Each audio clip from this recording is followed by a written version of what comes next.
Do not go to Rock Island, Wisconsin. Rock Island is a state park located at the tip of Door County, Wisconsin on Lake Michigan. It's a difficult place to get to. To get to the island, you have to take a car ferry from Allison Bay to Washington Island, drive across Washington Island to Jackson Harbor, then take a pedestrian-only ferry to Rock Island. No vehicles or bikes are allowed on Rock Island. Even though the island is relatively small, about 975 acres, it has had an interesting history. In the early 1600s, it was inhabited by a tribe of Potawatomi Native Americans, as well as a small fishing village of European settlers. The two groups did not trust each other, and did have a few bad encounters that almost led to violence, but for the most part they lived peacefully together on the island.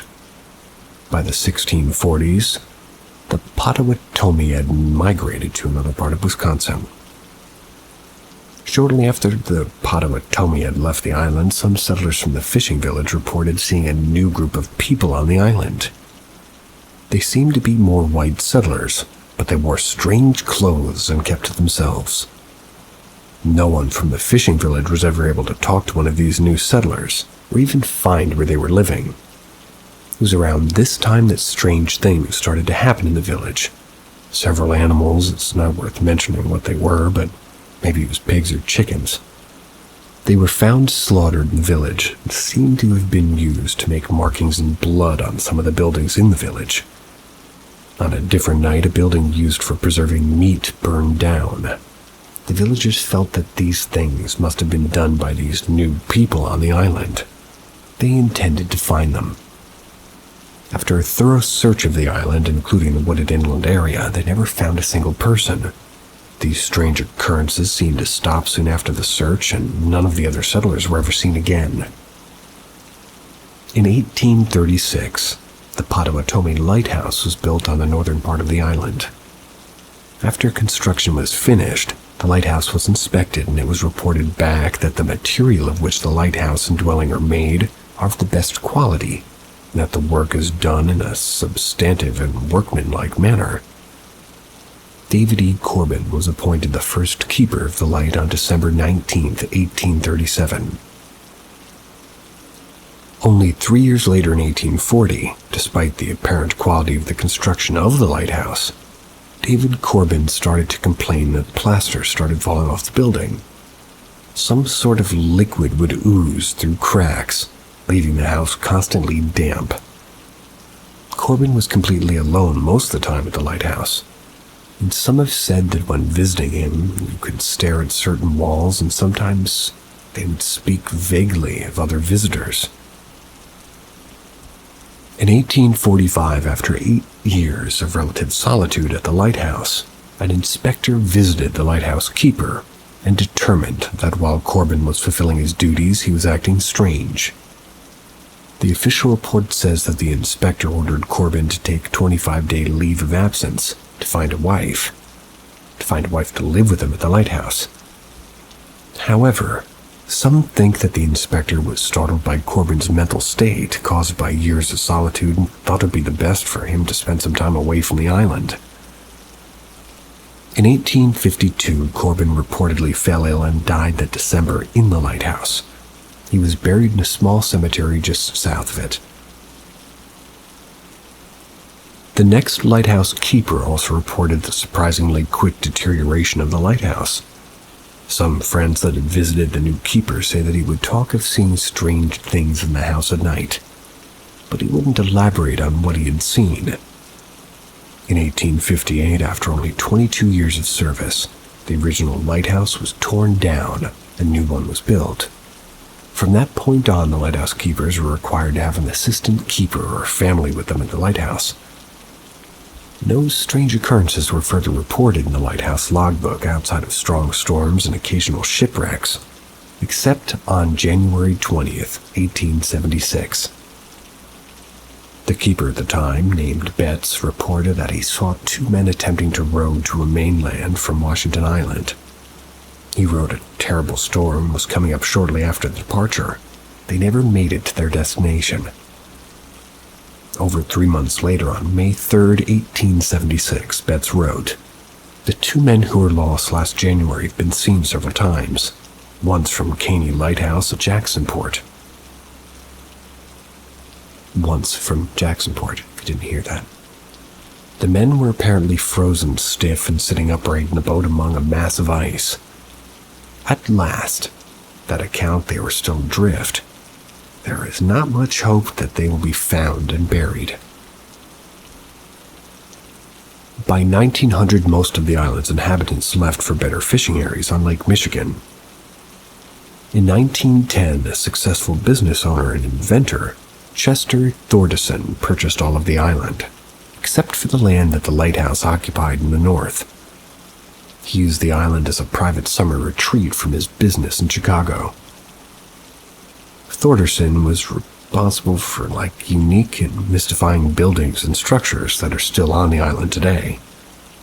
On the south end of the island, he built a giant stone hall that has a boathouse in the lower level. A stone water tower was built on the east side of the island, and an imposing wooden gate was constructed on the west end of the island. The Great Hall was used to store Thordarson's immense book collection. He had over 11,000 books, and it's rumored that he possessed some very rare books on the occult in his collection. Thordarson died of heart failure on January 6, 1945, though some have speculated that he saw something that actually scared him to death. I couldn't find any writings from Thordarson, however, that mentioned him experiencing anything strange on the island, but after his death, multiple churches and universities were interested in his book collection, but he had willed it to the University of Wisconsin-Madison, providing that they had to purchase it for $300,000, which they did. Some of this history is hard to find on the internet, but there are a couple of binders in the Great Hall that had a lot of his documented, personal papers. All of this history I gave is just to provide a little context for experiences I've had, directly or indirectly, on Rock Island. In August of 2021, I took my first and last trip to Rock Island. After taking 2 ferry rides, I arrived on the island at about 2 p.m. I'd booked the remote campsite E, which is a backpacking site that's a little over a mile from the dock. I took my time hiking out to the site to enjoy the scenery. Took a couple of breaks just due to how heavy my pack was. I was definitely packed more for camping than hiking. Got to my site, set up my tent, got everything situated. Started gathering sticks and driftwood from the beach so I could start a fire. On my 3rd trip back from the beach, before I got to my site, I heard a single high-pitched squealing noise come from the forest. It didn't sound close, but it was such an unusual sound that I stopped in my tracks and waited for a good 30 seconds. I was waiting to see if it would happen again. It didn't. So I continued back to my site. When I got back, I began working on getting a fire started. The remote camping sites on Rock Island are pretty well spaced out. Sites C, D, and E are grouped together. There's probably 100 yards between each site. There's not a real trail connecting the 3 sites directly, but enough people have walked along the ridge between the 3 sites, and there's an obvious path. As I was setting some sticks up in my fire ring, something caught my eye, and I looked up. Fairly far away, it looked like it might have been at Site D or a little further. Maybe it was a person running in my direction. My first thought was, well, that's odd, because like I said, it's not even really a trail they were on. Then my mind just went to there must be something wrong and this person needs help. Got a little closer and it looked like maybe it was a woman in loose gray clothing, maybe a hoodie. Still far enough away that I couldn't really make out any details. I quickly stood up from a crouching position I was in, and just as I did, I heard the high-pitched squealing noise again. It was behind me, and it was much closer this time. It startled me quite a bit, and I turned around to look behind me, and I scanned the trees for a couple of seconds. I didn't see or hear anything, so I turned back around because I knew the running person must be getting close. But now they were gone. Again, I stood there, scanned the trees, but didn't see them anywhere. I was so confused, I was kind of frozen for a few seconds. was all very strange, but I was able to reason it out in my head that it was just a fellow camper from Site C or D. Maybe they were running to the pit toilet that was a couple of 100 yards west of the sites. I tried to forget about it, but it was really just bothering me. I didn't like whatever that squeal noise was, and it felt very strange. With some effort, I decided to let it go and started my fire. I had a quick meal and a couple of adult beverages, and then adult beverages. What the heck was that?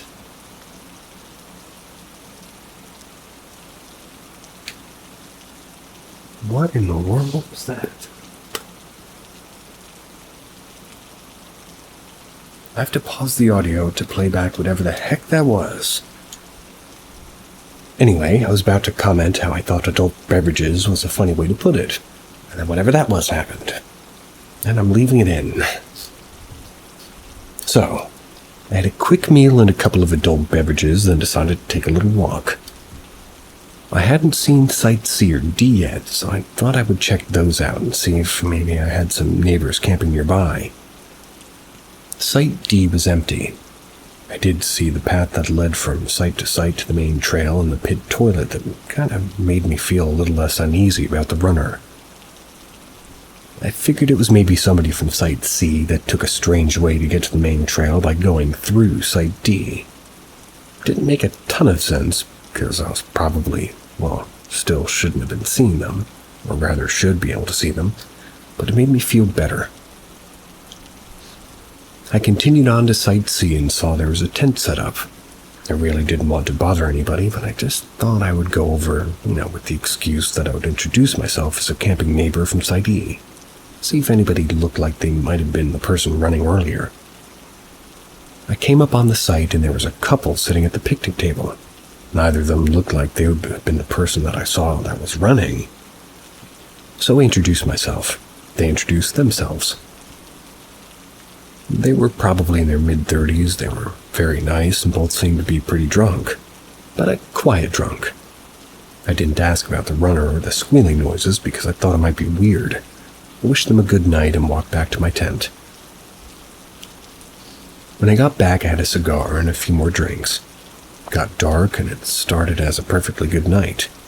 The sky was clear and I was just staring up and looking at millions of stars. I felt better about everything from earlier and felt stupid about the whole thing and decided to get some sleep.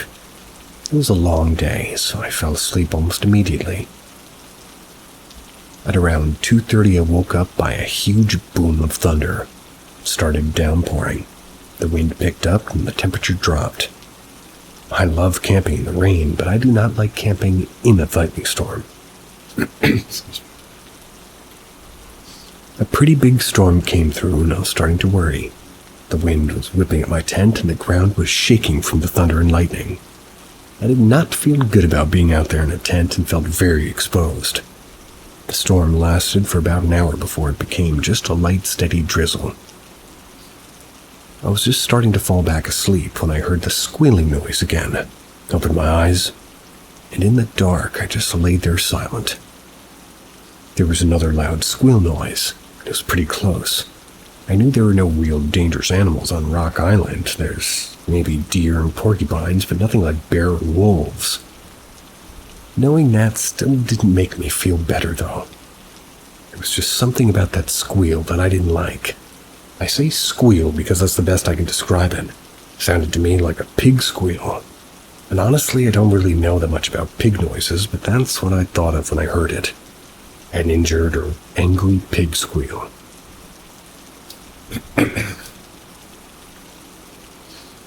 I continued to lay in my tent and started to hear footsteps outside of my tent. It was still raining, so the sounds were a little bit buried in the sound of rain, but it definitely sounded like a somewhat large animal or human walking around. I sat up in my tent and took a knife. Just wanted to feel better, and in my head I just kept saying, it's just an animal, it's fine, there's nothing in these woods that can hurt you. I listened as the footsteps started moving away from my tent. I just sat there being still, holding my knife for maybe 10 minutes without hearing anything else. I started thinking to myself, It's fine, it's just an animal, and you're being stupid, and you need to get some sleep. I was just about to lie back down when there was a very loud squeal. It was right outside my tent. It felt like my heart just stopped, and a shiver went down my spine. My heart was beating so hard my entire body was pulsing. Felt it in my ears. Took everything in me, but I forced out a, "Get out of here!" It wasn't really shouting, but a stern and mean sound as I could make at that moment. I didn't hear any more squeals or footsteps that night, but I also didn't sleep. I just sat there in my tent for maybe an hour before I laid down. Eventually the rain stopped, and I kept laying there until the sun came up. All that time reassuring myself that I was being stupid. It was just an animal. It was probably 7 a.m. before I decided I had to get out in the tent and relieve myself. As soon as I stepped outside my tent, I saw that my picnic table had been turned over and was upside down. When I saw this, I surprisingly calmly thought before the electrical interference turned my mic off. Okay, this is enough. I'm leaving the island today. I checked my surroundings. Nothing else seemed out of place. I eventually reasoned with myself that the wind had blown the table over during a storm. It still seemed a little strange. The table was pretty heavy, and I felt like I would have heard the table flipping over. That might have made sense. I made some instant coffee, had a bite to eat, started to feel better about the whole thing, then decided to go for a hike. I admit, I get easily scared when I'm camping by myself in the woods. Maybe that's natural. But after I had some coffee and food and the sun came out, I realized that nothing I heard or saw was really anything that could have been explained. Other than not getting a good night's sleep, I was having a pretty good time. The reason I came to the island in the first place was to hike the 7-mile Predestined Loop Trail. I had a lot of interesting things to see. I was excited to start the hike. Packed a few things in my backpack and I started off. Fairly close to my site is the water tower. I have no idea how it was originally worked or why it had to be a tower, but it's an impressive building with a fireplace that looked like someone had recently had a fire in it. A little further down the trail was a cemetery where 2 sisters and a few others are buried. It's believed that there are still more buried here in unmarked graves. These likely are some of the settlers from the old fishing village. The island has 3 cemeteries. There's one by the beach, and there's one where Chester Thordarson is buried. There's one in the eastern part of the island where the 2 sisters are buried, and there's one in the northern part of the island where the original lighthouse owner-keeper David E. Corbin is buried. There's also at least one on Potawatomi burial site on the island, but nobody knows exactly where that is. I kept walking on the trail until I came to a nice scenic overlook area with a bench. That's where I sat down and drank some water. I started to hear some talking on the trail. This was ahead of me, but I couldn't see anybody yet. There was a bend in the trail and the trees were thick, so I sat on the bench waiting for these people to come around the bend. The voices were coming closer. I could tell that they weren't speaking English, but I couldn't place what language it might have been. Both voices were very, very deep and guttural. Then, back deep in the woods, I hear a loud and quick "woo-hoo." Immediately, both the voices I was listening to responded with their own, "ooh." I kind of smiled because it sounded like these 2 heard whatever it was in the woods and were trying to be funny and mock it by responding. Got off the bench, put my backpack back on, and started walking the direction further down the trail where the voices were coming from. But I never did find these people. The rest of the hike went very well. I visited the cemetery where David E. Corbin is buried. I took a self-guided tour of the Potawatomi lighthouse. I passed the wood gate that apparently used to be part of a larger structure. I walked by the Great Hall and the dock area from where I arrived on the island. Visited some other structures on there too. Came across the cemetery where Chester Thordarson is buried and then finished the loop by returning to my campsite. It was a very nice hike with lots to see and wasn't especially difficult, but I was tired. I did walk down to Campsite C to ask the couple I spoke with the night before how they did with the storm during the night, and apparently they'd packed up and left. was disappointed because I also really wanted to ask them about the squealing noises during the night. The rest of the evening was pretty uneventful. I built a fire, made some meals, had a cigar and some drinks. As soon as it got dark, I was ready for bed, since I had so little sleep the night before. I got in my tent and quickly fell asleep. I might have been asleep for about 3 hours when I woke up suddenly and immediately fully was alert. Nothing that I was aware of caused me to wake up, but I felt something was wrong. I sat up in my tent, and this part's a little bit hard to explain. A feeling of complete dread washed over me. It was unlike anything I'd ever felt before. It felt like there was something in the tent with me. I could feel that it was angry, seething with anger, rage even. I could feel its hatred for me. It felt like something very bad was about to happen. Couldn't do anything about it. I started to shiver uncontrollably. There was a smell of garbage or rotten meat. It got stronger and stronger to the point where I wanted to throw up, but couldn't because I was frozen. I'd never felt so exposed and helpless. I stared forward at nothing, just frozen. The weird thing is I accepted whatever was about to happen to me. It was like my brain telling me that whatever's about to happen, even if it's death, it'll at least be relief. Then I passed out. At least I have to assume I passed out. That's all I remember until I woke up at 8 in the morning. When I woke up, I was laying outside of my sleeping bag on top of it. My legs were in an unnatural and uncomfortable position. I was on my back with my legs sort of straight out and my right leg was bent so my foot was up against my left knee. My heart started pounding, but I kept thinking to myself it was a dream. I'm leaving right now. It was a dream. Leaving right now. Packed up everything very quickly and started back toward the dock to catch my first boat off the island. Since the first boat from Washington Island doesn't arrive until about 10:30 a.m., I had to kill a little time around the Great Hall and dock area. Wanted to get off that island so bad. But I did feel a little bit better just being out of the woods and I could see other people. Sat down on a bench with a little bit to the east of the dock and lit a cigar, just to give me something to do while trying not to think about the night before. I was sitting a few minutes and scanning out over the water, and I was startled by somebody behind me saying, "Hi." I jumped and was embarrassed when the person came around saying, Sorry, I didn't mean to scare you. Saw you smoking and just came over to ask if you had a lighter." I felt like an idiot. Told him that's just fine. I just didn't sleep well the last night and was kind of zoned out, and I handed him my lighter. He thanked me, lit a cigarette, then handed the lighter back to me. We started talking about the unusual things that you might talk about. He said he was from Madison. Talked about the storms that we've been having. He seemed to be a real outdoorsy kind of guy and talked about his plans to move to Washington Island. It was a nice, normal conversation and kind of took my mind off the night I just had a little bit. He seemed like a pretty nice guy.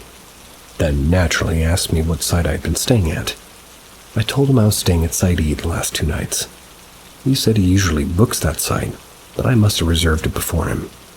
He said he must have booked Site D the last 2 nights. I was surprised by this because no tent or anything was at Site D the 2 times I walked past the site. I told him this, and he said that he comes to the island a few times a year, and if you book a site, but he actually camps at different areas on the island. I asked him where he camps. He told me most of the time he camps in the East Cemetery, but he also likes to camp in the woods south of the lighthouse.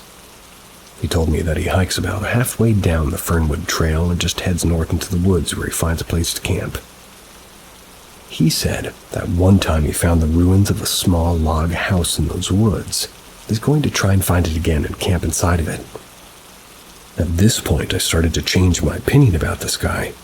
Wanted to change the subject, but then he asked me if I had heard the screeches in the woods. I took a second to reply and knew he was talking about the squealing I had heard. Told him I had. I asked him if he knew what it was. This time he took a second to reply and I saw his face change. He looked as if he was thinking if he should tell me something, like a secret. With no expression at all in his face, he said, matter-of-factly, "A demon lives on this island." Unlike any other circumstance, I would have laughed this off, but not after what I experienced the night before. He looked at me and must have seen the anxiety and fear I was feeling. He surprised me by letting out a quick laugh. He asked me if I saw anything that night. I told him I hadn't seen anything, and he stared at me like he was trying to figure something out. I felt like he could tell I had experienced something. At this point, I was ready for the conversation to be over. Then he told me he had seen something in the cemetery that night. Now his face and mood kind of changed again, like he was trying to confide in me. I really didn't want to ask the questions, but I knew he wanted me to ask it, so I asked him what he saw in the cemetery. My voice was shaky. Then I could tell he had changed his mind about telling me. He actually looked at me with empathy and told me that what he saw was hard to explain. But if I was afraid of the screeching noises, he didn't think I should go near the cemetery. I didn't say anything right away, but he said 4 words without context. Keepers of the flame. I looked at my cigar and the ash was long. Put it out and told him I was going to wait by the dock for the boat. He nodded and I started to walk away. After a few steps, he said, "Hey." I turned around to look at him and he said, "Don't come back here." I turned around and started walking again. I don't know if that was a warning or a friendly suggestion, but I took it to heart. I was definitely not coming back to Rock Island. When I got home, I looked up Keepers of the Flame as it pertained to Rock Island. I found 3 things that he could have been referring to.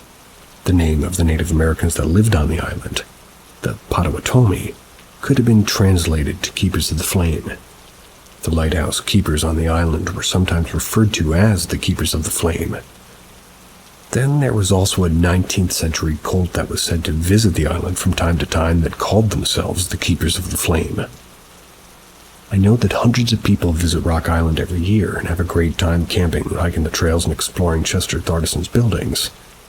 My humble suggestion is this: do not go to Rock Island.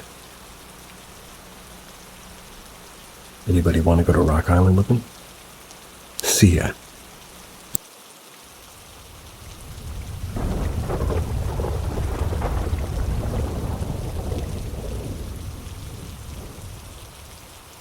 Scary experience in the Australian bush. For some background, I grew up involved in scouting, left around the age of 15.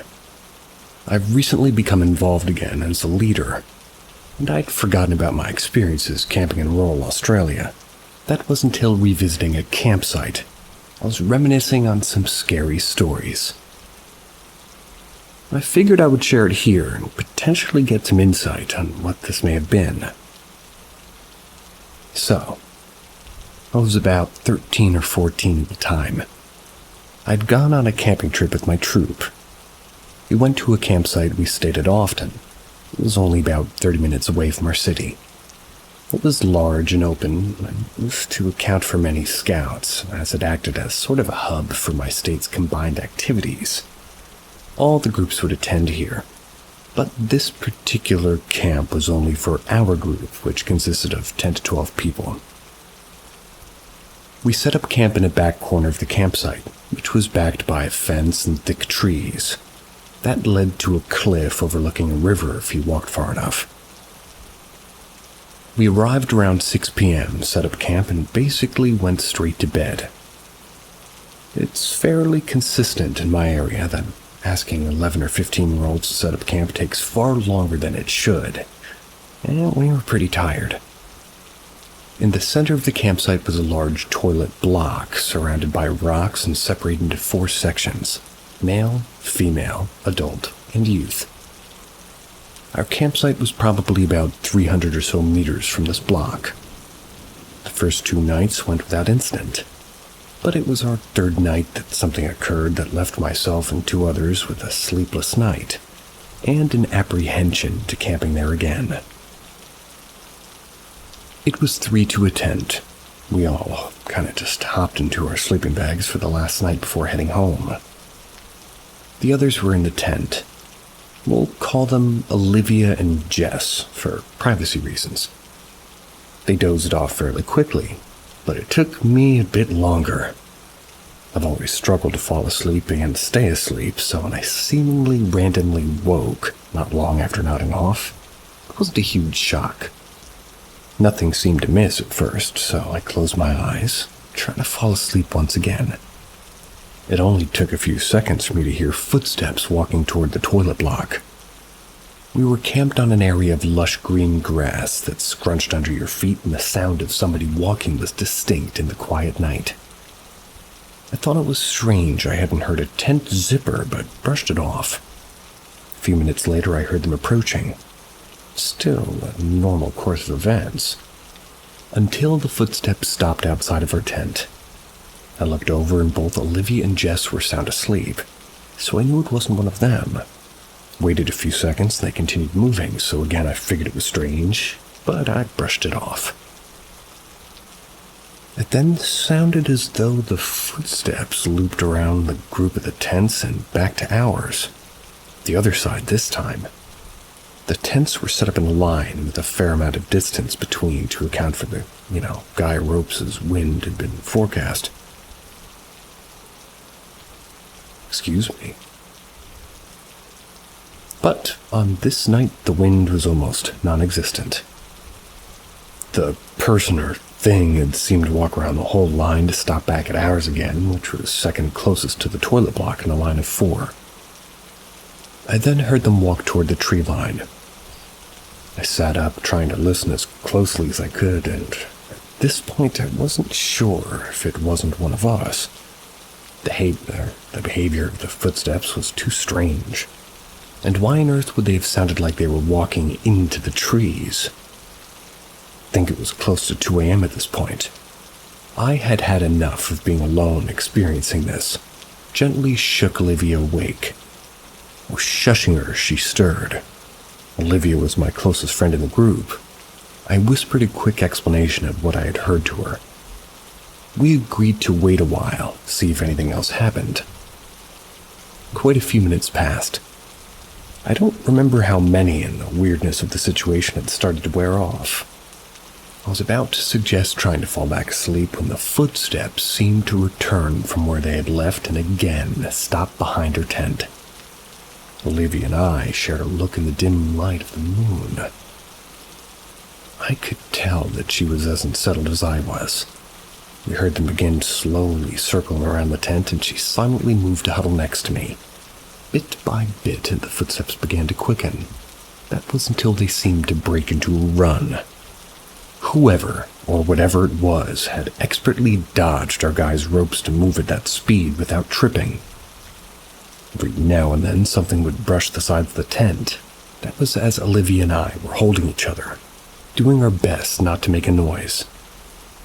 It was at this point that Jess woke up and groggily asked, "What the hell's going on?" She looked over at us, tears forming in her eyes, shot up, terror crossing her face. She silently moved over to us, joined us in our little terror-filled huddle. Her question didn't seem to faze whatever was making the noise. The sprinting went on for what felt like ages, but in reality was probably only a minute or so. That was until they stopped in front of our tent again. I slowly reached for a spare tent peg and gripped it as tight as I could, thinking that in a pinch it would do as some kind of weapon. The footsteps slowly did their wrap around the tents again. That was before stopping behind ours, then retreating back to the tree line. With some insane burst of courage and morbid curiosity, I decided to try to take a look outside. Still gripping my tent peg, I slowly unzipped our tent, trying to be soundless as possible. The fly unzipped from the bottom, so I laid down, peeked underneath, rather than unzip it and then potentially create more noise. The footsteps had seemed to stop shortly after the retreat, and there were no further noises. This would mean that the person would have had to get over the wire fence without a sound, which didn't seem plausible, but I saw absolutely nothing. Needless to say, the 3 of us didn't get any sleep that night, and when recounting the story to our leaders that morning, we were told that we probably heard a possum or some other animal. An explanation I simply do not buy. None of the other campers had heard anything. Some of the strangest parts of this experience to me are that there were no other sounds other than the footsteps and the occasional brushing of the tent. No heavy breathing or spoken words or even animal noises. The person or thing seemed to disappear when I went to look. And the targeted and odd nature of that behavior. Why was our tent targeted? Had somebody been looking for a target, and when I woke it chose us? Why did it leave after scaring the ever-living daylights out of a group of teen girls? Why hadn't anybody else heard anything? Our tents were decently spaced apart for the guys' ropes, so it's plausible that the noise was harder to hear for other campers. Maybe not enough to wake them, but the sound seemed fairly loud to us. This experience comes from a national park in New South Wales. It'll be a long one, so buckle in. Firstly, I figured I would share a brief history of the area. I'm unsure how relevant any of it is to my experiences, but if it'll help with identifying what this could have been, I've been trying to do research about Australian cryptids and creatures. Anything that has any connection to the land that I haven't found. Anything that fits what I've experienced. This national park encompasses a subalpine mountain range, commonly has snowfall during the winter. The traditional owners of the land are the Ngunnawal people, their presence being associated with the land for over 21,000 years. However, the Ngambri people are also recognized for their traditional relationship with the land. One of the most beautiful spots to visit is an area where you can see rock paintings dating back to over 800 years ago that was painted here by the Aboriginal peoples. Contained in this national park are also a number of historic homesteads built by European settlers. It also hosts one of the satellite dishes commissioned by NASA to assist with the Apollo space station. Well, the Apollo space program. If you live in the area, you may know the national park I'm talking about. This place is full of history. And as such, whenever visiting myself and my companions, I've always been careful to respect the deep history contained in the land. Now that my history lesson is out of the way, on to the story. Within this national park, there are many different campsites and walking trails, fire trails, roads, and a variety of stunning sights to witness. Over the years, I've been lucky to experience much of this place. I enjoy going back whenever I can. However, I now carry a few experiences with me that continue to unnerve me. The first experience I had was at a fairly secluded campsite on one of the mountains. It was fairly open, but as the mountain stretched upwards, the trees began to sort of thicken. This small campsite housed a fire pit and a long drop toilet. I believe in other places these are referred to as an outhouse or pit latrine. We would normally set up our tents uphill and our kitchen below, close to the fire pit. This camp was no different. Well, no different than any other camp that we had spent here. Campsite was always quiet, as if it was generally only booked out to one group of campers at a time. This always brought an odd mix of comfort and peace, along with the eeriness and a sense of being unwelcome. This campsite in particular makes me feel as though there are always eyes on me. On this camp we spent our days cooking on the fire, completing badge work and goofing around as young teens do. I would guess this particular camp was around 2015 or 16. We were all still able to entertain ourselves without the pull of technology. I don't want to sound all, "these young'uns," on you, but somebody barely in my 20s now, and this being not even a decade ago, but in my experience coming back as a leader, it can be difficult now to drag the kids away from their devices. We spent our afternoon and evening playing what we called real-life Call of Duty. It was very loosely based on the real thing. Completely unrelated, but something I find oddly interesting of my time growing up with technology but not being attached to it, is that we were able to disconnect from it, but sort of having it still be an integral component of our upbringing. I find this game the perfect example of how I feel. The rules of the game are somewhat relevant, so I'm going to briefly outline them, but if you want to skip over them, I feel like I'll still make sense. Real-life Call of Duty. The rules. 1. You must split into 2 teams. Select an area for a home base. 2. Your team must construct a structure out of sticks, leaves, and any other natural materials that are already lying on the ground, so not still attached to a living plant. 3. Once your structure is built, the game begins. 4. Players use sticks on the ground to act as guns. Prior to the game, there is always a complicated and somewhat heated discussion as to what size stick was what type of weapon. Usually it devolved into arguments about branches, colors, and any other characteristics somebody wanted to argue about, but a conclusion would be met, and each type of stick was assigned a weapon type. 5. Smaller wooden sticks and objects, and anything vaguely small and chunky was classed as a grenade, and players could carry one at a time. 6. The objective was to destroy the other team's home base without getting shot, which would occur when one of the grenades was thrown or like somebody pointed their gun at you and said, pew. When this occurred, you'd have to go back to your base and respawn. 7. You could only destroy the base by throwing your grenades or hitting it with your stick. 8. A team won either when the other team's base was unrecognizable and theirs was still standing, or when the leaders called us back to camp and more heated discussions would ensue about whose base held together better than the others. Typing that out felt a little bit silly, but also brought back wonderful memories. Memories like feeling like a kid, feeling unfortunately lost early into my teen years due to chronic illness. I hear ya. Now that we have the whole background story, which I promise is relevant, I can get into where it gets strange. Often we would play our game to nightfall, enjoying it more if it was somewhat dark. This particular night, we had our bases all built, but we had just began to get into the game when I started to feel eyes on me. Assuming I was about to turn and see a stick pointed at me, I gripped my own and spun to find an empty patch in within our game boundary. It was out towards the edge of the set boundary, which wasn't very large. I could hear the others making pew noises and arguing about who said it first.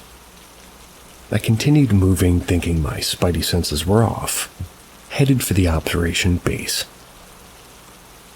I managed to throw a lump of bark at it before getting sent back to a respawn. My strategy was to move along the edge of the boundary and try to stay hidden in the bush and sneak attack at my first opportunity. I did manage to stay hidden, but felt eyes on me no matter where I moved. In the thick of the game, that was to be expected with so many people running around chaotically. But out of the boundary where nobody else was trudging, made me feel uncomfortable. Kept creeping toward my enemy, trying to stay as quiet as possible, when I heard crunching leaves behind me. I turned to find out whether it was a friend or foe, but again, I saw nothing. I was creeped out, but brushed it off as there was so much going on around me I figured I must have misheard it. That is, until I felt somewhat hit pretty hard on my back. I let out a small ow. Turned, ready to be mad at whoever it was that threw it that hit me so hard, and you guessed it, I found nobody there once again. I looked down at my feet to see a small rock sitting on the top of the dry leaves.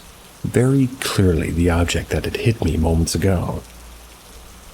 It seemed as if it had disturbed the leaves and sat perfectly on top of them. Rocks were an absolute off-limits item for this game. I mean, sure, we were emulating a violent video game, but our intentions were never to actually hurt anyone. Now more than ever I felt watched, decided I'd had enough of the game, began walking back to camp. I stuck to the edge of the boundary once again, so as to not have anybody else involved in the game. The whole walk back was agonizing, constantly looking over my shoulder expecting to find somebody there. When I returned to the campsite after what felt like the longest hike of my life, I was questioned by the leaders as to why I wasn't playing anymore. I didn't want to explain for fear of being disbelieved. See my first story, which they explained away as an opossum. Well, we heard it. Maybe I'd be getting the group in trouble with an interrogation trying to figure out who threw the rock, but I knew in my soul that it wasn't one of us, so I just told them I got bored of it and tried to brush it off.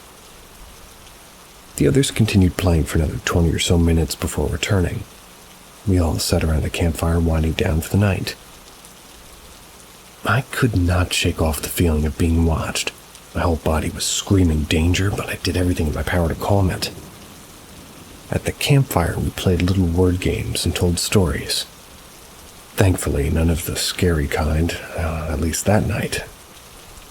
Not sure I could have handled it at the time, and as kids started to go off to bed, it got quieter and quieter around the fire. I focused in on the calming and soothing crackling and humming of the flames. I bathed in its warmth as conversations drifted in and out of my ears. I was starting to feel calm again. That was when a shrill squeal sounded out across the quiet night. We all jumped a mile, looked around frantically as a few other scouts emerged from their tents to investigate this noise. It sounded animalistic and unnatural at the same time.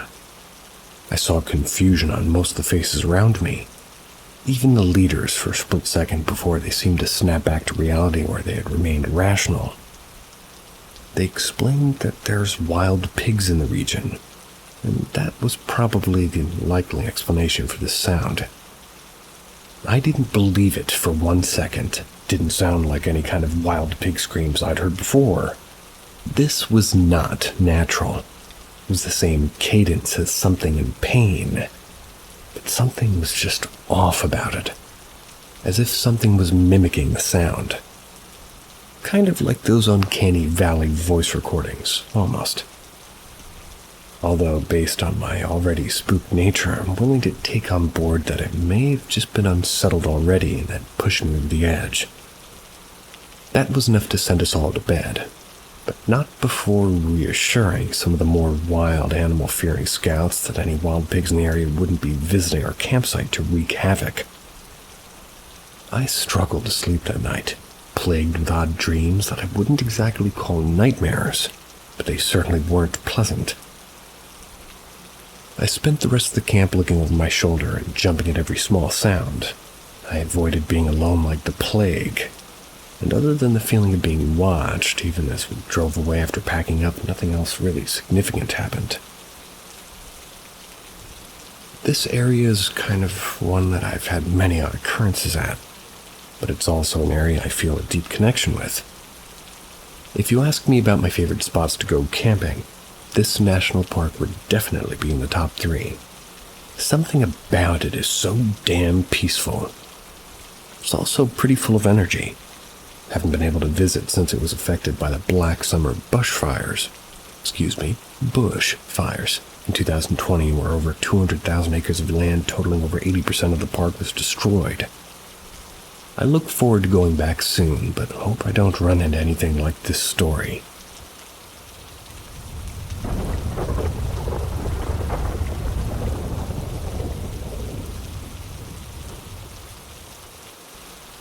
The Tanacu exorcism. On the morning of the 15th of June, 2005, a team of paramedics was called to the Holy Trinity Monastery in Tanacu, a small remote village situated amidst the hills and forests of eastern Romania. When they arrived, they saw the lifeless body of a young woman who was dressed up as a nun, laid on an extemporary cross.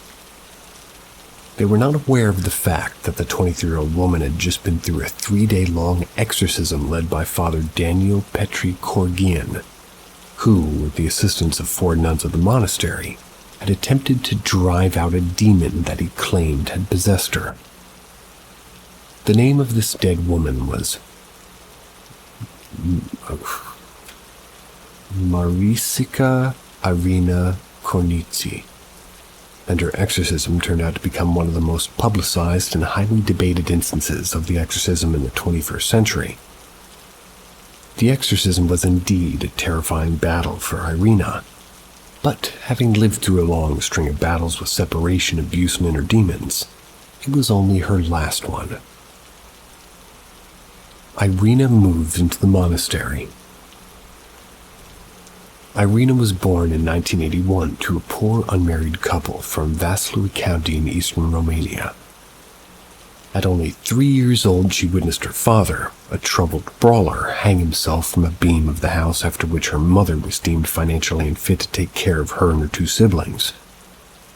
Thus, she and her younger brother, Vasil, were left under the care of an extremely corrupt orphanage owned by the state. While growing up, they suffered unspeakable abuse at the hands of those entrusted to be their caregivers, but this, by all accounts, did not hinder Irina's physical and psychological development. Similar to most of the other girls raised in Romanian orphanages at the time, she was tough, hard-working, and wary of men. She took self-defense classes at a young age, developed a passion for karate, which she often used to protect her friends. Also, she spoke with a deep, intimidating voice, and only felt comfortable dressed in sportswear. Her limited education gave her limited options, so she sought employment when she was 19 years old. She worked as a nanny in Germany. While away from her hometown, Irina was in close touch with her brother and her best friend from the orphanage, Paraskeva. Wanting to escape her turbulent past, Paraskeva joined the Order of the Holy Trinity Monastery in Tanacu in 2003. In her letters to Irina, she wrote about Father Daniel Petre Corgian, the abbot of the monastery, whom she claimed was a great man. She said that she felt relieved after confessing her sins to him, promising that it would give her the peace and relief that she'd always desired. She invited Irina to the monastery for confession and Holy Communion. Thus, at the beginning of April of 2005, Irina and her brother visited Sister Paraskeva with the plans of returning to Germany in June of the same year. For Father Corrigian, their visit was a blessing. With the abbey still under construction, he started counting on their help at the monastery. Story of Father Corrigian. Before becoming a priest, Father Corrigian was pursuing religious studies at the University of Lasai. I'm going with Lasai. While he was still studying, he was recruited by businessmen from his hometown from the building of the Holy Trinity Monastery, or rather, forebuilding. The construction commenced in the year of 2000, the same year in which Father Corrigian was hastily ordained by the local bishop before finishing his religious studies. This raised a lot of eyebrows, as according to the laws of the Orthodox Church, one has to be a graduate of religious studies before ordination.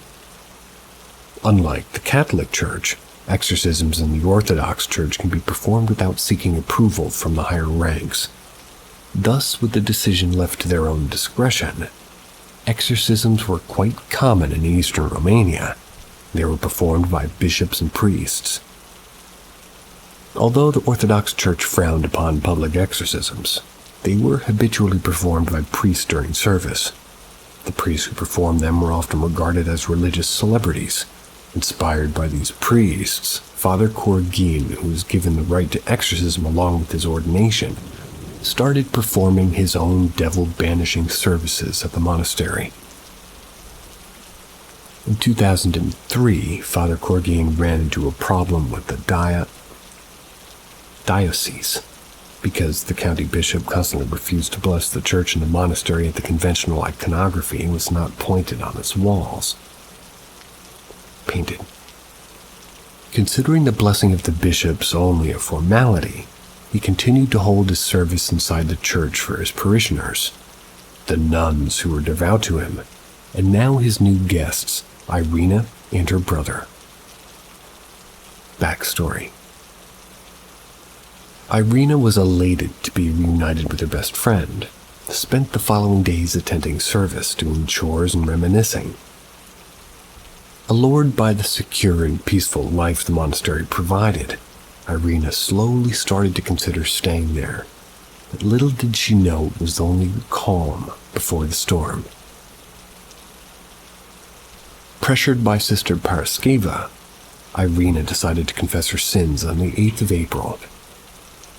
Having a rough idea about the trauma the young woman had been through, Father Korgin helped her ease into the confession by asking her first about her life in Germany.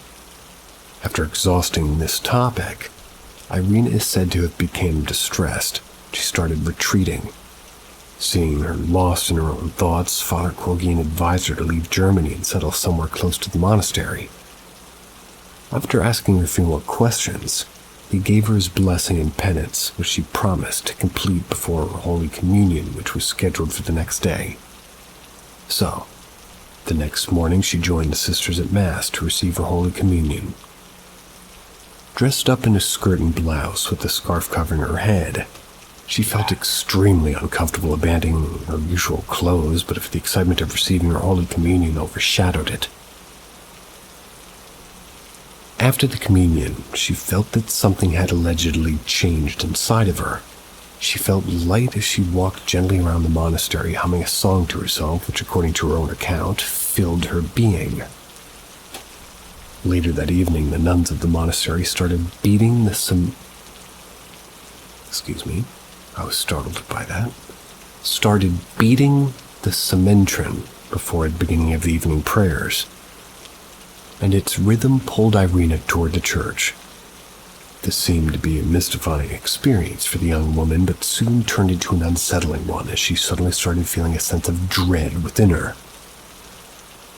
Just before she almost entered the church, she started feeling increasingly uncomfortable with the skirt that she was wearing, so she turned around and started walking back to change into her regular attire. On her way, she stopped by some of the nuns who needed her help, but she yelled at them uncharacteristically and continued walking back. She was again stopped by Sister Nicoletta, the Mother Superior, who attempted to appease her, but she continued to walk away mumbling to herself. When Sister Nicoletta turned her attention away from her, Irina snuck behind her back and started making rude remarks and obscene gestures. Dumbfounded by her actions, Sister Nicoletta summoned Sister Paraskeva, which made Irina flee. After the evening prayers concluded, she returned to the church entrance dressed in jeans and started hopping behind the sisters, mimicking their walks and yelling profanities at them. According to Sister Paraskeva, she looked nothing like her original self, and every time she heard the name of Jesus, she reacted badly. Upon seeing her behavior, Father Korgin concluded that she must have kept something from him during confection, which had thus compromised her Holy Communion.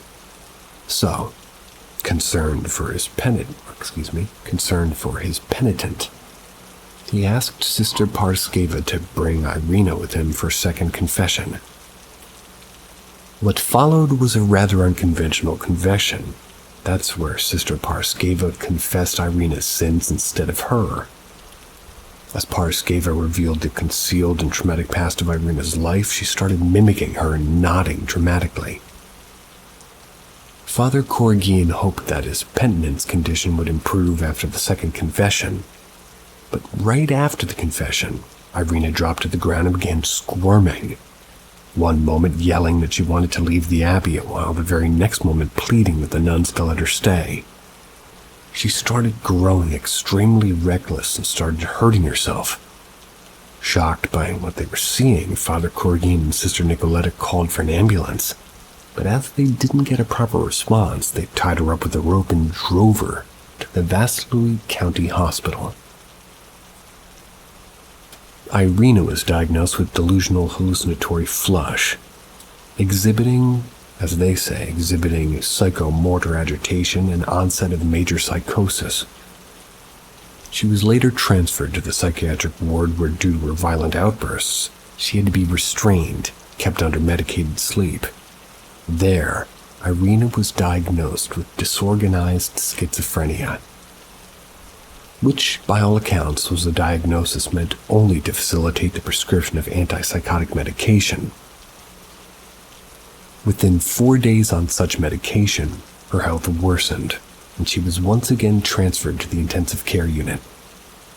12 days later, after it was concluded that she had recovered, Irina was released into the care of the Holy Trinity Monastery.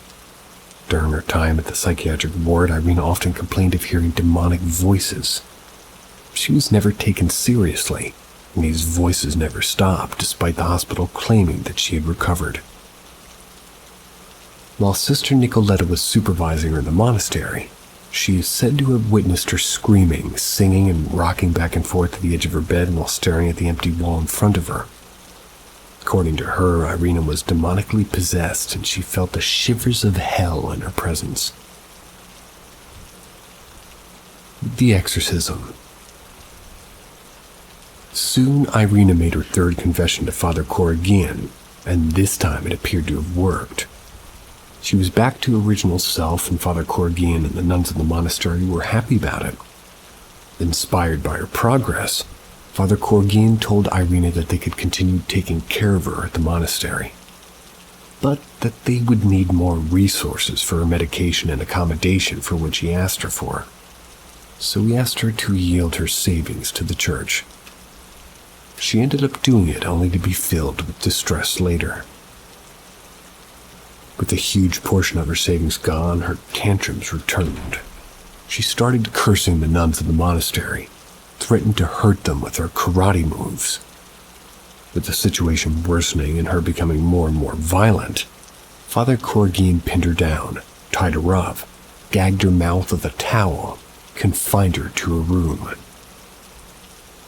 While being confined to her room for 2 full days, Irina started screaming and yelling in fear, claiming that the devil had come to take her.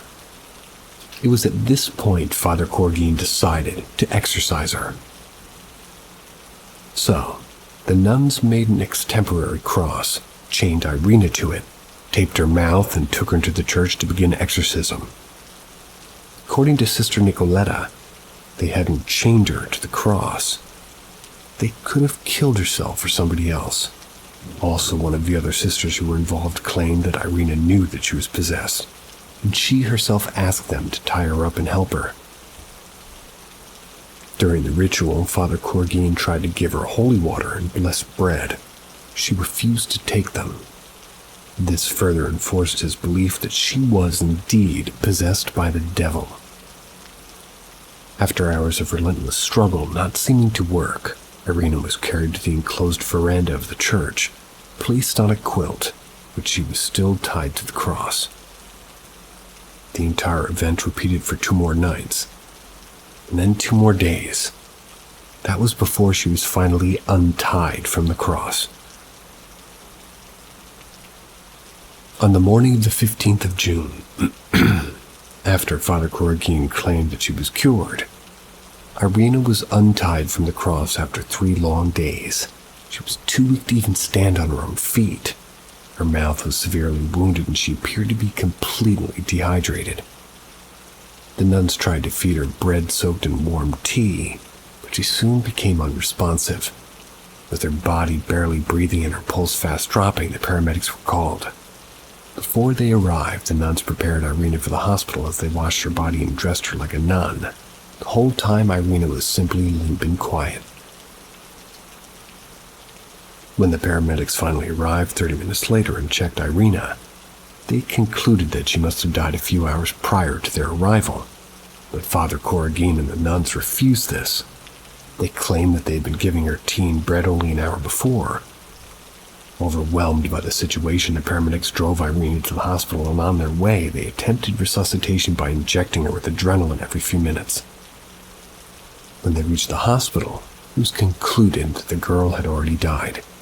The doctor who examined her said that the young woman looked like a 6-year-old woman because of her injuries and intense dehydration. The authorities were informed about Irina's death, and a criminal investigation commenced. Aftermath. Father Corrigan and the 4 nuns who helped him, Nicoletta, Adina, Elena, and Simona, were charged with murder. although they strongly claimed that Irina had died because of an overdose of adrenaline which was injected into her on the way to the hospital. Father Corgin was initially charged with aggravated murder and sentenced to 14 years in prison, while the 4 nuns were sentenced to between 5 and 8 years. But upon appeal, Father Corgin's sentence was later reduced to 7 years. He was defrocked by the Romanian Orthodox Church, and the 4 nuns were relieved of their duties. While some believed that Irina was suffering from mental illness, others, including Irina's brother, still insist that Irina was possessed by the devil, and that Father Corgin was trying his best to save her. So, was Irina's final battle against the devil or a mental illness, or a combination of both? I leave it to your own judgment. And I leave you guys to tomorrow. See ya.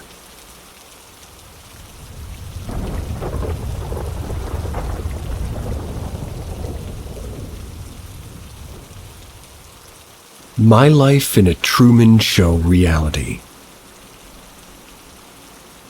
There have been several instances I've felt like I'm living in the Truman Show, or at least a Truman Show situation, for lack of a better term. For some time there have been events in my life that just make me scratch my head and question things, like a lack of logical or solidified explanations present. And for context, I'm a man of science. I've got a bachelor's degree in comparative physiology, a master's in epidemiology. And currently I'm in medical school, and furthermore, I have almost a decade of research experience. I've worked in the science field for almost the same amount of time. I thrive on data, facts, and evidence, and I seek the sources for explanations, rather than jump to something greater. Though I have had many examples of these Truman Show moments, this one is the one that keeps me up most, and it's likely the longest. There was this one relative that I had. Let's call her Lynn for sake of privacy. I've never met them, yet was one of my closest relatives. Per my father, she was his cousin, but of his estranged uncle who lived on the opposite side of the country. His uncle, or my great-uncle, was a shifty man. He worked for the government of Virginia in the 30s throughout the 60s and early 70s, but no one really knew what he did.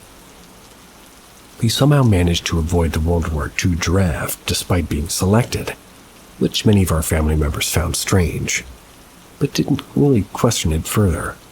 So anyways, Lynn was his daughter. She married a lawyer from New York, but they never had any children and neither of them had any siblings, allegedly. She never worked because he was traditional, but she also didn't need to because as a lawyer, he did okay for himself.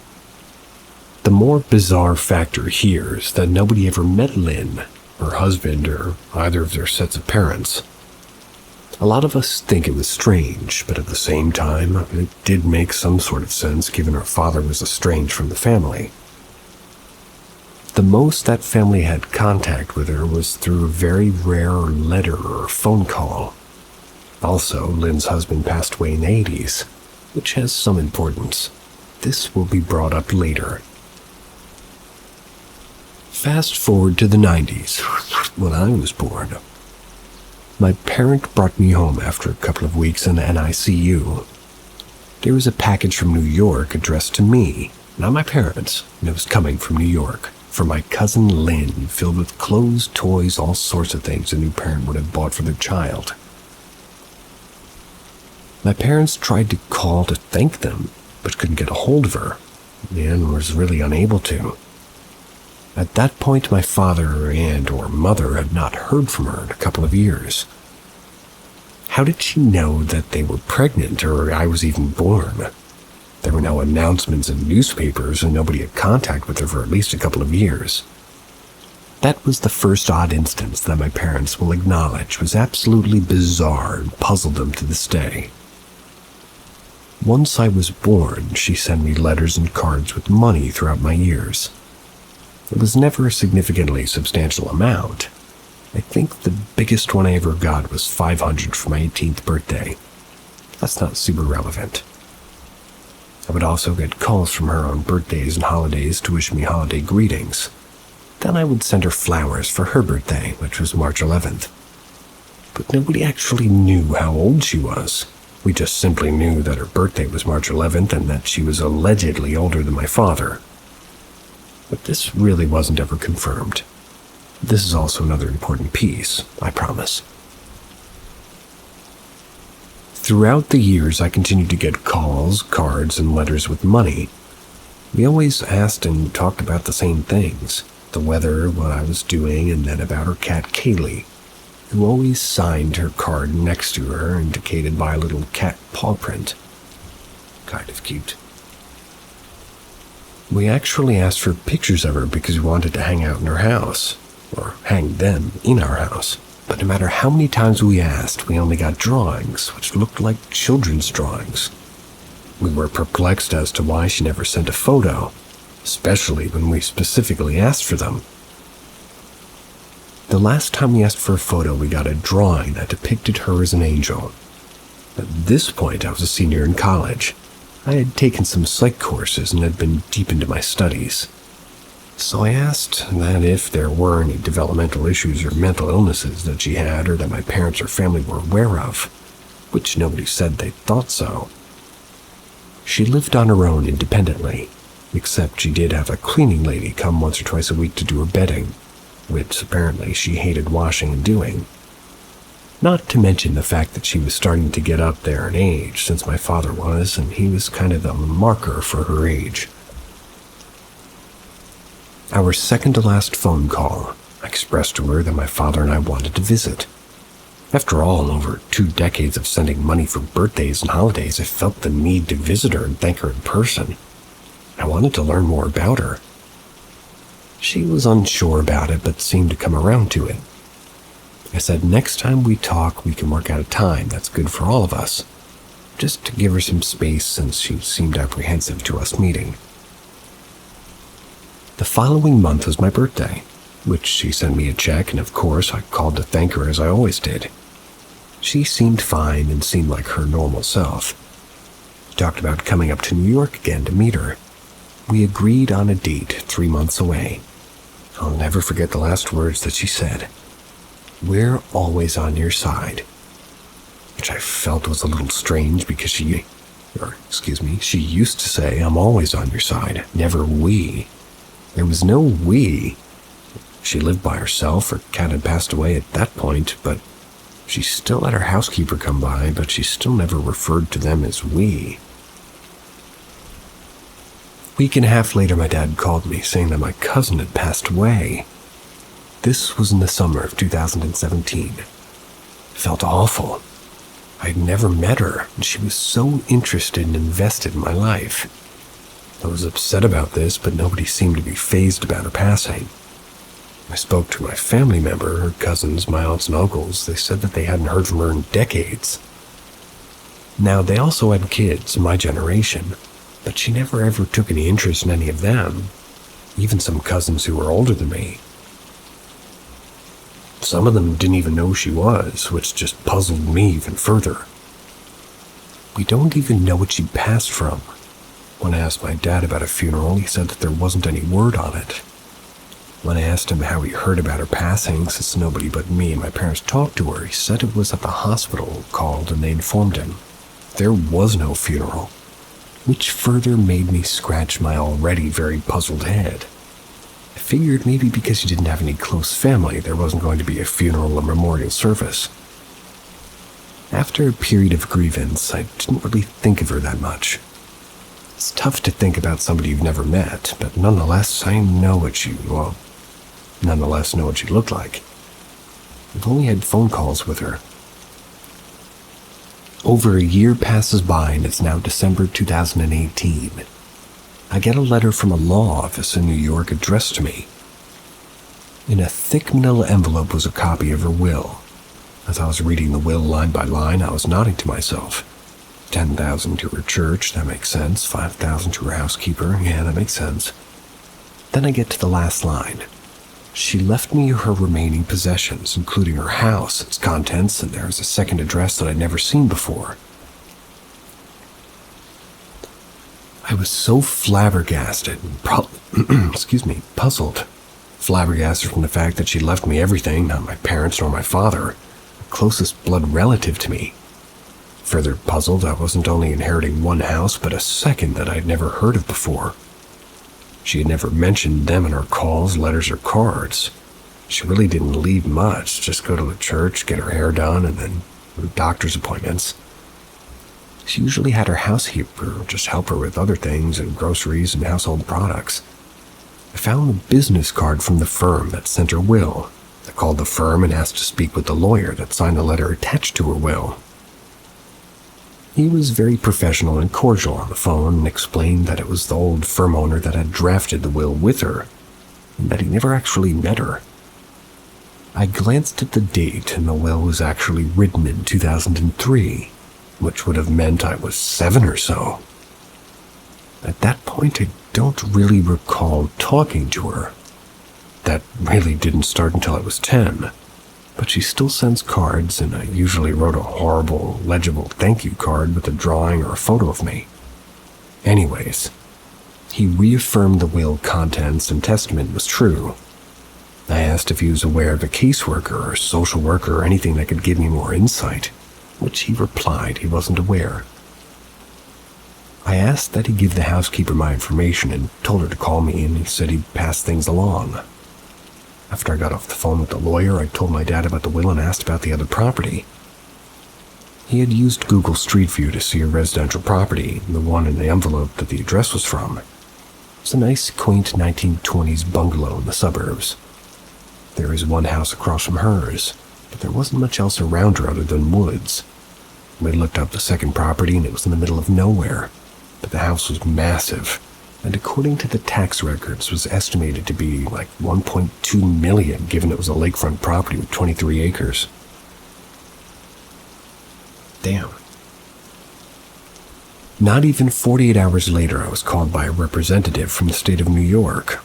They were stating that they were going to liquidate the property to cover her medical bills. I didn't quite know how to react, so I just responded, "Okay, let me know if you need any more information," and hung up. Part of me thinks this is part of some gigantic ruse or Truman Show reality that I got too close to the truth, and so they burned the ties. This is about as much as I can remember from this part of my life, and still relatively fresh. But I still wonder who or what my cousin was. Was she legit, or was she part of something bigger? I fear that I'll never find out. Close this window. I tried to look into her husband, who very much so was a person and is well documented, but the interesting part is his obituary. There were no mentions of his wife or any other family. There wasn't even a survived by section. I feel like I'll never get answers, but I suppose time will tell. My own comment here. I don't see the Truman Show connection, not that I'm discounting your feelings about it, but I do know that medical bills do cost a lot. Could they cost $1.2 million? I don't know. But I'll tell you as somebody who's been written out of a will before, and I still don't understand why. Having somebody that you don't know think that way of you is an absolute blessing. Whether you've seen him or not, at least you shared drawings. Be thankful.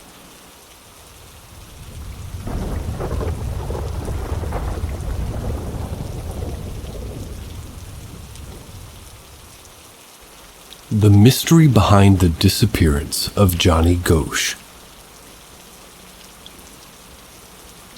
Born on the 12th of November, 1969, Johnny Gosch was the only son of John and Noreen Gosch. His parents took excellent care of him, only to see their worst nightmare unfold 13 years later when Johnny disappeared. He disappeared in unexpected and obscure circumstances. Johnny's case was allegedly involved with prostitution, pedophilia, and human trafficking. Johnny's disappearance. On the 15th of September 1982, 12-year-old Johnny Gosch left his house in the suburb of West Des Moines at around 5:45 a.m. to deliver the Des Moines Register's Sunday paper. He usually woke his father up before leaving the house to help him with his delivery rounds, but that day, he left the house all alone, with only Gretchen, the house's miniature dachshund, accompanying him. Dressed up in a white sweatshirt with Kim's Academy printed on the back, sweatpants, and blue rubber flip-flops, he took with him a yellow paper bag and a red wagon which he always used to carry the papers. However, Johnny was not able to deliver the papers that day. As a result, at around 7 a.m., his mother Noreen got a call from a neighbor who complained about not receiving her newspaper. Alarmed by this, his father John left the house to investigate. Approximately 2 blocks away, he found Johnny's red wagon with Gretchen and all of the undelivered newspapers in it. John rushed back to the house and, along with Noreen, informed the police. But because of the police policy back then, Johnny could be classified as missing only after 72 hours. Initial investigation. The initial findings of the police was that the young boy had run away from his parents, but his parents strongly objected to it and suggested that Johnny had been kidnapped. However, they were not able to establish a strong motive behind it. Thus, to gather more information, John and Noreen started to do their own investigation. Thankfully, they got quite a few inputs from witnesses who saw him just before his disappearance. On the dreaded September morning in which Johnny disappeared, his fellow paperboys they'd seen him at the paper drop picking up his share of newspapers. Mike, who was one of Johnny's fellow paperboys, saw a blue Ford Fairmount car approach Johnny. The engine of the car turned off and the man driving it opened its door, swinging his feet out onto the platform on which the boys were assembling. He asked Johnny where 86th Street was, but Johnny gave him a completely incoherent answer. He told the man that his papers were loaded in his wagon. "I'm scared, I'm getting out of here, I'm gonna head home," he added. As Johnny started walking away, the car also started to leave. Before driving away, the mysterious man flicked his light thrice. It appeared as if he was giving out a signal as a tall man walked out of the space between 2 buildings, started following Johnny along 42nd Street to Mark Court Lane. At the same time, a man named Smith was woken up by the sound of a car door slamming shut. When he sat up on his bed and peeked through a nearby window, he saw a black and silver car break the stop signal and make a left turn. A couple of other residents saw Johnny talking to a strange-looking man in a blue car whose number plate was from Warren County, Iowa. After Noreen and John gave the police the information that they had gathered, the police began scouring the entire area. They even did a door-to-door canvass of the neighborhood to find clues, but they found nothing. It appeared as if the boy had just vanished, and that's exactly what the police officer in charge of the case told in his pronouncement. With the police not doing much to solve the case, Noreen sought the help of 2 private investigators named Jim and Ted, who followed up with the leads that were never pursued by the police. What they found horrified Noreen. Johnny was supposedly kidnapped to be used in a global pedophile and prostitution ring.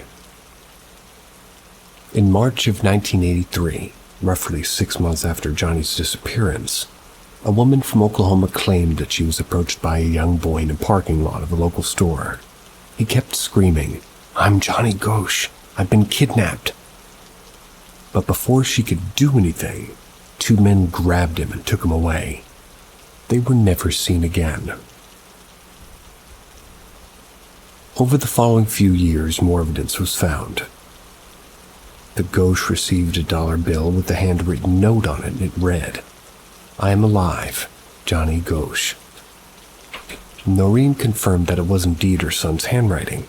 Also in Denver, "Johnny Gosch was here," is written on the restroom wall of a public eatery.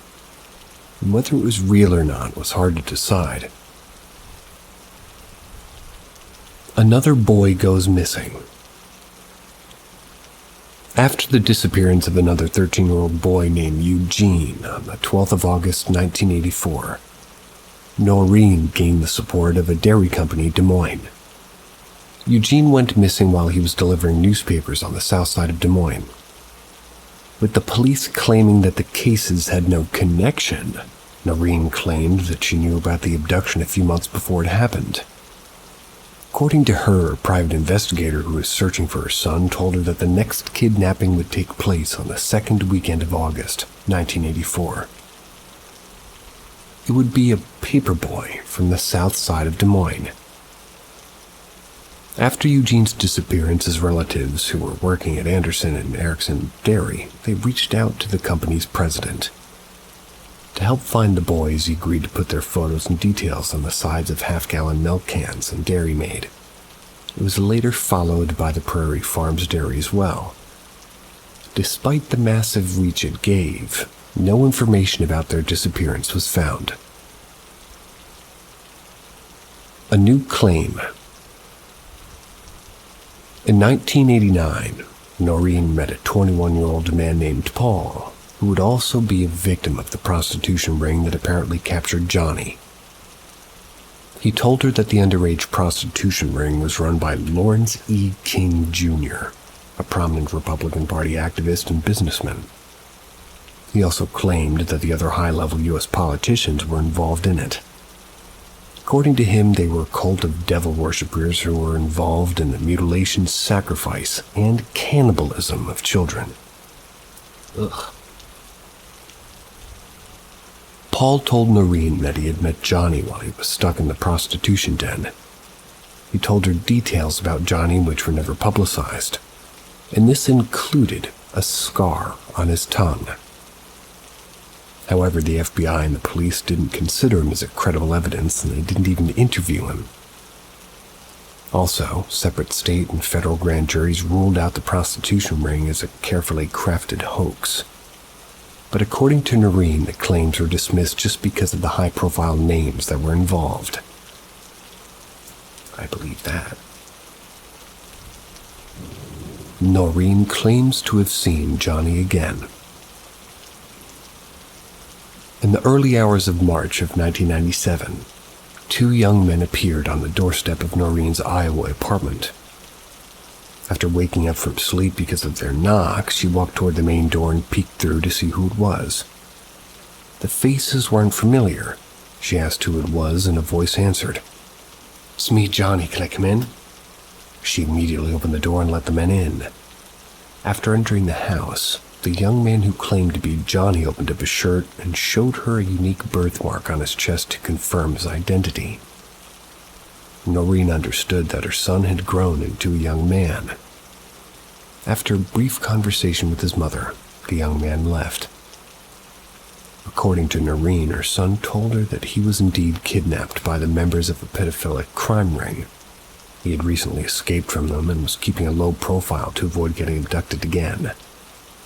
He told her that he was still in great danger and thus would not visit her again. Asking his mother to bring his captors to justice, Johnny apparently left. Later, Noreen went to the FBI and had them create a sketch of her now adult son. But the lack of evidence to suggest that Johnny was abducted by the member of the pedophilic ring made them question if he was still alive.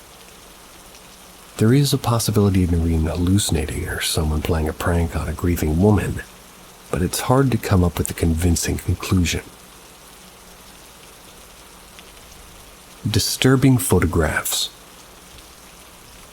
On the 1st of September 2006, Noreen found a mysterious envelope on her doorstep. Inside the envelope were 3 chilling photos. In these photos were 3 young boys who were tied up and gagged. One of these boys resembled Johnny. Believing that the photos were authentic, she took them to the police department. But with a Florida law enforcement officer claiming that he had investigated one of these photos a few years before Johnny's disappearance. All 3 boys in this photograph were identified, and it was determined that they willingly posed for it. Assuming that the other two photos were related to this one, the police concluded that it was just a bad prank. Noreen, however, asserted that the boy in the photo was her son himself, but the police never took her seriously. With Noreen still insisting that her son was abducted to satisfy pedophiles and the police continually denying it, what actually happened to Johnny remains a mystery. What a horrible story. All the way around. And I want to know what happens now.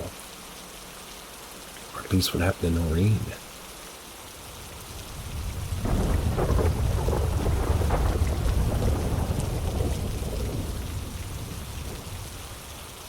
My unusual experiences as a vintage/antique store employee.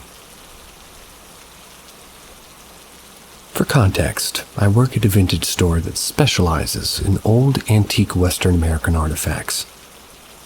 The store is located in a wealthy part of the state, where a lot of wealthy people buy in bulk to decorate their second and third homes.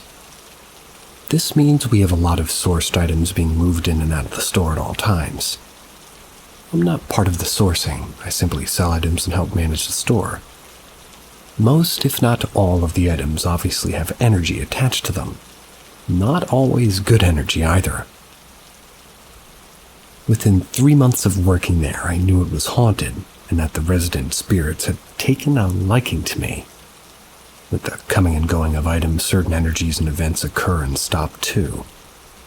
Experience 1. My moment of realization. Things were sort of weird from the beginning, but I always chalked it up to being a somewhat old building. One morning I was opening the store on my own. It was the dead of winter. Everything was very dark and snowed in. The moment I walk in, it's freezing. I think the heater conked out in the night, and I go to turn it on, and I see it's working perfectly fine. The warmth it's emitting seems to be dissipating after a couple of feet. I ignore it and turn on the main floor lights. I walk downstairs where it's pitch black. This is where we keep the majority of our vintage items.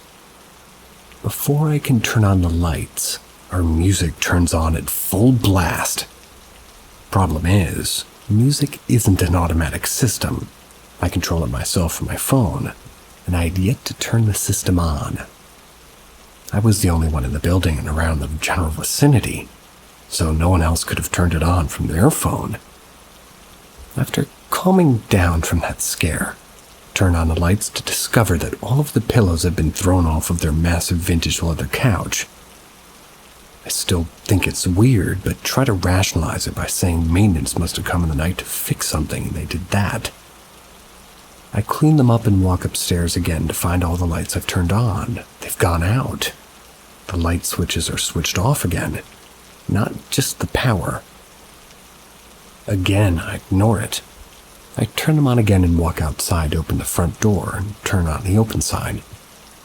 This is the moment where I realized everything.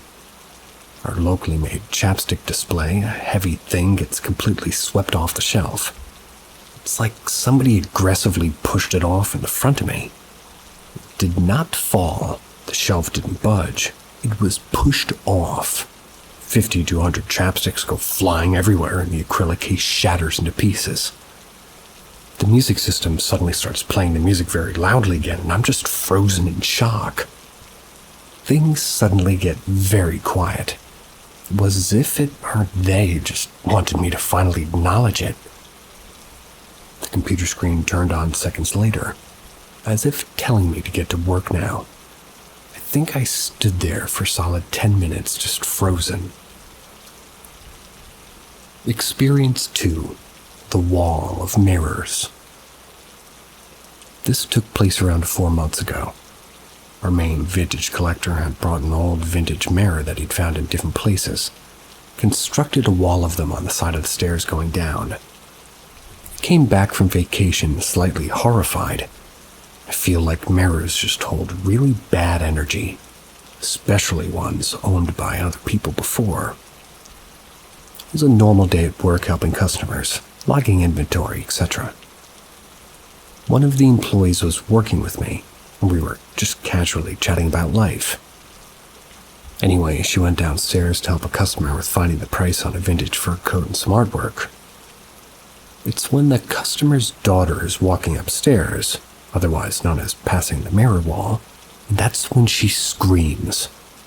I, being the person in charge, run toward the screen to just check on everything, and this girl is inconsolable, claiming that she saw a shadowy figure in the mirror.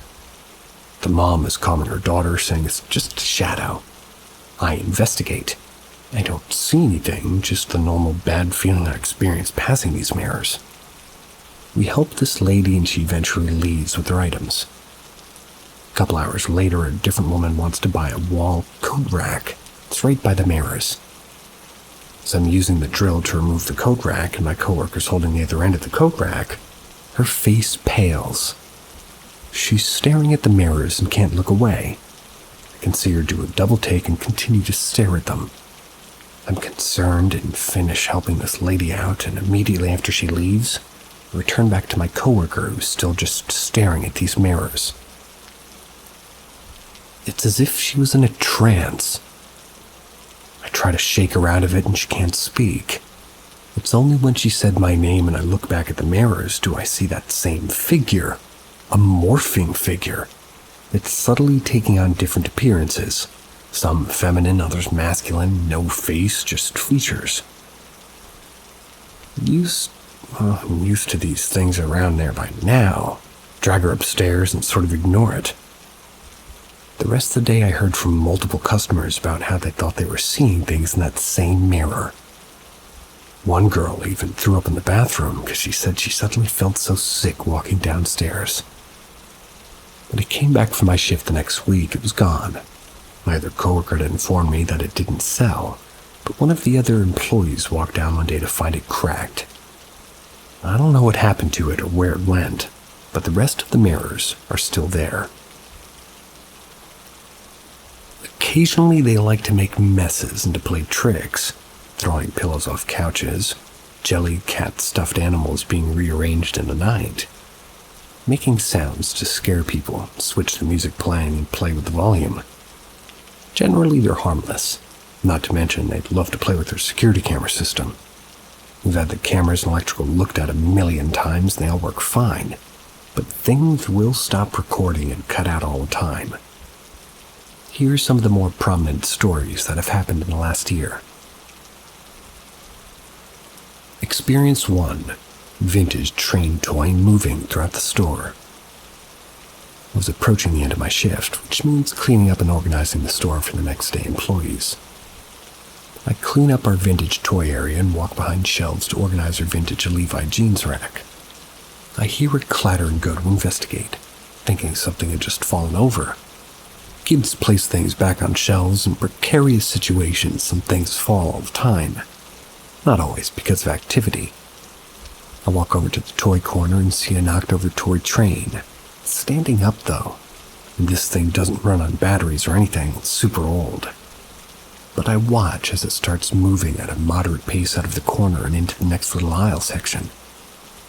Once again, it's just a modeled train. No strings, no batteries, no track. It stops after about 6-ish feet of movement. After my initial internal screaming, I decide to leave it there for whatever's moving it. I hesitant, just kind of try to ignore it and go back to cleaning. No more sound of movement. Right before I close up, I put the train back in its shelf. Experience 2. The Silver Ring. Basically, I sold a customer an old turquoise Native American ring. It was on sale, so no returns. A week later, she calls and begs for a return. She drives literally an hour back to the store and says that she doesn't want the ring anymore. I think someone regrets spending the money they did, I get it, but then she goes on to say things have been so weird in her house since she bought it. She said her cats were acting up, the house was making weird noises. The doors were closing on their own. I wasn't supposed to take it back due to policy, but we worked something out. She seemed so frantic. Sometimes you'd think somebody's making something up to get their money back, as it happens in retail, but she seemed so scared. And based on my experiences working at my job, I didn't doubt her. Nothing happened after we got the ring back anyway, luckily. It was sold a little bit later to a collector. We didn't hear anything after. Experience 3, the shadowy figure. This is not my story. It's a friend's who was visiting. She came in to visit me at work. She wanted to try on some vintage clothing, so she goes into the dressing room to try it on. And while she's doing that, I go into the next room over to show a customer the bathroom. When I come back, my friend is sort of shocked to see me walk back into the main shop area. She looks back behind the counter and then back at me, confused. I can tell she's processing things. She asks, "Were you not in the back room just now?" And I'm confused, seeing I wasn't, and my coworker left early. And now my friend is very practical as a human being. She has to see it to believe it. That's her philosophy. She then goes in to explain that the back room door, which is slightly visible to customers, was halfway closed. She said that there was a shadow matching my height and size making noise back there and moving around. She said that she thought I was back there grabbing items. She thought she heard me respond and say, too at one point. And mind you, no one else back there, no other customers had come in at that point. When I went to look, the figure was just gone. Nothing seemed out of place, but she seemed to be convinced that I was back there.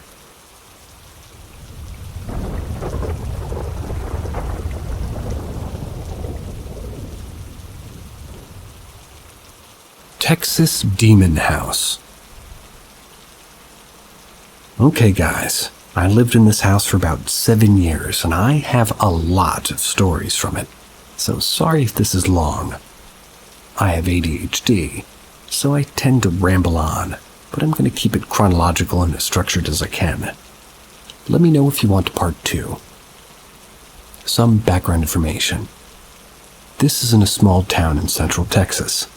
The house is a 1-story, 3-bedroom, 2-bath with a front and back living room, a nice-sized backyard with a palm tree, a gazebo, and a shed converted into a bar.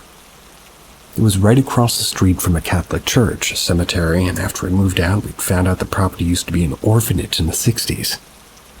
It shut down because before it was a funeral home with a crematorium, and that the orphanage was using to dispose of the bodies of the malnourished or abused children living there. We, being me and my immediate family, we were initially hired to clean up the house after the previous tenants trashed it. And by trashed it, I mean trashed. Carpet, when we cleaned it, it was a light beige color, started out black. There were human-sized holes in the walls as if somebody was slammed repeatedly all throughout the house. Dead chickens and other small animals were all over the floor, along with black candles, pentagrams on the walls and floors, and some mystery blood smeared on the back of the closet on the master bedroom. Gotta love mystery blood. How'd we feel comfortable enough moving in after all this that we found? Well, when it cleaned up, it was a really nice place, and the rent was only $450 a month. We should have known just based off the low rent. I'd still do it. First instant. It was our first day in the house. I had most of my stuff in already, so my parents told me to wait at the new house while we went to our old house with my siblings to get more stuff. I decided to take a nap after putting a few things on my dresser. In the center of the dresser, I put a Mary candle my mom had given me. It might be important to note that the most satanic stuff was found in the master bedroom that had a walk-in closet, a dressing room, and its own bathroom. This room became my room because everybody else was too scared to even set foot in it, including my parents. The whole 7 years that we'd lived there, the only time anybody else had, but me, set foot in a room was before we moved in while we were cleaning the house. My little brother got the middle bedroom, and my little sister got the room next to his at the end of the hall next to the other bathroom, and my parents opted to turn the back living room into their bedroom. After arranging my stuff in the dresser, I laid on the bed and took a nap. I was waiting for my family to return for more stuff. Not 2 minutes after I shut my eyes, the candle slid off the right side of the dresser to the floor with a thud. I was a little freaked out, but as I was by myself, I tried not to. So I tried rationalizing it, saying it was the wind or my dresser is crooked or slanted. I checked the dresser by pulling it away from the wall a smidge and putting a ball in the center to see if it rolled. It didn't. Then I checked all the doors and windows to make sure that there wasn't a draft or something. Put the candle back in the center, laid back down. Not a minute or so after I shut my eyes, the candle slid off to the left side this time, like somebody was sliding it and fell. I said, nope. Ran outside, waited on the porch till my family got back. When they questioned while I was outside, because it was summer and Texas is hellishly hot in summer, I replied that I wanted some fresh air and sun, trying to play it off so they wouldn't think I was crazy. Second incident.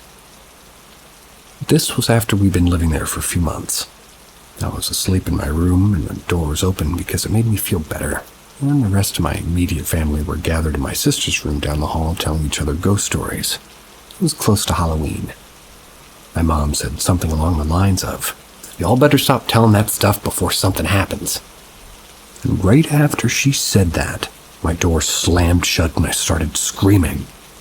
Side note, when I was younger, I used to sleep talk and walk a lot, especially if there's paranormal activity in the house, as this wasn't the last time we lived in a haunted house, unfortunately. My mom urged my stepdad to go check on me, but he just said, "You go fucking check on her." So eventually they both came in to check on me. They said once they opened the door, they saw me sitting up in bed with my eyes open, but glassy, not focused on anything. I kept saying, "Get off me, get me help."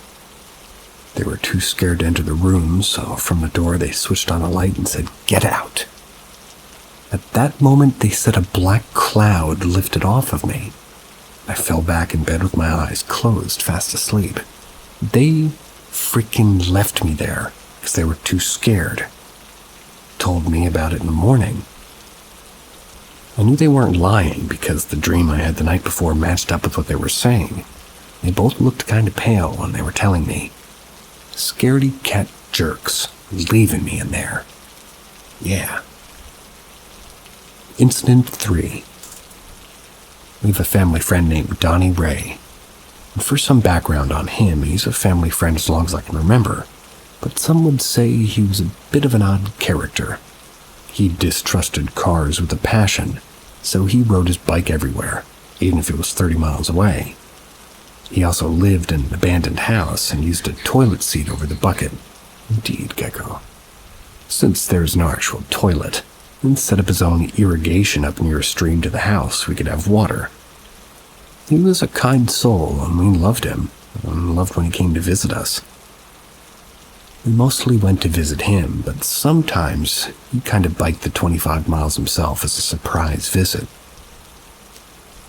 On this particular day, he came in the morning, and by midday, me, my mother, and Donnie Ray were chilling on the front porch while they were drinking mixed drinks. I had my sweet tea. My mom finished her drink and asked Donnie Ray if he wanted another. She was about to go inside and make her another. He said, "Sure, why not?" She went inside. Not 30 seconds later, my mom came from the side of the house with different clothes on, walked up towards us. And what's weird about that is, to come from the side of the house, she would have had to go all the way through the back door and then come all the way around. So what we said was, "What are you doing? I thought you were going to make drinks." She said, "Don't worry about that. We can just talk." She proceeded to talk about death and suffering, kind of in a laughing manner as if she found it enjoyable. We didn't say anything while she talked because we were still wondering how she changed her clothes that fast. Suddenly, in the middle of her talking, she said, "I gotta go," sprinted around the side of the house. Not 30 seconds after that, my mom came back through the front door with 2 drinks in her hand, and her original clothes on. We both stared back, and she was like, "Why are y'all tripping?" We told her that she had come around the house with different clothes on, talking crazy. She, of course, didn't believe us, thought we were playing a joke on her. We dropped the subject and went back to chilling. How? After a bit, I wanted to go ride my bike. My mom was pretty strict growing up, so the only place I could ride my bike was the church and cemetery parking lot across the street. I begged Donnie Ray to come with me, since none of my school friends were allowed over, so I wanted the company while he was there. My mom told me no, of course, but he said it was all right, and we set off to ride bikes around the parking lot. That was as far as I could go. After a while, he said, "Hey baby, I want to show you something in a little bit." I said, "Okay, let's go to the grotto first." We biked down to the grotto behind the church. We sat on a bench there and he asked what the grotto was for. I told him you could pray or just think if you want. We sat in silence for a few minutes till he said, "Follow me." He led me down to the cemetery part and we stopped in front of a grave. He said, "That's my brother right there. He died when he was a young man." I said, "I'm sorry, Donnie Ray. What was he like?" He told me and then started crying and said, "The angels have been talking to me and they say that he's waiting for me." I asked, "What do you mean?" "I'm gonna die soon, sweetheart. The angels have been telling me for a while now." I said, "Are you sick?" "No, I'm not, and I don't know how I'm gonna die. I just know my time's coming soon." I was like, "No, you're not gonna die, Donnie Ray. It's okay. It'll be okay. It's okay to be scared." We hugged and stood there in silence for a little bit, then wordlessly we came back to the house. We spent a few more hours, then biked back home. Incident 4. A few months after that weird day, we were about to go to sleep when my stepdad got a call. It was Donnie Ray's mother telling us that he'd gotten hit by a drunk driver while on his bike. They couldn't even find all of his body parts. That's how hard he got hit. Everybody started crying and freaking out, and suddenly a trash can in the kitchen we were all staring at started shaking. He froze and my stepdad screamed, "Leave now, you're not welcome here." He stopped. After a few minutes of all of us standing around miserable, we shuffled off to bed and I thought back to what Donnie Ray had told me. Cried into my pillow all night. Rest in peace.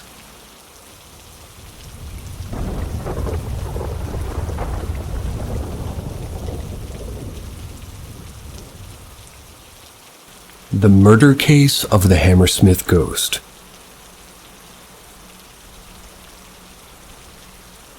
In the December of 1803, the residents of Hammersmith, a small town located on the northern banks of the River Thames, started facing a ghostly problem. They started reporting petrifying encounters with a phantom that haunted the lanes, churchyards, and fields of the town. With some witnesses describing it as a white hooded figure and others claiming it to be in the skin of a beast, one concordant thing about the ghostly figure was the terror it inflicted upon its victims. It struck so much terror in the mind of the residents that they tried their best not to go out of their homes after 5 in the evening. Ghost attacks. On the 15th of December 1803, while Thomas Groom, a brewer servant, was walking through St. Paul's churchyard with a fellow servant at around 9 p.m., he encountered this ghostly figure. According to his own account, something came from the tombstone behind him and caught him by the throat. It twisted him around, but he didn't see anything in front of him. He tried pushing it away with a fist, and while doing so, he felt something that resembled a great coat. This incident gave Thomas a terrible fever, from which he would This incident gave Thomas a terrible fever, from which he very lately recovered. On the 29th of December 1803, while William Girdler, the private watchman who was appointed by residents of the town, was on his nightly rounds, he reported seeing a tall, whitish figure. When he walked toward it to get a better look, he noticed that it was a person who had covered himself up with a white cloth. Underneath the cloth, he wore a dark coat with metal buttons. William tried nabbing him, but the person fled into the darkness. Even with the dawn of the new year, the attacks of the ghostly figure never stopped. At the beginning of January 1804, the ghost attacked 2 women. With one elderly and the other pregnant, the shock caused by the terrorizing encounter killed them both. One night in the same month, while a driver of a coach was traveling on a remote lane in the town, he started hearing a strange rustling sound. When he looked around to see what was causing the sound, he saw a strange white figure gliding over the nearby meadows parallel to him. As he got closer and closer, he noticed that it had bladders on different parts of its body. Ew. Completely terrified, the driver jumped out of his carriage and ran back to the town, leaving behind his passengers and his horses. When he returned back with over a dozen residents by his side, he found the traces cut and the horses grazing in a nearby field. The murder. Following this event, a clergyman and a resident of the town offered a reward to anybody who could capture this ghost, with half of the residents considering this ghost a real one, and the other half considering it as a man acting as a ghost. Groups of young men armed with guns began roaming the lanes.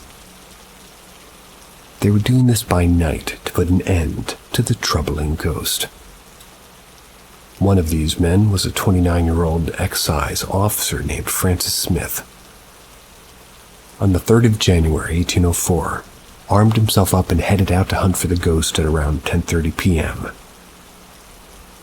When watchman William met him at the corner of Black Line Lane, Smith told him that he was out in search of the ghost.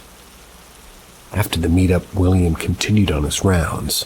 Smith plunged into the darkness to continue on his hunt. At the same time, a bricklayer named Thomas Millwood was going to his house from his mother's house. He was still clad in his work clothes, which were completely white. Because of his work clothes, he had already been mistaken for the ghost twice, and even this time he was mistaken for a ghost by Smith. Thinking Millwood was the ghost, Smith shot him. With a bullet through his jaw, Millwood met his demise, and his body was taken to the Black Lion Inn. Smith acknowledged the crime he had committed. He turned himself in. Despite Smith claiming that it was an accident and that he only killed Millwood because he resembled a ghost, he was sentenced to death on the 6th of January 1804, but his sentence was changed just in a few days' time. On the 24th of January 1804, he was pardoned by the king himself on condition that he severed 1 year in prison. I'm going to go with suffered. The ghostly attacks pause and resume. By the time of Smith's trial, one of the culprits behind the haunting was found. It was discovered that a shoemaker named John Graham had a habit of disguising himself as a ghost. He was a religiously inclined man who was the principal singer in the chapel. This made him the last guy to be suspected as the man behind the haunting. According to Graham, he did it to take revenge on his apprentices after they scared his children by telling him ghost stories. However, Graham was adamant that he went out dressed up as a ghost only once. This was accepted by the community and no further action was taken against him. Following this incident, the ghost stopped appearing and the life of the town started returning to normal.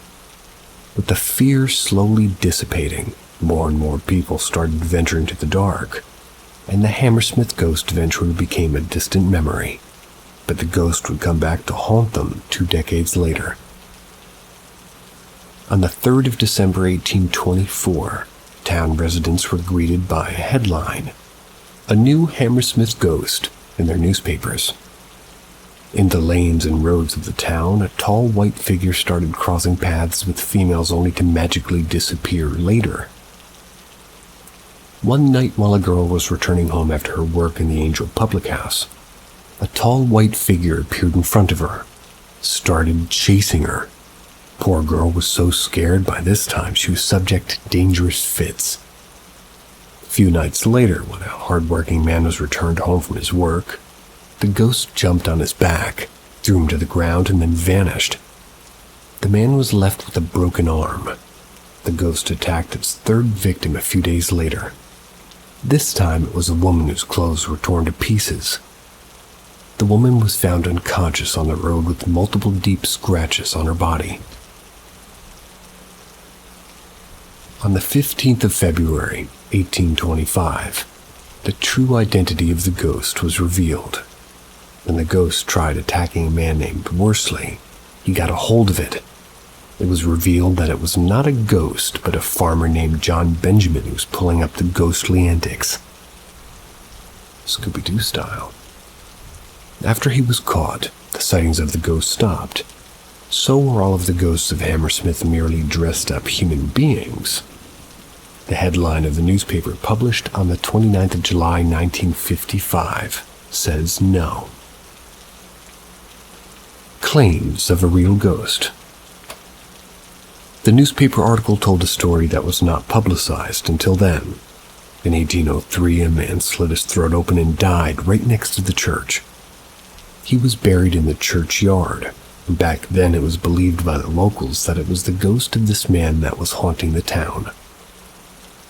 The person who shared this information with the newspaper claimed that his great-grandmother had seen a tall white figure rise from the tombstone of the man's graveyard. She claimed that it had flaming eyes and it chased her until she fainted. When she woke up, the ghost was already gone. 2 days later, the poor woman died because of fear.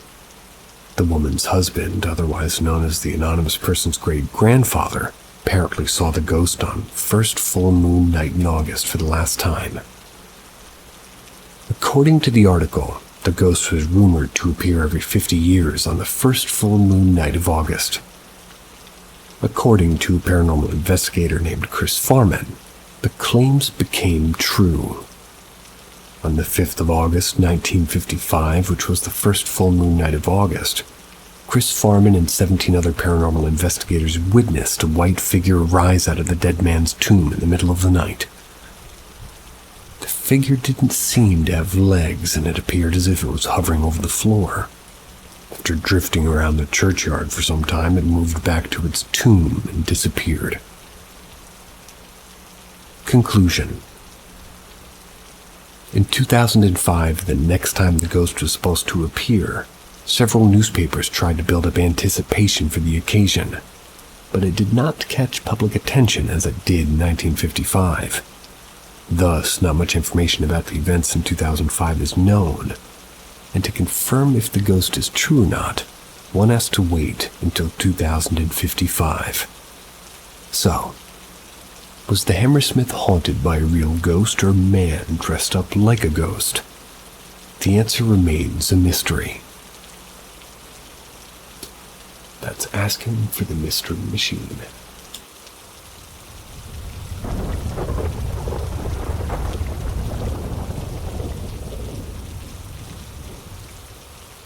The truth about shadow people. I often hear a lot of people throughout, not just all of Reddit, but the entire internet as well as that of reality, asking about shadow people, sharing their experiences with them, among other things, involving their presence, what they do, what or who they are, and more. The word truth in the title is in quotes because, while I do not know if this is in fact the truth about the shadow people, it is the closest and most reasonable explanation I've come up with. I've done loads, and I mean loads of research. If you are by chance wondering why I've spent so much time doing said research, it simply has all been driven by my pure fascination with these entities in general. And maybe deciphering the mystery of them has evolved into somewhat of an underlying passion of mine. Knowledge is power, after all. Some people say shadow people are interdimensional beings. Others say they're aliens, maybe they're ghosts, angels, or perhaps even demons. The list goes on. Now, believe me when I say that I do not want to make this a whole religious thing. I am not a superstitious person. I do, however, like to say that shadow people are jinns, spoken of the Islamic Quran, synonymously known as jinns, that can actually take on any form they want. In other words, this is simply what I believe, for the most part at least, that many have claimed to be the truth. Until we get more information, however, we won't get much further in terms of deciphering the underlying and actual truth behind them. I'm just here to provide some of that information I've heard through the grapevine. Shadow people are jinns that were here before humans and are made of smokeless fire. Vitilicet, they are not actually shadows, but instead are made out of the same material as the heat on top of a flame. They live here on Earth among us, but cannot be seen simply and only when they choose not to be. They only show up if they feel as though it's necessary, or if they are called upon. And as for those who encounter shadow people involuntarily, this is because they are greatly attracted to people and or locations that radiate or are associated with negative energy and or emotions. Emotions such as fear, anxiety, anger, inadequacy, etc. If your mind is under the influence in any shape or form or way, that potentially unlocks great sensory or emotional channels that attract them as well, well, they can be seen. Most of them keep themselves unless they've been called upon or even provoked. Their lifespan is unknown, but could range anywhere from hundreds to thousands of years old. Though interestingly, they merely have the mental capacity of about a 10 or 15-year-old. That is why a lot of the things they do are relatively inexplicable and can be incredibly difficult to interpret. The shadow people are actually more afraid of us than we are of them, but they are intrigued by us at the same time. Some can actually fall in love with humans, which could be a cause for contact. They also love it when we try to theorize about them, such as what I'm literally doing right now, because they actually never want people to know their truths. That is why I'm making this post, in hopes of uncovering what might be, but I could potentially literally be attracting them right now by making a post like this. Just to put that into perspective. Some people claim that humans have used shadow people since the days of Babylon for black magic, which is another topic in and of itself. Some shadow people can in fact be spirits or demons, as some may say. Alternatively, many people have documented benevolent encounters with them, to the point of absolutely insisting that they're harmless. I see people say this far too often, to be honest. They do, however, and factually speaking, have a dark agenda toward mankind. And while they may not always attack you physically, their war with you is one of the soul. So, how exactly should one go about getting rid of them? Well, first of all, you find yourself encountering a shadow person or people frequently and they're not doing anything, such as by mostly standing there, menacingly staring you down, then you probably don't have much to worry about. Odds are, though, if that's happening to you, then you are radiating a relatively large amount of any of the negative emotions I mentioned earlier. The best thing to do is to simply ignore them. They usually just go away. If this doesn't work, a lot of people claim that mentally, or even verbally, telling them to leave, sometimes even swearing them out if necessary, especially in the form of shouting at them, works as well.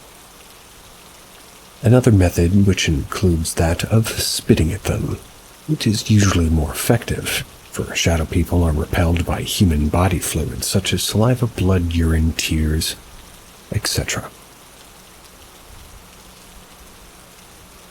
They're also incredibly sensitive to sound, for it is my understanding that shadow people can hear the quietest of utterances of both your conscious and subconscious thoughts, even and including your memories. You can think of it like misophonia. This is why, in terms of banishing them, some success stories I've heard involved shouting at them, or perhaps even singing one of your favorite songs as loud as you can just at the sight of them.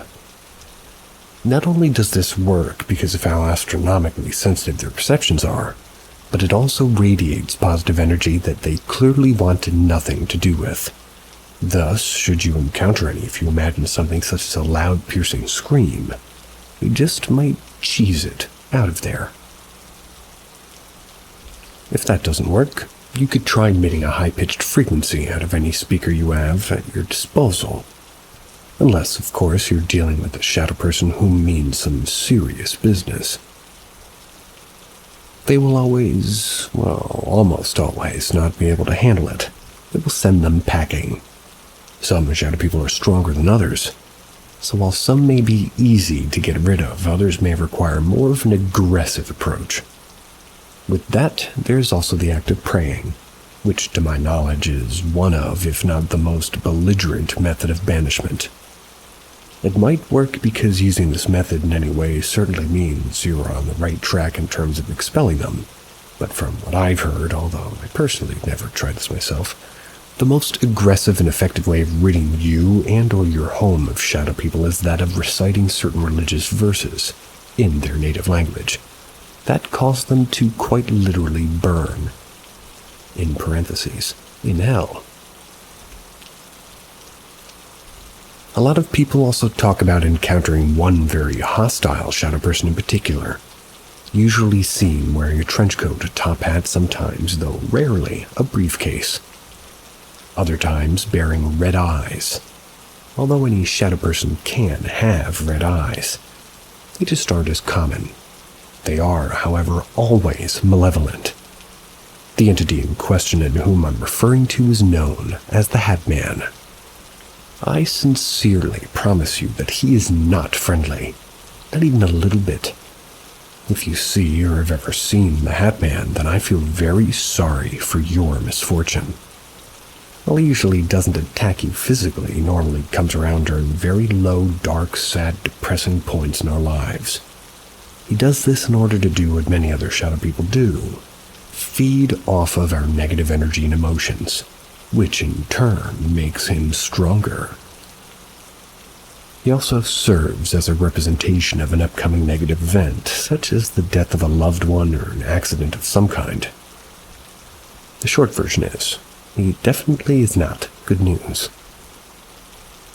That about sums up everything factual that I know about shadow people.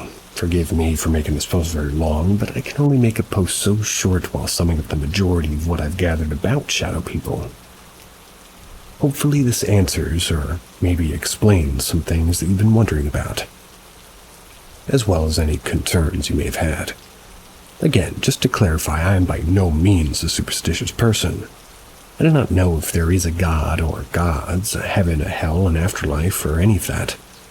Shadow people may or may not at all be djinns, but aside from that claim, I firmly believe that nearly everything else I said rings true. So, if anybody would like to dispute this claim, or any that I've made, share their experience, or mention something that I neglected to, or just have any comments to make, I welcome your input. I'll also gladly answer any of the underlying questions that you may have, which I haven't touched upon here.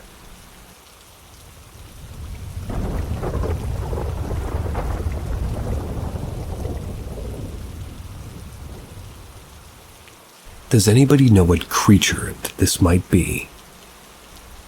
I live in New England.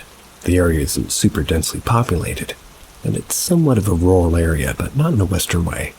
In the east, rural areas will often have houses, farm fields, fire towers, highways, even more in remote areas. Things are a lot more densely populated outside of the cities here in the hills and the elevations of the northeast. Mountains are still quite sparse, much more akin to the western U.S.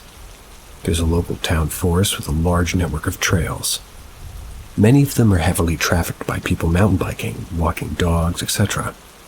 I like to stroll alone near sunset, especially this time of year when the weather's fairly hot during the day. I would usually stroll with my siblings, but they've gradually drifted away over the years as I started getting college internships, jobs, and moving away, etc. I still enjoy a good walk in the woods, though. So yesterday I set out with my keys and phoned to the woods. It had been a few weeks since I'd last gone on the trail, and because I was busy finishing up some work related to school, this town forest isn't a place I'm pretty familiar with, and I know all the major trails by heart, and a few of the smaller trails. I usually walk a loop around the park, which goes by a few houses and some livestock and dogs, but about 85% of it is through the woods. The time this happened was about 8:30, just as the sun was setting and it was starting to get dark. I was enjoying the medley of sounds, including leaves rustled by the wind and the repeated bird calls. It was quite soothing, and my thoughts were consumed by something or other such as thoughts of my elderly guinea pig's illness. The point is, I wasn't focused at all on the paranormal or cryptids or anything. I'm a fairly logical person, and although I don't discount the possibility of paranormal beings existing, I think there's a general lack of evidence, and also don't encounter much paranormal activity. I also think that maybe other explanations exist for the paranormal aside from, ghost. And perhaps it could be other unknown phenomena. I think the only paranormal activity I remember encountering is this breathing sound I heard next to me once or twice after my brother left my room. And then again, I was pretty young, so it's possible it's just my computer fan. Anyways, I digress.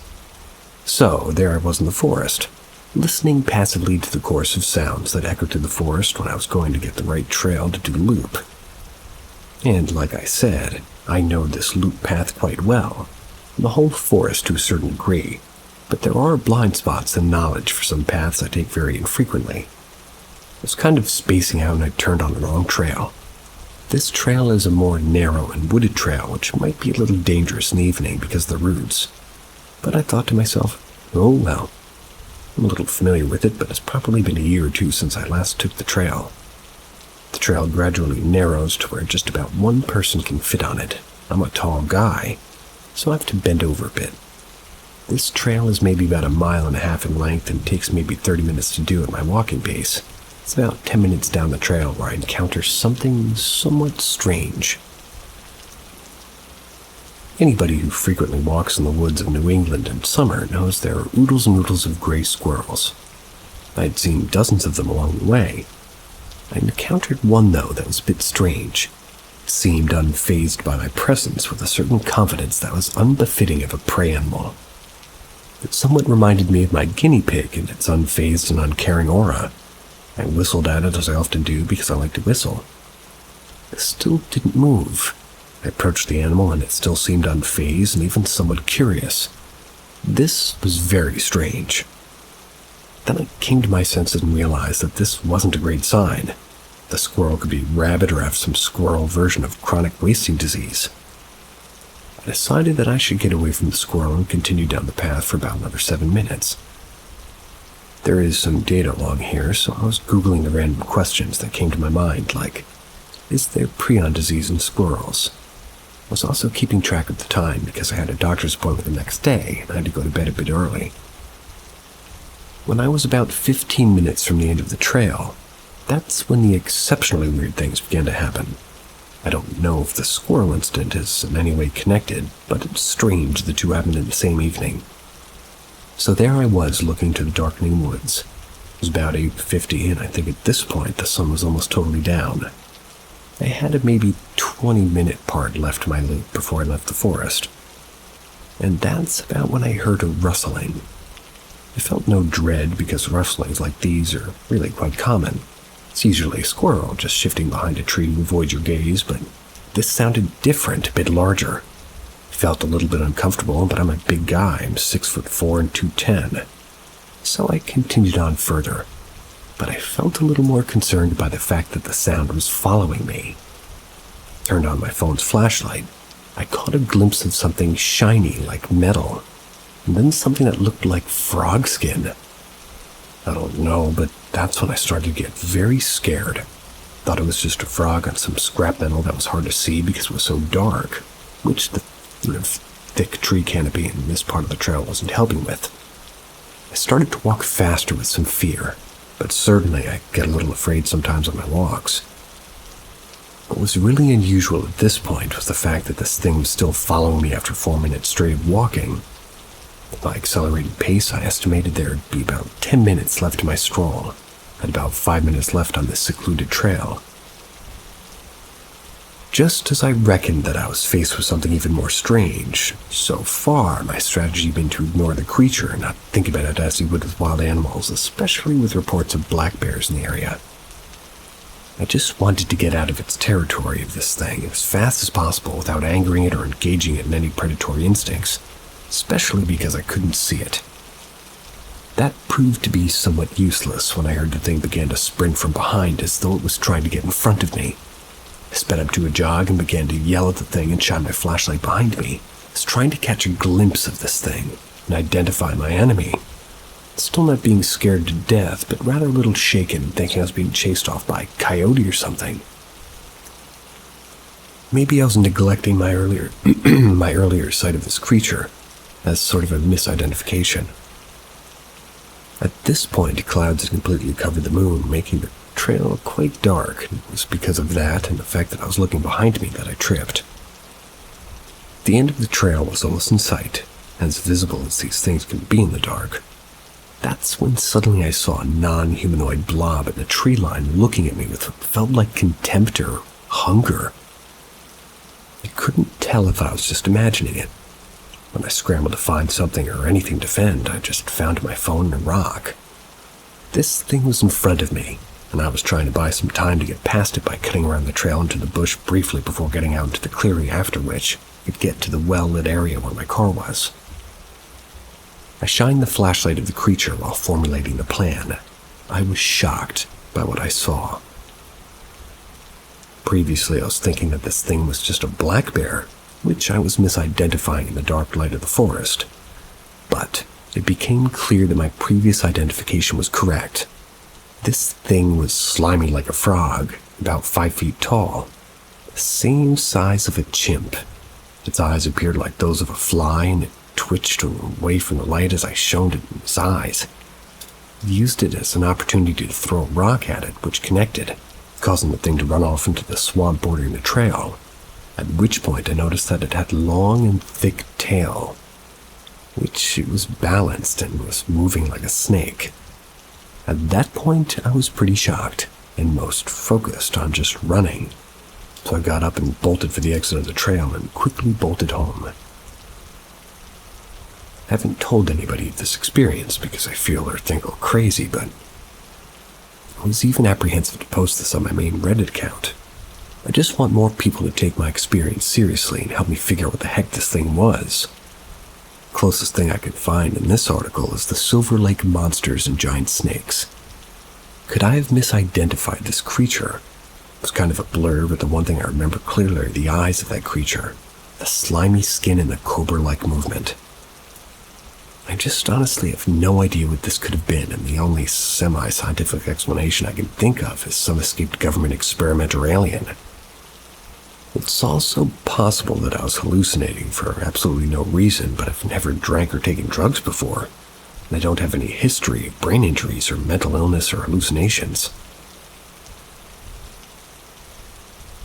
In any unknown animal situation, you have to channel your Steve Irwin. That is my advice. What that will lead you to, I do not know. Is it good advice? I do not know. Yet it is my advice nonetheless.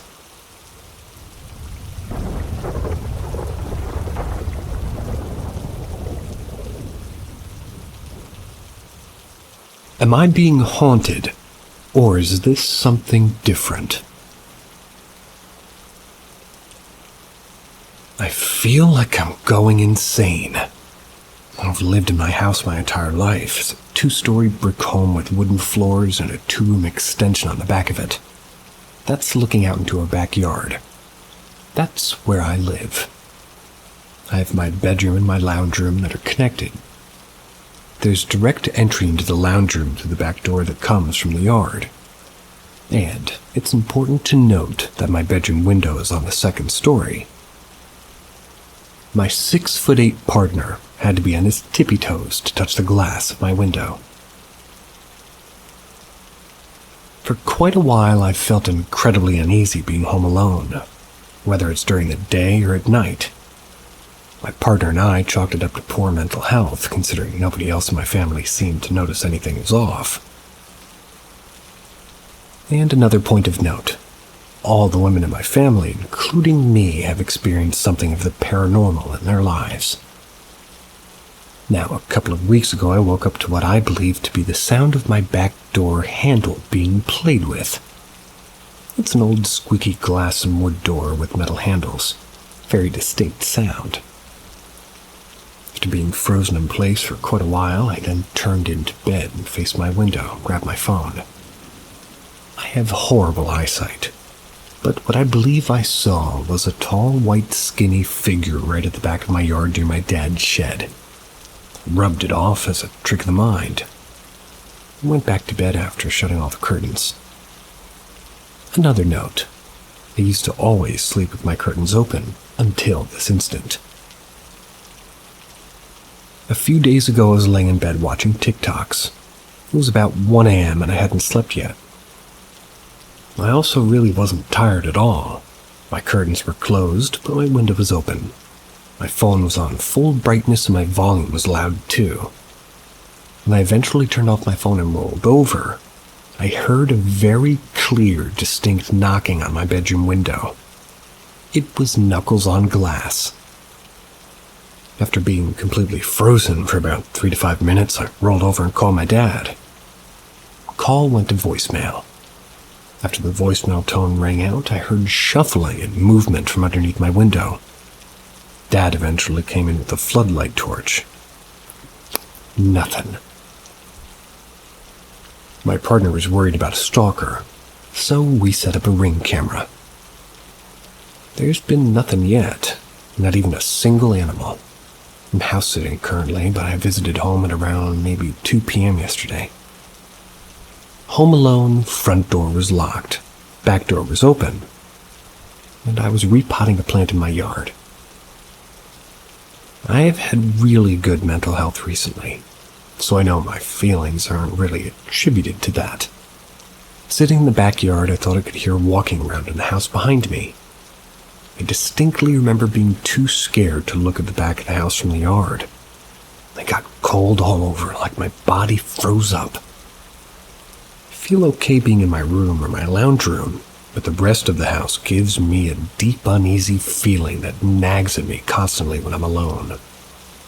My entire life has always known what I've been watching, and, well, I get sharp tingling down my spine.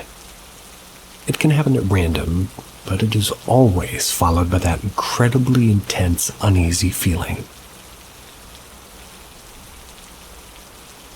Yesterday, I was driving back to my house.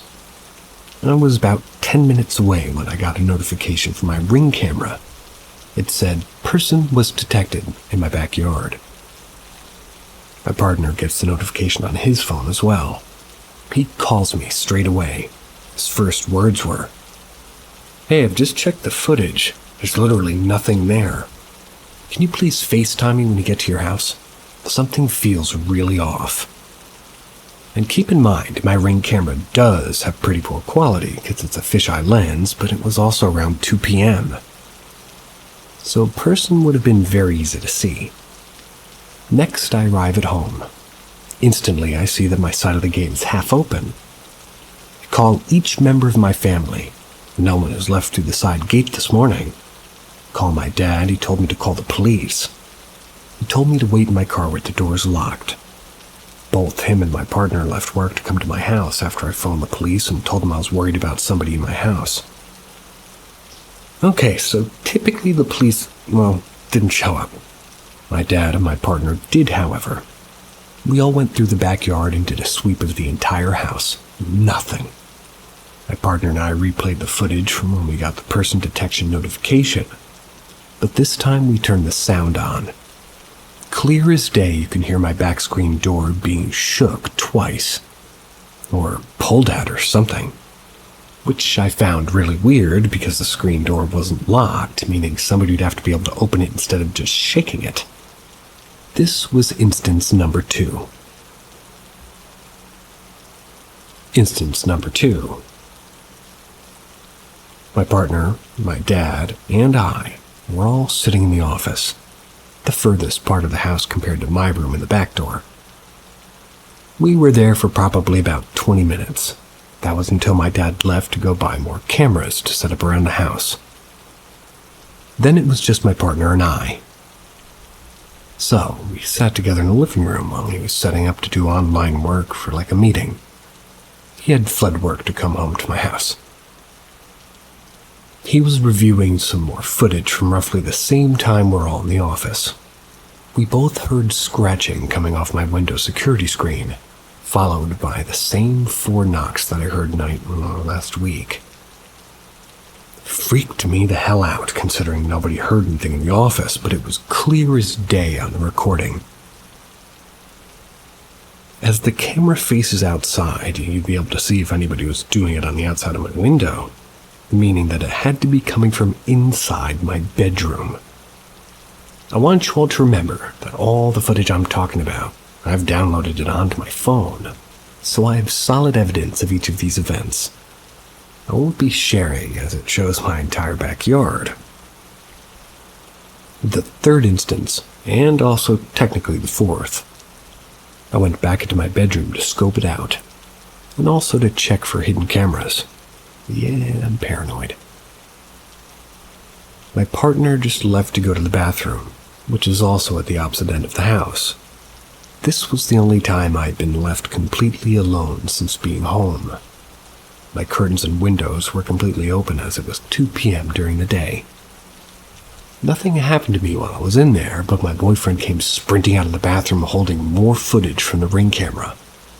This time you could clearly hear heavy breathing and what we both thought sounded like someone licking their lips. Now, because of how clearly we heard it, it means that it would have had to come from directly next to or in front of the Ring camera. The camera being at least 7 feet off the ground, would have been able to capture anything visible around it because of the fisheye. And again, nothing on the camera, just the sound. I also didn't hear anything while I was in my room. We had previous footage of a howling gale of wind hitting the cameras we wanted to compare. This was even louder than that. While I was alone in my room, I did something stupid. I know it was stupid, but I was afraid and my better judgment went out the window. I sat on my bed and said to my mom, or rather, to my room, "You're not welcome here. I'm not afraid of you." Completely forgot I said that, until my partner and I were leaving my room after reviewing the footage. We heard a crack coming from behind us. Turn around and my little Lego cat that my boyfriend built me. It's been thrown across the room and was laying perfectly in the floor. There was no wind and this cat was on the highest shelf in my room, so it couldn't have been locked. My partner also picked it up and dropped it from knee height and it shattered instantly. But it hadn't been moved halfway across the room, still in perfect condition. That was the last straw for me. We both bolted out of the house, haven't been back since. No one else in my family's experienced anything. This is the most activity I've experienced in my entire life. I'm not Christian or Catholic, so I don't think Jesus is helping me out with this one. His name would hold no power because I don't believe. I think whatever it is malicious, not getting good intention vibes. What are we thinking now?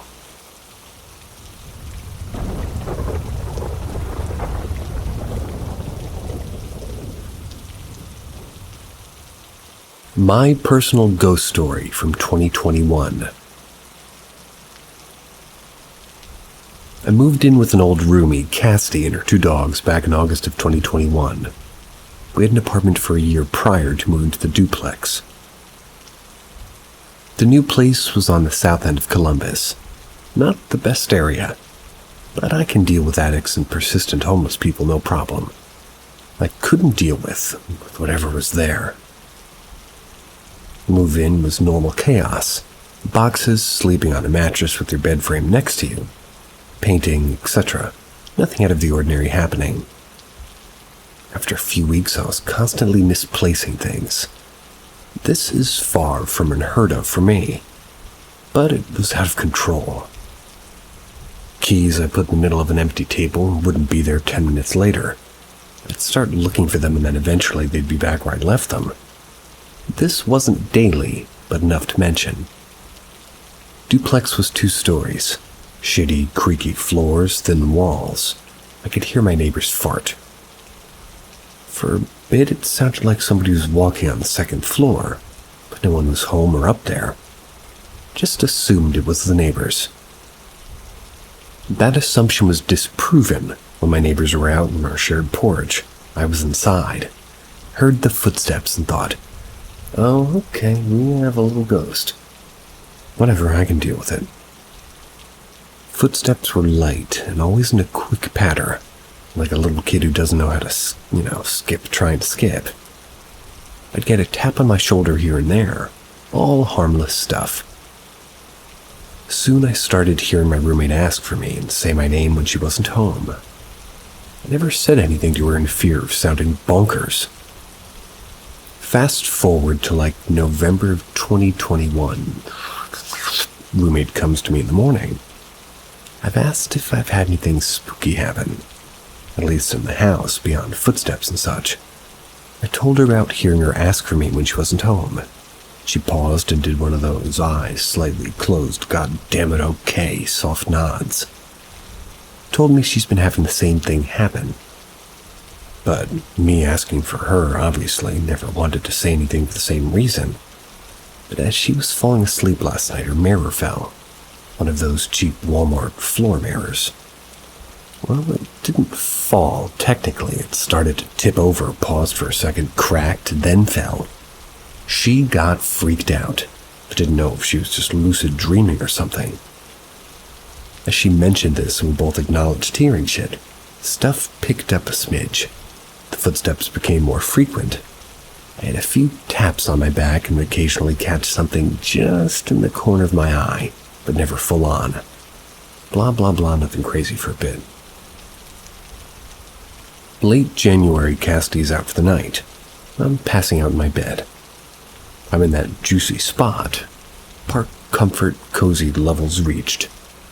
And when you know you're about to fall asleep, then I breathe in my ear and I hear, downstairs, come on.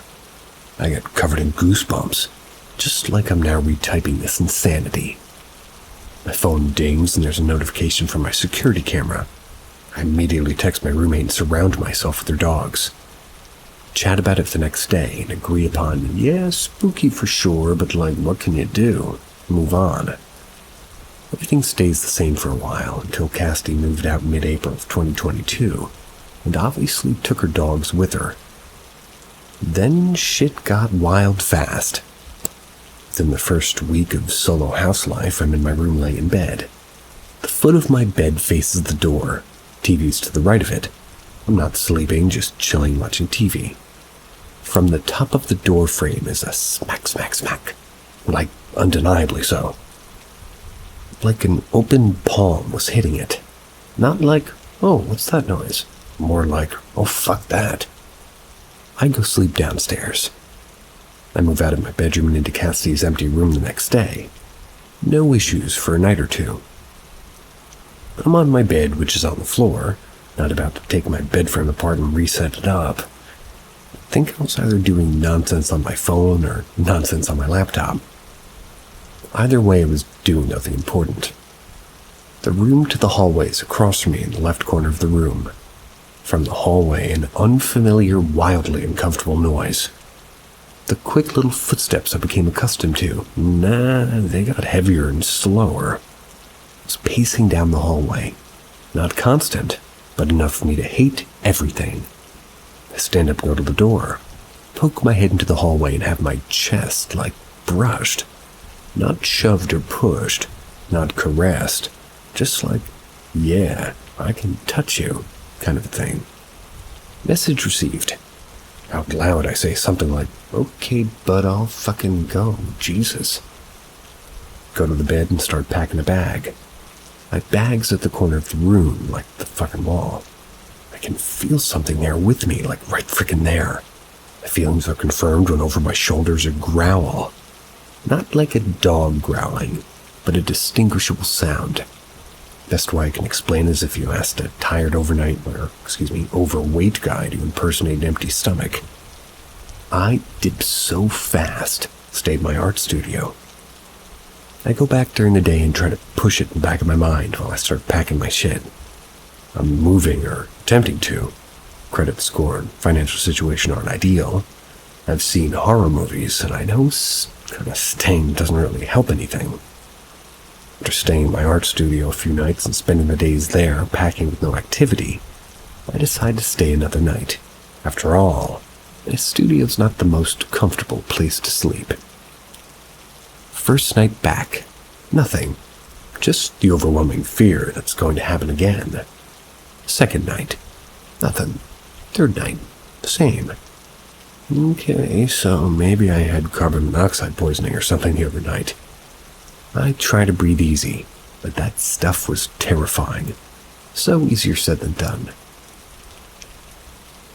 Once I somewhat settled back in while continuing to pack up, the footsteps started back up. Things progressed like a heroin addict's tolerance after a quick stint in a rehab. Then I start catching little glimpses of it, where it'll be like right at my shoulder, just enough in my peripheral for me to notice that it's there. As soon as my eyes stop focusing on an area and my head turns, bam, it's in that corner. A bunch of creepy-ass shit started to happen. Here are some examples. I was showering naked, as most people do. Recently removed shirt was on the floor, leaning on the closed door. I rinsed my face, then my shirt's halfway under the door. My leg was grabbed, like legit pulled while I was walking at my steps. The little closet door slammed shut.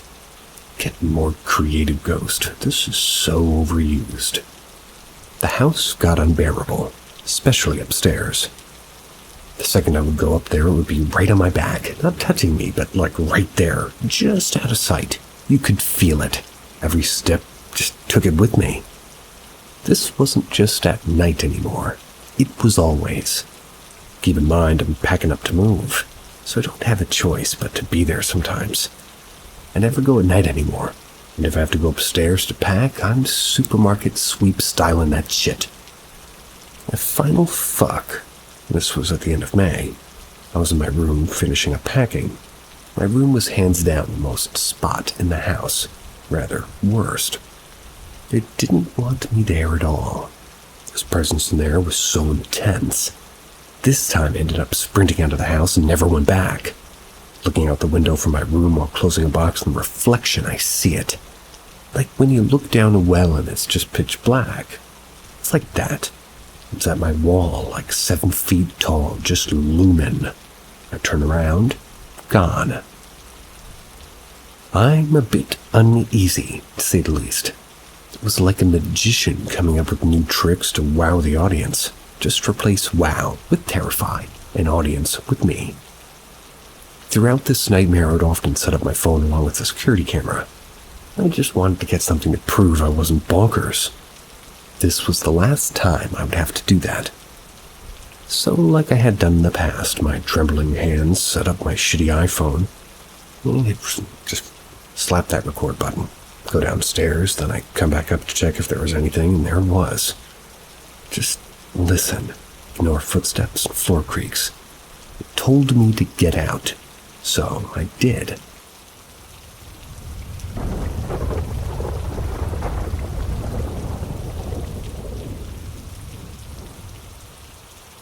Second time I've ever spoken about this.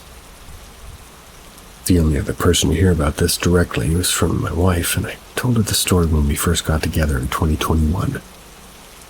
I'll probably explain it here in not as much detail, but I still remember it like it was yesterday. I was recently reminded of it because we just had a baby at the hospital I used to work at. That's when all of this was going on in my life. And it's the first time I've been back since there, like 2020. My ex-wife and I had separated during the pandemic, making divorce and custody of our 3-year-old at the time son a nightmare, because courts weren't open, everything was telecourt on Zoom calls. things got dragged on all the time.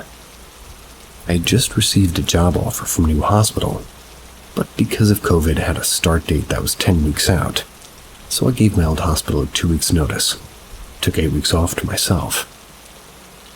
In that time to myself, I realized how nasty the divorce battle was getting, how expensive it was, how much my ex was also manipulating people around me, that I started cutting off a lot of people close to me. I stopped talking to people who weren't my attorney, my 2 cousins, or the woman I was seeing at the time. The gyms weren't open and I couldn't work out. My new job pushed back my start date another 6 weeks due to not having enough appointments to get new hires cleared for work through Employee Health Services physical exams, so I'd be out of work for a total of 3.5 months. I wasn't on any verge or mental breakdown or anything, but some things started to close in when I realized how many people I had to disassociate myself with. Bills still coming while my savings were dwindling. Attorney fees racking up, and I was missing my son a lot, especially with no court order in mind until one was in place. I only got whenever his mom would let me. In trying to pass time and also trying to find financial gain, I started to frequent the only place that never closed, the casino. Quickly found myself playing there daily for hours on end and ended up racking up play points, getting offers to meal comps and free room stays, but I always went home at the end of the night in anticipation of maybe getting my son the next morning. Most of the time I'd leave around 2 or 3 a.m., and the table action from Baccarat and games of choice would die down. Some days I was in the casino psychosis, where I would leave, not cash out any chips, and I knew I was coming back anyways. I'd get home to sleep a little and then get up to check my phone and see if I was getting my son for the day, touch base with my attorney, shower, get back into the car and head back to the casino 40 minutes away, all the while the sound of slots were still ringing in my ears from nights prior. One night I came home around 1 a.m. I had to be up early. The woman I was dating at the time lived 2 hours away in San Jose, California. I was severely neglecting the relationship that we had made plans. 1 a.m. was early for me. I was pulling up to my house, my porch light wasn't on, but turning into my driveway, my headlights shined in that direction. I saw a boy, probably around 8 or 10 years old, by my door. I hopped out of the car quickly, thinking he might be in trouble. When I got to the door and there was no one there, well, I was certain it was a boy. I wasn't seeing things from being tired because I wasn't.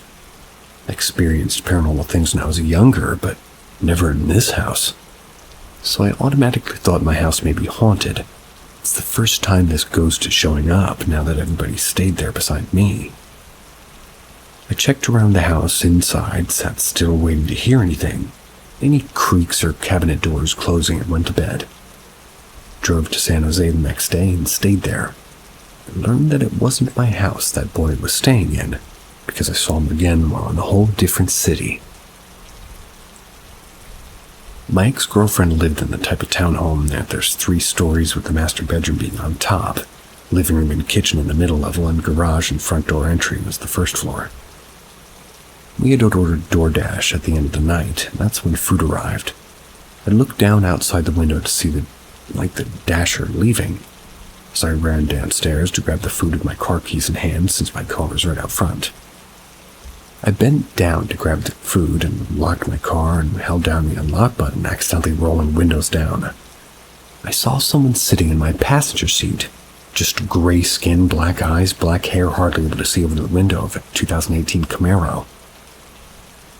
I ran up to the car, no one was in it. I got in to roll my windows back up and ran back upstairs with the food not saying anything about what I saw. I didn't see him again the next couple of days while staying there. I got back home, did my routine again, making my way to the casino, and this is when I started seeing the boy more frequently. He was following me around everywhere. I'd see him at home, in parking lots, and distances behind crowds. He was short. He looked dead. There was one occasion I saw that he didn't even have a face. For 3 weeks he followed me around. I wasn't even scared of him. It felt like so much was going on, and some days I was only caring about hitting the tables that annoyed me more than he creeped me out. One night I got sleep paralysis. I could see him in the corner of my room, but his voice was in my ear telling me that he'll help me win. Just take him to have fun. I fought it off and got free, eventually fell back asleep. Growing up being raised a Thai Buddhist and having experienced things when I was younger, I knew generally that you aren't supposed to give in to what the spirits want or test them in any way, as things can get worse. That same following day, I hit a 40,000 run on baccarat table that happened fairly quickly. I couldn't bet a single hand wrong. I doubled down every time, 500 to 1,000 to 2,000 to 4,000 to 8,000 and so on. It was a huge rush, but I went home and there he was again by the front door, grinning ear to ear like he was taking credit for it. The next day I went again and got up to 17,500 betting, 2,500 at a time. I saw the little boy laughing at me in the distance. I lost all that in 4 hands trying to double up bets to recover from the first hand that I lost and just left in a rage. I had attorney fees to pay for, and I couldn't just use that money on that. I was deeply contemplating grabbing more cash and going back to try to win it back. But any argument with my girlfriend from San Jose about not spending enough time together stopped me from going anywhere. The little boy appeared again in the darkness. That's when I was in bed about to go to sleep. I was ignoring everything I just learned growing up. I challenged him. Gamblingly doubled down on his ass. I told him if he's going to be following me around like this, then he's going to fucking be stuck with me. He's going to be miserable. Do I look like that type that has anything to fucking offer you? Well, motherfucker, you're gonna starve following me around. The very moment I was done yelling at this dead kid, it's like he understood exactly what I said, and it wasn't what he wanted. He let out a huge, ear-piercing scream like it felt like it shook the house. He just faded away. His eyes were the last thing to go. I never saw him again. Haven't experienced anything paranormal since then. In the following few weeks, the court started opening back up in personal litigation, and I got a court order to get my son. Things got in motion towards finalizing the divorce, with his mom and I ending up listing the house for sale. That was for us to split the money instead of buying her out.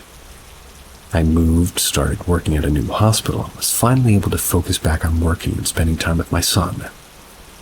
I split with my ex-girlfriend I was dating at the time, and also it's like everything bad had went away and, well, left with that little boy. I never mentioned a word of it to anybody other than my wife, just because we joked about my divorce and wishing that we had met during the pandemic when people were forced to stay home together. I opened up to her about what kind of year that was for me. I don't have any proof to show that this actually happened. Maybe that's why I don't speak about it. But I have no reason to lie about it, or even draft up this long-winded story. So much background information. Looking back, I'm realizing I was being haunted by something for whatever reason. But when it was happening, it didn't even feel that way. Sure, there was moments I jumped or was startled, but the way I was reacting to it felt like I was being burdened, not haunted, if that all makes sense. I have a whirlwind of opinions about that one. But next story.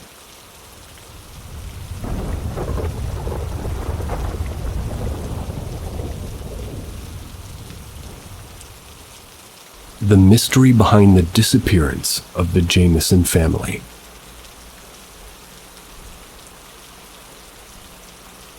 Made up of 44-year-old Bobby Jameson, his 40-year-old wife, Sherilyn Jameson, and their 6-year-old daughter, Madison, the Jameson family appeared to be living a happy life. They were going through a rough patch. Bobby was suffering from chronic back pain, and his wife, Sherilyn, was bipolar. As she often failed to take her medication, she was going through severe depression.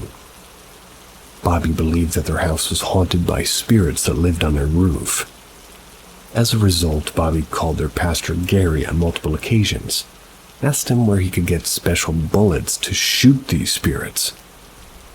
To add on, the Jameson family owned a storage container which was pretty popular in their current neighborhood, as Sherilyn painted creepy wordings on it. Because of this general creepiness about the family, the neighbors avoided them on all possible occasions. Thinking that their house was the reason behind their bad phase in life, the Jameson family decided to move out of their house in Eufaula, Oklahoma, settle down somewhere else. However, the family did not intend to move to another house. Instead, they wanted to purchase a plot of land and then build their own house on it. Until they built their dream home, the family decided to place their storage container in their new plot of land and live in it. Disappearance. On the 8th of October 2009, the Jameson family loaded up their truck and along with their pet dog Maisie drove away in the land plot that they were planning to purchase in Red Oak. Unfortunately, this would become the last time they would be seen alive, as it was quite normal for the Jameson to disappear for days together to get away from city life. Their relatives and friends didn't think much about it when they didn't hear from them. Also, as Bobby and Sherilyn had already informed Madison's school that they'd be changing their school as they were moving, no concerns were raised when Madison did not attend her classes. On the 16th of October 2009, two hunters who were walking around the Panola Mountain found a truck on a cleared piece of land. As finding vehicles in this area wasn't common, they walked up to the truck hoping to find its owner, but when they reached it, they noticed that there was no one inside it except an exhausted dog. The windows of the truck were rolled up and its doors were locked. No one was around. The hunters called the police. When the police arrived, they figured out that it was the Jamesons' truck, and the dog inside it was their pet dog, Maisie. With Maisie seemingly passing out, the police broke the window of the truck and rescued her. It appeared as if Maisie had been locked inside of the truck for at least a few days. The police started inspecting the truck. Inside it, they found Bobby's wallet, Sherilyn's purse, their ID cards, their mobile phones, a GPS system, and a bank bag filled with $32,000 in USD cash. Also, they found an 11-page letter that Sherilyn had written to Bobby. The letter was filled with hate, and it accused Bobby of being a hermit. The police did an initial search of the area looking for the Jameson family, but as they couldn't find them, they decided to use the previous GPS locations of their mobile phones to get an insight into where they went. The GPS locations revealed that the cell phones had gone up a nearby hill, stayed there for around 15 minutes, and came back down to the truck. Hence, the police walked up the hill in search of the family. But all they could find were Madison's footprints. The footprints of her parents, however, were nowhere to be seen, and this led the police into checking their mobile phones. In one of their phones, the police found a recently taken photograph of Madison. It was taken at the top of a nearby hill. In this photograph, Madison appeared to be extremely unhappy, thus confirming that the family had walked up the hill. The police launched an extensive search with over 400 people volunteering in it. The search was eventually called off. There's no clues about the Jameson family being found. To get a better understanding of their disappearance, the footage of the surveillance system in their house was checked. The footage showed the couple loading their truck just before driving away. However, the couple seemed to be in a trance-like state. They walked multiple times between the house and the truck, and at times they walked from the house to the truck with nothing in their hand, not speaking to each other. They occasionally stopped and stared at something in the distance for a brief period of time. With no new leads to work on, the case became cold, and what happened to the family remains unknown until 3 skeletons were found 4 years later. Discovery. In November of 2013, while 2 hunters were walking in a section of the Panola Mountains, which was almost 5 kilometers away from the area where the Jamesons' truck was found, they found the skeleton remains of 3 bodies lying face down side by side. Seeing that 2 of them belonged to adults and another belonged to a child, it was immediately speculated that this was going to be the Jameson family. Almost 8 months later, the forensic confirmed that the remains indeed belonged to the Jameson family. The cause and time of death, however, couldn't be determined due to the timely decay of the remains. A small hole was found in the back of Bobby's skull, and a few other small holes were found in other bones. Thus, with the reason behind their disappearance and death unknown, what really happened to the Jameson family remains a mystery. Theories. With the actual circumstances shrouded in obscurity, several theories about the family's mysterious death emerged. Lost in the woods. There is a possibility that the family ventured into the nearby forest, got lost inside, and eventually died trying to find their way out. But this is highly unlikely, as during the days in which they apparently went missing, the temperature never dropped below 50 degrees Fahrenheit even at night. Although this area can experience rain, it wasn't that strong.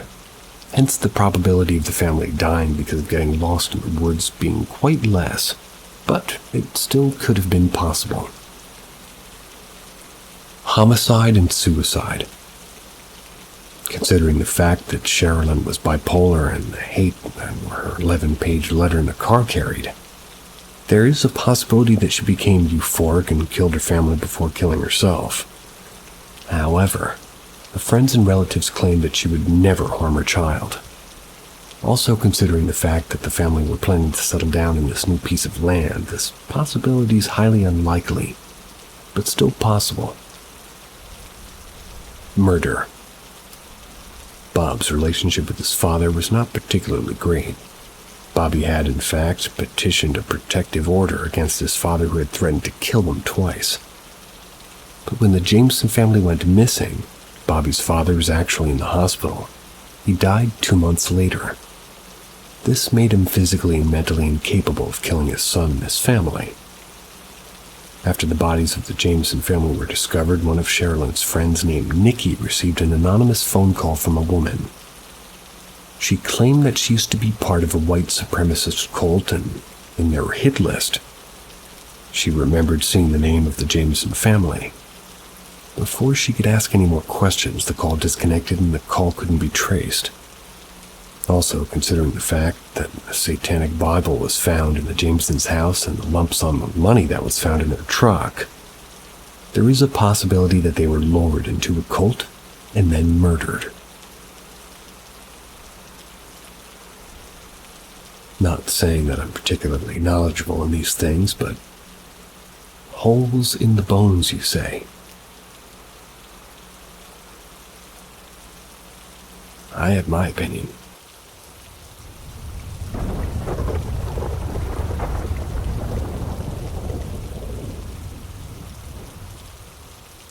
My ghost stories. I started seeing ghosts when I was a kid. First memory I have is going to an elderly neighbor's house. I was with my mom when I was about 5. As we were walking to her house, I saw this elderly man standing in her garden. He smiled, appeared friendly. My mom walked on him just without saying a word. He never said anything either.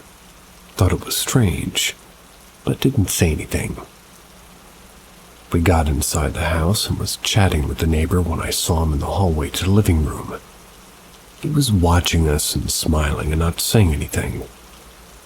I saw a photo of him in the living room with the neighbor lady, so I figured he must live there. Still, I noticed no one looking at him or saying anything to him.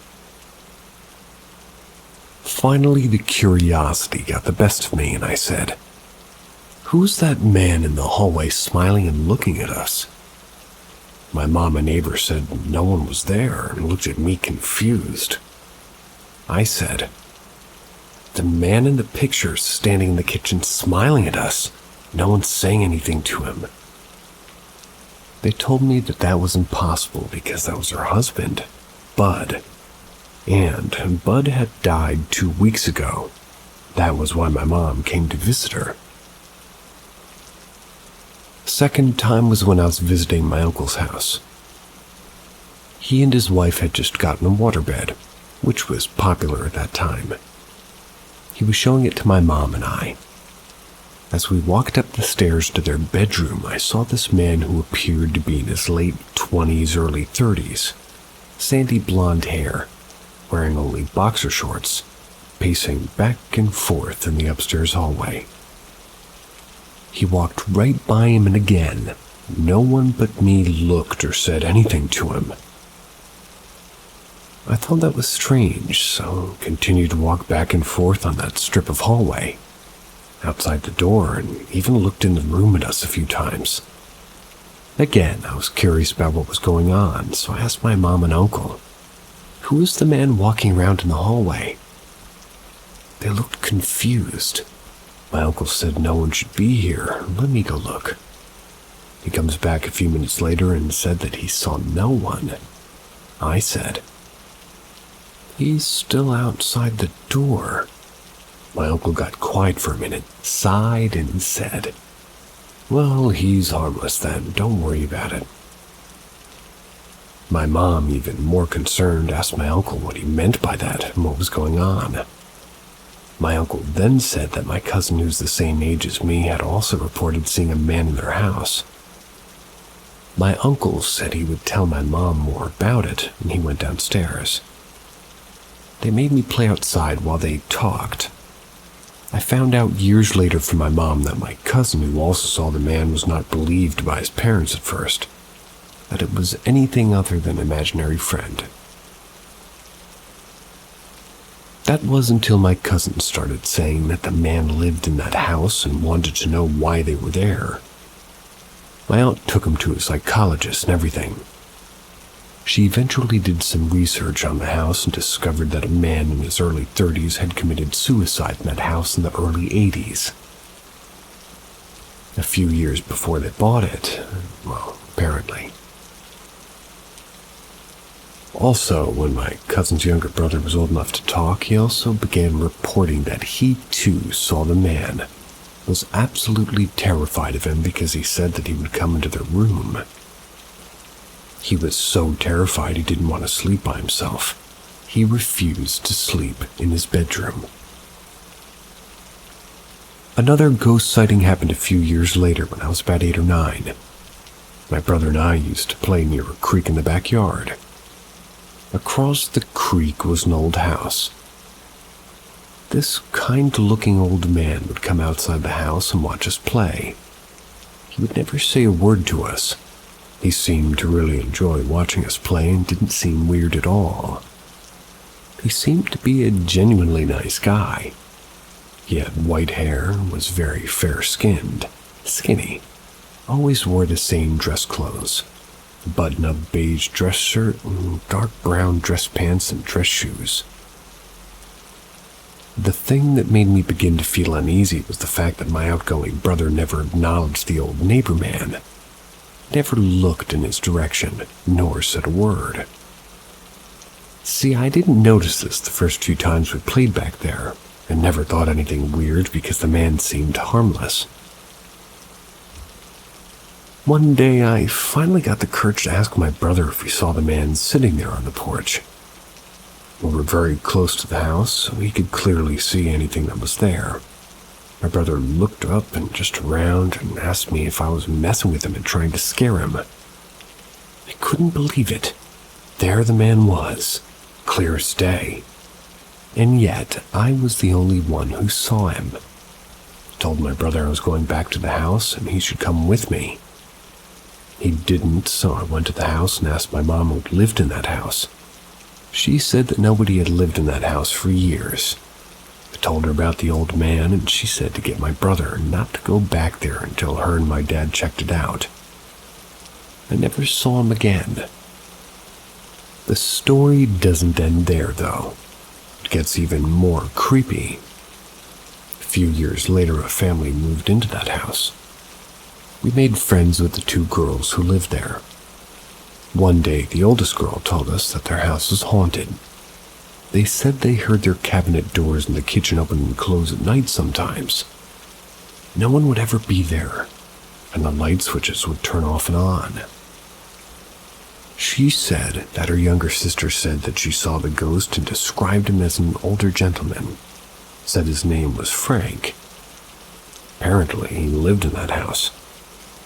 The family eventually moved away not too long after that. Years later, I was walking with my grandma at the cemetery above our house, and she commented that this grave that we went by, it was that of the neighbor who used to live behind our house. He died in the 1960s when my dad was a baby. According to his tombstone, he was 62 when he died. His first name? Frank. I asked my grandma if he was a fair-skinned, white-haired, slim-looking man, and she said yes. Asked if I'd seen a picture of him. I told her the story. Creeped her out too. I had a strange experience when I was at my first job. I was 19 and working night shift at a house taking care of pretty severely disabled people who couldn't talk or walk or do anything on their own. I was washing dishes when I looked up and saw what I thought was my coworker walking to one of the clients' rooms to check on them. I wanted to speak with her, so I followed her into the room, and there was no sign there but the client who was sleeping in bed. I looked out of the window of the room and saw my coworker outside fixing another coworker's car. They were both outside. I honestly wasn't paying close attention to the woman I saw who walked into that bedroom. I just noticed that she had short hair and was about the same height as my coworker. When my coworker came back inside, I told her that I could have sworn I saw her walk into the bedroom, and so I followed her. No one was in there. I thought I was losing my mind. My coworker looked at me and said that what I saw wasn't unusual, or even the first person who claimed to see a woman in that house. Apparently, that place had been the scene of a double homicide many years ago. A man and a woman were shot to death while they slept in their bed. Many people apparently have been reported seeing what they believe to be a woman's ghost.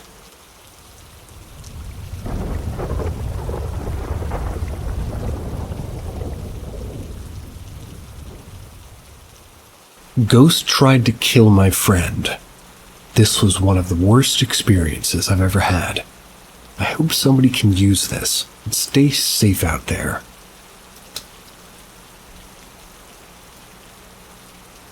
I've always been able to see entities. I've called them demons and spirits. This was since I was a child.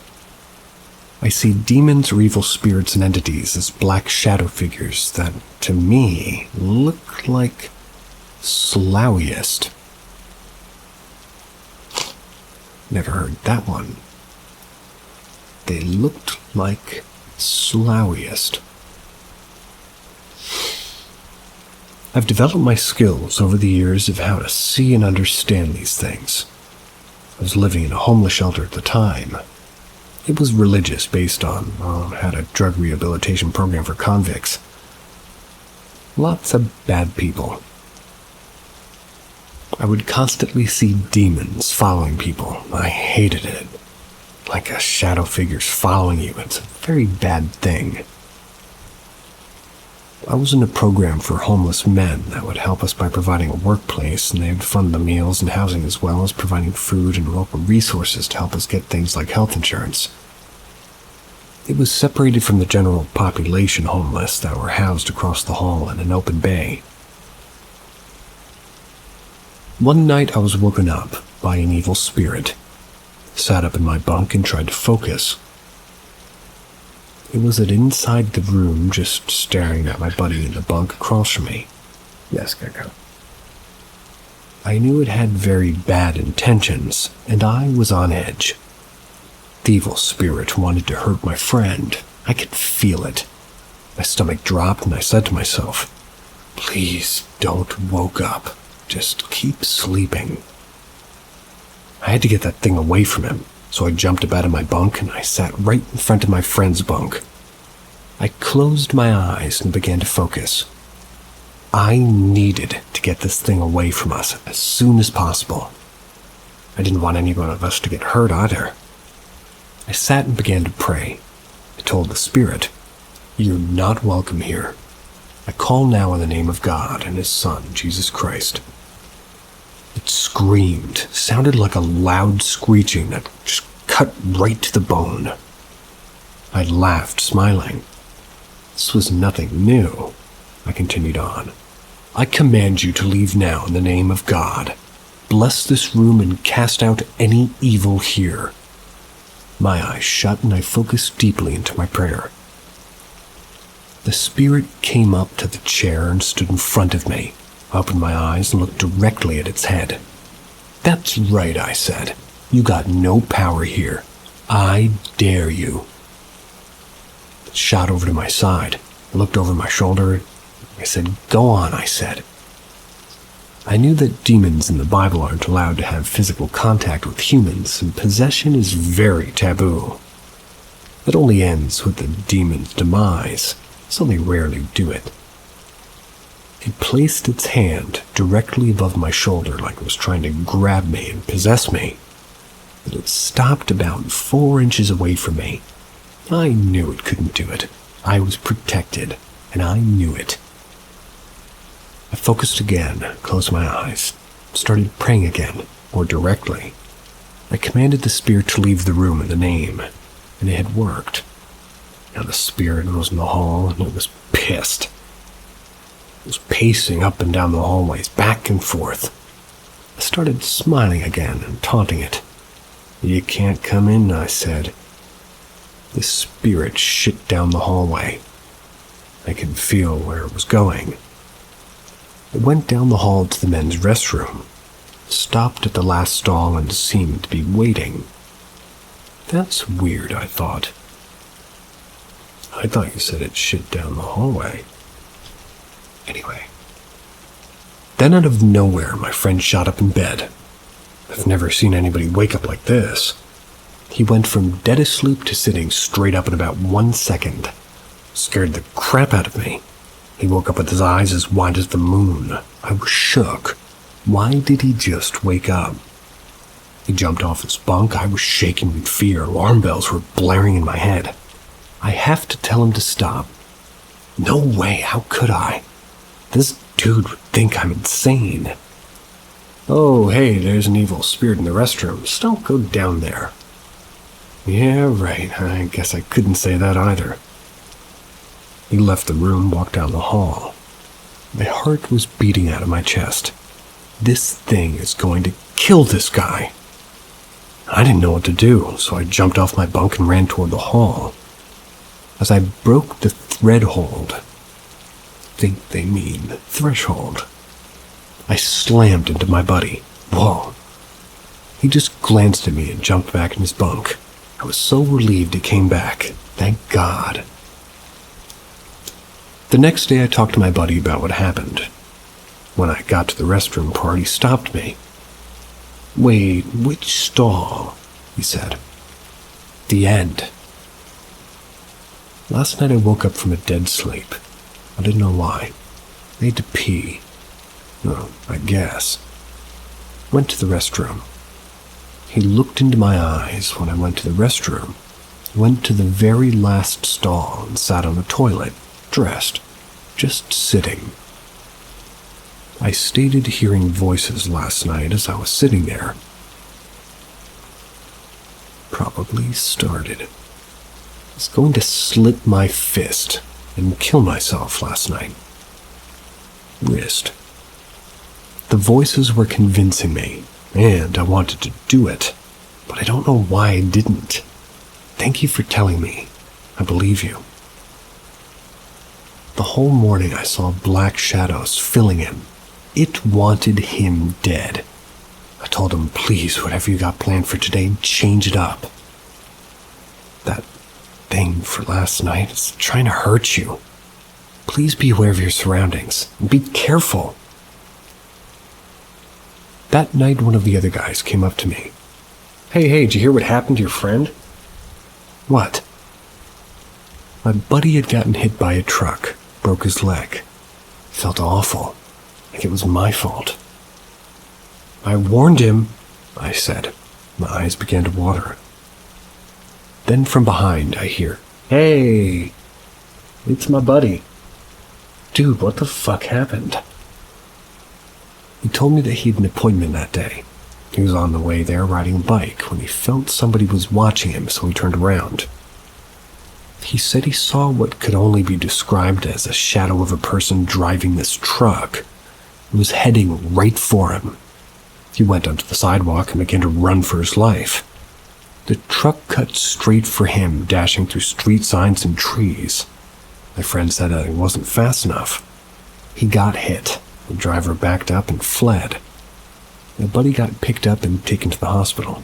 I was in tears. So sorry, man. Please forgive me. You saved my life, man. Thank you. I just sobbed. Okay. That's all I said. I knew it was my fault somehow. He was okay after a few weeks and some crutches. I never forgot him after that day, and I swore I'd never stay quit again. Wow, ended it on a weird sentence. My fair man.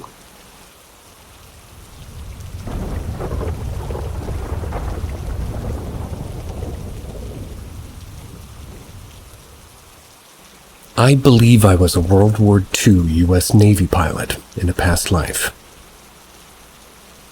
Ever since I was literally a baby, I've been drawn to airplanes. My mom says that I was less than a year old.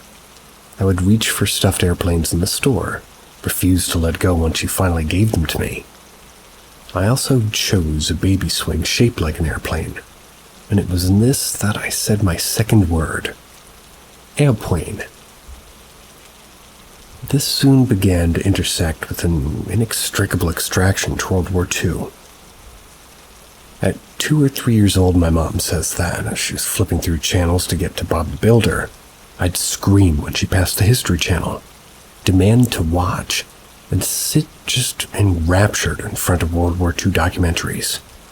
Keep in mind, this is when that channel covered actual history. Specifically, I was interested in World War II aviation, especially U.S. naval aviation. I had a huge coffee table book with a painting of the Battle of Midway. I'd apparently sit for hours and just stare at it. That interest continued all through my childhood. I refused to play with anything but toy models of World War II aircraft. Constantly scribbled aircraft carrier battle scenes in my notebooks. Flew in a World War II B-17 at 7. Read untold dozens of books on the subject. Went to air shows and at one point, met with World War II pilots at one of those events. My dad left me alone with them and came back sometime later to find me talking with them about things I could have barely known. For example, how the visibility out of the back of a certain plane's cockpit was hampered by the light conditions at certain altitudes and times of the day. I also distinctly remember begging my grandpa to just order me this large die-cast model of a USS Intrepid aircraft carrier. When it arrived, I tried to remove some of the small molded plastic aircraft from the flight deck, inexplicably drawn to the tiny version of one plane, the Grumman Avenger torpedo bomber. I went on to start flying real planes at 12, got my pilot's license at 17, joined the U.S. Navy ROTC to become a naval aviator. Throughout my training, my instructors would comment that I seemed to know what I was doing, and the word natural was used frequently. I say this not to brag, but just to note that I was absolutely, no skill of my own. When I was about 7, and I know this because Drake and Josh had just come out and I remember watching after my flying sessions, I would play a flight simulator on my family's computer every night. Nothing crazy about that. However, without fail, before I started flying in the game, I would pretend to be asleep on the couch, in my bunk, quote-unquote, before yelling, "Now hear this, now hear this! Pilots, man your planes!" Jolting awake, running upstairs, leaping over the arm of my computer chair and beginning to throw imaginary switches. For those of you who aren't World War II nerds, that phrase is exactly how World War II U.S. Navy aircraft carriers would call pilots over the loudspeakers to begin a mission. Something that was not simulated in any of my games. Okay, nothing super unusual about that, right? Lots of kids like airplanes, and many people are interested in the Second World War. But here's the part that nags me. For a long, long time, probably even before I had the interest in World War II, I've been having a reoccurring dream of what I now think may have been my past life. It's incredibly vivid, and completely unlike any scene I've come across in a World War II movie or documentary. I've been having it once or twice a quarter for years. It's exactly the same every time. In this dream, I'm flying a Grumman TBF Avenger over the ocean. It's dusk, clearly a Pacific sunset. The colors are rich reds and oranges. The sun is slanting through billowing clouds in a way that I'd never, ever seen in my real life.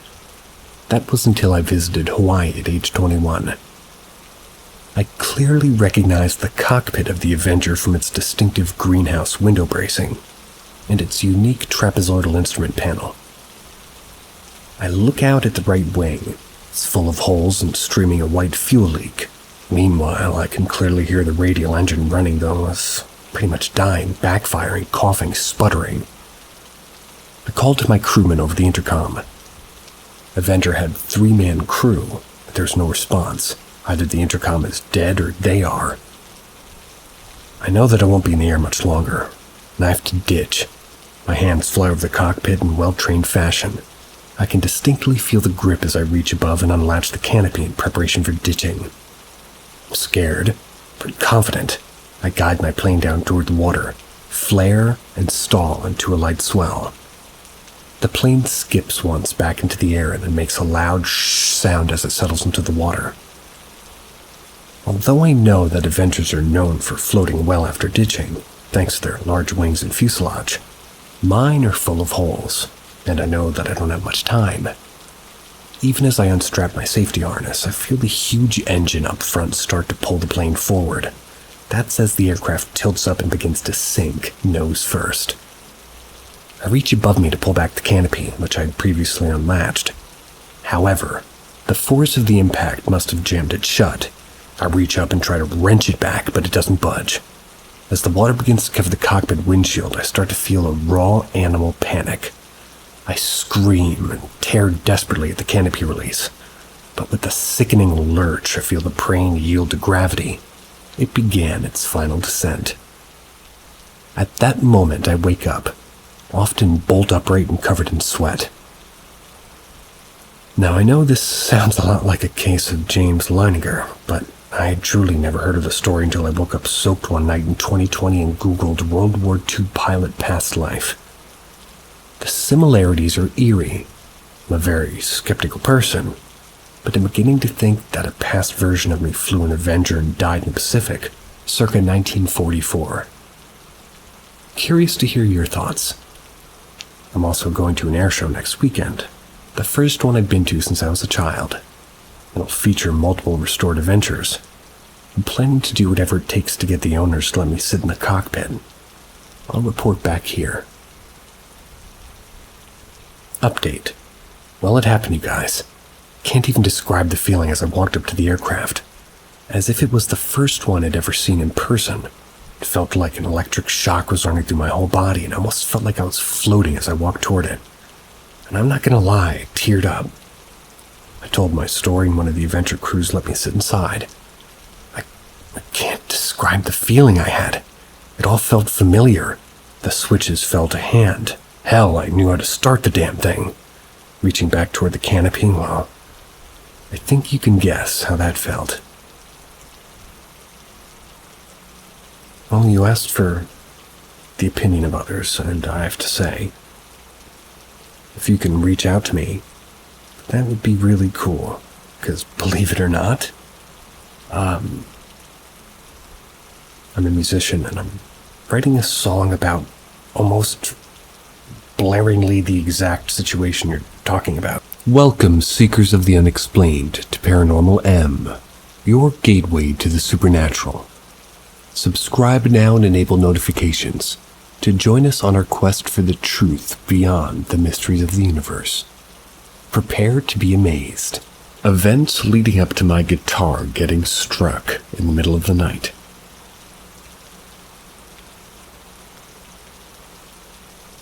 After the event last night, where 2 strings of my guitar were suddenly struck very loudly, I decided to share everything I've experienced. This is because I feel that there are people here who understand or have gone through similar experiences. Over the years, quite a few things have happened, and every time something occurred, I wrote it down. Everything below is a collection of events spanning several years. A few years ago, my parents, sisters, and I moved into a house that we now currently live in. At the time, the house was in poor condition. The garden looked like a jungle. The house needed a significant renovation before we could move into it. In the first few months of living there, everything seemed fine. After a few months, I started noticing flickering lights. I'm quite skeptical about these things, so I thought there might be an issue with the electricity or something like that. One evening, I was home alone and cooking. Above the stove, we have a range hood with lighting that's fully controlled by a touchscreen. I was cooking calmly when the light on the range hood suddenly went out. I didn't think much of it and turned it back on, and I walked to the trash can and suddenly heard and saw out of the corner of my eye the range hood, which was on level 2, go back to level 1. Then it turned off. I look at the range hood in surprise, and just when I thought I'd seen it all, the light went out again. Around the same time, I don't remember exactly if it was the same week or a few weeks later, I started having nightmares. For 3 nights in a row, I had dreamed I was in my bedroom, either watching TV or just waking up. Each time I was grabbed by a hand or a leg by the ghost of a girl, which woke me up in shock.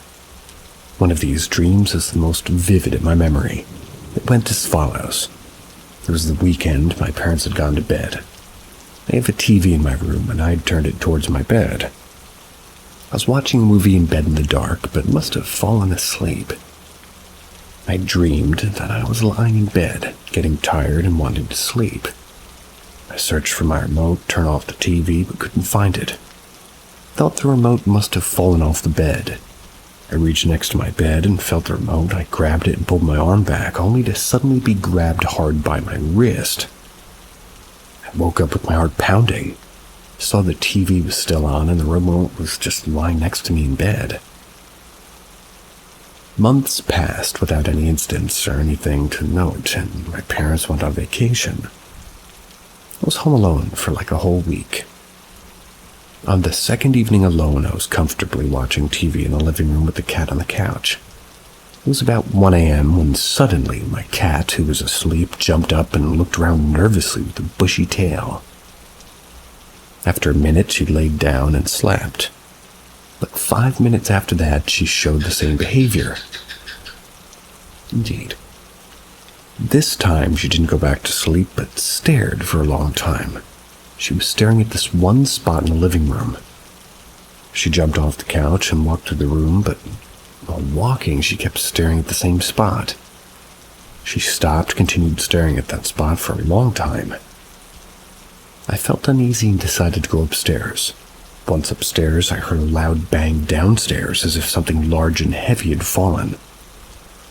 I quickly went downstairs, but couldn't find anything that had fallen. I only saw my cat standing there again with a bushy tail. I got really creeped out and quickly went back upstairs. I had just gotten into bed when I suddenly heard the stairs creak step by step. There were sounds as if somebody was coming up. Like I said, my parents were on vacation. I couldn't be anybody else. I was home alone. So I hurried to my bedroom door and locked it. I turned on all the lights, sat upright in bed, staring at my door. Nothing else happened. After a few hours, I fell asleep out of sheer exhaustion.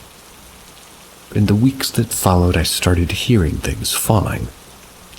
I could never find what had fallen. I talked to my mom about it since I needed to get it off my chest, and she told me she also heard things falling. This was a great relief to me, knowing that I wasn't the only one hearing or experiencing things. Fast forward, a few years went by without major incidents. Sometimes a flickering light or something that seemed to fall, but nothing more. I was in my bedroom. My wired headphones were lying on my desk, with the front and back on the desk and the middle part sort of dangling off. I was sitting still in my bed with my back against the wall when suddenly I saw the part of the headphone wire that was dangling off the desk start to swing back and forth vigorously. The swinging motion lasted for about 30 seconds before stopping again. It could have been caused by the wind. I was sitting still and both my window and door were closed, though. That same evening I saw a shadow dart past me.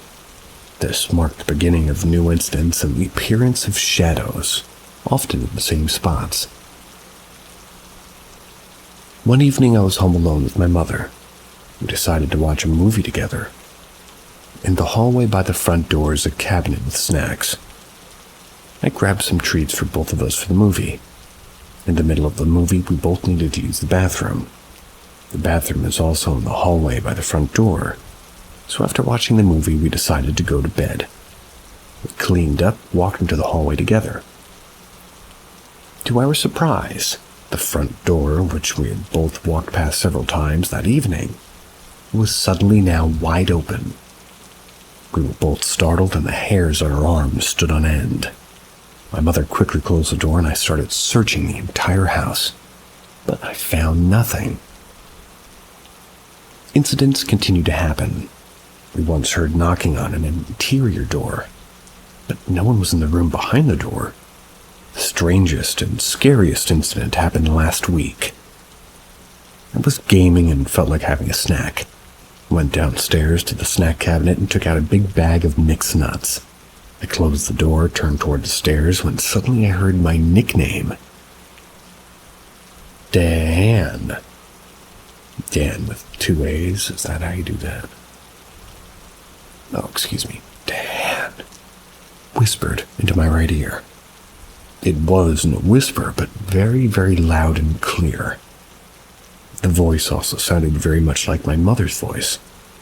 It quickly turned around, but I saw no one. Thought maybe my mother was in the bathroom and needed toilet paper. I opened the bathroom door, but no one was there. I quickly checked the living room. Nothing. Then I checked my parents' bedroom, but both were sleeping. The next day I asked my mother about it, and she looked surprised. Told me that she hadn't been in the bathroom that night. She said she got chills from what I told her, and she also mentioned that earlier that week she was in the kitchen and heard a deep sigh coming from the living room and thought it was me. She said she went to the living room, but nobody was there. My mother asked me if we should bring someone in to maybe help us out, but I don't know.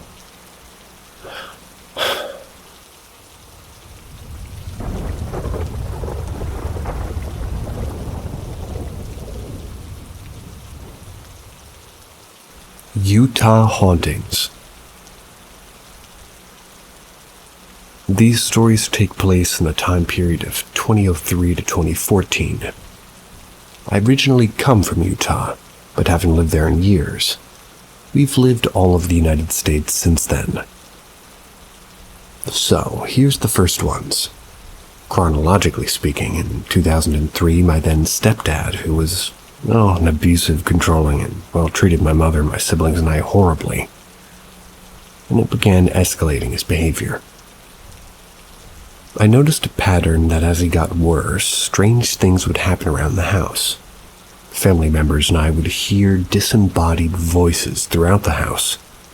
A strange presence would be felt at some times and then not at others. And most notably, we would see shadow figures running around the house. These were not tall, humanoid figures that you typically think of when you think of shadow figures.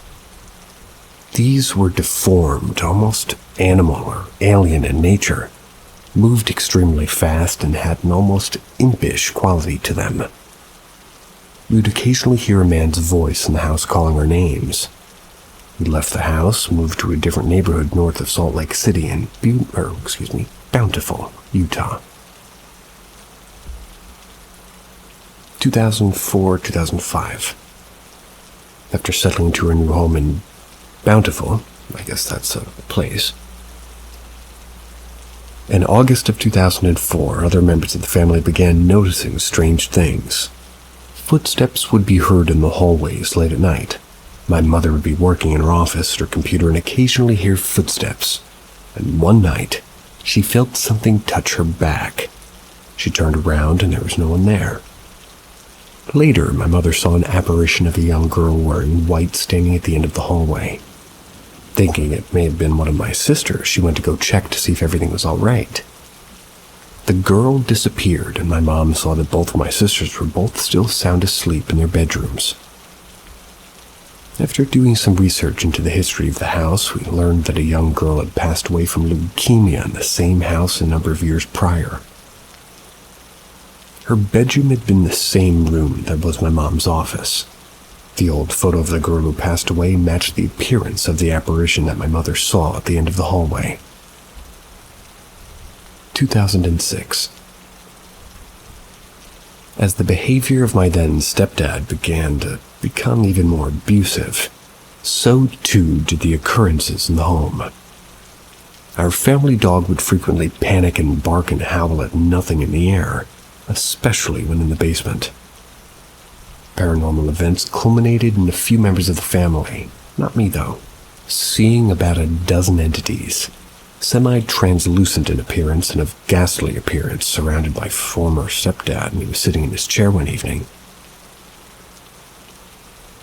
In October of that year, around the same time the apparitions were seen, our family dog tragically died by being attacked by a pack of wild animals, either raccoons or coyotes in the middle of the night. Coyotes, I would assume. 2007 and 2008 were pretty quiet for the most part. So, on to 2009. The year opens pretty uneventfully, but activity starts ramping up big time in the spring or early summer. On my brother's birthday in June of 2009, I lived at my grandparents' house with my family. I was in the front yard waiting for the rest of the family to come out of the car to go for birthday outings.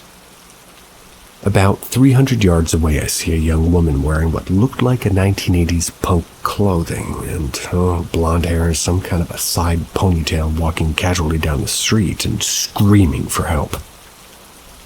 Her voice didn't sound normal, though. It sounded much farther away than a mere 300 yards, and it also sounded kind of dreamy. Fair enough. I was in a neighborhood with a lot of houses and trees, and was on a hill. So the acoustics weren't that, sold it for me. I immediately went inside and told everybody that there was a girl crying for help down the street.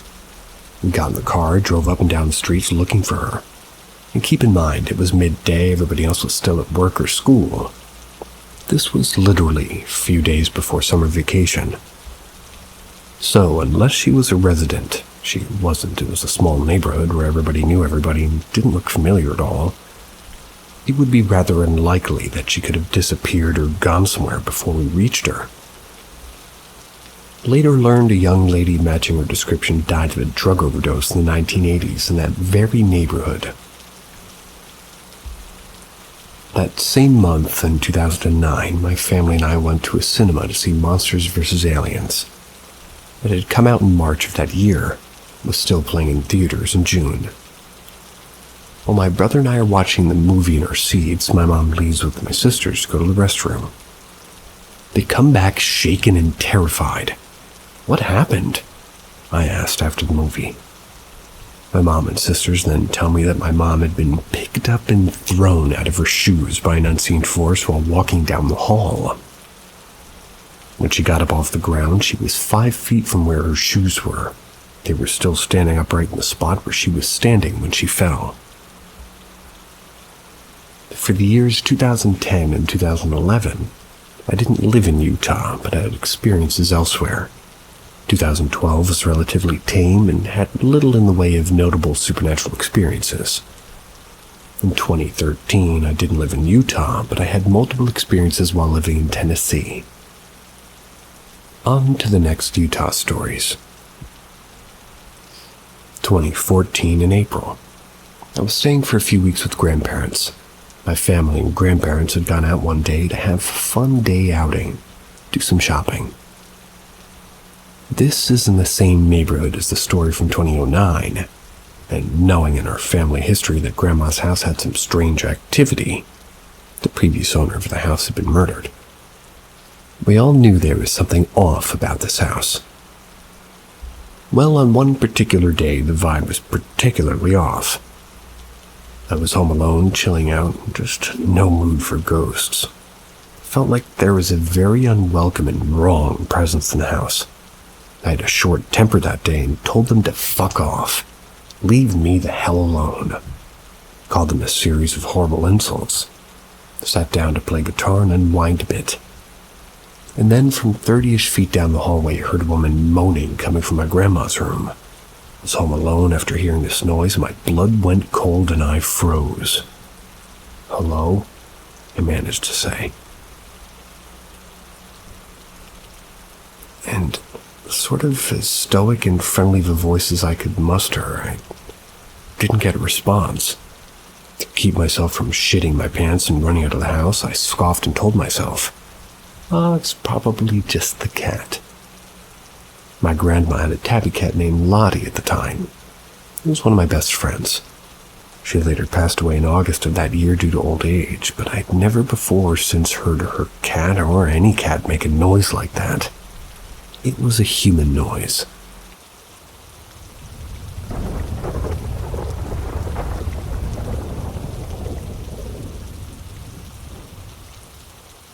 Played hide and seek alone, and now weird things are happening in my home. It begins with me and two of my girlfriends playing the so-called game, hide and seek alone. I've played it twice before, but nothing ever happened. We do the usual, prepare the doll, put one of our hairs inside, and start the game. Never heard of that one. We go to hide, all of us sitting on a windowsill behind a thick curtain, our legs propped on the radiator underneath. I started with a strong mindset, as I don't believe in the paranormal. Not even a minute into the game, I started hearing soft pats of what seemed to be little feet stuffed with rice slowly going from the bathroom to my room. One of my other friends looked at me in shock. I later found out she was hearing a lot of other unexplainable noise, such as furniture doing the bumpy sound. Knowing I do not want to fuck around, we ran to the bathroom to spit salt water on the doll. When I ran past my room, I could still hear the little pit-pats of the tiny feet. When we go to the bathroom, the doll hadn't moved. Nothing had in fact moved. We end the ritual and choose to throw the plushie away. Carefully handpicked all the hairs we left in there and burnt them. Now the weird shit begins. It spreads in the course of about 3 or 4 months. Bullet point uno. It was 6 a.m. the same day, at least the same day we did the ritual. I was smoking a cigarette with one of the girlfriends. While we were chatting, a cigarette butt sprung up from the ashtray and rolled into the table. We both saw it. Bullet point number 2. A few days later, I was home alone with my boyfriend. I went to feed the cats in my mom's room, and I saw my old, crusty, dusty lamp was turned on. Bullet point number 3. A week after the lamp, I had an incident with a guy who would come to my door at weird hours of the night and ring the intercom, looking for me with a knife. My intercom started ringing at 4 a.m., and I decided that was it, and I just filed a police report. While waiting for that, I talked with the administrator of the block of flats. Asked her to look on the security cameras and tell me what he was doing the previous night. The administrator said nobody ringed my intercom at 4 a.m. that night. She looked from 3 a.m. through to 4:30 a.m. with no person coming or going out of my block. Bullet point 4. Some time passes, and a month later, the same 2 girlfriends come to sleep over. This one, by far, is the weirdest. They usually sleep on the couch in my living room. Went to sleep at around 3 a.m. I'll call them A and B for easier description. I'll call them Anne and Beth. Anne has a weird feeling all night, waking up continuously to look at the hallway to check if somebody's there. At around 3:30, Beth feels 3 fingers tapping her shoulder twice and waking her up. Beth told me she felt the couch was very crowded. She turns around, sees me, just my hair, the rest submerged in blankets, sleeping between her and Anne. She goes back to sleep. Sometime later, a light from a weird electrical box, which we don't even use behind the TV, turns on and wakes Beth up. She's a light sleeper, and it was pitch black in the living room. She gets up to grab a shirt and throws it in front of the light. She drinks some water and stuff, and then she turns on the flashlight and sees my hair. Again, this time, hugging Anne from behind. Beth says, "Good night." "Good night, Anne." Anne responds to her. I don't. In the morning, I was no longer with them in bed. They come to wake me up and ask me if I'd slept with them. Of course, I was very shocked. I told them I'd been in the room since I was asleep. I've never sleepwalked in my life, and I'm a heavy corpse sleeper. Wherever you put me, I don't move an inch until I've slept enough. I sigh, grab my sage, not expecting anything, close all the windows and doors in my home, sit on the couch and light the sage. Where I was sitting, the air became very cold. My whole right side turned cold as ice. Bullet point number 5. The day before today, the big water bowl I keep for my pets in the bathroom, roughly 1 liter of water inside of it, was spilled. My mother found it. The bowl was completely empty. There was no water to be found. The bathroom tiles were dry, no lick of water anywhere. We cannot explain where it went. Bullet point number 6. Forward to today, I wake up at around 11 a.m., walk my dog, have a shower, eat something. Anne was over at my place, sleeping on the couch. I go back to sleep while waiting for Anne to wake up, and for context, I've had over 15 sleep paralysis phenomena happen to me. So I'm never scared of it. I'm highly uncomfortable because I can't breathe and my body hurts and can't move. I start dreaming. I see my room. I get up to go to the living room. Anne was no longer there. In her place right where she was sleeping, I saw a figure who looked a lot like her, just very disfigured, wearing a robe that Anne was wearing in my house. The person or thing was staring right into my soul. I get scared and lock myself in the room and I lay in bed. I start experiencing sleep paralysis, but this time I'm terrified. For some reason, in reality now, Anne already woke up. I see her open my door to wake me up. I was experiencing sleep paralysis and trying to give her signals to wake me up. She decides to let me sleep, not knowing I'm in terrible pain and scared as fuck. She leaves. I can't wake myself from the paralysis this time. I fall asleep eventually. I start dreaming again, I think. It's just 40 minutes on the clock of me trying to really, just stand up from the bed. But some force kept pushing me back down and pinning me with strength, suffocating me, and I was paralyzed. My whole body hurt and I was so fucking scared. I felt a presence near me on the right. I kept trying to grab the phone, but I would just keep dropping it. I was barely able to even move. I felt so awake the whole time, and when 40 minutes pass in real life, I hear the kitchen door open and Anne coming to wake me up. Exactly the second she opens the door, this unexplainable force just disappears. I spring up on my butt on the bed, shouting Anne's name, instantly starting to cry. I knew it was 40 minutes because A had texted me when she woke up. When she actually woke me up from the horrible shit, I checked my phone. For some reason, I really thought I was going to die. I'd never been this terrified. Guys, am I crazy? What's going on? I know this all sounds impossible or made up, but believe me, it turned from a joke to something that's starting to really scare me. Wrote this post because I can't sleep. What should I do?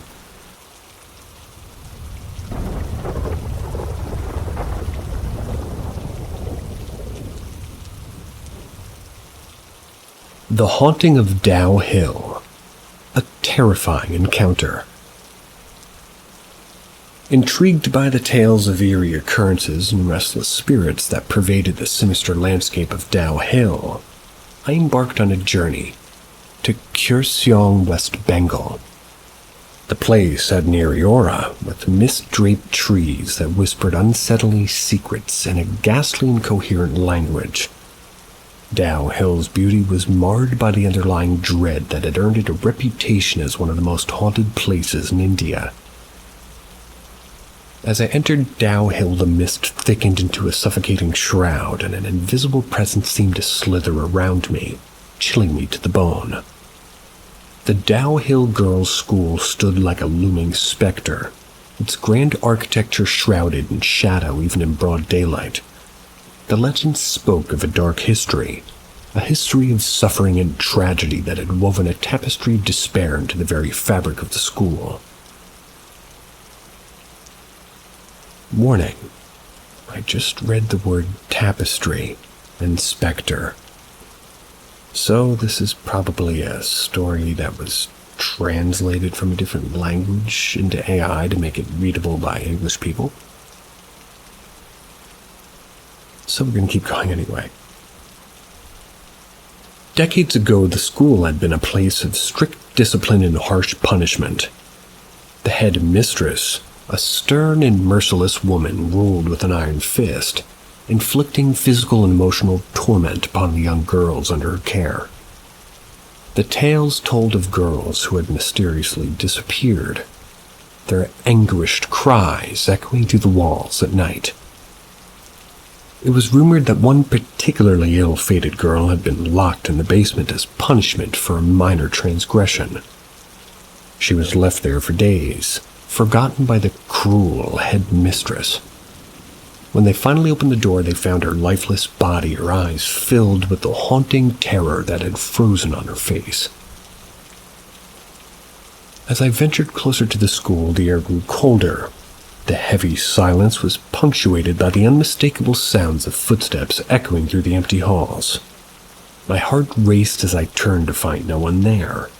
Yet the eerie footfalls persisted, as if the very walls held the tormented souls of the past, imprisoned for eternity. With trepidation, I continued deeper into the woods, where the legend of the headless boy haunted my thoughts. The rustling leaves and creaking branches took on a more sinister tone, their grotesque forms resembling skeletal fingers reaching out to grasp me.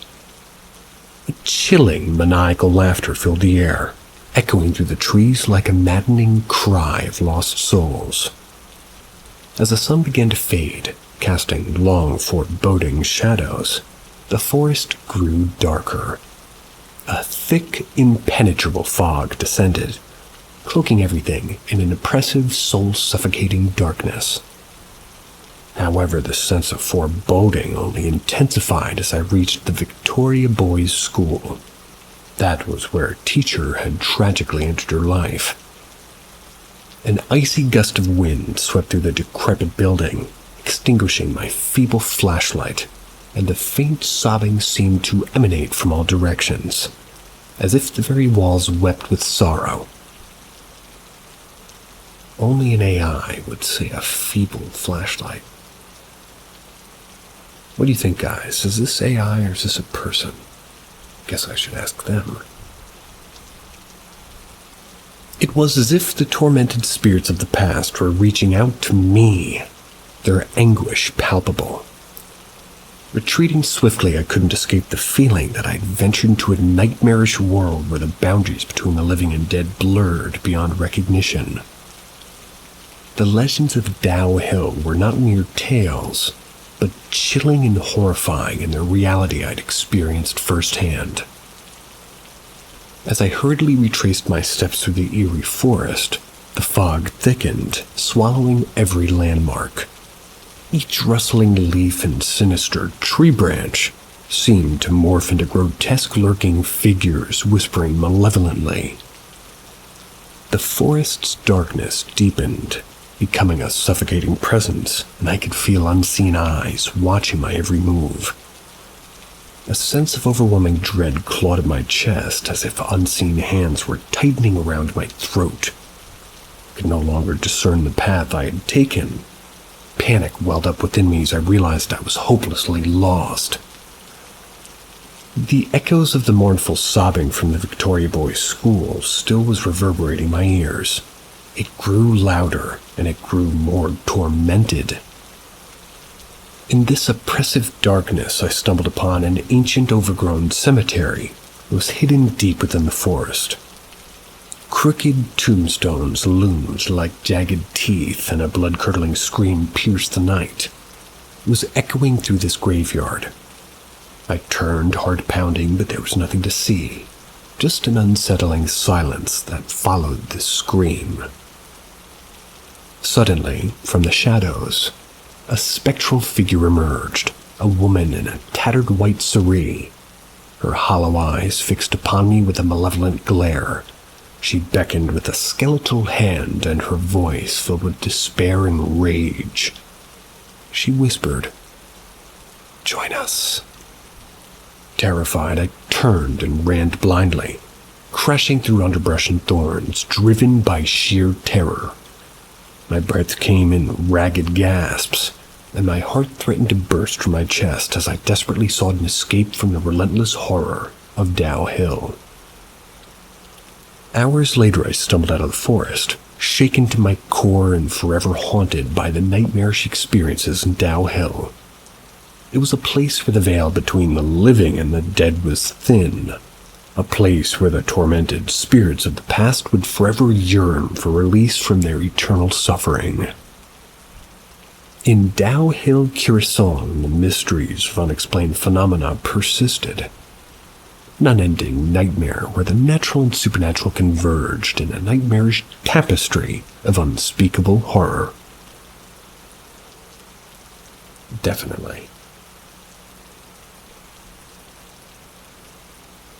My rule of thumb is if there's no spelling errors and you hear tapestry, it might not be real. Fun to read correct grammar, though. Anyway.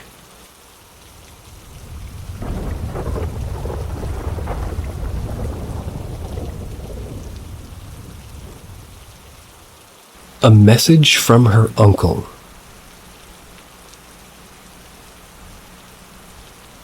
The sirens blared about 40 minutes ago. We were woken up by a severe thunderstorm. It came to us in the form of a loud Amber Alert. Along with my mother and father, I woke up and headed downstairs to the walk-in closet. We used it for frequent tornado watches. These things often blow through our area, so we hunkered down. That's when my mom starts going on about some bad dream that she had. I believe in the paranormal and the spiritual world.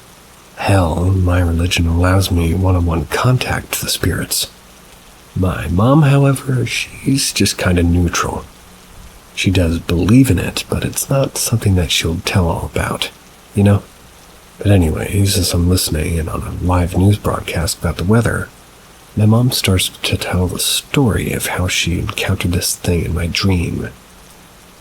She was trying to tell my dad about it, and he was playing something like Candy Crush. Just not really listening whatsoever. Nonetheless, she started the story. My mother awoke in a small room that was a lot like her childhood home. Apparently it was so vivid that she could still feel faint memories of when she was a kid. During this time, her uncle was alive, and this will be important later. My mother goes on to tell me that it wasn't peaceful whatsoever in the room, because there was a herd of angry crows flapping about and battling for space. The crowd of birds was so violent that feathers spewed and littered the ground. That was while the sound of angry caws and hisses overwhelmed my mom. She raced to one of the windows, flung it open, allowing the angry mob to exit. She watched as the dozens of angry birds screamed and screeched as they flapped and fought to freedom. It was a blur for my mother. All she could see was the dust from the departed birds and feathers that littered the floor.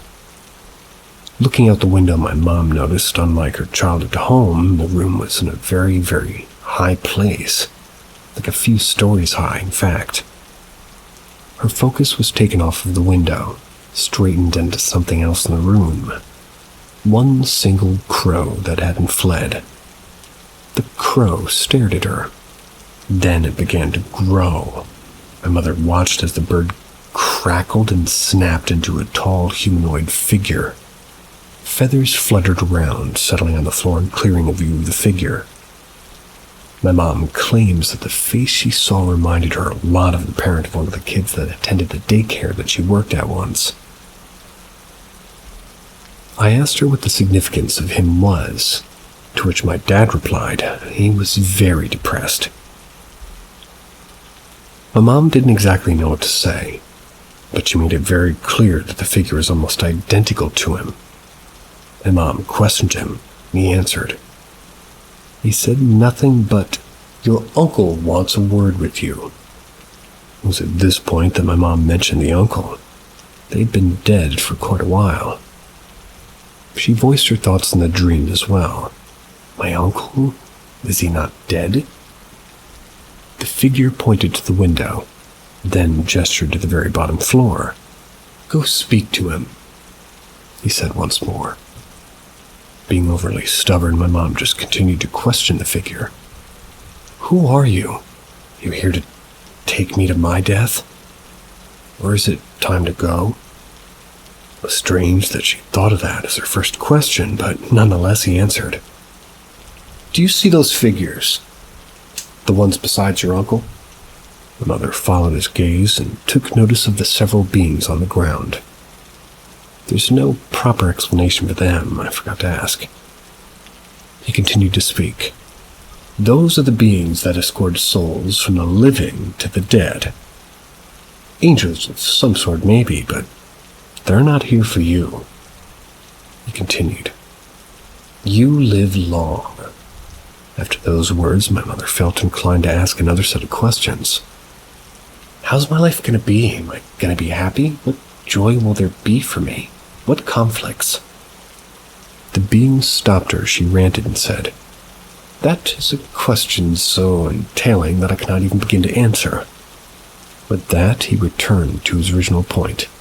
"Go down and meet your uncle. He has something of extreme importance to tell you." But my mom didn't. She was explaining it. I hear the regret in her tone. Even I started to get a little annoyed at her stubbornness in the dream. And that's when my dad finally jumps into the conversation. Where? Where should she go?" he asks in response to my, "We should have gone." My mom and I exchange disappointed looks. "Downstairs," I say. "To do what?" he asks. We tell him to go back to his Candy Crush because clearly he was in his own world. But anyway, at this point, both the dream and the tornado watch begin to clear up. This is when I ask her all of the details, which I've already provided. My mom said that she believed in meanings to dreams, which I backed her up on. My dad was too busy playing Candy Crush to have an opinion. What an eventful night. As the weather somewhat clears up, my parents get ready to head back to their rooms. My mom still comments about how real it seemed, and that it felt like she was there. Everything was so vivid. It was almost like I could see it too with how she described it. She referred to it as a nightmare only because of how jarring it was. Also, it wouldn't have been a nightmare if she just went downstairs to meet her uncle. Maybe the dream was going to continue, but the tornado sirens interrupted it, my mom said. I didn't exactly know how to respond, so I said, "Maybe if it was ended by mistake, I think he'll come back to visit you again soon." And that was the last we spoke of the dreams this night. In the family, if anybody's getting paranormal dreams, then it's going to be me. I don't have many late-night relatives, though. Only spiritual beings that I've made friends with. My mom doesn't interact with the world outside of ours much, so it's surprising why she got a visit. Crows represent spiritual communication and delivery of news. When I mentioned that, my mom reminded me that she had just let them all flee through the window, except for one. That's when the dream turned into a visitation.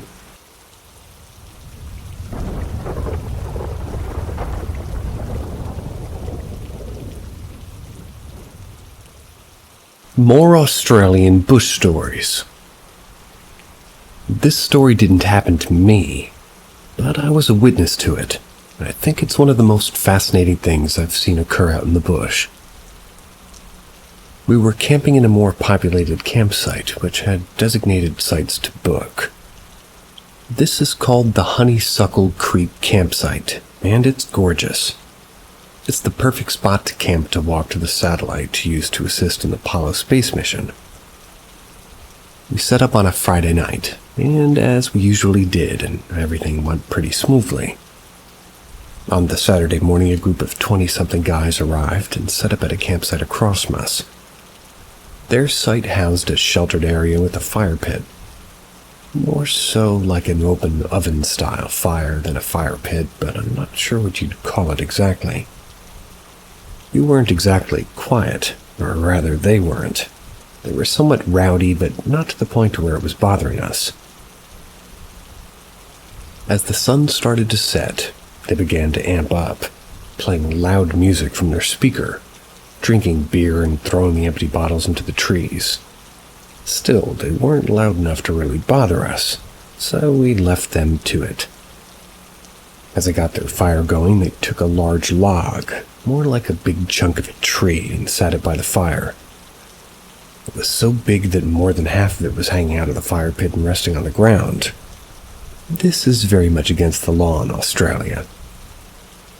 We have very strict fire laws for obvious reasons, and one of the laws states that any fires must be contained to designated fire pits. If a ranger had a witness of their setup, they would have faced a hefty fine. None of us were keen on disturbing the group, so we left them to their own devices. While their fire setup wasn't exactly safe, it wasn't currently causing problems. We all slowly filtered off into our tents. We were all in bed by around 10:30 or 11. I could still hear them throwing their bottles and goofing around and pumping their music. Again, while it was slightly annoying, it wasn't bothering any of us enough to go over and say anything. I've also had trouble falling asleep.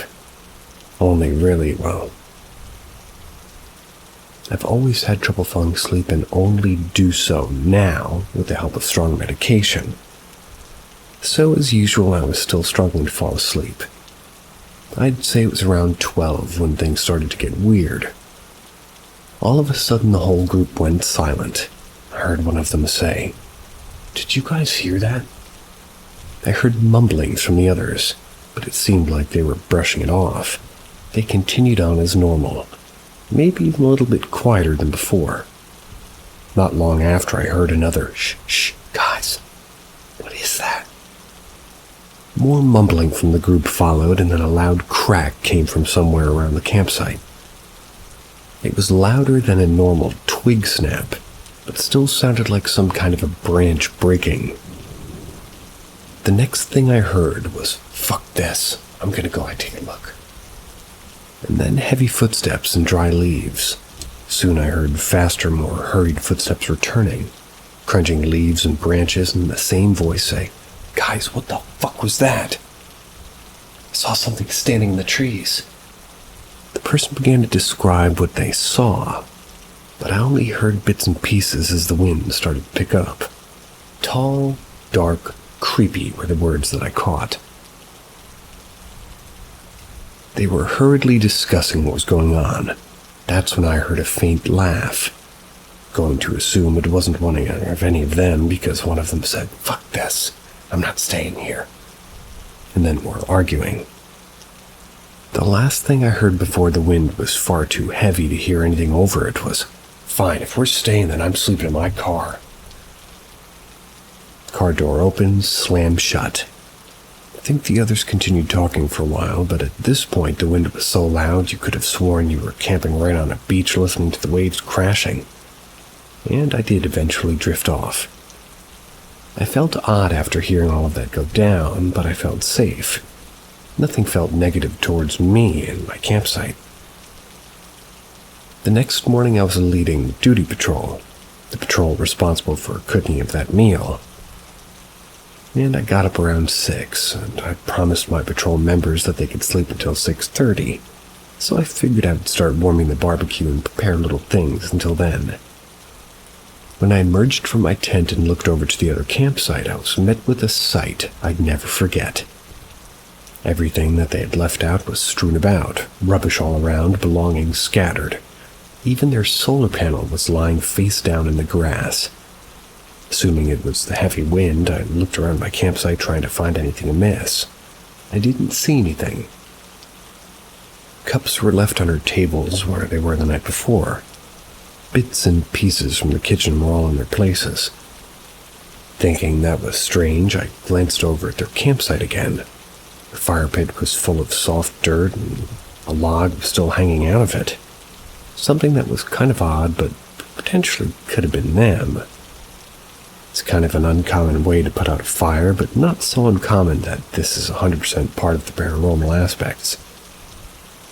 What was strange, however, was the pile of empty beer bottles neatly arranged on the ground next to the fire pit. Thought it was all pretty odd, but I continued about my duties. That was until 6:30 I went to go get my patrol members from their tents. That was when the man who slept in his car emerged from the back seat. He looked around the campsite and said, "Nah, bro, what the actual fuck?" Woke up all of his companions. They all looked around as the car guy was ranting about how messed up the situation was, urging them all to leave. As they were looking around, another noticed something on the car. "Bro, look."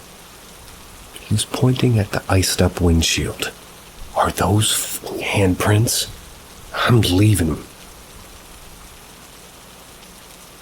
So if you're wondering if this much swearing is embellished, I urge you to remember that we're all in the Australian bush, and these were all 20-somethings wearing akubras and work boots. The boys packed up camp mighty fast. They were all out of there in under an hour. Nothing happened to us the entire time, and this honestly gives me a bit of a laugh thinking back on it. I truly think they upset something out there, and it gave them a strong message.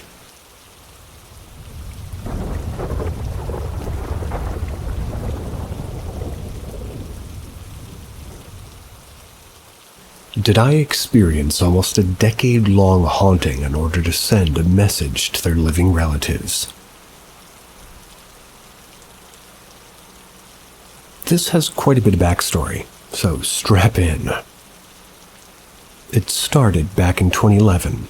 I was 12 and had moved into a new home with my family. From the get-go, that place made me feel some type of way. It wasn't bad, it wasn't good. Just like I was always being watched, which of course creeped me out. There were a handful of quote-unquote hotspots throughout the house. One being what we called the pink bathroom, which was, as you can guess, all pink tiling, pink sink, pink flooring, everything. It was also a bit small.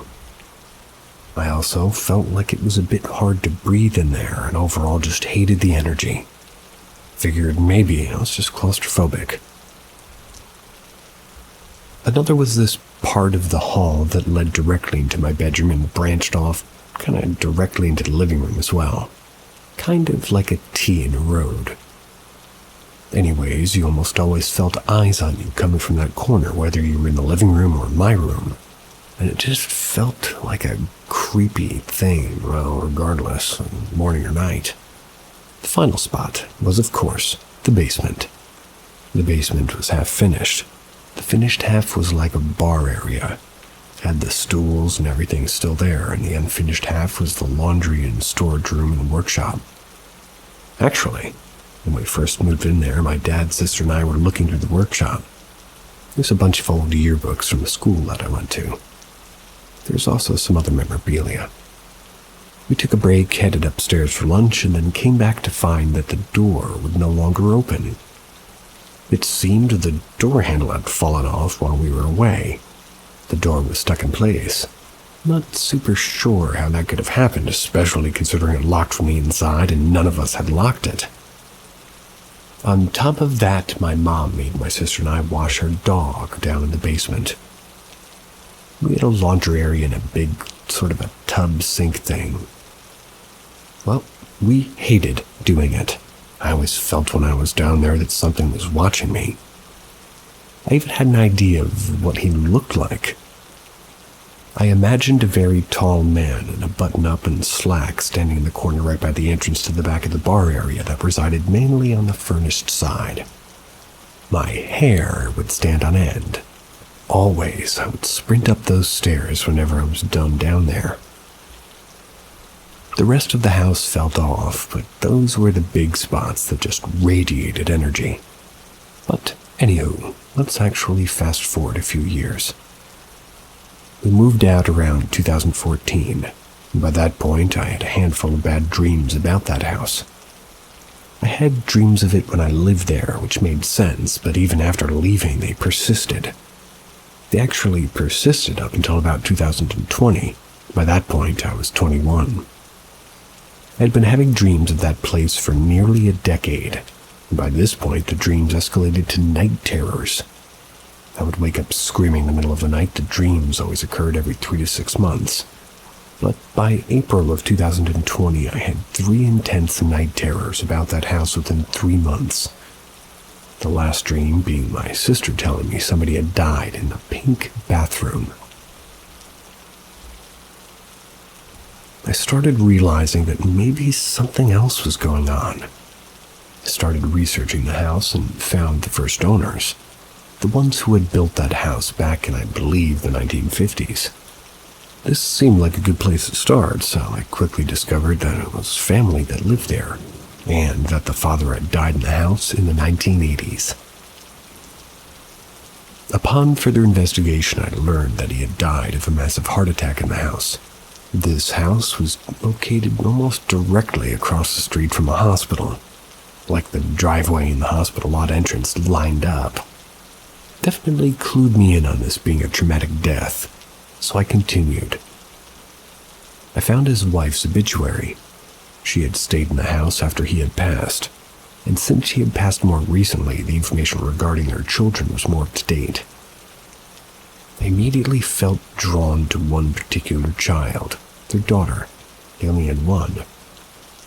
I actually ended up finding her on Facebook and reaching out. Of course, I realized what I was about to do could potentially be harmful or hurtful, so I prepared my message accordingly. I even mentioned the hotspots that we covered earlier, and I didn't mention what sensations or events happened in those areas, though, since I wanted to see what she had to say. My heart stopped when I read, "He died in the pink bathroom." The last dream where I dreamed my sister told me somebody died in the pink bathroom. Could it have been a weird coincidence? She continued to say that he loved his workshop, that he never let anybody in it, and on top of that, always spent time downstairs by the corner entrance to his bar, since that's where he kept his favorite drinks. My bedroom belonged to his wife, who no longer loved him the way that he loved her, which would make sense as to why I felt eyes from the doorway but never would get that presence entering my room. She also shared she was the child closest with her father, and they shared the room my sister stayed in. I asked my sister about this later on. She stated she definitely felt uncomfortable in the house, but never anything specific. I told the daughter the man I saw in my imagination, the very tall, well-dressed man. She said her dad was 6'3" and a businessman, always in a button-down and slacks. She also sent me a picture of him, and it was the exact man I saw in my head. After this, I've never had another dream involving that house ever again. It's been almost 3 years free from those awful dreams. Could he have used me to tell his daughter he was so close that he was still around? That there was more to the other side? And the only way to get my attention was through my dreams. It almost seemed so self-absorbed to think that he would choose me to do such a thing. But I'm not sure of any of the other explanations. All my life I've had weird paranormal or borderline psychic occurrences, but this one is definitely the most interesting to date.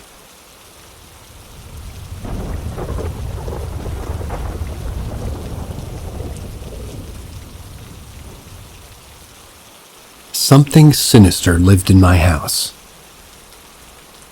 Now that that's out of the way, I will build some background. So I had a roommate named Adrienne Michaels. You can look her up if you'd like. We were very close friends. She needed a place to live, so we moved in together. I was pregnant and we celebrated every aspect of my pregnancy together. She made an appointment to freeze her eggs because she was in her late 20s. She didn't believe her eggs would be good by the time she was ready to have a baby. I'm giving these details so you can see what situations that we found ourselves in. A few days after my due date, her service cat alerted me I was going to be sick. Sure enough, I was. Went to the doctor just to be safe. For reasons I won't get into, at least on this post, they illegally held me there and coerced me into having an unnecessary C-section, which was my greatest fear. 3 weeks later, I was in a spiral of depression, unable to do my usual tasks. I usually cooked and cleaned for her. She spiraled into her ED and lost a lot of weight very quickly. And she quit exercising. Another thing I won't talk about in detail on this post, but may detail later. She had a very bad day, and that's the night she died. So after, we had to move. Our first day looking, we found a 2-bedroom house on the lake for $750 a month. Similar houses were going for $1,400 plus at the time, so we felt extremely blessed. We were the only applicants, and the owner said his wife couldn't handle living in the house but wouldn't explain why. So we moved in. Without a few days, the place started feeling unsafe. We felt like we were being watched. The place really obviously wasn't under surveillance, but it felt like a spiritual thing. I've always been kind of sensitive to spirits, and here was no exception. It started pretty benign, like feeling like I wasn't alone in the kitchen or the laundry room. That was fine. We just figured maybe Adrienne was stopping by. I would never talk to her, or rather I would talk to her sometimes and tell her I'd miss her. But then the dreams started. Pretty standard dreams usually. Feeling like my daughter was in danger. Feeling like I was falling. Seeing shadows in my lucid dreams. But I had a dream about Adrienne. She was sitting drinking tea, and after a tearful reunion she told me that it wasn't safe to be where she was. She had to leave. Something kept lurking in the shadows. She told me not to look for it, because it's going to cause me even greater pain. When I woke up, my baby was screaming in her crib. There were really huge ants all over. She'd been bitten a few times, and it was winter. There were no ants in the house that we knew of. We kept the place really clean, put out ant poison, but we never figured out where they came from. Never saw them again. They vanished. My chinchillas would bark a lot. They'd normally been quiet. Soon after I was cleaning, I found what looked like a bloody handprint in the closet. I took photos, but they were on my old computer, which I can't turn on anymore. The handprint was very clearly that of a child. When we moved in, I put all of Adrienne's stuff in the spare room and I never went in there. Her parents took only her photos and her cat, so we had the rest of her life in this room. I was organizing the room when I opened the closet. I saw an attic bolted shut and painted over. I could see it hadn't been opened since it had been repainted, but in the back corner of the closet was a tiny chair built in. I got spooked immediately by something falling off the table in the other room. So I went out and took care of that, shut the door and didn't go back in there. And that night was the first night I saw something. My husband was in the bedroom changing the baby. We were talking. The kitchen has a view into the laundry room. I saw him in there and was talking to him. I went into the bedroom to put something away to find that he was actually in there. I was extremely unsettled by this because I'd never seen anything pretend to be someone I loved.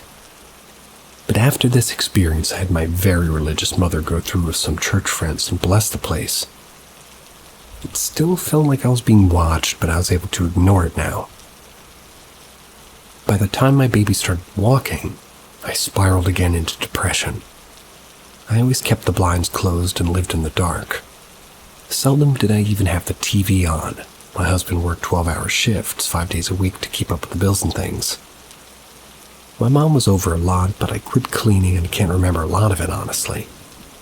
I felt immense guilt that my roommate died because I couldn't be better for her, which rationally I know isn't correct, but I really messed up during this time. It was deep winter when I felt this extreme chill, like all the doors were suddenly open at once.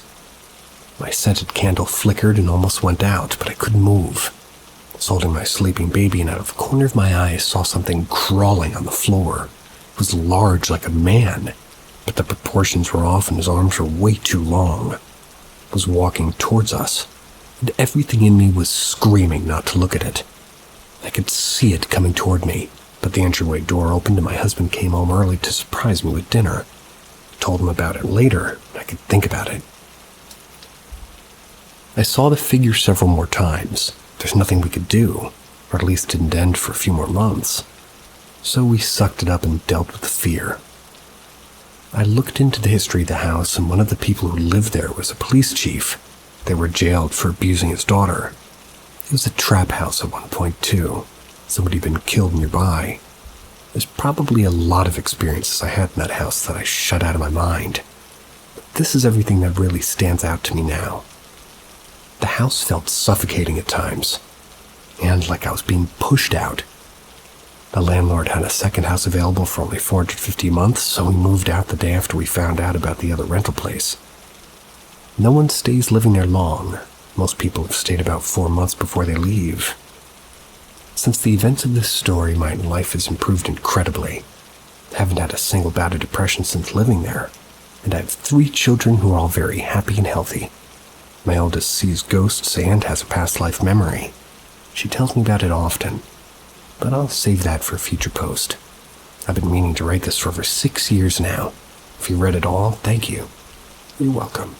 I appreciate getting it off my chest. It's been a long journey.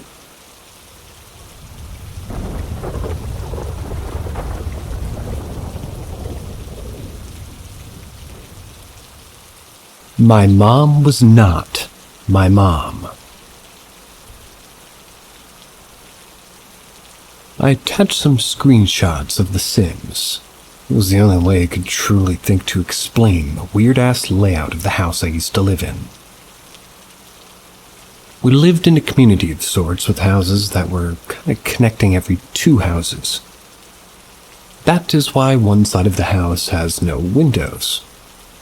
If the room has no lights, it's because that is empty wall space. My bedroom was above the garage, which we actually used as a finished room for my older brothers in the summer and spring. This was winter. Also, I didn't share it with any of my brothers because I was the only girl. The stairs were walled off with what was open window area like a triangle following the stairs. The same goes for the window thing by my bedroom door. And my brother had sort of closet doors like the one in the picture to the open area to their room, as our living room ceiling kind of went up to meet the top of those doors, leaving vast open space above the living room. The last thing to keep in mind is the box that controlled all electricity in the house is outside of the house for whatever reason and was located by the windows in the play area downstairs. The circuit breaker. At the time all of this happened, I must have been about 9 years old. I was in bed one night and I heard the radio in the kitchen going. My mom would almost always work the 11 to 7 a.m. shift, but on Tuesday would take the mid-shift because we would have family night on Wednesdays. I assume it must have been Tuesday when this happened because my mom was in fact home. My mom worked a lot, and I mean 22 days out of the month most months, so it was not uncommon for us to try to help when she needed a late cleaning. Or when she was up late cleaning. As I walked down the stairs, I noticed that all the lights in the house downstairs were off. Just the kitchen light was on. This already had me running for the kitchen because our walls were a deep green. As I mentioned before, my mom worked the late shift. My dad purposely painted the living room area a dark color so that when the lights were out and the blackout curtains were closed, it would be dark enough for my mom to fall asleep after work. As I entered the kitchen, my mom was at the sink. When I thought about it afterward, I only heard the radio going downstairs, not the sink, but she was washing dishes when I walked in. Her back was turned to me, so I couldn't see her face. I asked, "Mom, do you want help cleaning?" She didn't answer me. I asked a second time with a bit of moaning as an answer. This did not immediately alarm because it didn't sound like a zombie moaning. That's what it takes, huh? More like a, I don't know, kind of moan, if that makes sense. So I just replied, "Okay, if you want help, just let me know." She didn't turn around, but kind of stiffened a bit, so I took it as my cue to get out and let her be. Sometimes she just wanted to clean in peace as she worked with older people. Many would die on her watch. My mom is a dedicated nurse when it comes to her patients, because she used to work in a rehabilitation center. Many of these patients would get dropped off by their families and literally never see them again. She would often take us to see them when she could, so they could feel like somebody cared for them. So still, no alarms went off as I walked back toward the stairs. I assumed somebody may have died. She was simply sad and wanted to be left alone. When I hit the corner to round and go up the stairs, everything in the kitchen shut off at once. The radio, the sink, the lights, all of it. My boy, when I tell you I ran up those stairs to my room, I was gone. Zoomed past my brother's and parents' room and ran into mine. Slammed my door shut, jumped underneath my covers. I was thinking, this is the fucking end. My parents are big horror fans. Didn't believe in shielding us from stuff like that because they want us to understand the difference in what was real and what was not. No matter what, God is there and will protect us. I did not feel God that night. Suddenly I hear my room door bust open. My mom yells at me for running up the stairs, thinking I had gone and grabbed candy or something and ran up the stairs to avoid her. I said, "No, Mom, you scared me when you turned everything off." And she was like, "What are you talking about?" I tell her what just happened. She tells me I must have dreamt it up and quickly tucks me in and closes my door. The next day I asked her why she would do that to me. She knows I'm scared of the dark. I truly thought she just thought it wasn't as funny to me when she saw how scared I was or something and just tucked me in to calm me down. She then tells me that she was in her room. She had gotten home, took off her shoes, went straight to her room. She never went into the kitchen and never heard me go down the stairs, but instead assumed my brother had left me down there because I fell asleep, as they used to do it knowing I was scared of the dark and thought it was funny. When I ask her about it now, she only vaguely remembers this happening. My brother's had bad experiences in this house as well. He believed me. The common factor I find in our stories is that they all had to do with downstairs. None of us ever had scary stuff happen upstairs, but generally agree something was weird about the kitchen and the fireplace. The stories always seem to include one or both of those two things. I still don't know to this day who or what I spoke to. And a quick shout out to the lady working that particular shift, coming home and doing dishes, or at least having the reputation of doing something like that. Help her with the dishes, come on. I do them.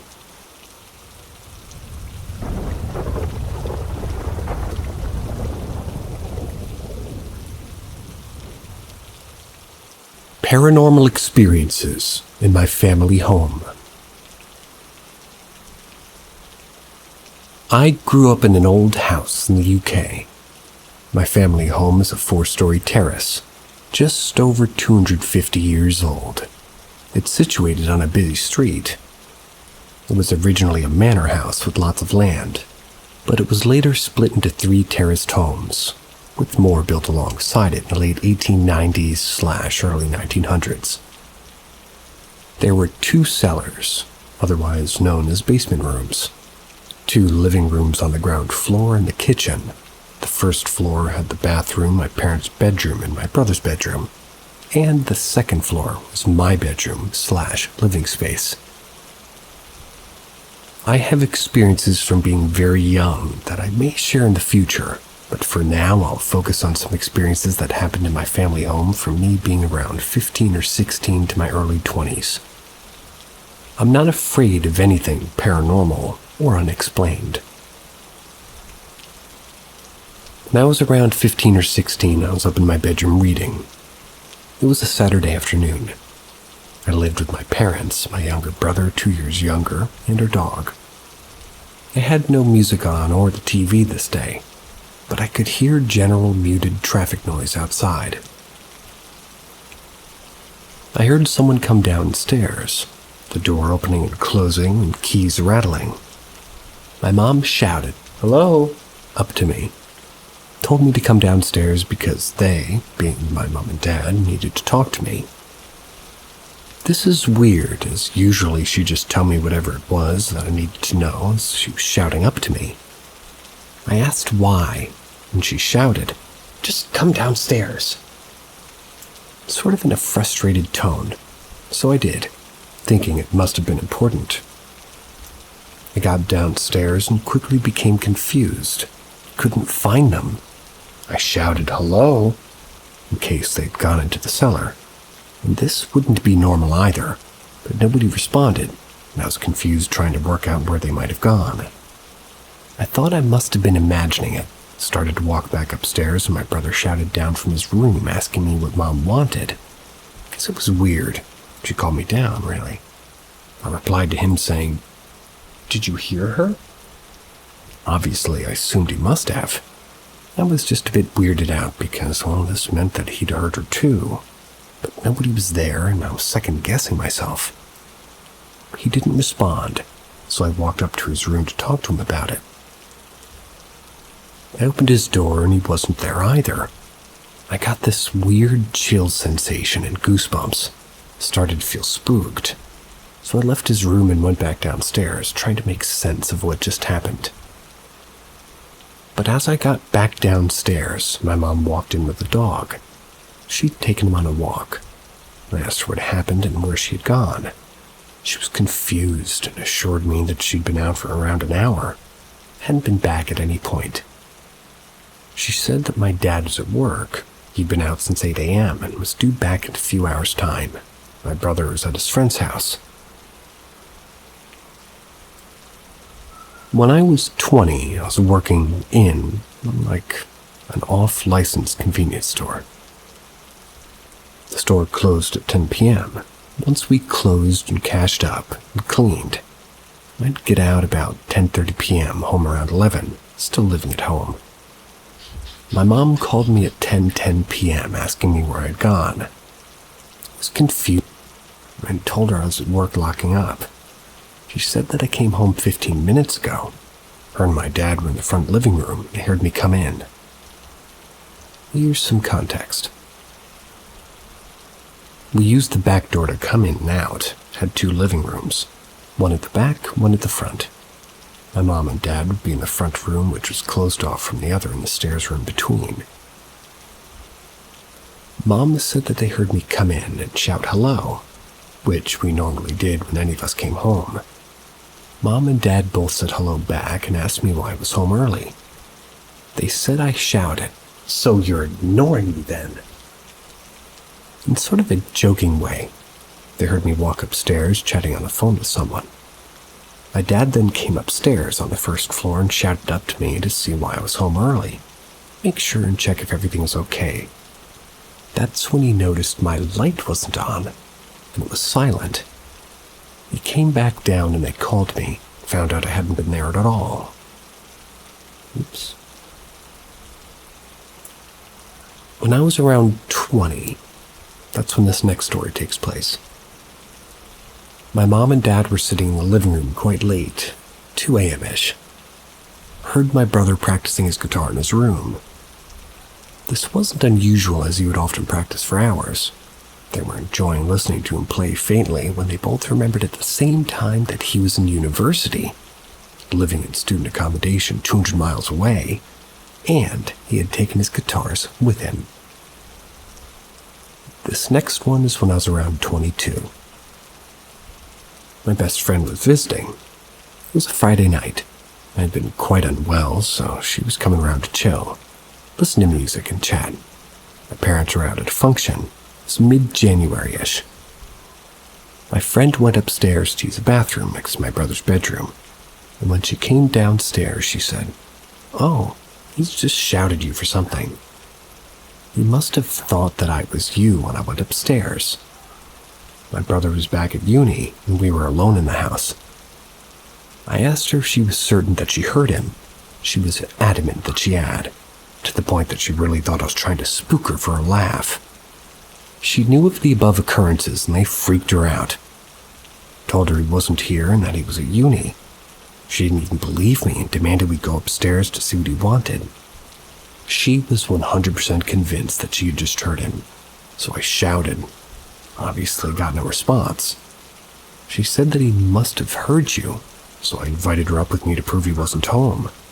She confidently came with me, still certain I was joking around. We got to his room, I opened the door, and the light was off. His things weren't there, and neither was he. She turned a funny gray color and wasn't okay.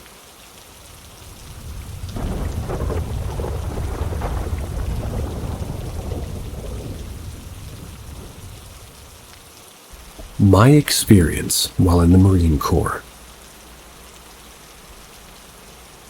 So this takes place back in 2005. This is while serving at the U.S. Embassy in Ivory Coast, West Africa.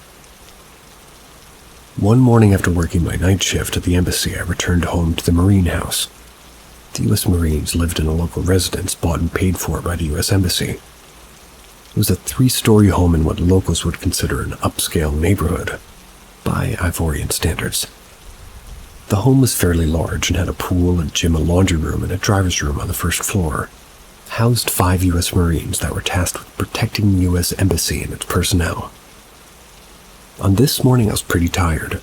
I just arrived in country and I was still getting used to the night shift. Lots of Red Bulls. I walked up to my room that was on the 3rd story of the house.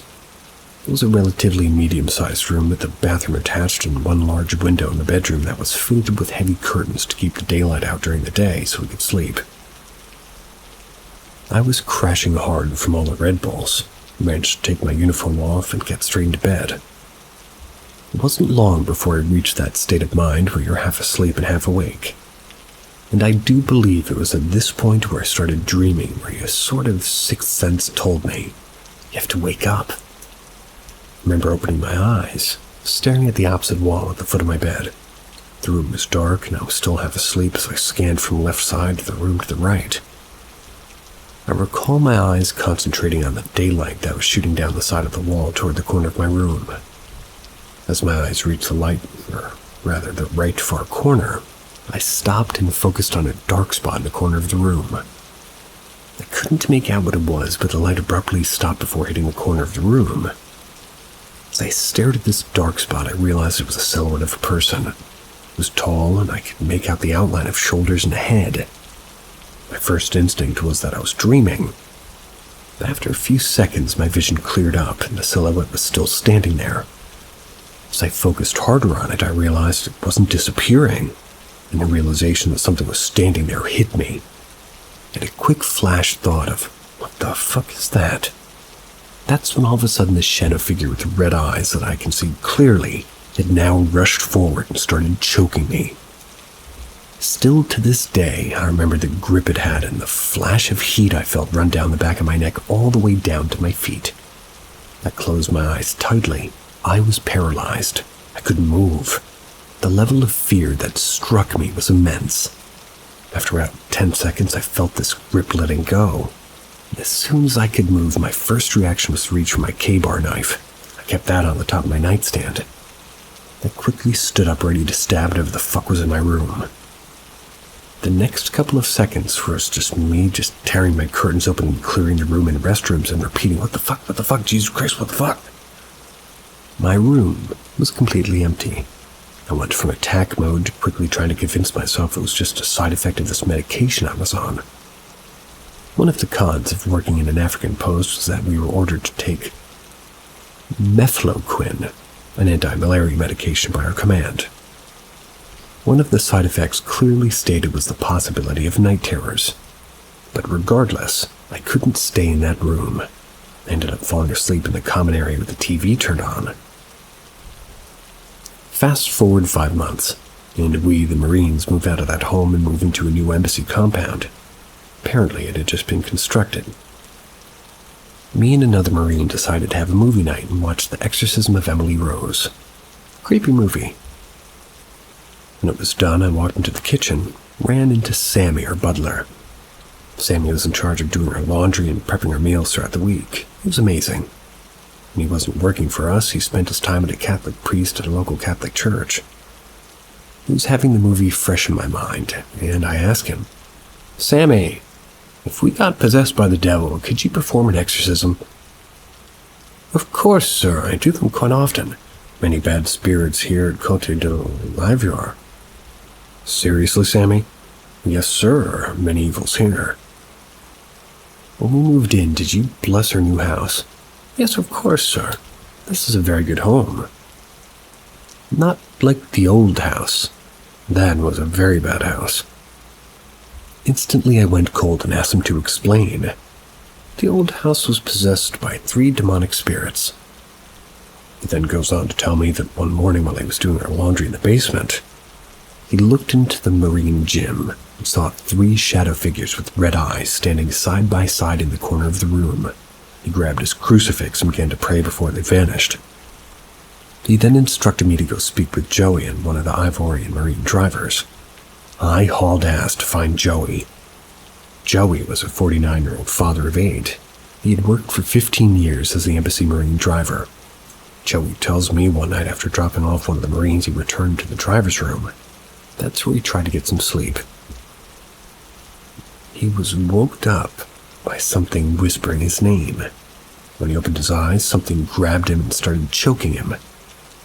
He said he swung his arms wildly, couldn't hit the thing that was choking him. When it finally released him, he ran out of the driver's room, hopped into the armored suburban Marine vehicle, and drove us to the U.S. Embassy, where he remained the rest of the night. He never again stepped foot in the driver's room. He told me that sometime later our gardener accidentally dug up a juju box that had bones and voodoo witchcraft trinkets inside. Apparently, somebody had cursed the property, according to him. As if the story couldn't get weirder, I headed inside the U.S. Embassy later that day to speak with my GY Sergeant, or GYSGT, about some work. The conversation turned to what I just learned about our old house. Gunny had this look on his face. He reached up to his logbooks and pulled out an incident report. It was from a few years prior and pulled out a report where a former Marine at the post had reported an intruder in his room that had choked him and apparently disappeared. He slept in that room I slept in. The Marine was convinced it happened to the point an official U.S. Embassy report had to be filed. A sergeant named Gunny.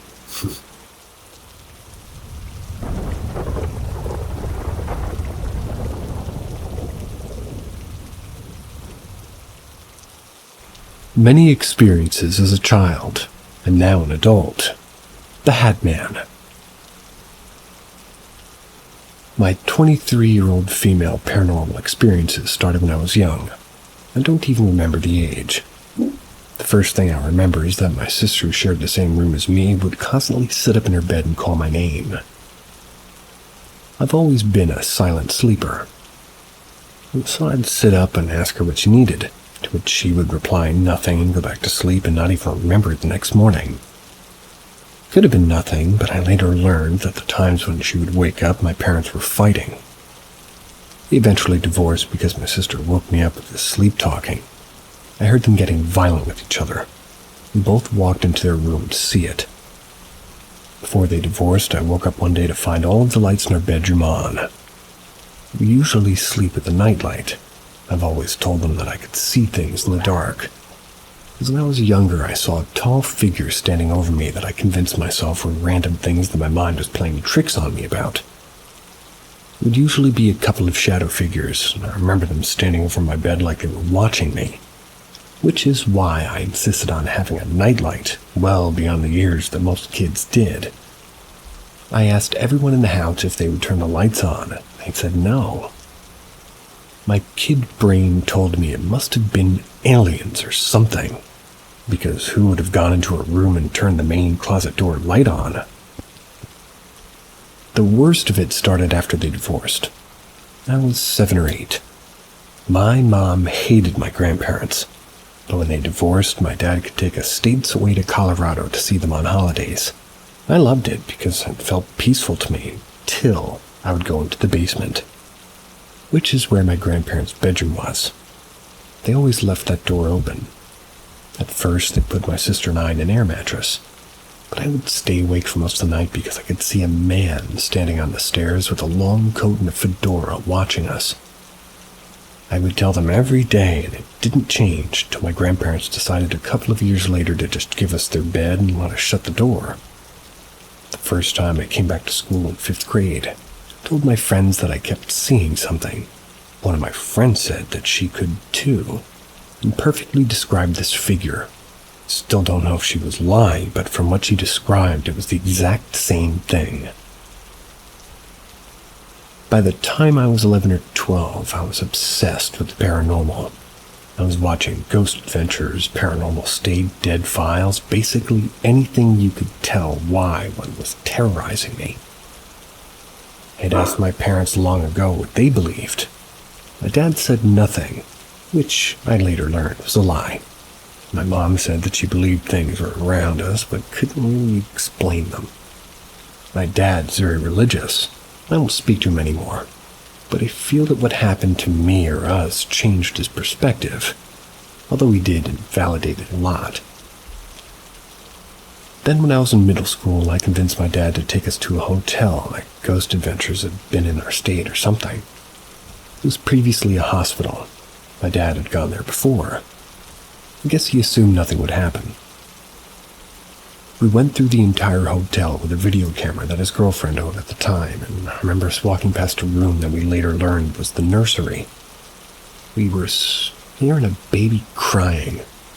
Could have been someone staying there, but it'd be foolish to take a baby there.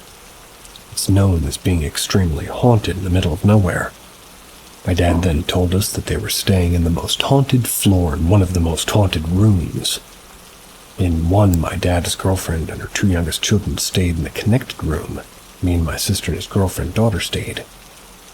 They told us we should go get dinner, so the 3 of us looked for a key, and I swear we put this on the table in the room. We couldn't find it.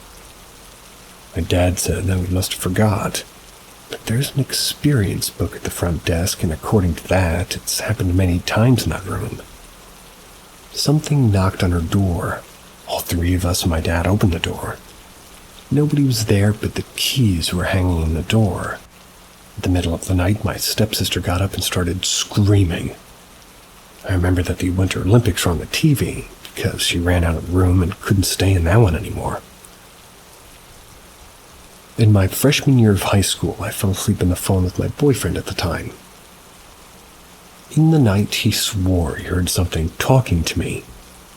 I told him that it might have been talking to myself, but he swears it was a man's voice.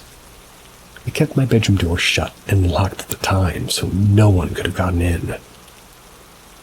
I got into more paranormal stuff from until I graduated in 2019 to now.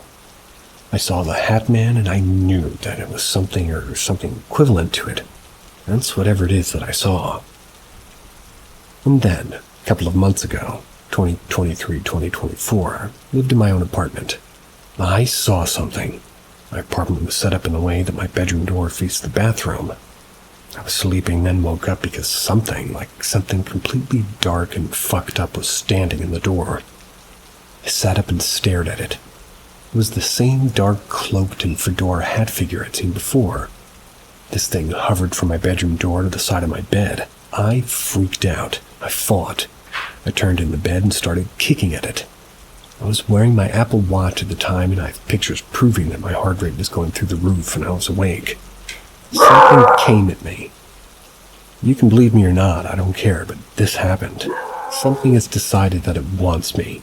I want to investigate it so badly, and I promise it's probably my dog, but the people around me only halfway believe it. I don't want to put them in danger, but this is something, will.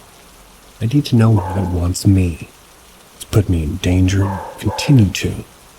It'll come after me again, and I know it will. I've known since I first popped up that it wants me dead. I cannot forget it. I will continue to hunt whatever this is. We'll continue to hunt whatever he's doing. See ya.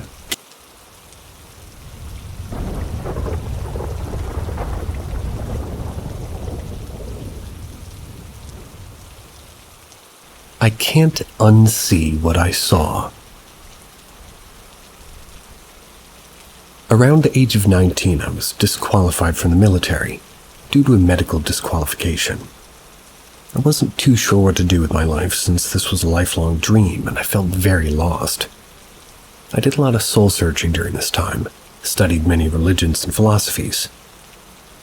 At some point I got into occultism, law of attraction, meditation, and finally, astral projection.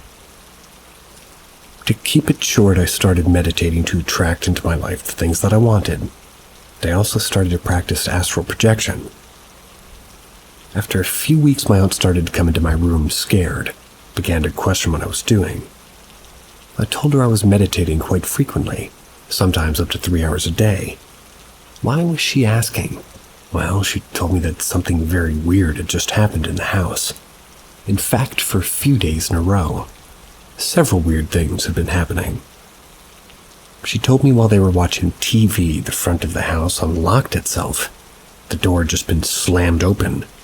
It told me things had been falling off counters and my uncle was seeing things from the corners of his eyes. She didn't ask me to stop, she actually seemed intrigued. My aunt is into crystals and all kind of groovy-doo stuff. I kept this going. I wasn't able to astral project yet, but I was able to get parts of my body to leave. As weird as that sounds. I was able to remove my arm from my arm. It's a very odd feeling to describe. It feels like your arms are paralyzed, yet another one you can fully manipulate and feel is coming out of it. I was also able to do this with my right leg. For those who are not understanding what astral projection is, it means leaving your body. I'm not sure if your soul leaves your body or if you project it mentally. All I know is it's very real. I'm not here to persuade you one way or the other, but it's a thing. Supposedly you're able to soul travel by doing this. In any case, a couple of weeks go by and my uncle and aunt had been gone for a couple of days. I have the house to myself. So what do? I have a girl over like any other normal dude would. Nope, I meditate and try to leave my body. By this point, I'm kind of obsessed.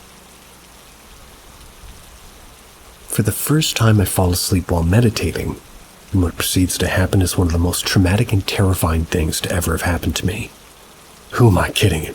It's by far the most terrifying experience of my life, and it haunts me to this day. This is part of the story I don't like telling anyone, because they dismiss it as a nightmare, or it's just sleep paralysis, bro. I don't care what you decide to call it when I'm about to tell you. If you want to label it as fake, it was more real to life than life is to me. I've astral projected a few times. I never saw anything very interesting other than my own home, freaking out my dogs, and mostly what I do is fly over lakes and factories at night, the city. I can never do it for very long. I haven't mastered it, and nowadays I avoid the practice altogether, although it happens involuntarily still from time to time. What I experienced in this instance was different. It felt more physical, felt more real, and I was attacked by God knows what. I wake up laying flat on my bed, facing up, arms wide open and legs spread apart. The TV's on, the show Ink Master is running. It's night, but the room has sort of a natural light to it, almost like a full moon. I see a shadow in the corner of the room. I try to get up, but I can't move. I'm paralyzed. I start being able to move, but I feel heavy, like trying to swim underwater. The shadow gets closer to me, then crawls on top of my body.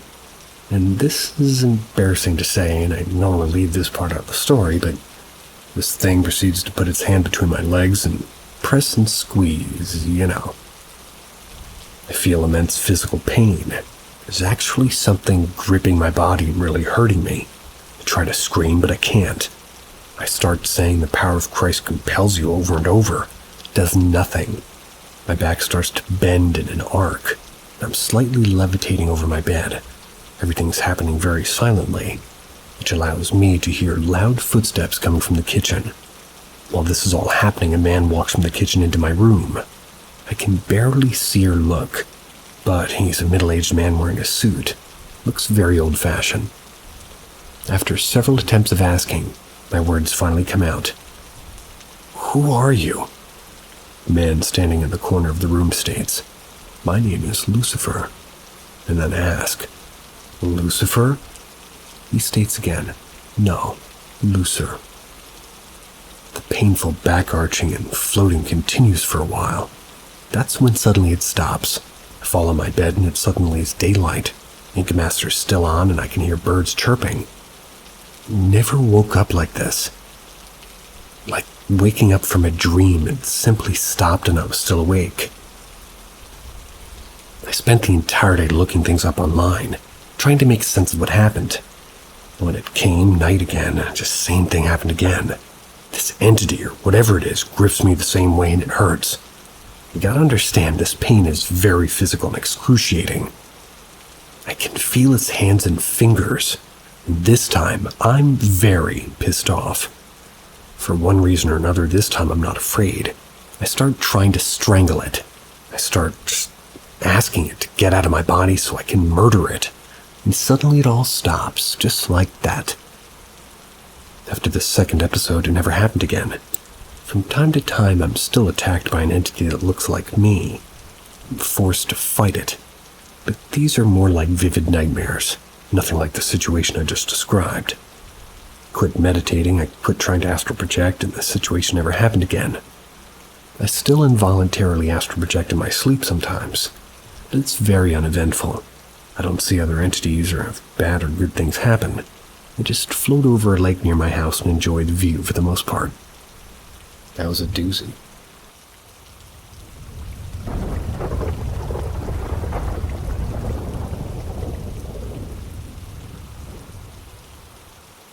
Apparitions thrice in one day.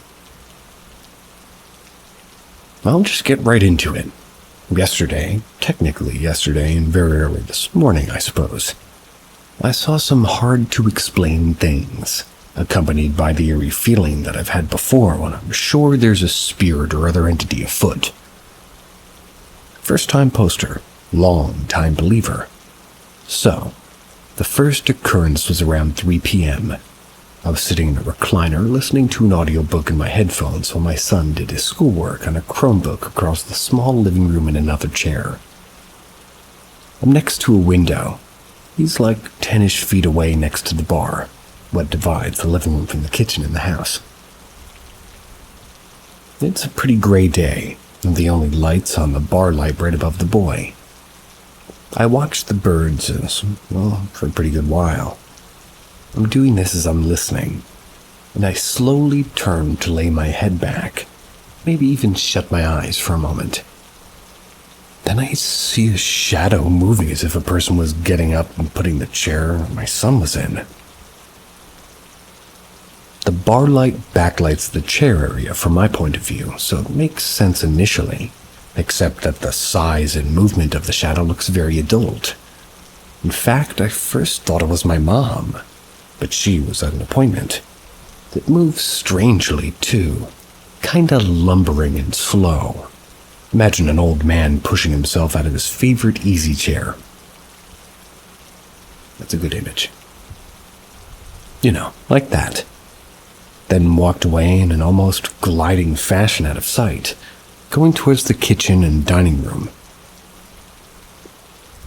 So my brain dismisses the thought it was my mom or other adult, and I turned to ask my son what he was doing. "Are you done yet? Needing a snack?" He was still sitting in the chair, same position, focusing on his laptop screen. I had a strange feeling and even craned my neck to look into the kitchen and dining room for someone. Then suddenly my dog, who's tethered on a lead out in the front yard, begins barking at the front door. I mean, he's not coming up to the porch just doing his stranger alert bark while looking at our door. I sit up totally spooked now, look on the porch. Maybe the cat, maybe a bird, but nothing's there. He carries on another 10 seconds or so, then walks away to the side yard where he has his house. I should add the direction the shadow figure moved could have been heading to the dining room behind us or the door, directly behind me. I only figured it was going to the kitchen because I thought it was my kid. So that was spooky, and I feel heavy in my chest, but I just shake it off and continue with my day. Later, around 1 a.m., my friend comes over after he got off work. My dog, an 11th-month-old, gets overly excited when we have guests.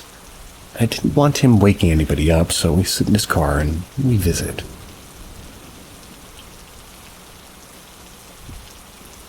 He was just coming to drop something off, so we're going over to another day, and he's dominating the conversation, so I had not yet mentioned the weird shadow person. It's about 1:20 by now, and I'm looking out the window, which I've rolled down to better listen for my puppy making trouble inside. He was sleeping like a good boy. I space out toward the house, looking in the living room window, the same one I was sitting next to before. That's when I see a bright gold single slow pulsation of light. We have tall windows, maybe 5 feet tall, and this light was long vertically and took up probably the top half of the window's height. It was very golden and appeared out of nowhere, grew very bright and long. Then, just as quickly dimmed into nothing again. We were sitting at the end of the driveway, and I would have noticed a car driving around the corner. Besides that, the light didn't move.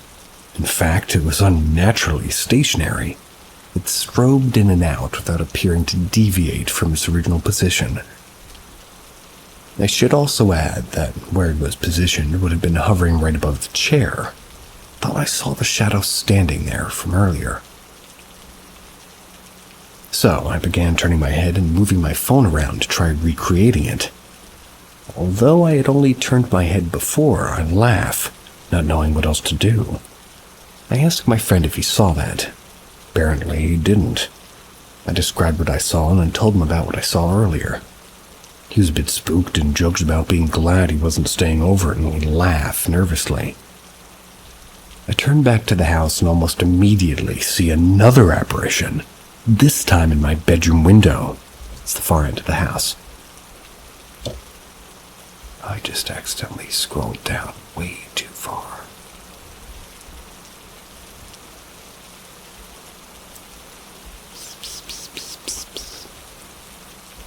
That's not me calling a cat. It's me looking for where the hell I am. It does the same thing, strobes into existence and then back out, slightly faster than the gold light did.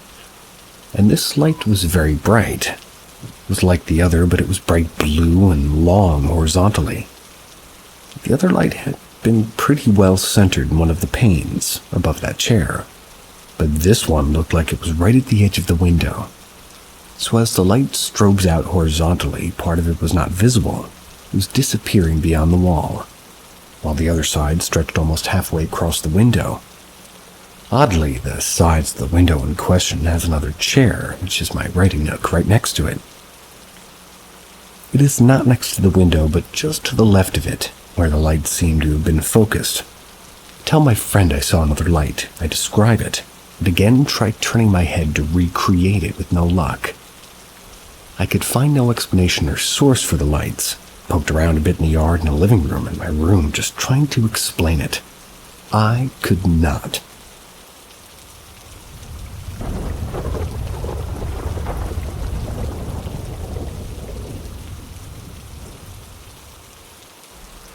It's 6 a.m. and I'm bored. Here is a story.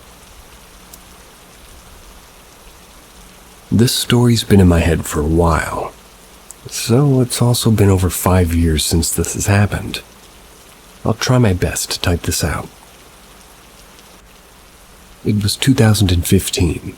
I was 12 years old. I was in a suburban town in Pennsylvania. I lived on top of a cliff or a hill, and this part comes in later. And my neighbor at the time, we'll call her A, which I will call Anna, was 11, and a grade under me.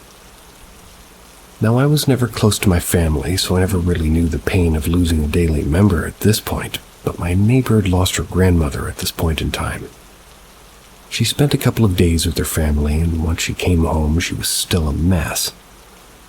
I, doing the only thing I knew how to do when people were upset, found her as soon as she came home and hugged her. After this, we hung out and decided that we wanted to hang out all night, because why not? My brother was staying at his friend's house, and that was his coping mechanism, so we took over his bedroom. That was with his permission. He had a queen bed, and so we could share a bed. I'll skip over all the tween girl shit that we did, but it's not important. Where the weird shit is at around 12 a.m. We ended our night watching South Park on our laptop. I'd fall asleep during the last episode, and we were watching, and I finished the episode, Anne fell asleep. I finished the episode and put her laptop on the floor, and just turned over to go to sleep. Now, this is where this gets really hard to explain, so I'm gonna kind of just write what happened in order. 12 a.m. I finished watching South Park, went to sleep. 12:30 a.m. Anne stirs quite hard in bed. 1 or 1:15 a.m. Anne stirs concerningly hard in her sleep to the point where I make sure she's okay and also start to make weird noises. Like a baby tried to learn how to talk for the first time, just couldn't figure out how to make the words. 1:30 a.m. Anne stirs so hard in her sleep that she ends up laying in her head at my feet and her feet at the head, and she's doing a weird mumble growling thing even louder. Really doesn't sound like her. 2 a.m. She continues stirring and making weird noises. 2:30 a.m. Starts making noises again and stirs more and more. She eventually sat up in bed and sat up completely straight, turning her head out toward the front of the bed. Her shoulders completely relaxed, and she says, "But I didn't mean to," in a tone that makes it sound like she was getting scolded. She lays down while swinging her legs completely straight out and laying down perfectly as if somebody was placing down a doll. I freaking the fuck out. I turned to look to see what she was looking at. When I turned, I saw a figure of a woman that was just pure white. I didn't get a long enough look to be able to make out features, but I saw something. Now, this thing was not in front of a window or mirror or any sort of light. The street lamps weren't LEDs at this point, they were actually a yellow color. I also only got to see this figure for about half a second. 2:37 a.m. Yeah, I know, the exact same time. Pack my shit up and I go home. As I'm going home, I feel like I'm being stared at from all corners behind, and in front of me too as I walk on the road. Kept checking behind me. Obviously there was nothing to the eye, but felt there was. The house I lived in had a concrete slab walkway thing that led up to my front door. And as I'm walking out of this walkway, I hear what sounds like heavy boots walking behind me. I remember pausing and trying to let my brain figure out if it was my steps or something else. As I walk faster, so do the sounds of the steps behind me. Once I got to my door, they stopped. The next day I told my neighbor about this. There's no explanation for this experience. My family, they just tell me and I saw nothing. What I heard was her simply sleep-talking, even though she had no prior experience with it.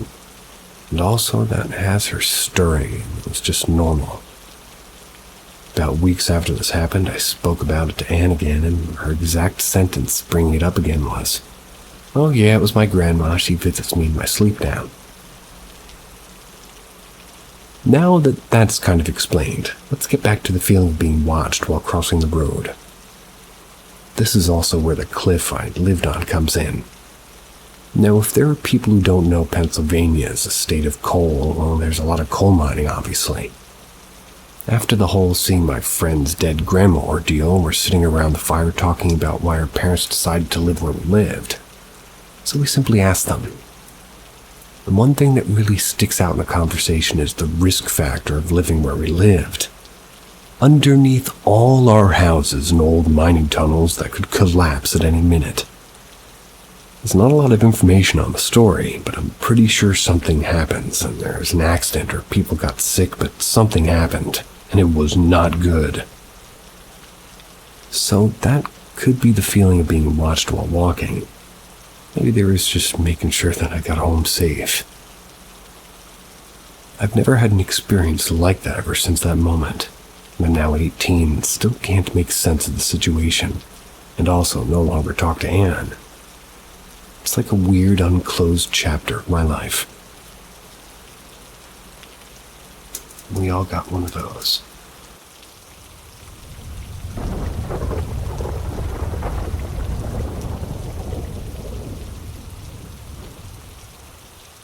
A weird, unexplained experience with missing time almost 50 years ago.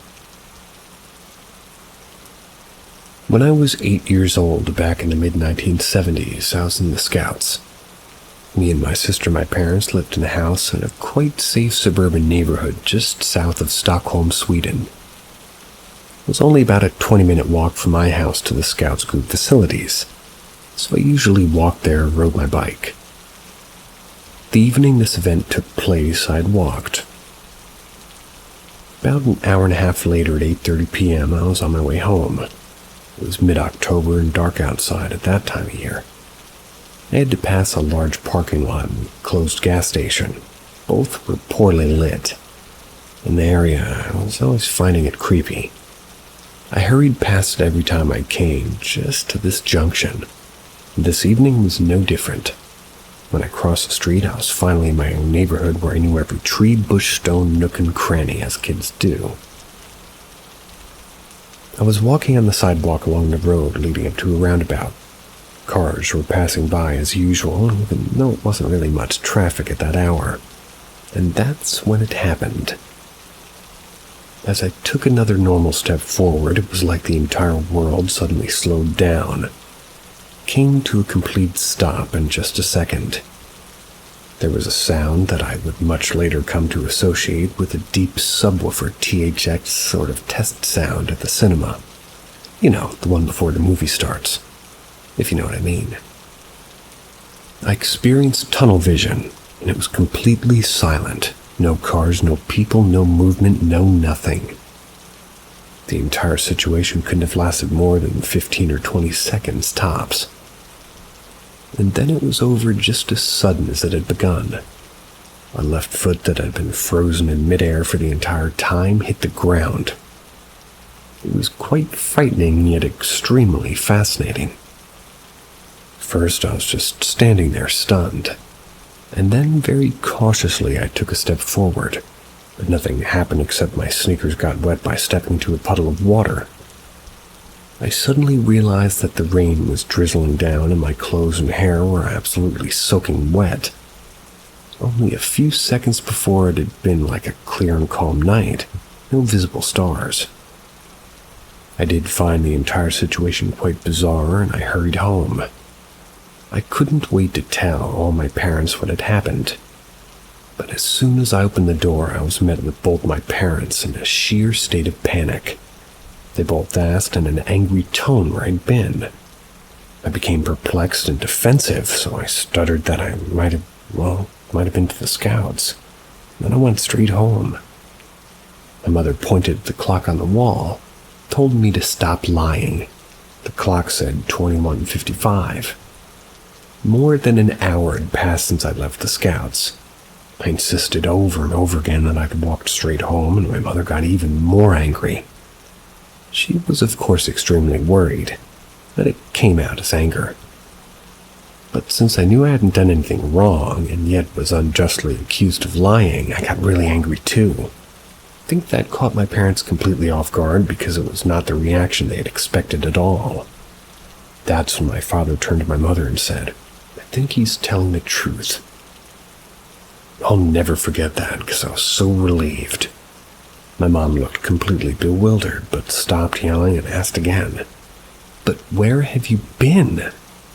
However, this time she was hugging me harder than she'd ever had before. When they realized I wasn't hurt or traumatized and behaved just as usual, my father told me that he walked the exact same route I took between the house and the scouts' facilities 3 times. He was repeatedly calling my name, and I simply wasn't there. They had called the parents of all the families, and they were in the process of calling the police when I stepped through the door. I simply couldn't believe it. They asked me more calmly this time if something had happened along the way, anything at all. I was just about to say that nothing had happened when I remembered the strange incident that I had completely forgotten about due to all the commotion. So, I told them exactly what I had described here above.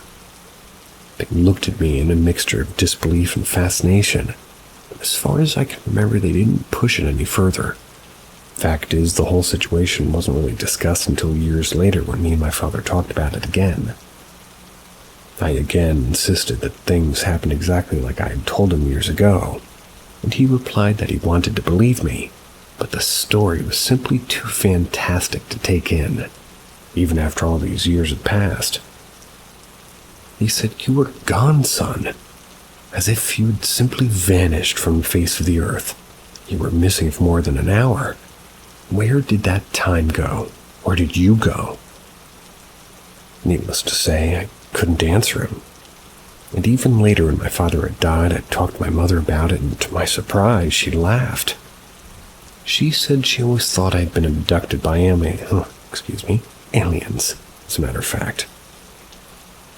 I'm 55 now, and I still can't make heads or tails of that incident.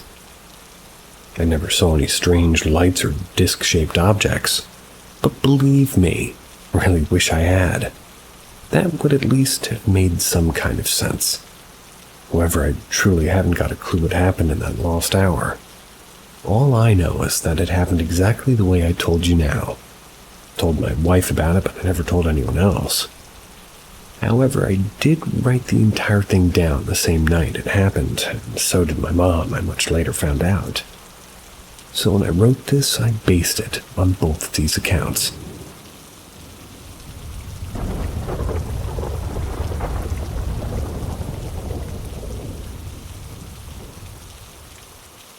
Need some rational thoughts and critical thinking. I'm a skeptic when it comes to the supernatural and paranormal. For me, it's fun to talk about, watch some interviews, TV, etc. If you ask me if it's possible, I would say, yes, it's possible. But I maintain that it's really not probable. We've been in our house going on 5 years. The house sits on a little more than a half acre in southwest Florida. The area is pretty country-ish, between rural and suburban, but not what you would call out like out in the boondocks. We do have wildlife, squirrels of course, raccoons, opossums, foxes, maybe an occasional coyote, box turtles, hawks, bats, owls, and once in a while a gator will show up in the neighborhood on its way to the river. The house was built in the early 80s, but no one has died and there's been no tragedies. It did have a lot of changes in ownership in the 90s and early 2000s. A bedroom was added and a dining and living room area were added onto. The biggest change is that I've started working from home. Since shut down basically 3 years, my job's transitioned into 100% remote. So I'm at home, and I'm often by myself, a lot. Sometimes for 15 or more hours. My wife owns her business, so she leaves early in the morning and often doesn't get home until around 8 p.m. or later. I'm about to list some things happening around my house that I just can't explain away with a degree of certainty, and I am open to opinions. On the third or fourth night after we moved in, both my wife and I woke up screaming because we both dreamed there was someone in the room with us. We brushed it off as one of us having a bad dream and waking the other, which fed the narrative. It hasn't happened again since. My son moved back in about 2 years ago. One of the nights that his girlfriend slept over, she woke up. She was screaming that there was somebody looking into the bedroom window. I walk around outside with the flashlight and a shotgun. It is Florida. I didn't see anything or have any evidence of somebody being back there, no footprints, and the back gate was still locked. It's only a 6-foot fence, so somebody could hop over it if they had to. It had rained earlier, so if there had been somebody, there would have been some indication. Everyone in the house, at one time or another, has gone to get something in the place it should be, yet, obviously, it's not there. Look for it in other places, come back to the original spot, and it's there. It's happened to us all. We all comment about it. My wife and I were sitting out on the back deck one night, talking and basically relaxing. There may have been a little bourbon involved, and that's when we both saw a shape or a shadow move across the back fence. We both turned to each other and said, "You saw that, right?" We assumed it was a small animal or something, and I said, "Well, we do have wildlife, but the thing is, it didn't seem like an animal. It wasn't scurrying or moving fast, just sort of moving along." As I said earlier, I'm often home alone for several hours a day. I do catch movement out of the corner of my eye or periphery, and the most common occurrences are as follows. I'll be lying in bed watching TV, waiting for my wife to come home, and I'll catch movement in the hallway or around the bedroom door. I'll check it out, and there'll be nothing there. I'll be working in my office, and I'll see something low come in. I assume it's the dog, so I look up from the screen to pet her, but the dog isn't in the room. I go look for her, and she's sleeping on the couch or somewhere else in the house. Another thing about the dog is occasionally she'll just sit in the middle of the living room and howl like she's trying to get our attention. But she doesn't want to go out or food or even water, she just howls. We have no clue why. She'll also jump up suddenly and stand at the front door like she's expecting somebody to come in. No one's there. She does the same thing when my son comes home. So we're used to the behavior and know what she's doing. But on those occasions, no one's coming home and she's just standing there waiting. The most recent thing happened the night before last, and really is what's prompting this post. I walked out of the kitchen and caught movement in the door to my son's room opening. When I turned to look, I saw my wife. She went back into the room and the light went off. So I asked out loud, "What are you doing?" She replied from her bedroom at the opposite end of the house. My wife came out of her room and asked what was going on, and I told her. She walked into the room and turned on the light my son usually leaves on. Nothing strange in there except the light being off. That's about it. No one in the house is frightened or afraid or feels threatened, and there's no creepy vibes here, and if anything, it's a pretty relaxed and peaceful home. I'm only posting this here because this is where the skeptics are supposed to be. And to be honest, some of my explanations seem a little sketchy, like I'm trying too hard. For example, in the last experience I listed, I'd been working for 12 hours straight. My brain and eyes were tired from staring at a computer screen all day, and we had just finished dinner. I had just finished putting away our dishes in the sink, and I was heading back to the bedroom when it occurred. After I'd regained my bearings, I figured my tired brain was filling in something my tired eyes were reacting to. Oh, to what and why that way, I have no clue.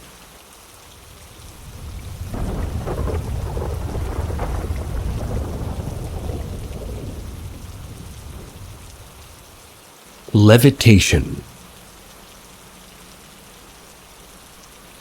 In 2006, I shared a house with a couple of roommates in Tacoma, Washington. The house was haunted, poltergeist activity, etc. That's not the point of this story, though. However, it did sort of create psychological tensions, and as such, trying to go to bed and falling asleep was often uneasy.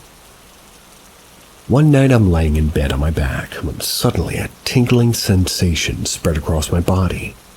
I would describe the sensation like that of getting chills on your back and neck when somebody tells you an intense, frightening story.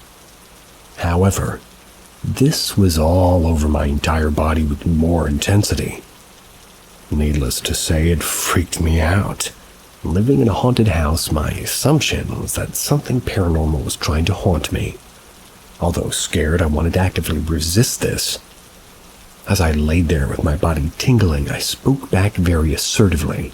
"I will defeat you." I slowly repeated it a couple of times. Then the sensation dissipated and ultimately left entirely. It was another uneasy instant in the house, but I eventually did fall asleep. About a year later, I was house-sitting at a nicer, more comfortable home. Laying in bed one of those nights, that sensation I felt the year before came back. It enveloped my whole body as I laid on my back, and again I was quite startled.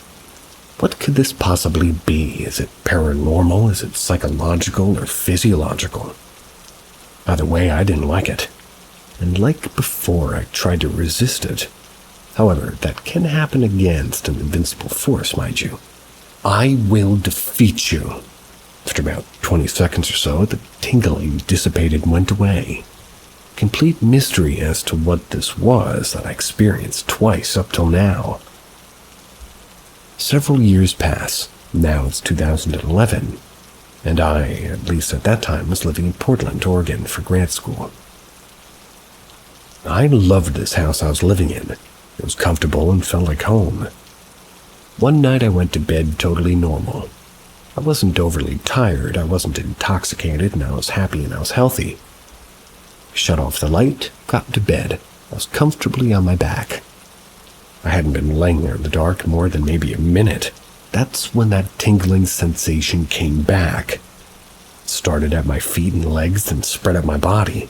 It enveloped me toe to head in a matter of 10 seconds. Oh shit! I started to resist it. I felt the tingling dissipate. I realized I have some psychological control over this. Thought to myself, what's the worst that can happen? This house isn't haunted. It's not like you can kill me. Let's see what happens.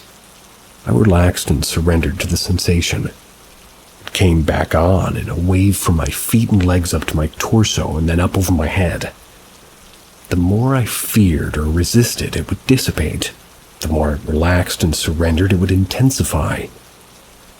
I got comfortable just allowing the tingling vibration thing happening to my body. It was like being submerged in a hot tub filled with pop rocks. There were hundreds of jets blasting me with pop rocks. Sounds cool. At this point, I had been comfortably buzzing on my back for maybe a minute. That's when I felt my supine body levitate, about a foot up, in fact. And I could feel the weight of the blankets as I pushed up on them. Furthermore, it's no longer dark in my room, and I'm levitating a foot above my mattress, and there's a soft, dim, ambient orange glow in the room. I could see that my regular lights were off. There was no, seeming source of this orange light. This levitation freaked me out. Once again, I feared and resisted and felt my tingling body ease back to normal, back into bed. Well, I allowed myself to relax again. I rose back up again, and I'm quietly, excitedly freaking out. Holy shit, this is insane. But it felt good. The dim orange glow softly illuminates the room. I'm buzzing and floating supine above my bed. Now I start to helicopter counterclockwise, maybe about the speed of a second hand. When I'm about 180 degrees around, my feet are now at the headboard, I'm looking at the wall behind my headboard. The room is still dimly orangely lit. This blue wall was normally blank, but now hanging over my head is a painting. A painting I know. It's a painting my parents used to have hanging in their bedroom when I was a little kid. It's from home interiors, like mail-order home decor from the 70s. Now hanging on the wall over my headboard. I completed a full 360, then my body eased back down. Then the tickling dissipated, and I laid there stunned. What the hell was that? I then realized, it was back to completely dark again in my room. I laid there completely perplexed, and I realized I felt comfortably drained. I decided I wasn't going to worry about it. Drifted off to sleep. Hasn't happened since. I should note, I didn't feel out of body, rather I felt in my body but levitating. It felt or seemed very real. There was no dreaming, at least never like this. I only wish I had a video camera catching it all. Would it show an orange glow and me floating, or would it have showed some kind of electrical interference? Would it be totally normal and nothing external? Everything was in my mind that was happening. Was it a spontaneous release of DMT?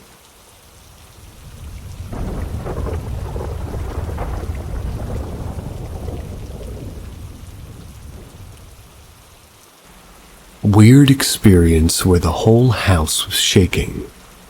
Later found a girl's photo in the wall.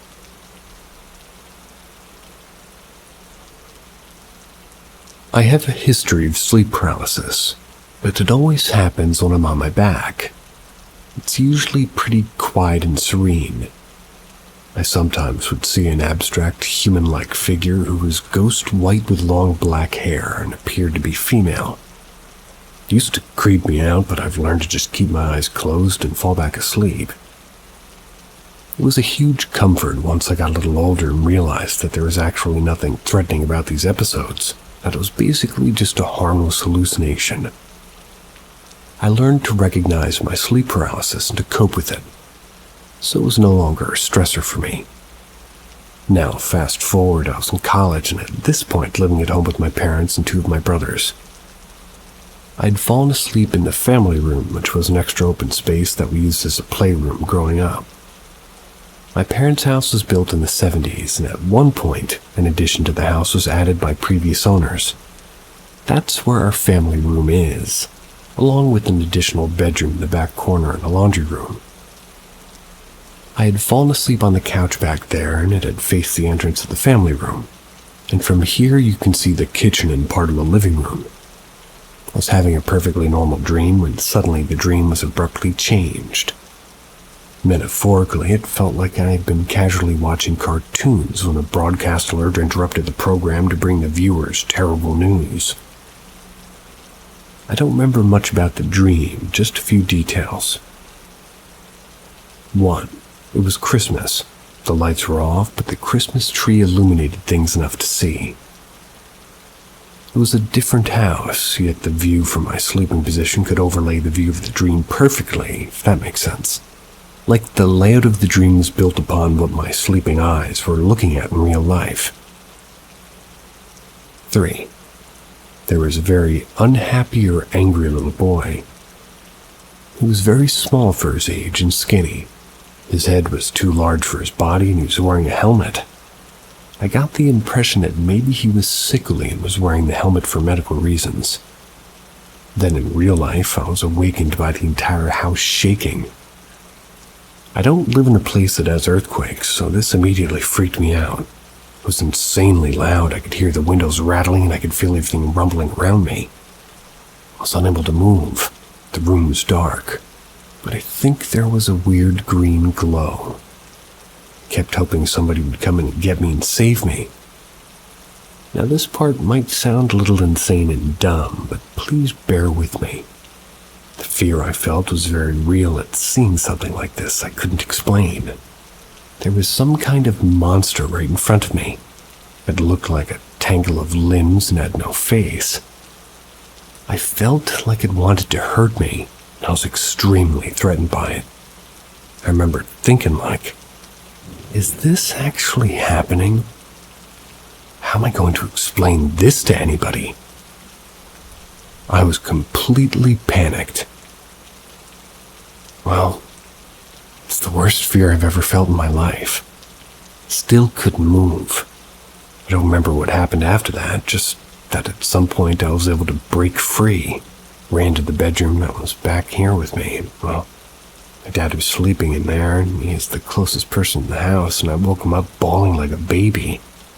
I was trying to explain what just happened. I think my family thought I was having a mental breakdown when we all went over it again the next day. I have no real explanation for that night, and like I said before, I know my body and I know my sleep paralysis episodes. This felt like something different. I was on my stomach when it happened, not my back. And I also distinctly felt like a foreign presence had entered the room that night and terrorized me. This wasn't just my brain this time. This was something else entirely. It's never happened again since, but my family and friends all agreed that this addition to the house never feels quite right, especially at night. I decided never to sleep back there again and have been fine ever since. Whenever we have guests, they always feel anxious sleeping back there, and some have reported having unusual or disturbing dreams when sleeping back there. I'm not usually quick to believe paranormal explanations for stuff, but there's a small detail that is likely unrelated, but I thought would be interesting. A few years later, once all the kids moved out, my mom started remodeling the house. They knocked a wall down, and inside was a mummified kitten along a vintage black and white photo of a girl. Freaked the contractor out, and they decided to throw it away, but my brother sent me a picture of it before doing so. I'm not sure the best way to share it since I can't post it on this sub, so I'll post it on my profile. It's the front and back of the photo. Also, I don't have the photo of the poor kitten for obvious reasons, and even if I did, I wouldn't feel comfortable sharing it. I love animals and especially cats, so I was very saddened when I heard about it being found that way. I can only hope it had a natural and peaceful passing, that it wasn't abused in any way. I still get teary-eyed when remembering this incident due to how confusing and scary it was for me. Also just how sudden and unexpected it was.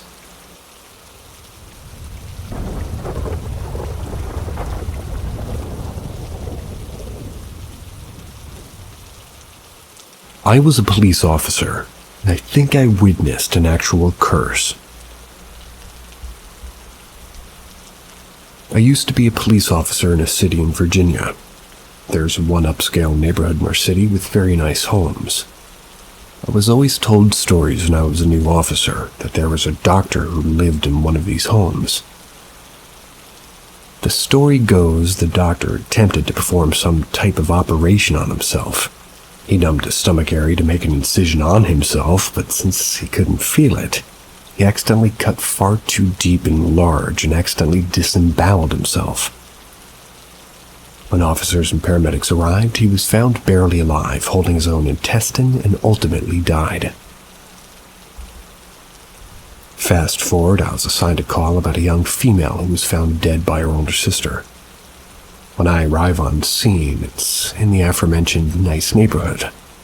When I exited my vehicle, I immediately had an uneasy feeling about this house. While nice on the outside, it just had a bad energy surrounding it. As I approached the front porch, I noticed countless empty energy drink cans and a Ouija board on the front patio table. Everything about this house just felt wrong. When I was led inside, the family was obviously very distraught. I was told the deceased sister, we'll call her Emily, was in the basement, and at this point another officer had arrived also. And so he stayed upstairs with the family as I entered the basement. The basement was an unfinished and fairly dark one, minus 2 pull-string light bulbs, one on each side of the basement. The scene in the basement was similar to the front porch. Energy drink cans were everywhere, and another Ouija board was on a small coffee table.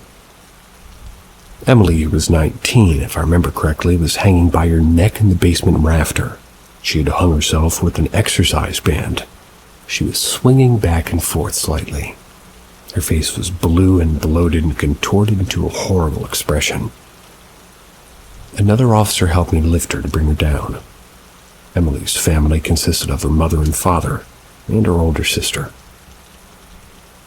Her parents stated that they had been trying to help her because all she did was drink the same energy drinks to stay up all hours of the night playing on the Ouija board. Her sister gave a little more detail about it. Being sisters, they stated that they were very close. They told each other everything. Her older sister said Emily indeed had an obsession with the Ouija board, drinking energy drinks to stay up all night and talk to what she believed was her boyfriend who was dead. Her sister stated Emily had been saying that her boyfriend was begging for her to come join him in the afterlife, and so she believed that's why she did what she did. Now, let me reiterate. This house felt wrong. Everything felt bad, and I had a very uneasy, sick feeling being in the basement. And not because of the dead body. It wasn't my first. This was a call that really messed with me for a while. We really never got much more explanation. As cops, you kind of just have to move on to the next call. 2 weeks later to the day, I get a call about a car accident with ejection. I moved to the call code 1, lights and sirens. We arrived to find a convertible BMW with the top down, which had experienced an obvious horrible crash and rollover.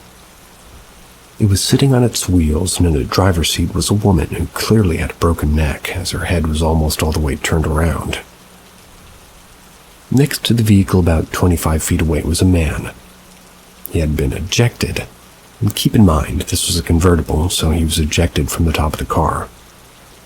He was missing the entire top half of his head, and there were pieces of brain everywhere. I went to close off the scene with yellow tape. I walked around 75 yards away from the accident, where I found yet another large chunk of his brain. I'm not trying to be intentionally graphic, but I want to paint the picture of just how bad and violent this car accident was. Upon obtaining the man's ID, I read the information off to dispatch.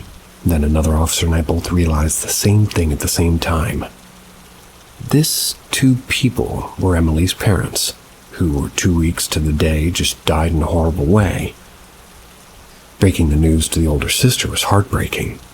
Kept in touch with her for a little bit. Well, she had inherited her parents' estate and all of the life insurance money. She ended up selling off everything and buying a different house to try to start over and repair her broken life. However, it doesn't end there. Around 1 month later, another officer was called after a pedestrian was struck by a car while she was jogging in her neighborhood. And yes, you guessed it, it was the sister.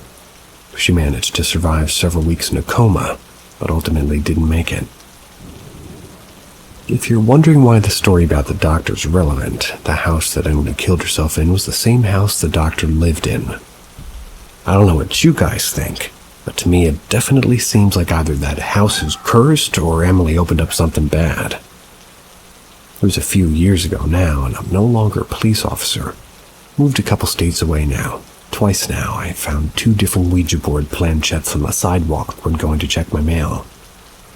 I never touch them and usually use a stick or something to push them into the storm drain.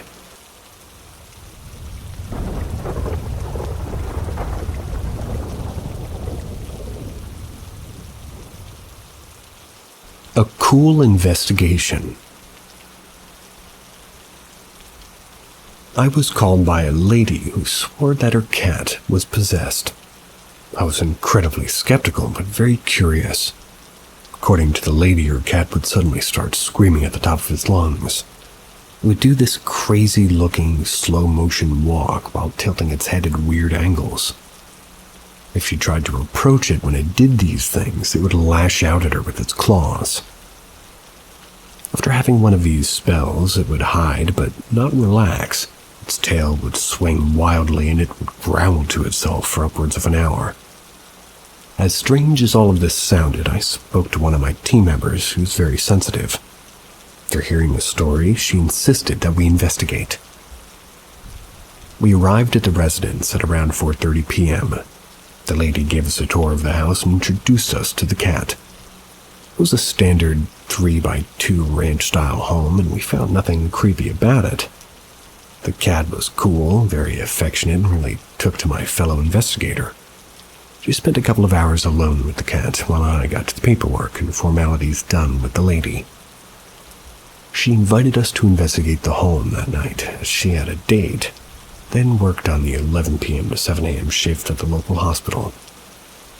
She left for her date around 7:30 p.m., and we began our formal investigation. We moved room to room asking questions and hoped that the EVP or maybe at least a knock in response to a question would happen. Yet we had no activity until at least 11:30 p.m. The cat started screaming in the master bedroom. Upon entering the doorway, my partner grabbed my shoulder, stopping me and motioning finger to lip for me to be quiet and to listen. It was hard with the cat screaming. They made my hair stand on end, and as we watched and listened, a shadow began to form in the corner of the room. There was a whisper coming from the shadow that was not recorded by our DVRs. We couldn't understand what it was being said, and the cat was irate. It was scared and ready to fight. So we witnessed the claims of the lady firsthand, and they were exactly as she described. My partner spoke very calmly to the shadow. "You're scaring the cat. I don't think you mean to, so if you leave this room and go into the bedroom across the hall, we'll help you." We turned and entered the smaller bedroom, sat quietly on the bed waiting to see what would happen. A few moments later, my partner grabbed my arm and pointed at the doorway into the spare bathroom. This is shared by the two smaller bedrooms. I could clearly see a humanoid shape with no features, but it was blacker than the dark. This teammate and I had worked together many times, had a routine that we followed. I told the entity that everything was okay. The cat's calm now, and we all want to know that we can help. It slowly moved through the doorway and sort of slightly into the room. At that point, I heard through the DVR the word kitty. While recording, I always plug in an earpiece so I can hear what's being recorded in real time. I asked if it was trying to pet the kitty, and it stretched out its arm pointing toward the master bedroom where the cat was. I asked if it wanted to hurt the kitty, and almost immediately heard a sigh and a whimper. I asked again if it wanted to hurt the kitty, and stated that in order for us to help, it needed to answer. My partner told me a minute later that it answered. She sensed that it indicated that it only wanted to pet the cat. She also sensed that this was the spirit of an adolescent male. She thought that in life he had some type of developmental issue. While we spoke to the entity, it seemed to sway slightly back and forth, but it didn't go anywhere. It seemed that it was listening to our conversation. I once again spoke to it, saying that it had scared the cat, and if it wanted to pet it, it would have to make friends with it. I explained that if it did, it would just sit still and speak to the cat, and that it would learn that, well, you don't want to hurt it. Eventually, the cat will come to you and let you pet it. A moment later, the cat appeared in the hallway doorway and just sat down calmly. No one spoke or even moved, including the spirit. A few moments later, the cat joined us on the bed. I spoke to it calmly, and my partner scratched its neck and head. As I looked back up from the cat at the spirit, I noticed that it was gone. We experienced nothing else. Then we locked up the house and left. 2 days later, my teammate called me very excited. She had researched the property and found that a young man who had Down syndrome had died on the property when he had fallen out of a treehouse. We gathered our evidence and met the lady the following day. I played her all of the recordings of us talking to the spirits, that way, she would understand what exactly had happened. When she heard me tell the spirit how to make friends with the cat, she began to cry. She told us that only that morning the cat was on the bed in the smaller bedroom. It was purring very loud and moving its head like somebody was scratching it.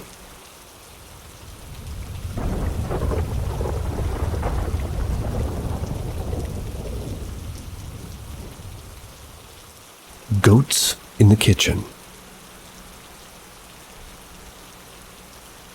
I received a call from a couple who had recently purchased a new home and was having strange events occur in their barn. The backstory on this property is that the original home was built in the 1840s. The barn was added a few years later, but there was no record. The original house burned down in 1976. A new one built on the old foundation in 1981. Upon arriving, I noticed the property was impeccably kept, and though it was very rural and set back off the road, a driveway was added and paved to the house. This was unusual for the area, indicated to me a level of sophistication of the owners. In other words, they were most likely not from a rural area. So I was greeted at the door and invited in by a young couple that I would guess would be in their mid-20s.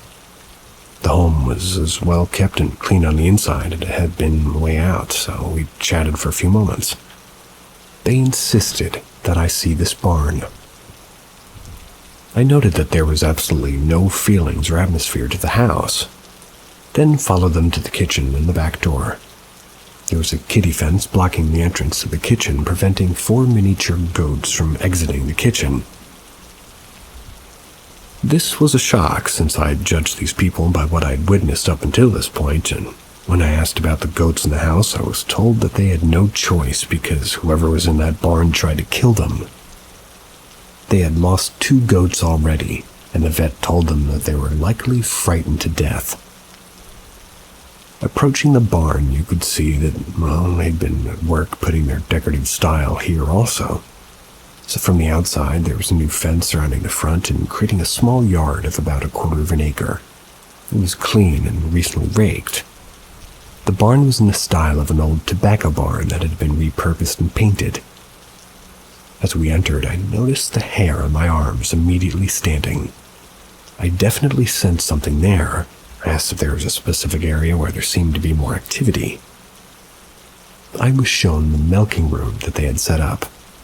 The man told me that once he had built the milking stall, everything started. I asked for some time to poke around by myself. Noticed that they practically ran out. I walked around the milking room for about an hour. That was a lot since it was a small room. And on the opposite side of the barn, I found another room slightly larger than the milking room. It had a concrete floor and a freshly paneled and painted wall. It had electricity, a sink, and some equipment that I recognized as being used to make cheese. This room did not interest me at all. It felt sterile and uncomfortable, like opening a room, or rather, like an operating room. I was sure nothing was lurking there.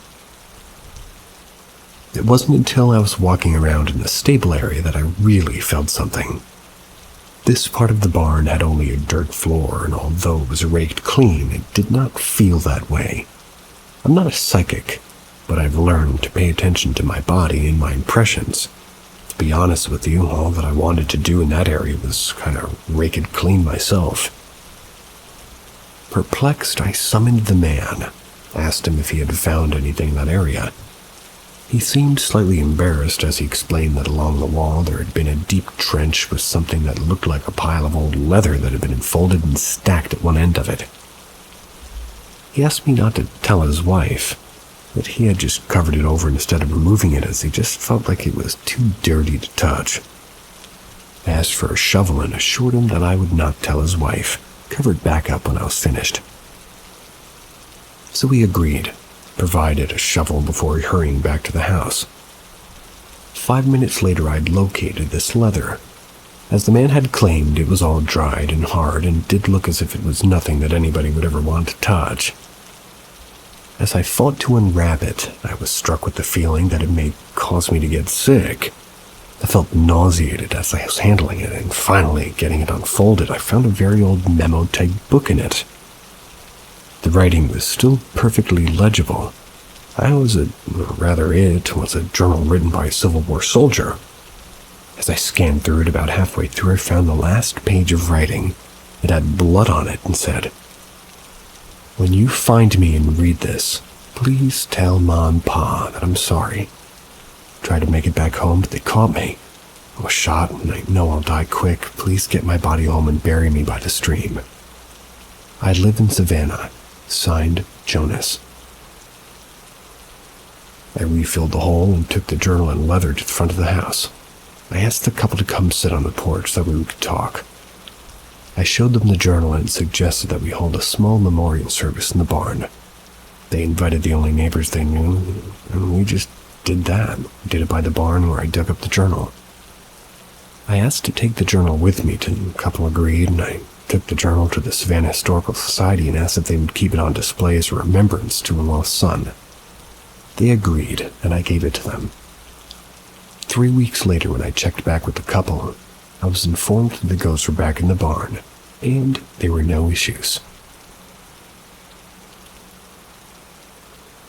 Goat win.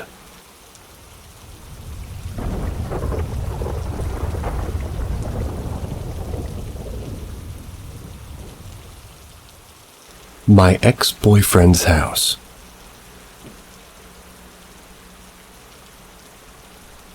I was visiting my ex who lived in a super old house. It had been a hotel, a brothel, a store, and a funeral home in its former life. At this point, it's a home that looks so beautiful if you could only see the beautiful architecture and grand wallpapers they used to be. Instead, the house looks as if it had been forgotten for some time. Dust and cobwebs are visible on every surface, but especially on the deep mahogany carved trim that encircled every room, and sometimes it protruded into elaborate carvings of guardian protectors. It was unnerving to be in this home at any time. The hair on the back of your neck would stand every time you switched rooms, as if you had walked into something that couldn't be seen. That feeling is something you get used to, though. It's a feeling that fades pretty quickly, grows comfortable after a while. This was a feeling that you didn't mind because it didn't trigger any emotion. It was just more of a reminder that some people are unseen. That night, the house was a different story. Not often, but some nights, the house after sunset felt different. It filled with tension. You could feel the hair on your neck stand, but the energy of somebody being there is much different. This feeling causes goosebumps. It's uncomfortable tension filled and chilling. This feeling doesn't fade and sometimes returns from mentions of the stories I encountered. Not lasting as long as before, but definitely there. This night I went over because my boyfriend's parents and siblings had gone out of town. They needed us to dog sit. We hung around the house and watched TV. That night we decided we would travel to the upstairs back hall, just to scare ourselves. The house felt quieter than normal that day, and we were worried that we might not see anything in the back hall, like all of the last spirits were on vacation. That night, it changed. Everybody knows this house is haunted, there's no doubt. But as you climb the stairs to the second story, you're met with another level of paranormal. Almost constantly you hear things that don't make sense. You feel that negative tension in the air and you catch things out of the corner of your eye that you just can't find reasoning for. And add a little bit of extra spice. The upstairs had lost almost all of its electricity several years prior. Instead, they had extension cords running to the 3 main bedrooms. The upstairs is split in 2 parts. One of the parts is at the top of the staircase. It opens to 3 main bedrooms, each with a giant door made of solid wood and sharing the same grand crown molding as the downstairs. Immediately to the left of the staircase was another identical door.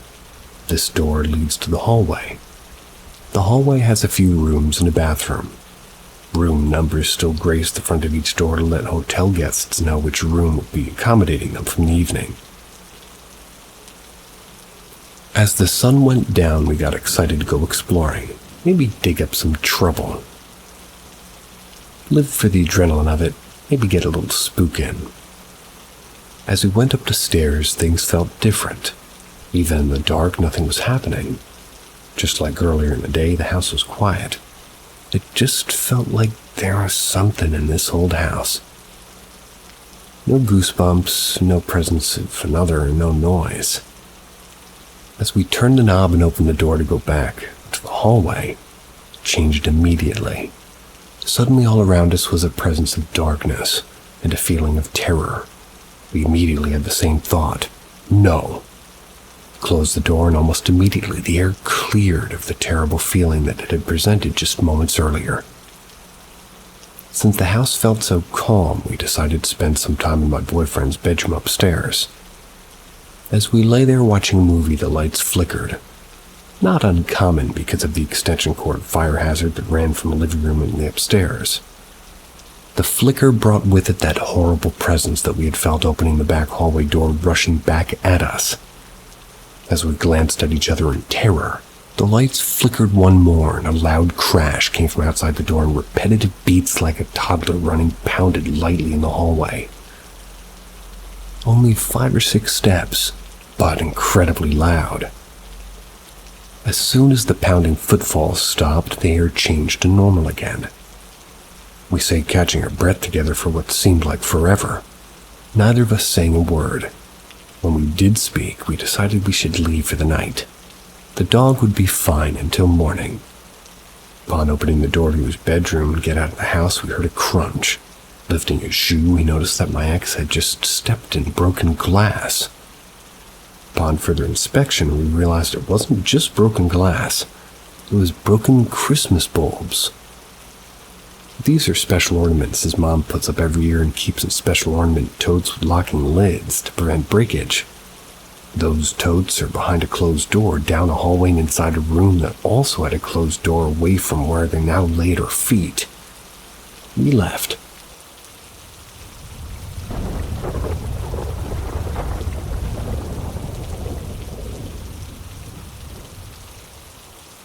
A reason why dying people see a group of kids instead of family before dying. A bit of a spooky story here. My grandfather is on hospice from cancer in his lungs, and during his period of delirium, he started seeing 2 boys. He described them as small, but one not as little as the other, wearing jeans. Since he was in delirium, I didn't think much of it, as it was probably hallucination and they were upsetting him since he said that they were going into his stuff. Didn't know who they belonged to, and one boy ate chili and began crying. I looked into the paranormal side of things, and I was under an impression visitors are just that, visiting. They don't tend to bother or to torment the one that they are visiting. These boys would bug him getting into his stuff and were not tormentors, but they were upsetting him. So I told the boys to please go back to where they came from since they were upsetting him. I asked him if they had names. He said the boys wouldn't answer him or really respond to him. They would hide around when I was around him, and again I thought it was just hallucination. Another night passes, and suddenly there's a little girl. Same thing. Doesn't know who she is or where she came from, or who she belongs to.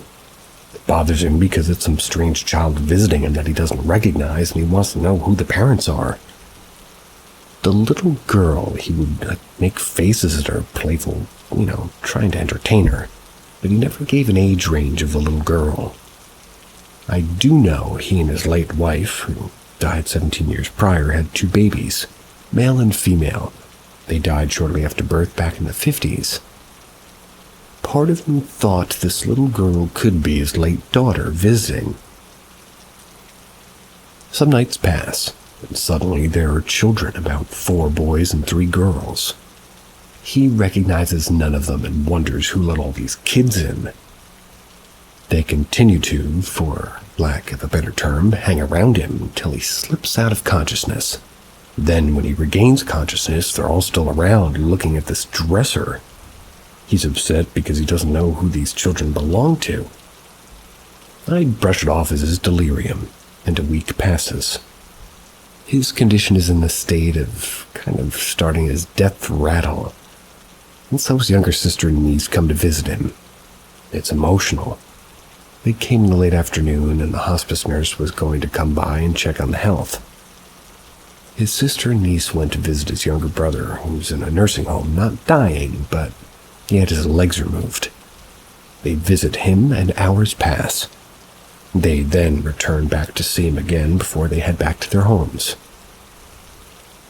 His niece tells his daughter something interesting. His brother had said this apparently during their visit. The brother was upset and irritated, thinking that my grandfather had died or he was going insane. He had told his sister and niece that he swore for the life of him he had heard on a previous day. No specific day was given to me, but the day of, day before, or 2 days prior to it sounded like. He heard his brother, my grandpa, calling out to him, which freaked him out. Even more so, my grandpa was with a group of children. They were all laughing and playing. This made him wonder if he was going insane because he didn't know any of these kids, didn't recognize the voices or understand why his brother would be in a group of children. He wondered if he had died. My aunt told him that no, he was still alive, which put my mind at rest. But when they left him, he was still upset, thinking he might be going insane. His daughter called me over, as I've been staying to help take care of him. Told me to tell him about the kids. I didn't know yet what my grandpa's brother said to them, so I told them about how he was seeing the kids, 2 at first, then more, and eventually the little group of children. They told me what his brother had said, and it sent a shiver up my spine. There is no way my aunt knew about the kids until I told her, and likewise, there's no way his brother would have known since he has strict visits due to COVID and nursing home rules. His niece believes that he's transitioning from this world into the next, and he was checking in on his younger brother. His sister, whom is also his younger sister, said that his grandpa had done this his entire life. He was always the protective good big brother, watching out for his little siblings. Believes he might have somehow visited his brother to check in on him, since his grandfather could no longer call him on the telephone. I've never heard of a group of kids visiting somebody who's dying, and this experience is a bit spooky to me, and I thought I would share it. It's just so weird to me because his brother experienced the same thing, and his brother is not dying. I'm so confused and upset by hearing my grandpa call out to him and seeing that he was with a group of kids. Yet my grandfather was not dead when this happened. I'm curious to find out if there's indeed reasons why maybe groups of children visit somebody dying. Not finding much information, but figured I would share this story here with all of you since it was spooky to me.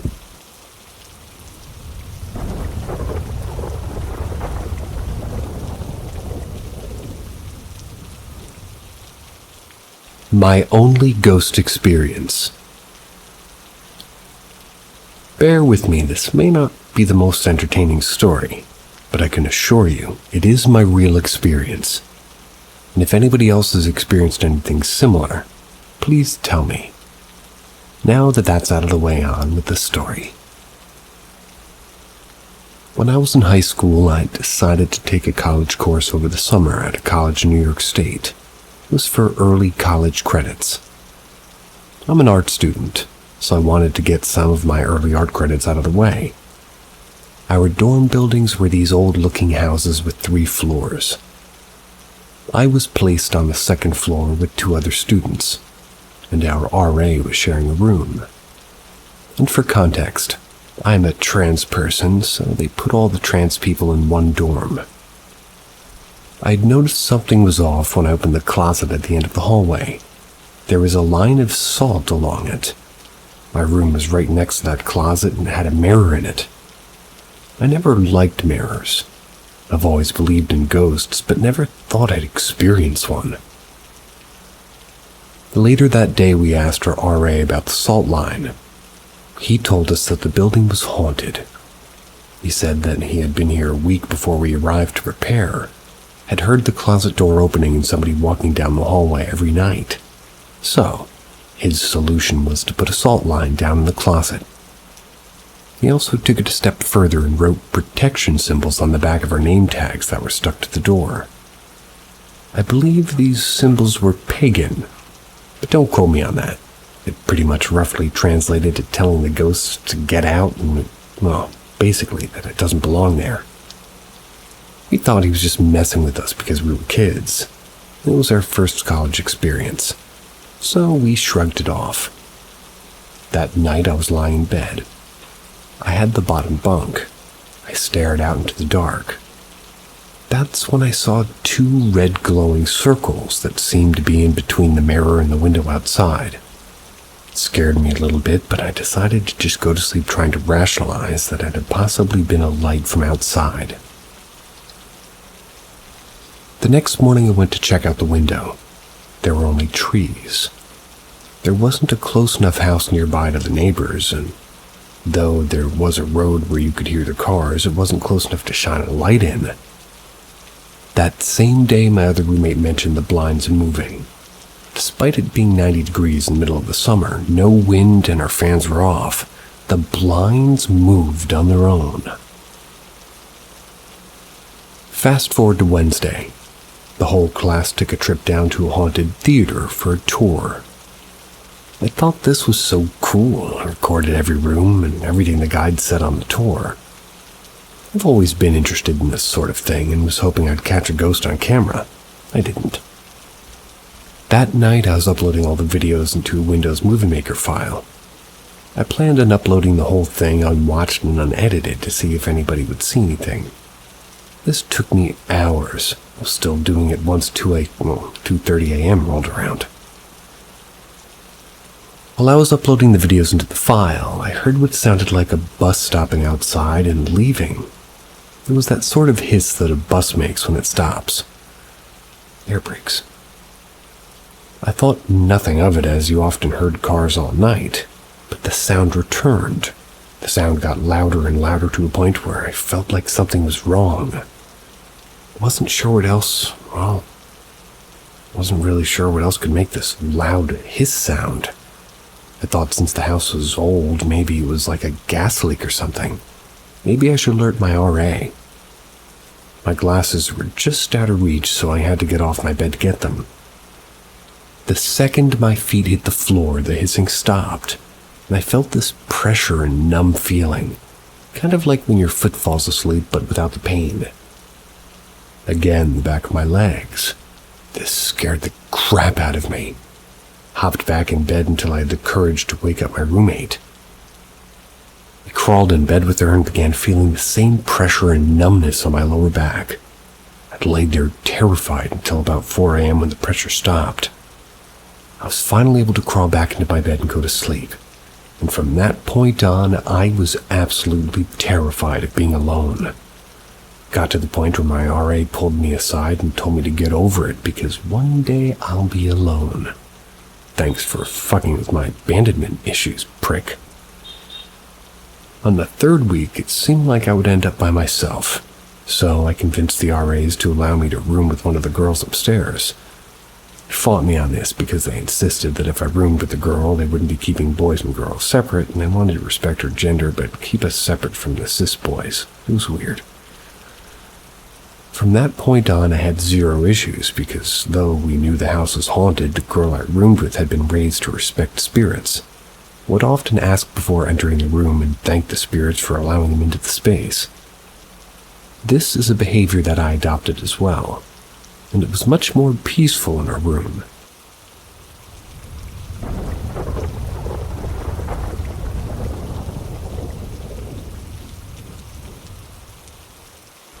My dog never met my mother. My mother died less than a year after a cancer diagnosis on Christmas. That's her favorite time. This was in 2001 and I was 34. Her only child, and I was adopted at birth. She was the perfect example of what a mother's role would have been at the time, and also the one who prepared me for life as an adult. I'm the only living person carrying the last name of my father. No aunts or uncles or cousins or anybody directly related on either parent's side. My father passed away in 2022, and at the time I didn't realize that he was the last person on this earth that I'd even thought that we never saw eye to eye to. Excuse me. My father passed away in 2022, and at the time I didn't realize that he was the last person on this earth that I had last person on this earth, even though I never saw eye to eye with him. I think that's what they meant. I'm a wanderer, and I love hiking and anything outdoors. I never married or had children, So after everything was settled after his death, I was on the road to an unknown and unplanned adventure with my 3-year-old shelter rescue Hank. He was a blue heeler, and by far the smartest dog I've ever owned, and the most stubborn. He meandered everywhere. I found a dog-friendly park close to my lodging for the next few days. Stopped as I did every day to get his exercise. The signs led me on a dirt road, seemingly to nowhere. When we got there, a parking lot with a porta potty, no cars. We had about an hour and a half before dark. As we were walking on the gravel path that was basically big 1 mile, like horse track, started getting very excited and whimpering and turned around and ran back to me, and he was off the leash. He wanted to show me something ahead, and as we came around the bend, I saw a woman with not gray, but white hair walking towards us. Hank ran to her and threw his body up against her and then barked at me and began whimpering, like a long-lost friend he found. When I got probably 40 feet away, I stopped dead in my tracks. The height, weight, how she was dressed, and that white hair was a perfect match to my mom. I lost it. I was overwhelmed. All the funerals in the previous 10 years, everything that I'd went through, and the uncertainty of my future without anybody I loved or could turn to for support just came out on that gravel road. Came out on that gravel road in the middle of nowhere. I'm retired military, and I'm always the person to lead and to handle family situations. But Mom was here now. This moment to take over, as she did in our family. After a few exhausting minutes, I realized she was patting me on my shoulder and had her arm partially around me. She was a physician person. I think they meant physical. I tried to explain and I guess apologize for whatever had just happened, and she just reassuringly repeatedly said, "Everything will be all right. You take care of yourself, Billy." And she turned and headed back to where she came from. Hank was still over-amped up with excitement as we walked back to the van. Drove out of the parking lot down the half-mile-long dirt road paved and went to our R&B. I never got this woman's name. I can't think how she possibly knew mine. No one's called me Billy except my mother. My dog acted like he knew her his entire life. He's trained and he doesn't run up to strangers or anyone else without my command. Where did she come from and where'd she go? There wasn't another vehicle in the parking lot, and there was only, one place to park. The entire oval path was surrounded by thick forest on one half and the Kentucky River on the other. But clothing was so homemade looking, like denim pants, a flannel shirt with rubber barn boots. These were the boots that Mom wore during the hundreds of hours she spent in the garden and preparing vegetables for canning. It's been a little over a year since this, and I never once thought about it again. That's because I was okay and everything will be alright because Mom said so. This morning out of nowhere it came back vividly and hit me square in the face. Mom's birthday was 5/27/40, and Mother's Day recently passed. Can't explain it, and I'm not going to try. I just hope something or someone triggers a memory of my mom every year.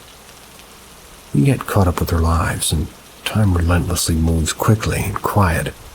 We forget what shape that we really are. My parents are buried a few miles from where she was born on the farm and where I was raised. If I was able and in the area, I always had a red geranium on the grave in war months. Thought about the fact that I would never visit her grave again, and it bothered me because I don't intend to go back. Now I realized I don't have to, because she will visit me.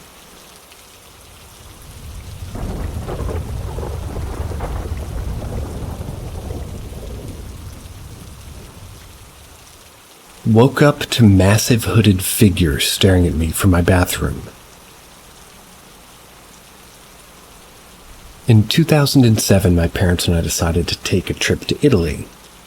We went to Rome, went to Venice, and then to Tuscany to finish off our trip. I was very young, so I really don't remember much. I'm now a 20-year-old male.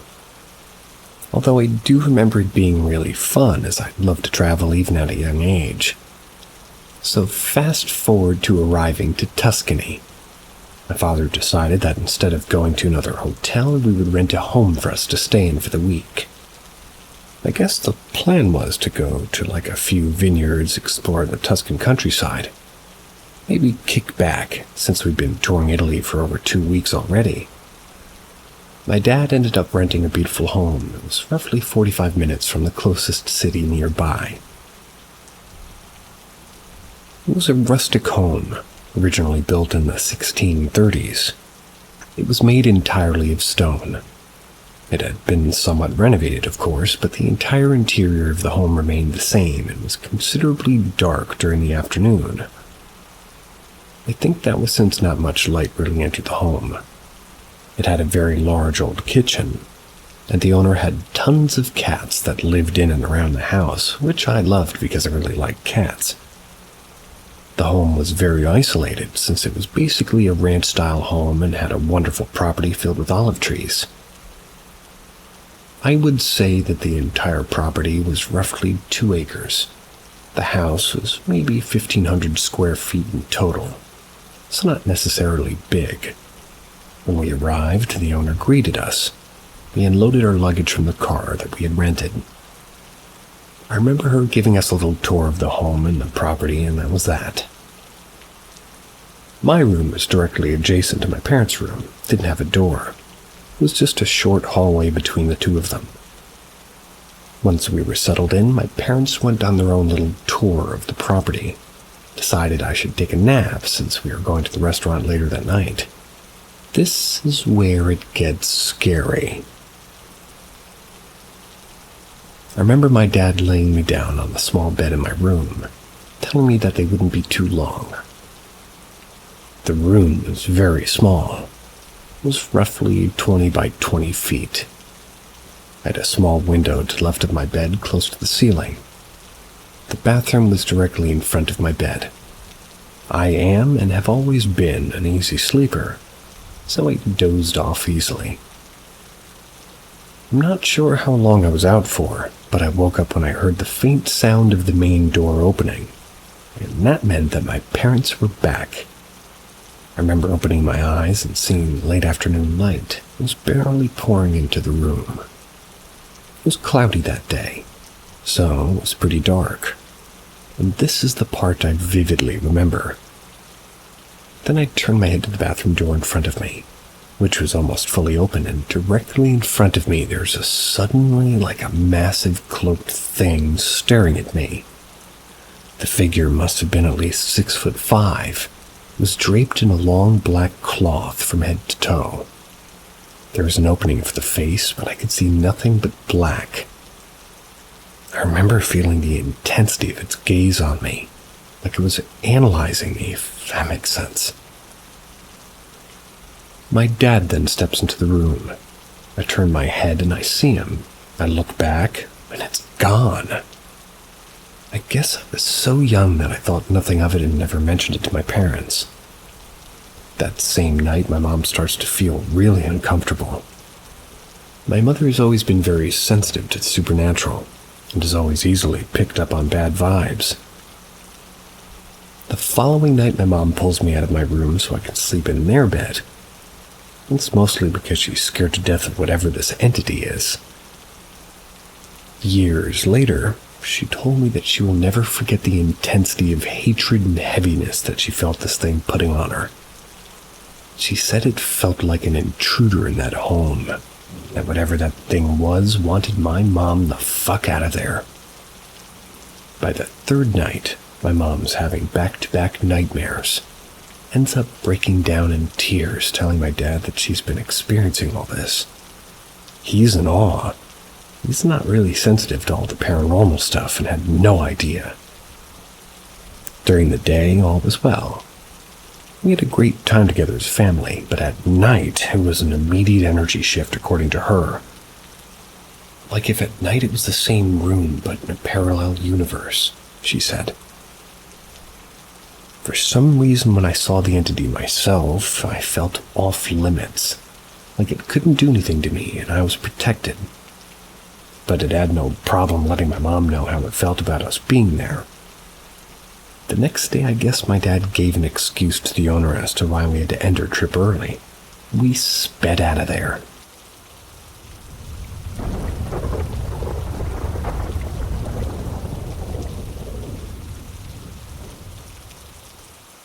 Since 2016, I've been dreaming of a presumed dead person. Detailed. Since posting my experience to seek some help or guidance, I've realized that if I don't give enough details, I won't get the help I need. But there's also something I want to say about that. I may not have met this person in life, but as the situation progressed, I saw this person as someone special. I would like to meet his family, but I think that'll be impossible. In this post, I will give the most of the important details throughout all this time, chronologically. Since I was little, I remember my dreams very well. The reason why I remember some of them clearly, I'm also willing to answer questions. First dream. The dream was like any other, but things took a turn when this person grabbed my hand without even introducing himself to show me something in a hurry. Another person also accompanied them. Thought it was a normal dream, until a few weeks later I dreamt about it again. Second dream.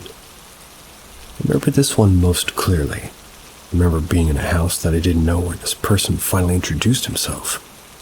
First apologizing for not introducing himself the first time, then giving me a letter that he wrote, which I barely remember, and what it said. He was a pilot, passionate about aviation. In that dream, I remember him hopelessly, like as if it wanted to ask for help. He also told me that the person he was with in the previous dream was his co-pilot. Third dream. This is peculiar, that this person was not present, but a plane was. I remember being in a city near a bridge with streetlights with a 1900s aesthetic. It was early morning and there was hardly any cars or lights on in the surrounding buildings. On the bridge there were a couple of people dressed formally with dark glasses. They were passing around a briefcase and were mentioning some documents. For some reason I had an urge to steal the briefcase. I didn't have lucid dreams at that time. I managed to do it successfully, but the two men were chasing me. I jumped from the bridge to the river below.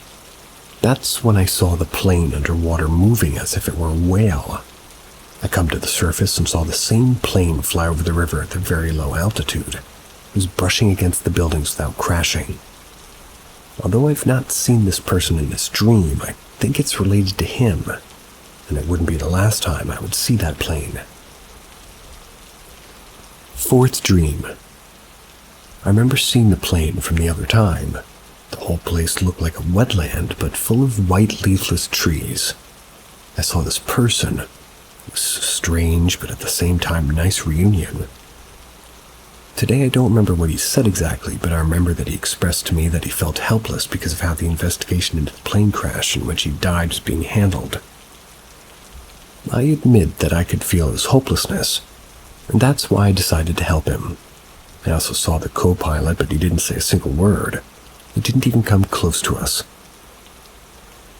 In the next few years, I've dreamed about this person again on rare occasions, but I've realized that they usually occur between July and August. But there was also some that occurred in March. I think there are important dates for him, but I'm not really sure. As these dreams passed, I saw him go through the process of accepting that he couldn't do anything about it. I also discovered that in life he was a Muslim. As a way of respect and tribute, I sometimes drew this person or a plane around July and August. I still draw this person, but I prefer not to show the drawings. Fifth dream. This is relatively recent, from about 3 years ago. It's the only one that hit me hardest emotionally. It was in an airport. It didn't look like an international airport. There were no people and the place was very clean. Without warning over the loudspeakers, I could hear news reports and fragments of what seemed like documentaries.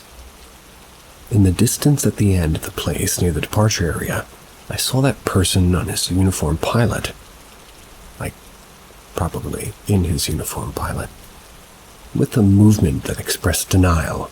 He silenced the speakers and seemed fed up with what they were saying. We spent time together as if we were old friends, to which I responded something like, "Don't blame yourself." So did Wake Me Up My Own voice was the one that woke me up. It was still night. I started crying for him.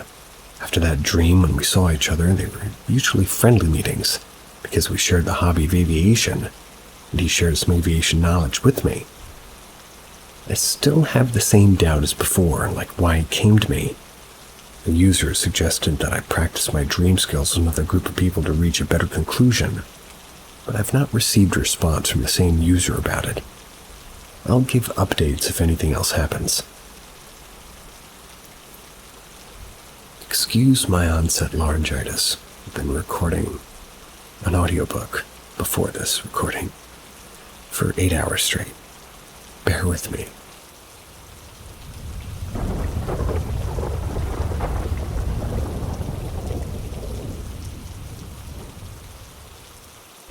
The summer of 2001. It was the summer of 2001. I was a wild kid growing up in Panama City Beach, Florida.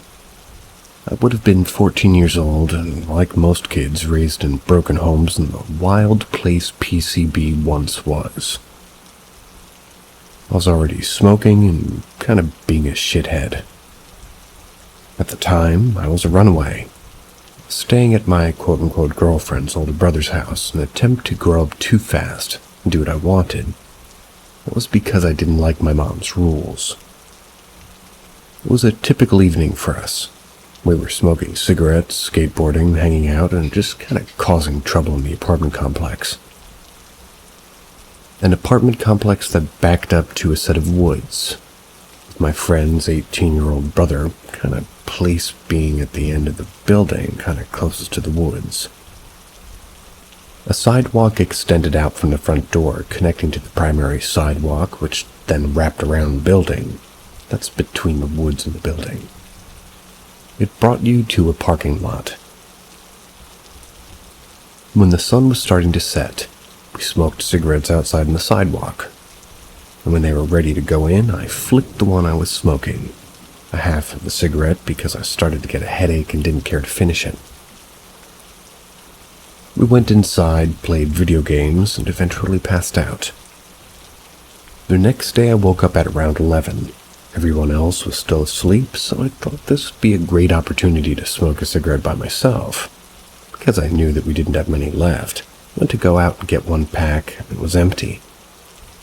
I guess Chance, my girlfriend's older brother, had smoked the few remaining while we played games and slept. Then I thought, wait, I flicked that half of a cigarette last night, so I'll just go and find it.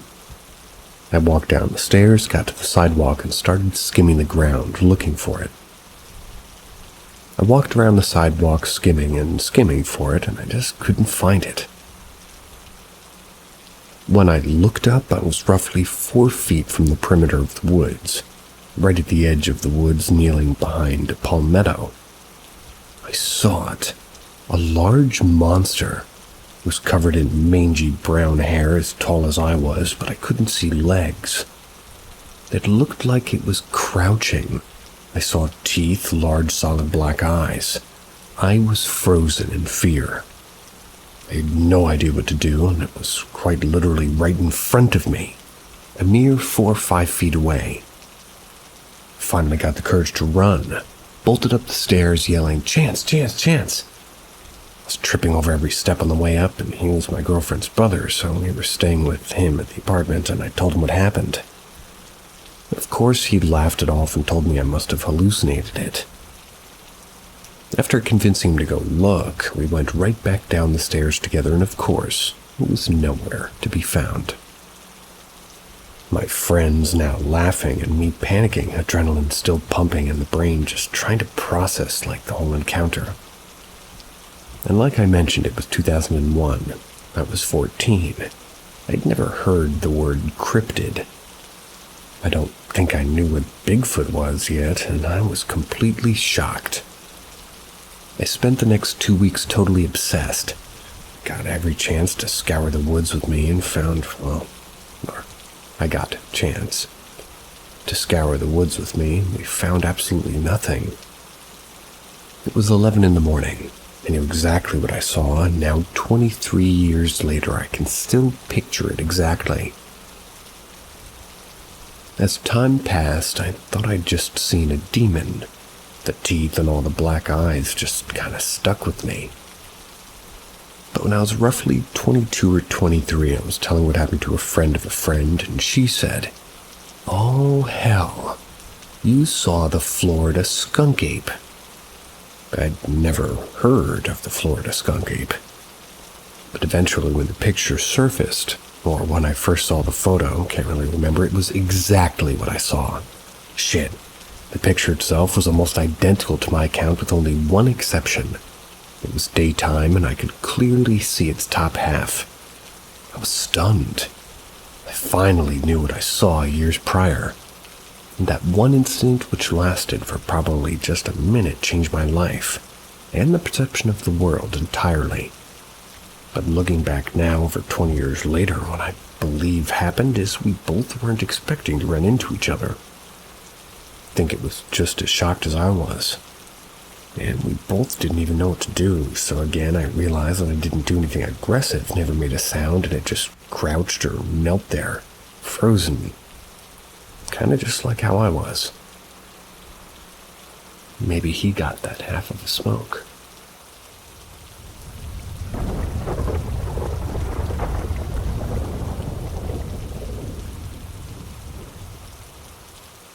Old building built in 1912. Graveyard shift security.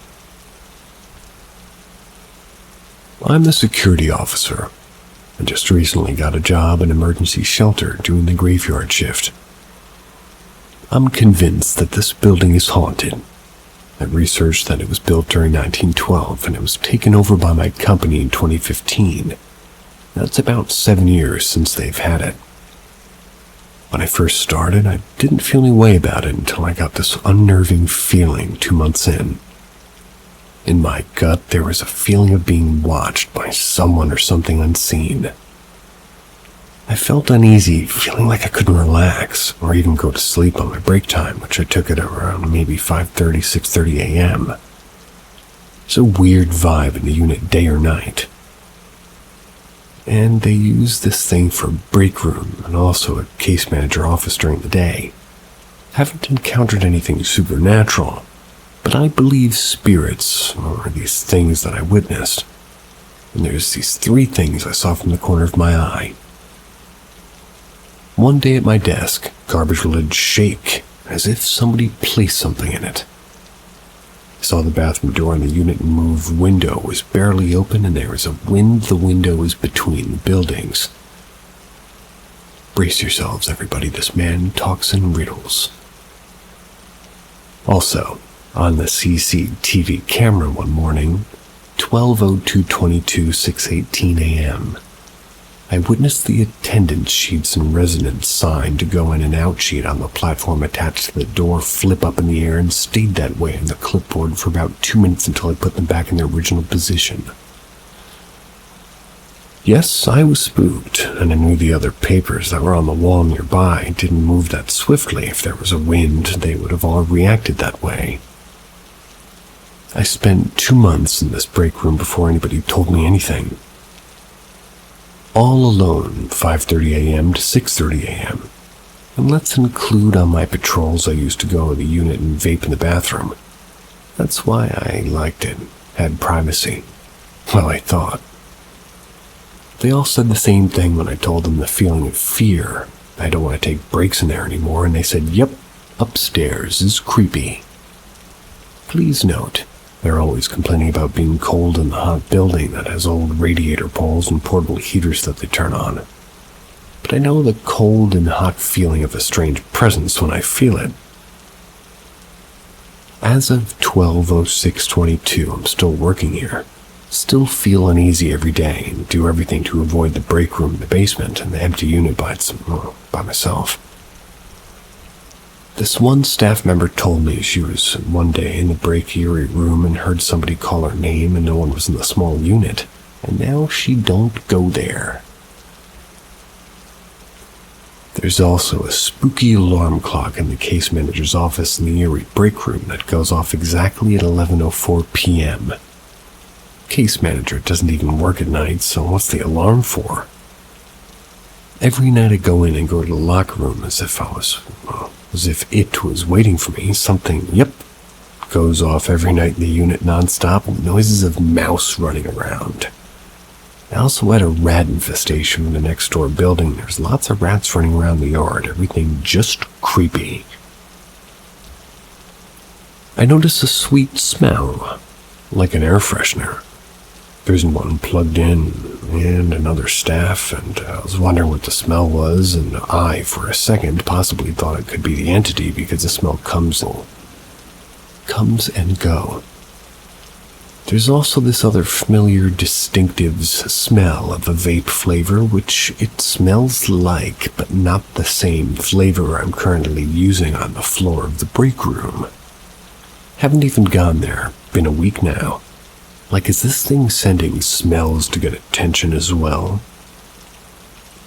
12:06:22. 4:04 a.m. sitting at the front desk, not even near entrance, and sensor door makes noise after somebody's entered or exited, but no one's there. Sitting at front desk again, all alone. 2 other staff in the department room inside a room, they're sleeping. I witnessed with my very own eyes the garbage lid moving again from its place it's been in the hours swing closed. I was frightened, because it's not the first time this happened, but the first time I caught it. I will be considering a transfer soon if things don't settle, or, as they put it, if things doesn't settle. I don't think I'm strong enough to work in a place knowing it's haunted. The haunted spell check.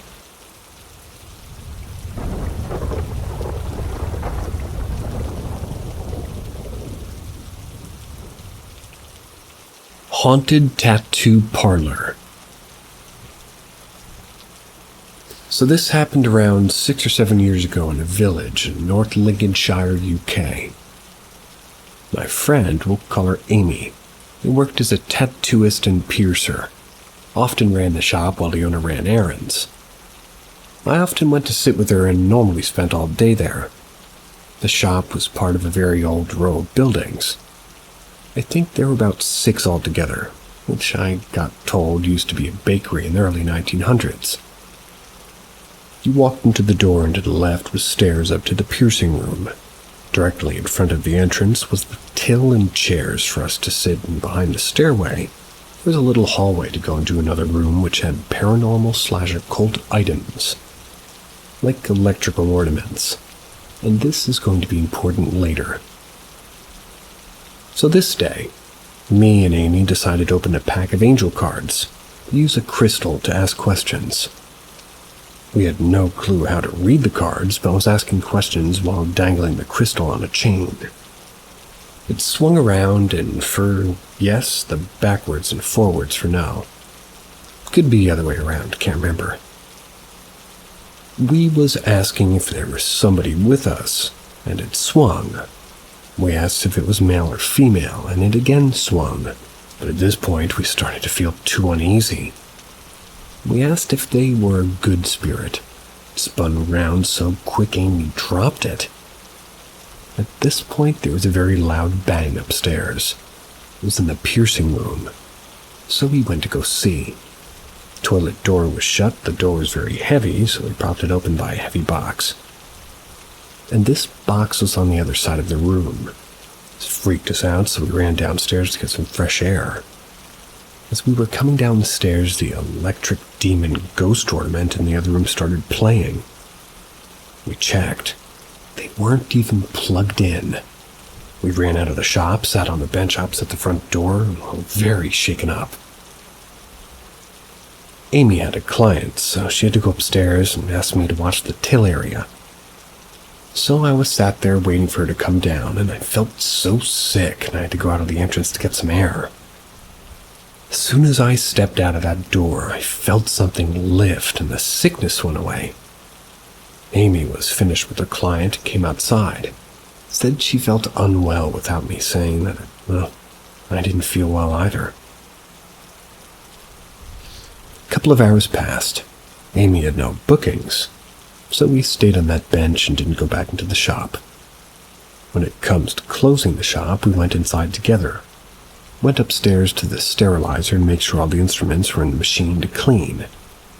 And we heard a man downstairs. We went down, and there was a guy about 20 years old, very basic looking. He was chatting away to us. He said he'd been in the sweet shop next door. He wanted for a booking for a piercing. He asked if he was okay, and we explained what had been happening. He said he would walk us to the bus stop around the corner, which we would normally never say yes to, but he was so shook up that we agreed. Walking to the bus stop, we were all talking. Once we got there, we all turned to say thank you. The guy had literally vanished, absolutely nowhere to be seen, and it's very open in the space. Couldn't have gone anywhere in the time it took us to stop walking and to turn around.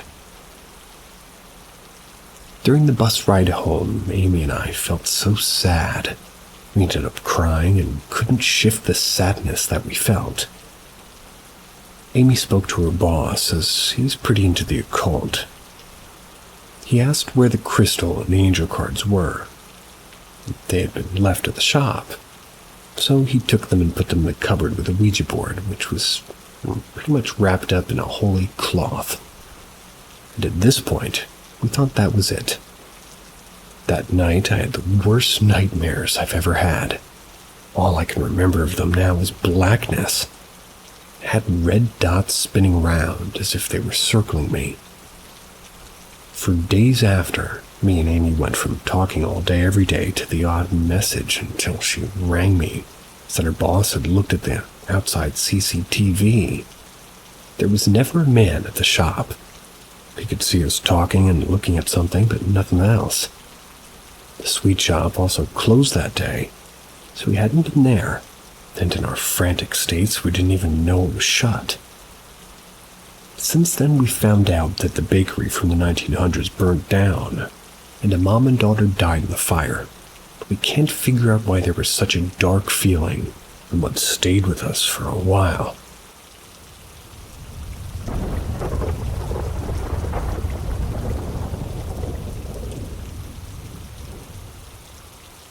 Positive experience for years. I've always been linked somewhat to the spiritual world. Ever since I was a child, I had dreams of deceased loved ones. People I've never met, stuff happening in my room, someone talking to me but being alone. So I was always open and did my research since learning how to read. It always felt like I was a magnet of some sort of stuff like that. After I met my husband, I learned he also was linked to the spiritual world, but only through his deceased grandpa, who wasn't with us anymore for 13 years at the time I met my husband. He didn't indulge further in it, but he is a believer. Over the years, I heard stories about this grandpa, a great man, but only ever knew his nickname, never his full name. We couldn't visit his grave, so I didn't see his name there either, which will be relevant. We had so much encounters throughout the years, all harmless. Just like somebody saying, "Hello, I'm here," only to be gone after. Sometimes they would stay and mess with stuff, but left after being told to go. So nothing special, really. Then we hit a rough patch in our marriage, and coincidentally my brother-in-law had to move in with us for a few months. He was bad news all around, but I only learned that after everything, and my husband didn't know either. After staying with us for a week, stuff happened. Bad stuff. A kid being too scared to go in any room alone, screaming whenever it got a little bit darker, dreaming bad dreams, electronics acting up. But still, I didn't see or feel anything. I was at a complete loss what was happening. I never had an experience like that. So, one day at a dinner, calm washed over me, familiar feeling with someone present. Then my little one looked up, way too far up for anybody standing there, and laughed, saying "Grandpa." When asked, they said their grandpa was just somebody old enough to be a grandpa with white hair and glasses. At that point in time, we didn't know who it could be, and I didn't know how my hubby's grandpa looked like. This didn't even ring any bells. About half an hour later, my brother-in-law just came home and started eating. My little one looked up again, screamed at the top of their lungs, and then we heard it. 3 short knocks against a metal bowl like KitchenAid on the top of the hanging cabinets. It mocked the Holy Trinity. We looked at each other and didn't know what to do, and then, because it wasn't acknowledged, my KitchenAid was moved. Those things are heavy, and we have suction cups at the bottom so they can't move without a little bit of force. We noped out of there as fast as we could. My hubby and I later returned without L.O. and B.I.L., brother-in-law. What is L.O.? As soon as we entered, I somehow saw a name in my head that I didn't know. Couldn't link to a nickname. Hadn't ever seen it written like that. I also saw a face I didn't recognize, but I felt calm again. So I knew whoever it was meant no harm. There was also a distinct smell in the air. My husband could smell it also. I later learned that he knew that smell, but couldn't place it, so he didn't think much of it at the time. We packed stuff and went to my in-laws. There I saw a picture of my husband's grandpa for the first time, and it clicked. He wanted me to know that he was watching and trying to protect us. Talked to my husband about it, and we decided to contact him as safe as possible. It was a hassle, but we managed it. And while he didn't interact much with my husband, I think he was upset with him at that point in time. He did with me, like full-on touching and relaying messages in my head and messing with a candle that ruined my favorite jeans. I told my husband about the unique way his name was written, his face, everything, and he confirmed it, so we know for sure. We learned the negativity entity was bound to my brother-in-law, and he tried protecting us but couldn't do much as it fed off of my brother-in-law's negative energy. We dealt with everything accordingly, and we were safe again. But every now and then my hubby's grandpa lets us know he's here, watching and protecting, seemingly even joining in celebrations. He also let me know I was pregnant with my second before I even had symptoms. It was through a vivid dream. That man is stubborn as hell. Seems to insist to stay close. It's also nice knowing he has our backs. It's not every day, more like once every month that he lets us know he's still here. We don't want to basically evict him from our lives if he doesn't mess with us, so we let him and others be as long as no one comes near our children, which for now no one did.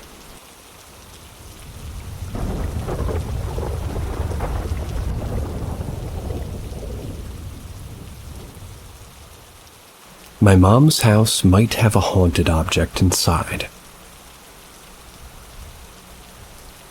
Throughout my childhood, I've experienced a few encounters or other unexplainable events. My mom, sisters, and I lived in a mountain range since 2010. This mountain has a long history of being a vacation destination. Celebrities would come and ski in the winter or lounge by the lake in the summer. It's been this way for about 100 years. Before it was a vacation spot, it was a gold rush town. Before that, it was inhabited by Native Americans. Needless to say, this place is old and has a lot of history. My mom owns a thrift store. That's where she receives hundreds of donations every week, and from brand new, never-been-worn clothes to old and antique home decor. Owning a thrift store means that we get our first pick of the items before we put them up for sale, and, well, probably most of our decorations and paintings and home furnishings came from the thrift store. A lot of these items are old and we don't know their history or even the owners. Anyway, we moved around a lot in this town, house to house, never staying anywhere that long. Thrift stores don't make somebody rich. So a bit of context. My room was on the bottom floor of the house with its own staircase leading down to it. And yes, I know this house sounds massive, that's just how a lot of houses are in the mountains, multi-level.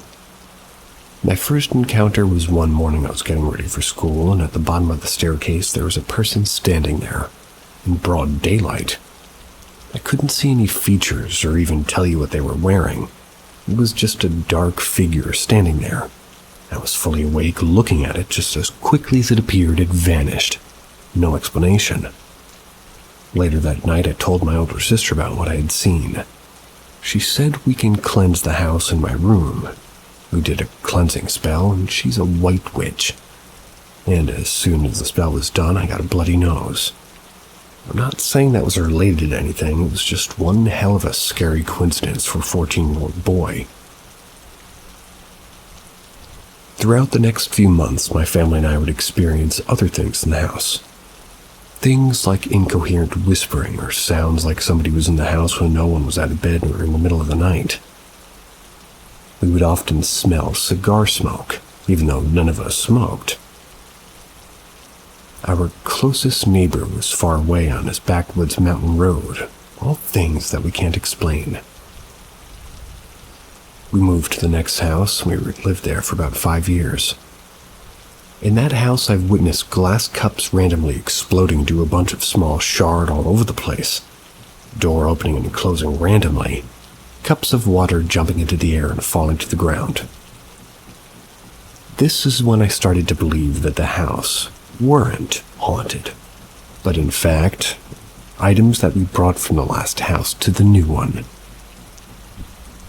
In 2021, when I was 21, I moved out to the city, got an apartment with my older sister, leaving my mom and younger sister there.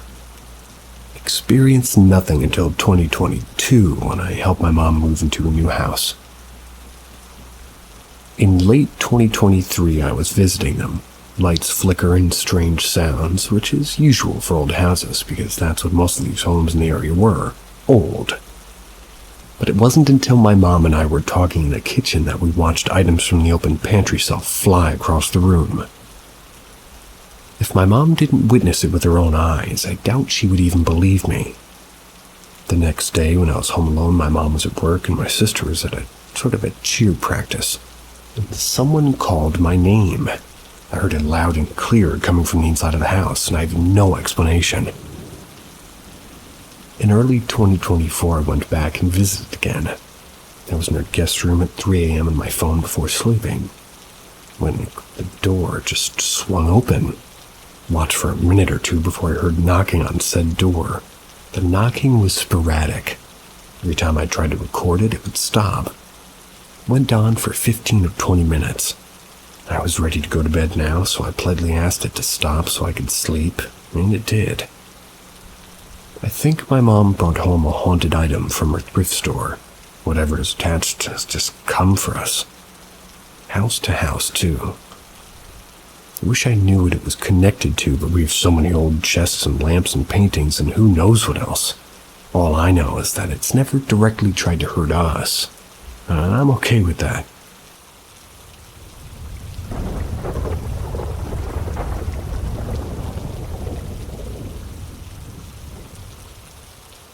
Mysterious paper towel disappearance and an abduction dream.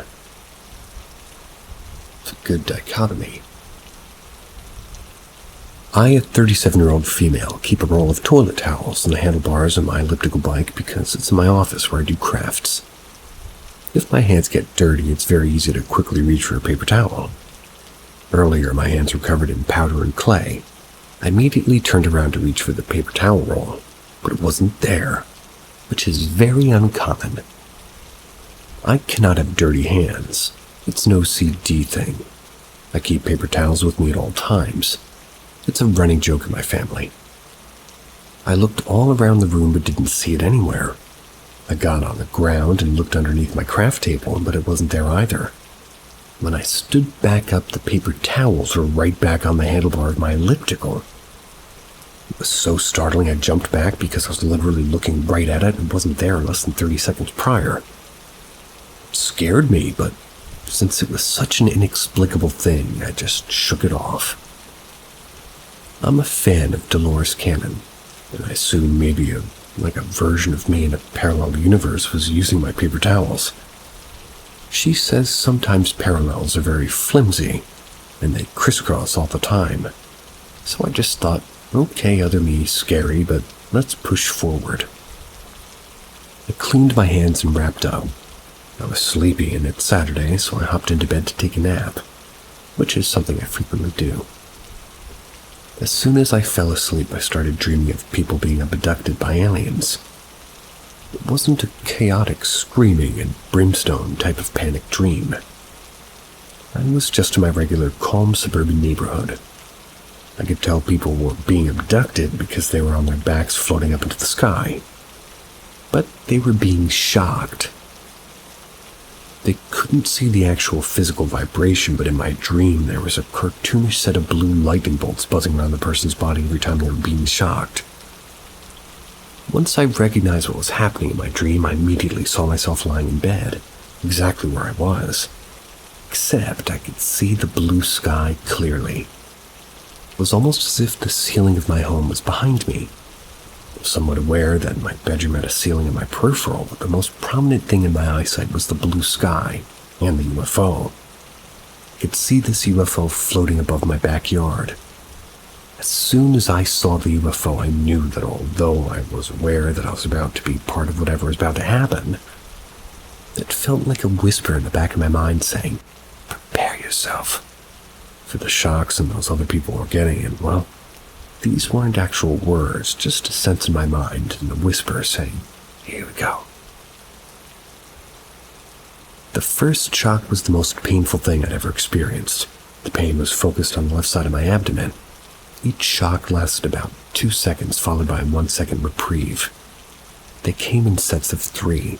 The pain was so intense that my body tried to wake up, but instead it just put me in a state of sort of sleep paralysis. I ended up being shocked 9 times. And the whole time I was fighting to wake up.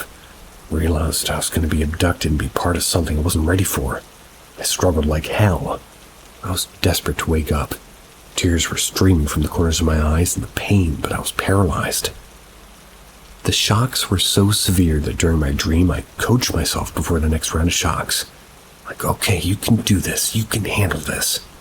Because, couldn't stop them. I was sweating and shaking, desperately trying to rip my body out of paralysis. Finally, I managed to wake up, and I was so sleepy and groggy that I could barely lift my hand. I had to fling myself off the edge of my bed and get up, and my stomach was throbbing. I got up, and I was so afraid and in so much pain that I kept walking around my house, refusing to let my eyes close. It was harder than anything I've ever had to do, and it was truly traumatic. The next thing I knew, it was 7 o'clock, but I knew I had gotten up and it was still daytime between 3 and 4 p.m. Even right now, this happened today at 10:23 p.m. on 6/8, and I know I looked at the clock because I grabbed my phone as soon as I stood up and it said 3:45 p.m. I was too afraid to go back to sleep, and yet I can't tell you what I did between the hours of 3:45 and 7. I just remember going to find my husband to tell him what happened, and I was relaying the story and trying to get the timing right. Looked at my phone, and it was, after 7.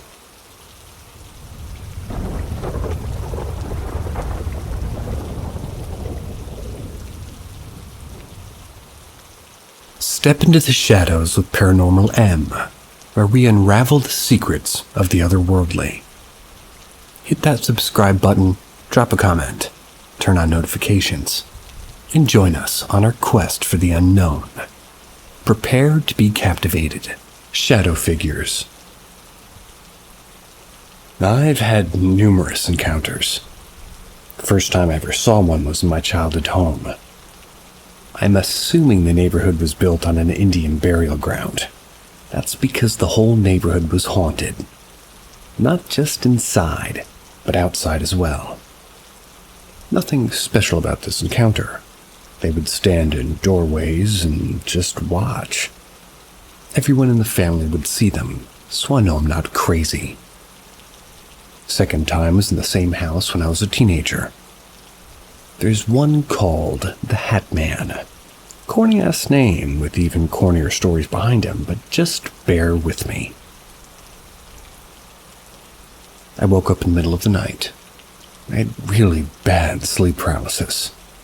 I would get it so often, so I know how to pull myself out of it.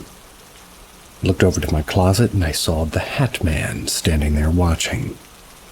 I didn't sense anything negative or positive. It's just like he was observing me. Anyways, I looked over and saw my exact words I said out loud. What the fuck? Then I just turned around and went back to bed. Haven't seen him since. I guess I embarrassed him. Third time was when I moved out at 17. Currently 20, so all of this wasn't long ago. I moved to a town in South Carolina called Jenkinsville.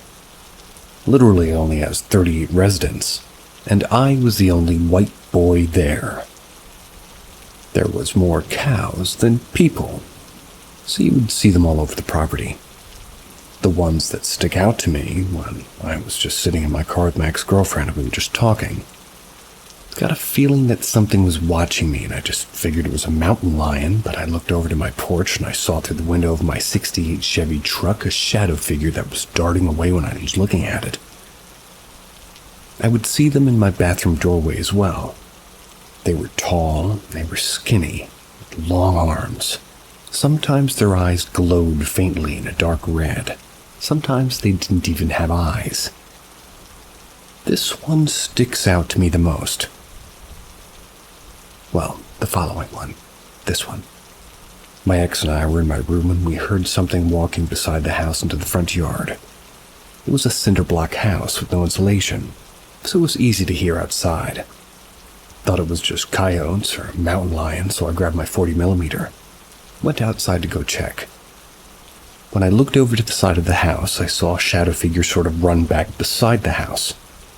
I know they can't hurt me, but what I do is I go looking around to see if it's still there. Fuck that shit. So I walked back inside, went to my bedroom.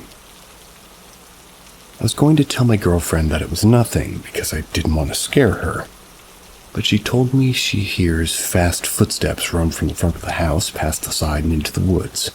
So I had to tell her. That one was weird. It was like 8 feet tall, like no others I've really seen, and I'm 6 feet tall.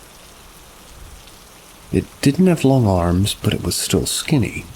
It had a white aura around it, which I'd never seen before. I now live in Florida in a nice little gated community. Haven't seen one since. I'm planning on going back to South Carolina here soon and visiting my old house at nighttime. I'll see if I can catch one on camera. I caught one in like a picture only one time, and unfortunately I don't have that phone anymore.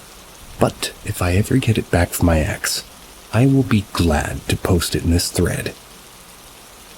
My biggest regret is not taking a picture of the one with the hat. I just honestly didn't give a fuck that he was there and just wanted to go back to bed. From my experience, they aren't negative, but they aren't positive either. They just observe and watch. Only a few are negative, but none are necessarily positive. I'm not some batshit spiritual alien-believing weirdo either. I'm just a normal kid that goes fishing and has to fix my truck every 2 weeks because it's a shitbox. Believe if you want to, or don't believe. I could care less about either because these are personal experiences, not your own experience. I know what I've seen, and I know what I've felt.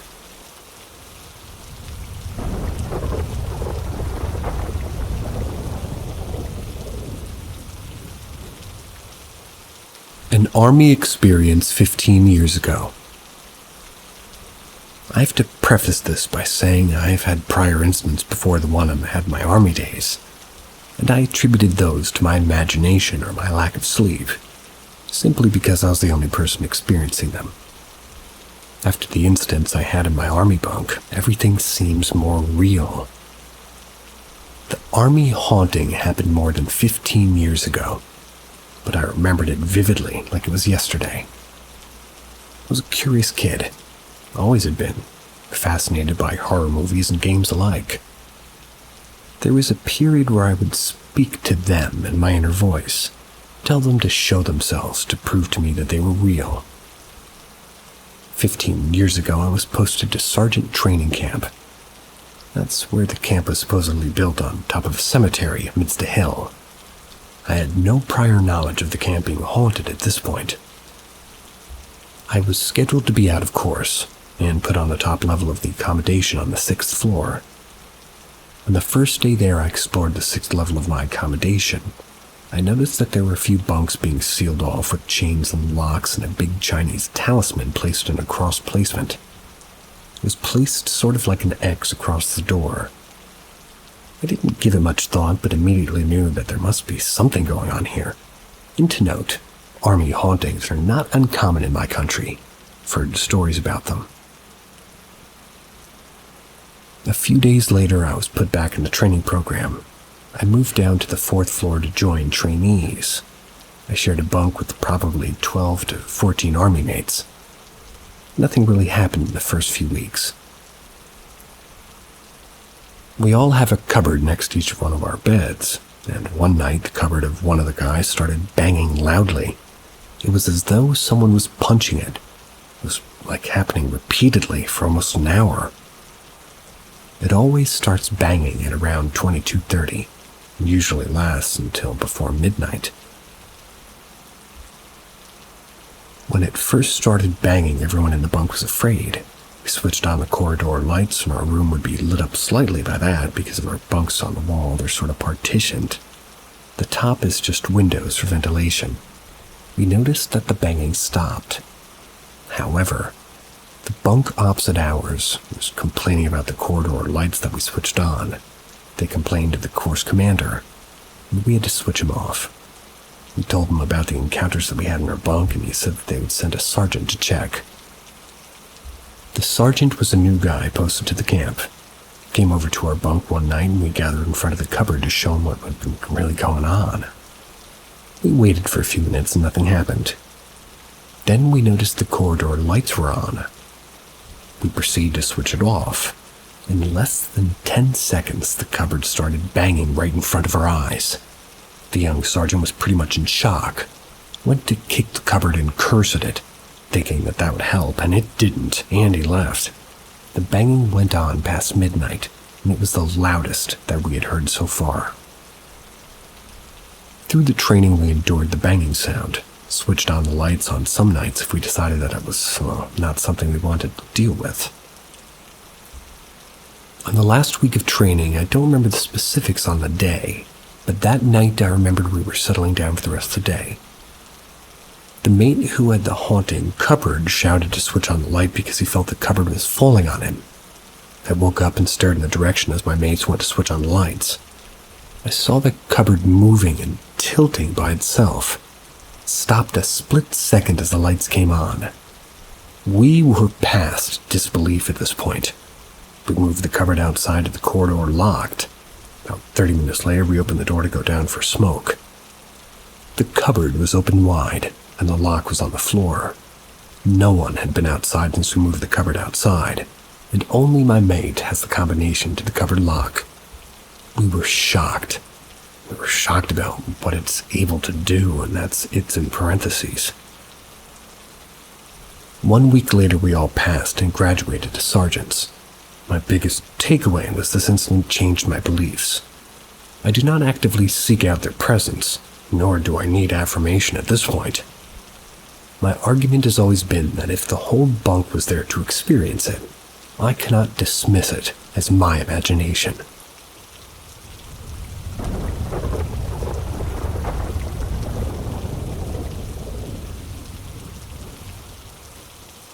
Need guidance on what to do or what to make of this. To start off, I live with my parents out of town. We're farmers. My dad's a no-nonsense guy. Never lied to me once. Our dad last night, and 10 minutes before I'm currently writing this, he saw dancing lights in the dining room this evening. The same lights in the master bedroom. He followed them to the master bathroom, and as he said, they were dancing around the room like little flashlights. Nothing that's blinding, so I followed them to the bathroom and they disappeared. To make note, my father has Parkinson's disease, and it's said that someone with Parkinson's disease can start to hallucinate. However, for the past month, but mainly recently, we've seen a surge in weird stuff that's been happening. 2 weeks ago, I was in my room. I heard literal pounding on the wall, at least 6 to 7 consecutive bangs, but not fast enough or not really slow either. They sounded like they came from in the hallway, and they were loud enough to where I could hear them through my headphones while gaming. I got up, opened up my door, and didn't see anybody. I was thinking my dad would be in the hallway. I walk out to the den where my mom and dad are both watching TV. They asked me if I was just outside banging on the window. I said no, but I heard the same thing, but in the hallway. Fast forward to Tuesday night, getting ready to take a shower, and that's where my shower is located. I can see down the hallway to the living room where we have a big-ass glass window that looks into our driveway. Could have sworn I saw a black shadow figure standing outside, but the second I looked back, it was gone. So I take my shower, presumably where the shower is located. I get out, go watch TV, go to bed with a headache. It came out of nowhere. I said, I'll just sleep it off, and I went to sleep. I had a dream that I was getting repeatedly struck by lightning. I couldn't get away. I felt in control, but also helpless at the same time. In the dream, I look in the mirror and my eyes are bloodshot. I have blood coming out of my left ear and snot and blood coming out of my nose. When I woke up, I had a pounding headache. I've never had a migraine, but I would assume that's what it feels like. I felt my left ear and it hurt, and there was some slight residue in my ear like water. My nose was dripping, but I wasn't sweating. I got up, go take some Advil and drink some water and go back to sleep for a bit. When I looked in the mirror, my eyes were bloodshot. Then I went back to sleep. I didn't have the dream again and woke up just fine.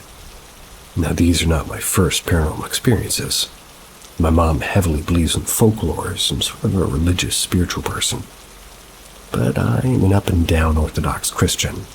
My dad's Christian, but doesn't believe in ghosts or any of that stuff, but he said he's had weird experiences. My mother started experiencing things. Went around, blessed the house with what I had, and the activity stopped one night. I called and asked my priest to come bless the house, which he just left from doing. And boy, did that night become my priest. Boy, did the night before my priest come get wild.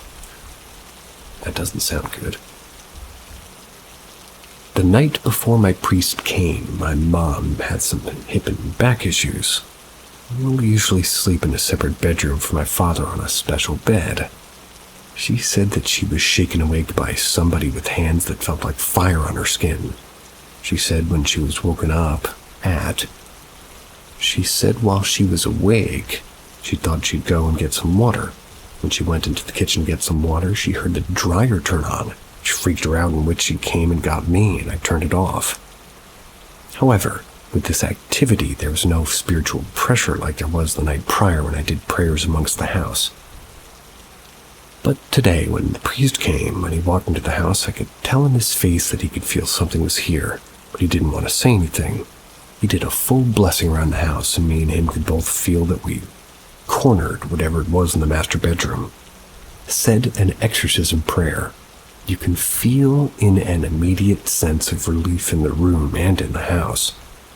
Since now, after he's left, the house feels lighter and there's no sensation of being watched or touched anymore. But only time will tell, and I'll have to see what the night brings. So basically, what do you guys think this is? And should I be worried? I'm already thinking about calling my priest to bless the house, but in the meantime, I have incense and holy water and holy oil.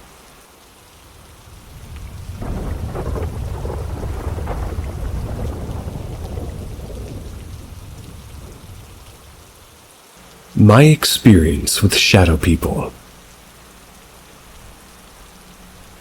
I live in South Australia, and as a kid, around 7 or 8 years old, I woke up one night and I saw a silhouette figure in my bedroom staring at me.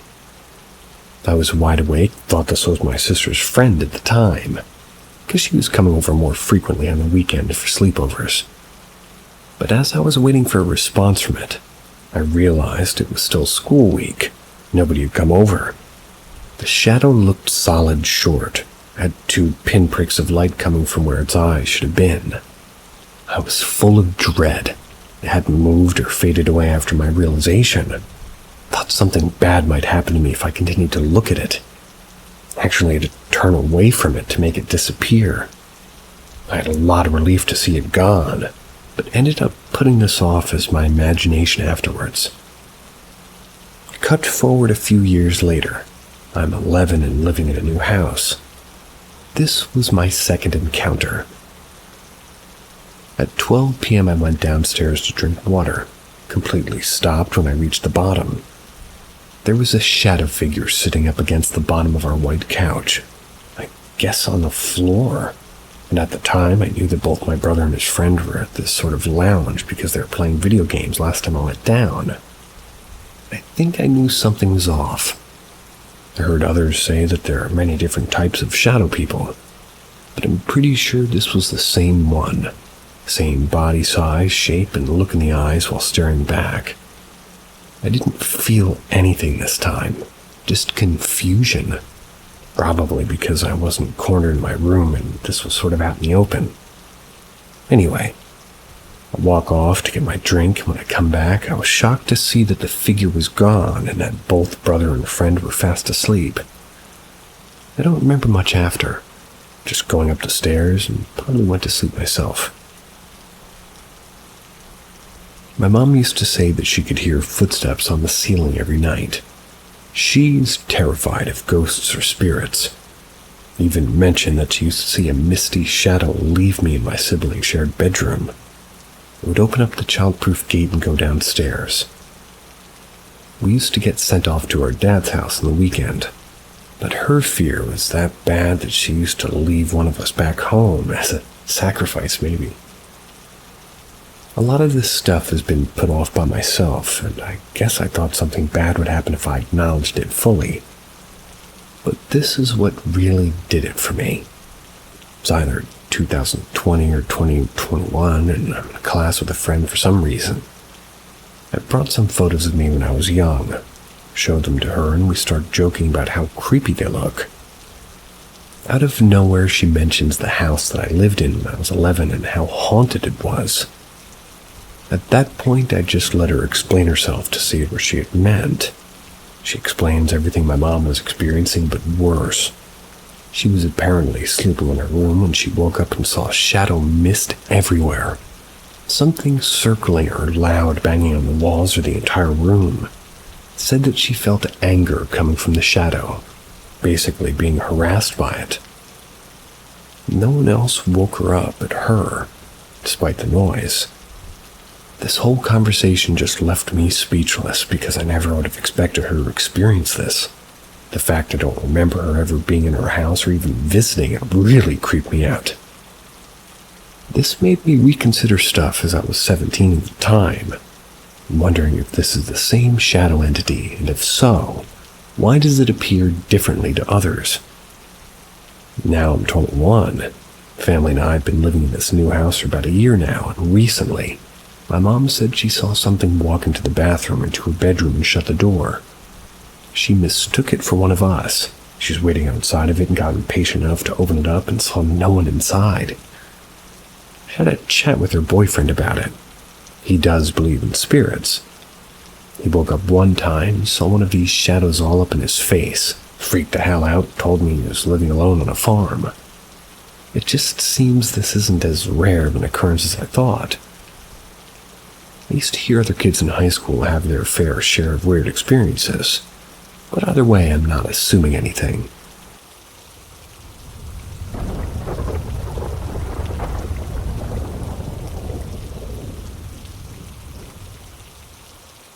Spooky thing happened on a hunting trip. The story I'm about to tell is not one I personally experienced, but one told to me by my father, who experienced it firsthand many years ago. He went on a coon hunting trip one autumn night with his uncle and a family friend of theirs. For those who don't know what coon hunting is, it's hunting raccoons, usually at night, using like a scent hound bred for that type of thing. It was pretty common in the southern states. That's where this took place, in a remote rural area in the southeastern U.S. in the late 1970s or early 1980s. It should be noted that a good trained coonhound never leaves a raccoon at tracks and corners of a tree. My uncle had 2 fully trained, reliable coonhounds with an excellent hunting record. On this particular night, the 3 men each had a light source. One had a carbide lamp, another had a brand new flashlight with brand new batteries, and another had a lantern. The location they chose to hunt in was an area my uncle had been to many times. It was a truly remote area, far removed from civilization. It was one of the most beautiful wilderness areas one had ever seen. It was located near a national park.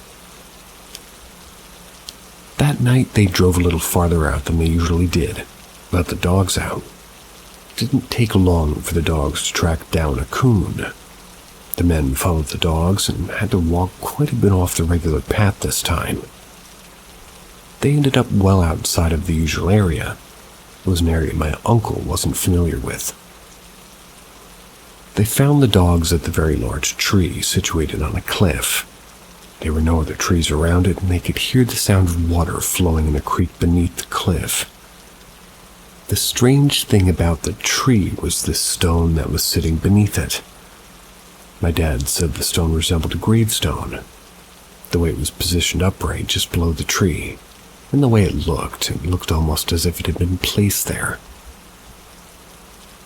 As soon as the hunting party reached the tree where the dogs were, the dogs suddenly went silent and walked away from the area in the direction from which the group had just come.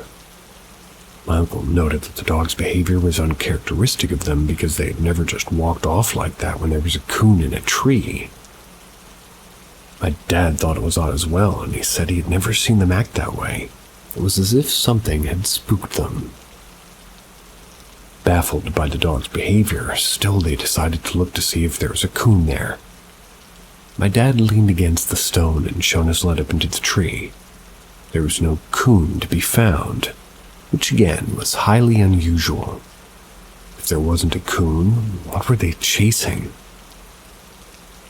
As soon as my dad leaned against the tree and shone the light into it, their friend's carbide lamp suddenly went out. My dad said that as soon as their friend uttered the words, my light went out. The other 2 lights simultaneously went out as well. Alone in the woods and completely in the dark, a feeling of uneasiness settled over the men.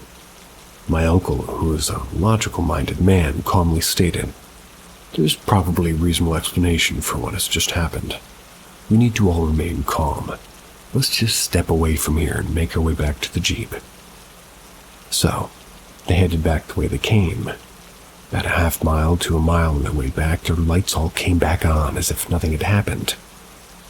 They found the dogs. They were a little bit further down the way, nearer to the Jeep. My dad never went back there to hunt again. What's interesting to note is this particular area is near a well-known area of the park where lots of people through the years drowned in the river there. It's purported to be a haunted spot. There have been ghost sightings and all kinds of strange occurrences in that area. It's possible they wandered into the park near that very spot where some unfortunate soul had drowned.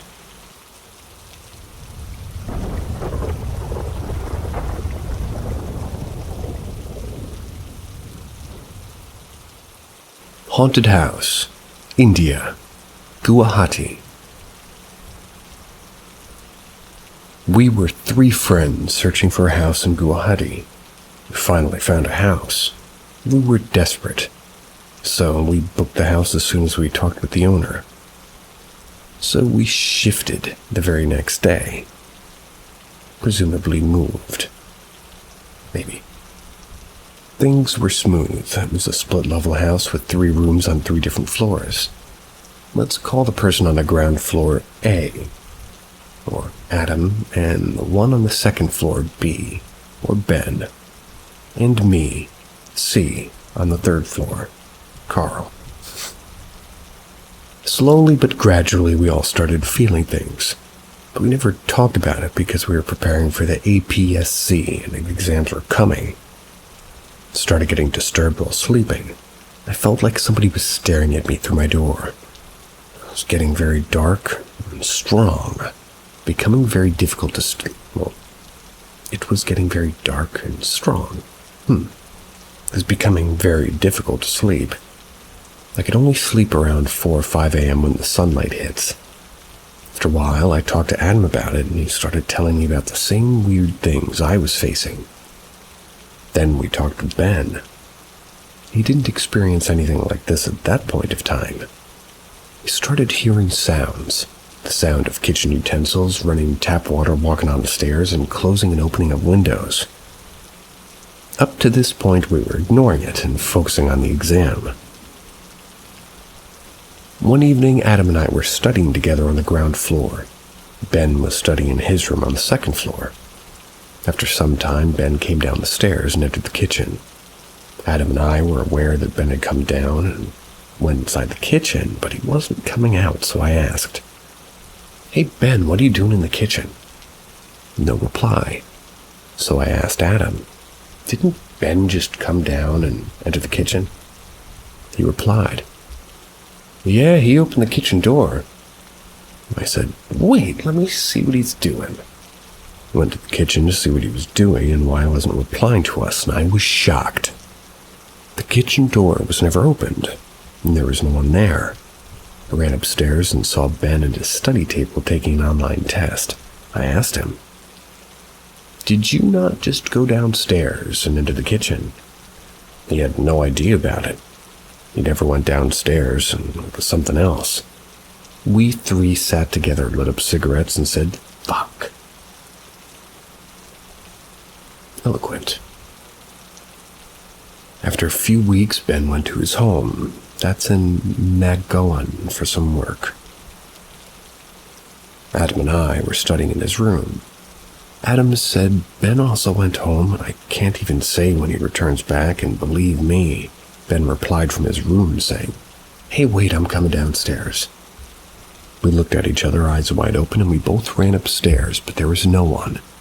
And it was the limit for us. In bold type font. So we started researching what was going on in this place. We knew an auntie in our neighborhood. We asked her about the house, and she said, "Yes, around 1998 there was a murder in the house. The husband murdered his wife and left the body. The body was found only after a week by the owner, which was the uncle. He lived nearby. That's because of the smell." She also added it was around 2010 or 2012, and there was a tenant who committed suicide by hanging. We were like, shit. After the exam, we left the house. I'm attaching a photo from the CCTV motion detection camera. We had a small gym in our boundary. The photo was captured on the first night when it was installed. There is no such thing that could reflect, nor any such equipment. There was a motion detection camera, and the gym was closed. I didn't absorb any of that one.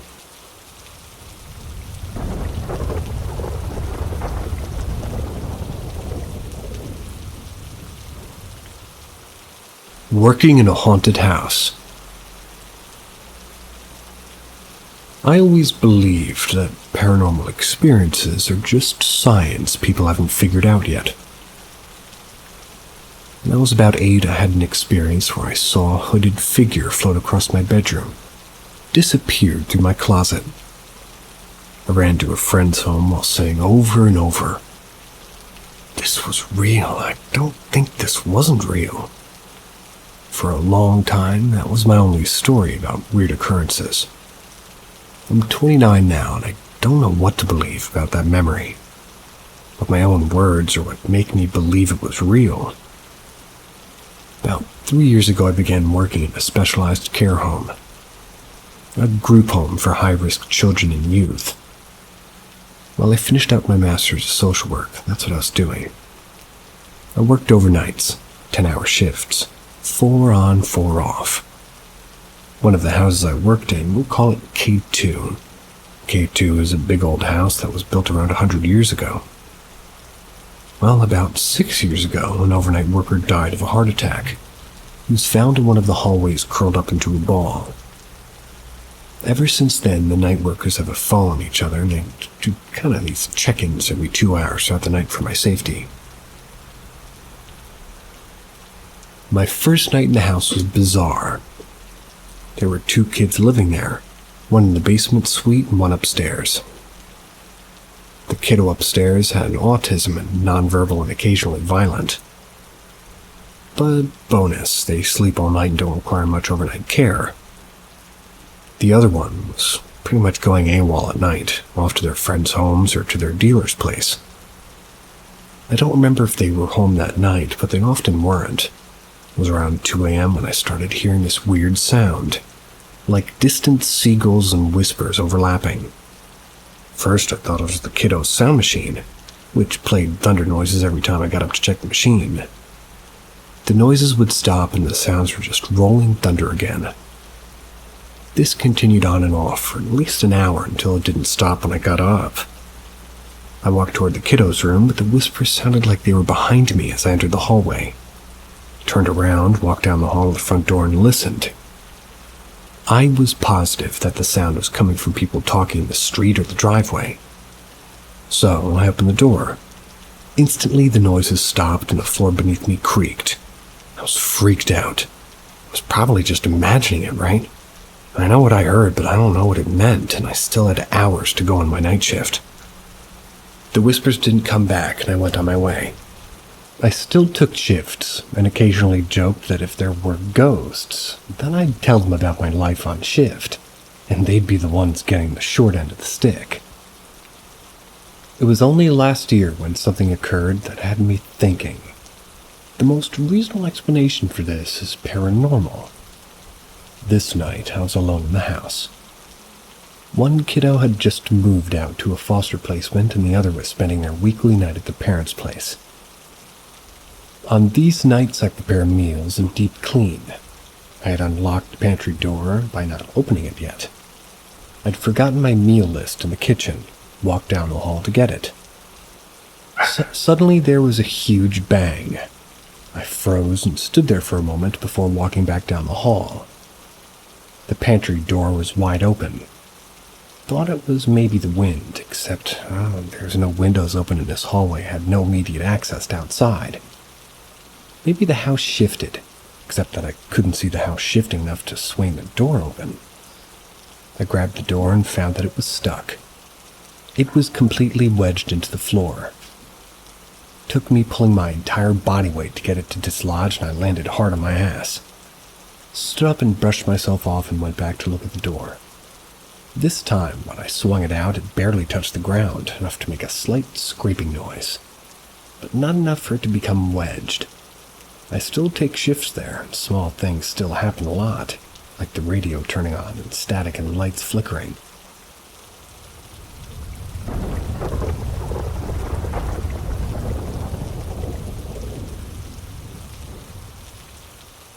Bad medicine.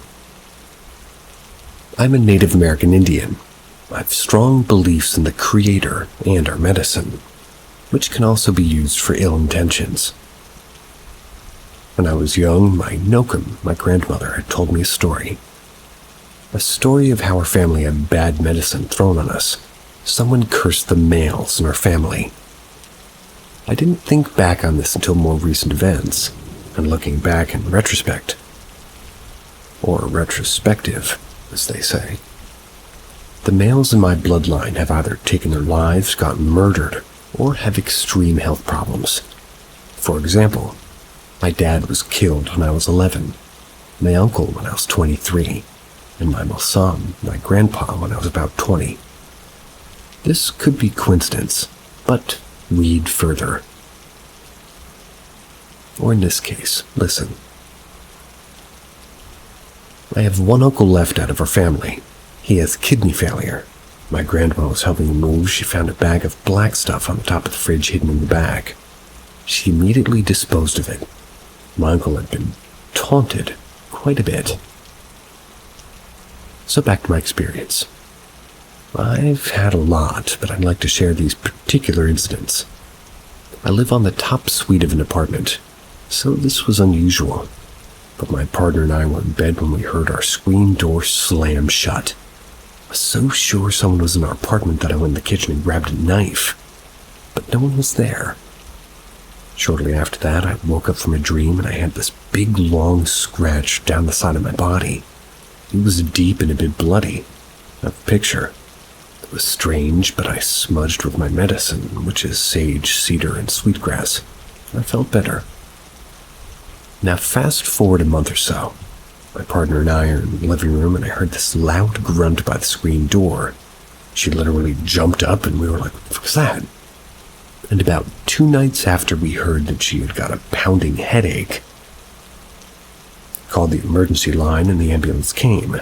Except those workers gave me a weird vibe as soon as they stepped into her home. He had no hair and his eyes were like headlights. We proceeded to ask my partner questions. Is anything off lately? What's really going on? I was thinking, what the hell is wrong with this guy? His vibe creeped us out. I wanted to tell him to leave, but I knew that she wasn't feeling good. I was hoping to get some of it, some sort of help. But he eventually left, and not before he said, I'm from the motherland. And he was referring to Britain. It was so bizarre. The whole conversation left us feeling very uneasy. The next night, my partner's hospitalized because of the pain. We check out the hospital after a few hours because the test came back clear. Note: bad medicine can also affect your physical health, mental health, and it comes in different forms. The very next night, we're laying in bed and my partner says she feels weird, like something's around. I reassured her everything's okay. We're laying there and she says, Babe, did my clothes or a blanket fall off the bed? And I said, what? No. I'm laying near the edge, by the way. And she's like, please check. Turn on the light and she screams and starts crying.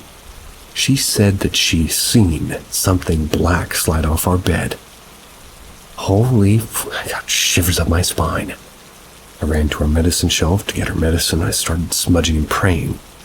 I smudge our whole house, and after that, things have calmed down. No more disturbance for the rest of the night. It's been a little while now since everything's really bothered us, but this is my first time sharing and piecing things together. I'm going to be seeing a traditional healer next week to have her cleanse us and our journey. I have a scar from the scratch I woke up with. And about the bad medicine, from what I remember, it was thrown on us because of jealousy, a dispute over land. I've heard with bad medicine it can be removed from you through a prayer and traditional healers. I hope so.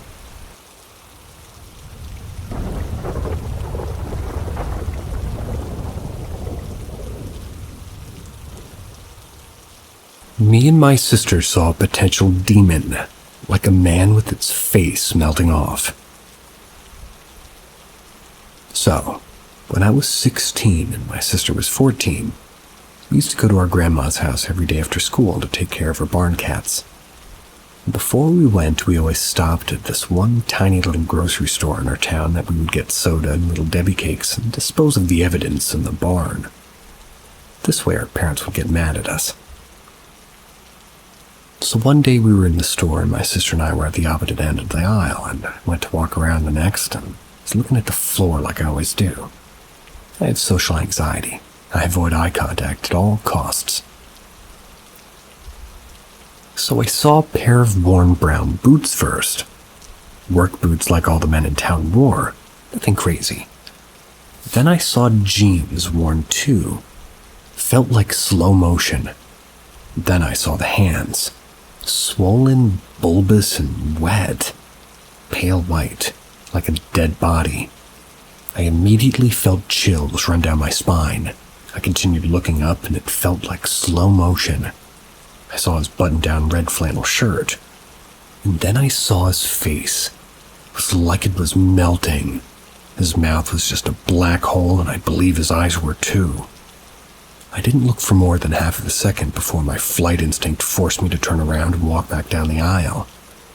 I wanted to run, but I was so scared that he would chase me if I ran, so I very purposely kept my regular pace and walked to my sister. That was before I turned around to make sure he wasn't following me. He was not. told my sister, you need to go down the aisle and look to your left, right now. She's laughing, thinking it's a cute boy or something, and I'm like, dude, no, I'm being serious, you need to look. So she walked down, stayed a few paces behind. When she reached the end of the aisle, she froze, staring in front of her like she was seeing a ghost. And I believe that she was. Her fear response was to freeze. I said her name. She didn't react. She was completely frozen in fear. I tried again. She didn't answer. So I grabbed her arm and yanked her.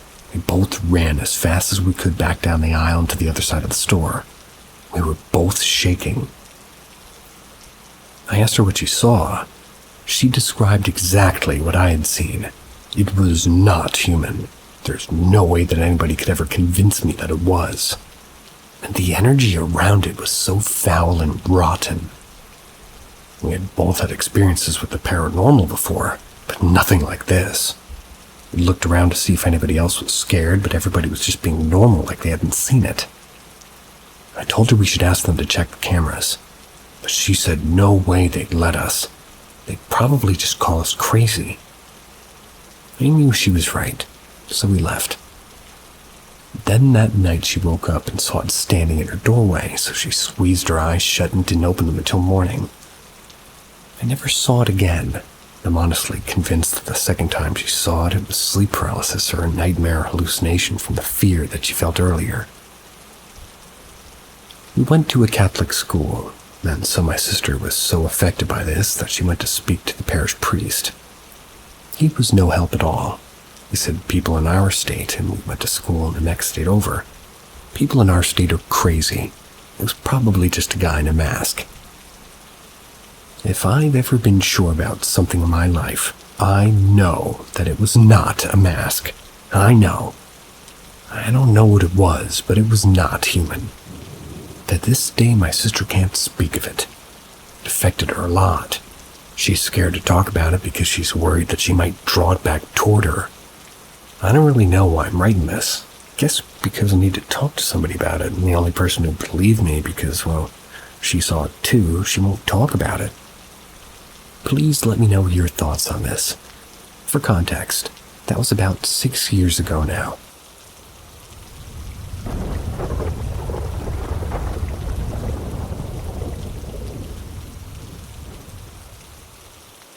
So my house might be haunted.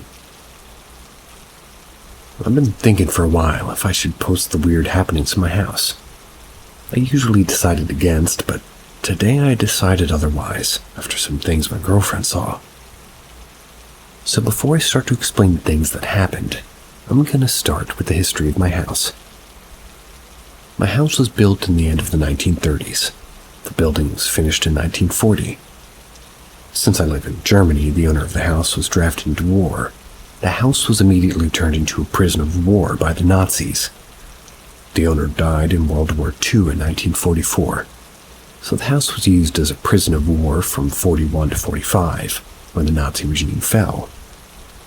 After that, the house was most likely abandoned for many years, got renovated in the 1980s. One part of the house got torn down and rebuilt, but it was most likely just a small part. The biggest part of the house is still the old part. So with that history of the house, it's very likely that many people died in here. So now I'm going to explain what happened. Often, when I was sitting in my room on a chair, I felt a hand touching my shoulder. It would go away as soon as I would turn around. No hard grabbing, just a soft touching. Or when I was laying on my bed trying to sleep, I suddenly felt someone petting my back. Sometimes when I was home alone with my mom, I heard somebody walk around the second floor of the house. They would constantly be walking around in the room above me. So I decided to ask my mom what she was searching for. She just asked me what I meant because she was sitting in the living room on the same floor I was too. It often happened that I hear steps around the house while everyone's in the living room. Also, sometimes I can see half of the house lighting up from out of nowhere with white-blue lights. And it can't be light because we only have yellowish LEDs. And also there's no other LEDs that would, that would be bright enough to light up all of that. Also, sometimes at night there's some really loud noise which sounds like a slap. No, it's not a gunshot from outside, or the wood in the house. But yeah, I thought it was just my mind playing a game on me. Never mentioned it. But then one late evening at night, I was cuddling on the couch with my girlfriend. Suddenly she twitched and made a shocked face and asked me, almost crying, "Did you see that too?" What did she mean? Because I was looking in a different direction and she said that there was some white face behind my monitor on my desk staring at her with no body. After that, she had seen some things in my house but didn't tell me about it. But a few days ago, I let my dog go outside. Left her alone in the kitchen to watch over my dog while I went upstairs to pick something. When I came downstairs again, she asked me, "What? You weren't in the bathroom?" I asked her what she was talking about. She said she saw one in the bathroom. I was wondering why I didn't turn the light on. She was so shocked that I asked her if I should check the bathroom. She told me to be careful. I checked. No one was there. Also, absolutely no way somebody could get out of the bathroom without her noticing, so there's definitely nobody there. But she's sure that she has seen somebody there. On the next time that we were walking through the dark corridor from my sleeping room to the bathroom, suddenly something gripped my arm and pulled me into the bathroom, told me to move faster. I was confused. And then she said she saw a woman with a dirty old dress standing in our dining room just looking out of the window. First, she wasn't sure if she was seeing properly, but after she looked for longer, she was sure that something's standing. I get some kind of weird electrical interference sometimes while I'm reading. It doesn't happen when I do other recordings on my computer, but when I read these ghost stories, you'll hear that weird glitch. Not a glitch in the Matrix, but a glitch on my computer.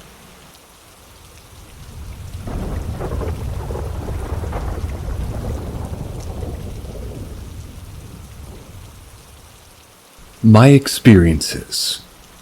However, I've never seen ghosts.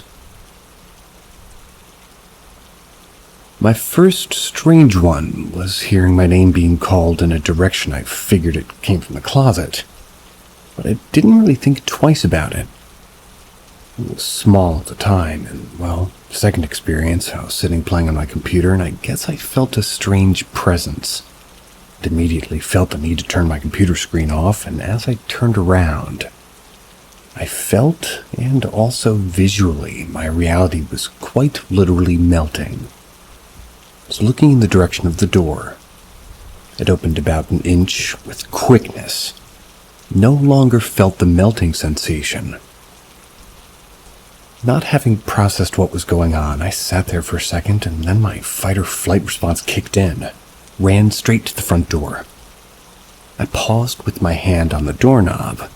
I was thinking that I was just being ridiculous. I looked to the left in general while thinking ghosts aren't real. The cat was looking up in the direction next to me while she was under the table. I recall them not really noticing anything strange, and within no time a very loud bang hit the table. I ran out of the house, fast as fuck. Went across the street and didn't come back till my parents got home. My third experience.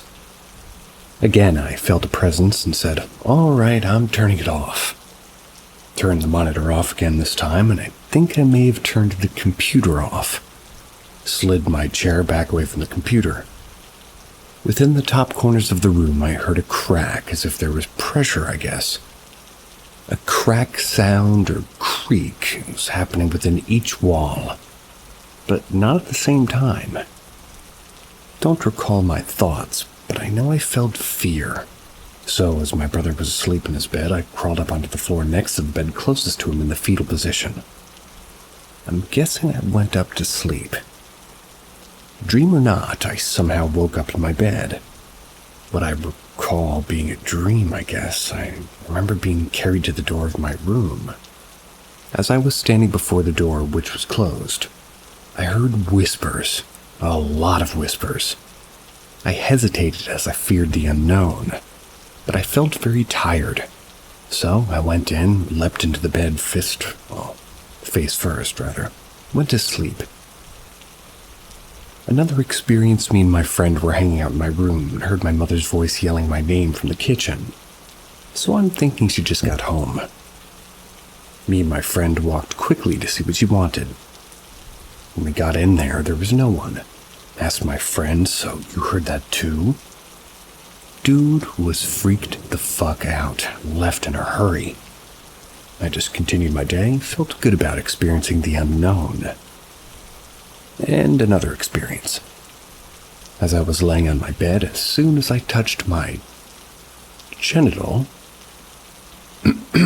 quite literally I heard a buzz come from the AC, which wasn't on. My phone rang at the same time. As I go to answer the phone, the very second before I even touch it, the phone call ends. I look at my call history and there's no evidence of a phone call being made. So I've never seen a ghost or a demon. What are your experiences? What do you think this could be? Lots of laughs. Would like to add that the air pressure or whatever can open a door if it's not all the way shut. And walls creak. But I mean, can it really cause a bang on the table? What is your table made out of? Because maybe.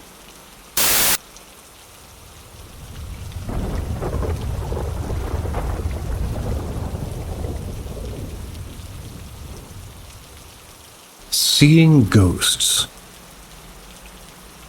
I've seen my friend's grandfather after he passed away. I've seen things like this my entire life, so not much scares me these days. I was walking my female friend out from the backyard. We walked down the driveway and I felt like somebody was staring at me. Turned around and saw her grandfather. There's some other guy with him standing in the doorway of the gate that we had just exited. His entire body was blue, which to me means he was in a neutral emotional state. So I wasn't scared. The guy standing next to him was tall and bald. He had 2 big tattoos on each forearm. I couldn't make them out for some reason, they were kind of blurry. I could see both people very clearly. My friend's hand was on her door to open it. Wait, hand on man? I said. What? She replied. I have to tell you something and I'm really sorry because it's about your grandpa. I know you're going to think I'm lying, but I'm not, I swear. What? She said. What is it? He's here, man. He's right there at the gate. He's with your friend. She started crying profusely. Don't fuck around, Phil, she shouted. I grabbed her shoulders with tears in my eyes and said, I swear to you, man, I'm not messing with you. He's here and I need to tell you something. Fine, what do you want to say? Your grandpa's here with your friend. He's wearing some slacks, a hat, and he's leaning on his cane to the left side. Your friend's here too. They want me to tell you that your grandpa's okay and he's in peace. He's with your friend, and they're also okay. They wanted me to tell you that they love you and not to worry about them. All she said was okay. We sat in the driveway for a bit, both crying. I'm sorry I said I was sorry for making her cry. Or I'm sorry, I said. I was in fact sorry for making her cry. I didn't know how she would take it. I told her about seeing things in the past, but never like this. We sat in my little trailer in the back. I used to sort of call it my love shack, as it was my little party pad for a short amount of time. It was my grandparents' backyard. She came over again about 1 week later. She was determined to debunk me. She showed me about 3 different pictures of some skinny white guys in overalls. I said, okay, who's that? She said, you don't recognize him? I said, no. This dude isn't fat, and plus he doesn't even have the tattoos like I told you. This can't be him. Okay, hang on. She's searching for more pictures. She showed me one last picture. That's him! What? She said. That's him, that's your friend, right? She started crying. That's the last picture we have of him. That's more close to how he looked when he died. And that, my friend Tim, I don't remember the name, he got his tattoos when he was in the Marines. The picture I showed you first was of him, but before he joined the Marines and gained weight. His tattoos are a globe and an anchor on one forearm, and on the other anchor with an eagle. On the other arm, an anchor with an eagle. I couldn't make out the tattoos, but I knew they were pretty big, and I knew the exact placement. She hugged me and said, "Thank you."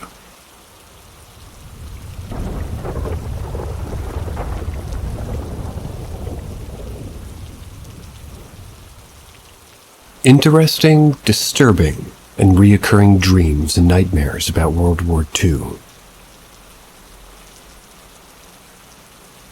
I was born in 1996. I'm American, but I speak German and have many German friends. Since I was in my mid-teens, I've had reoccurring dreams about World War II. This is both from the perspective of Allied and Axis soldiers. I'm trying to figure out what these dreams might mean. I will list the dreams as best as I can in their order and detail. First dream I can remember, I was an Allied soldier, American to be precise, and one of my comrades got into a brawl with a German soldier.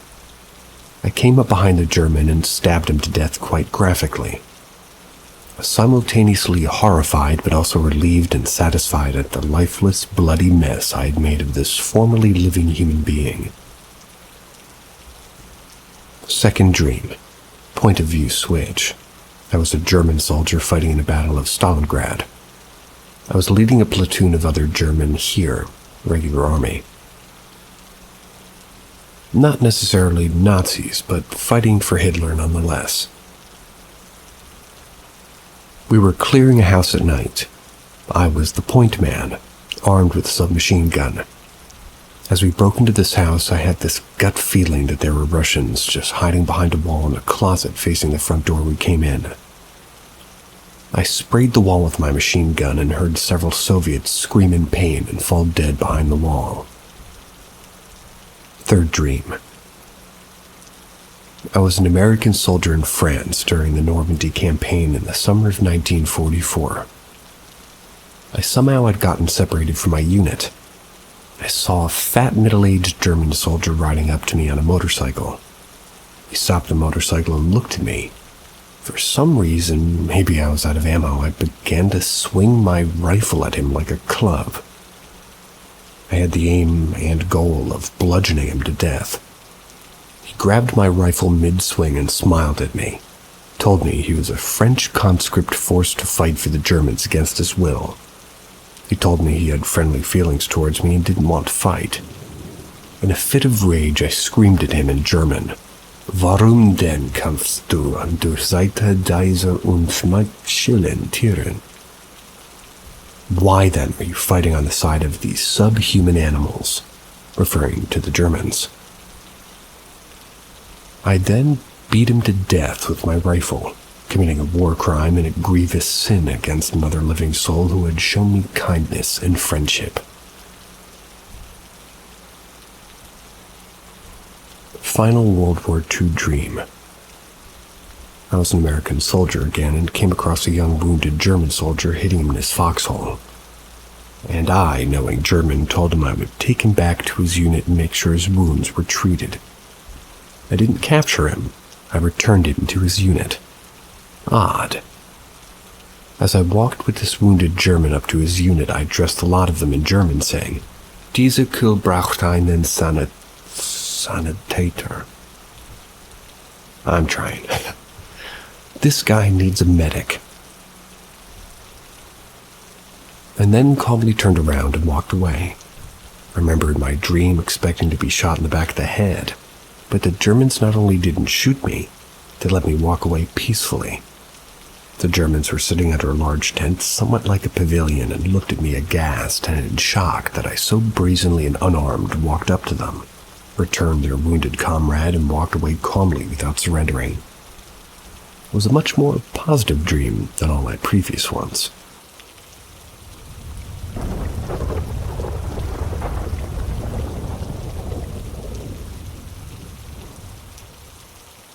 My experiences with ghosts.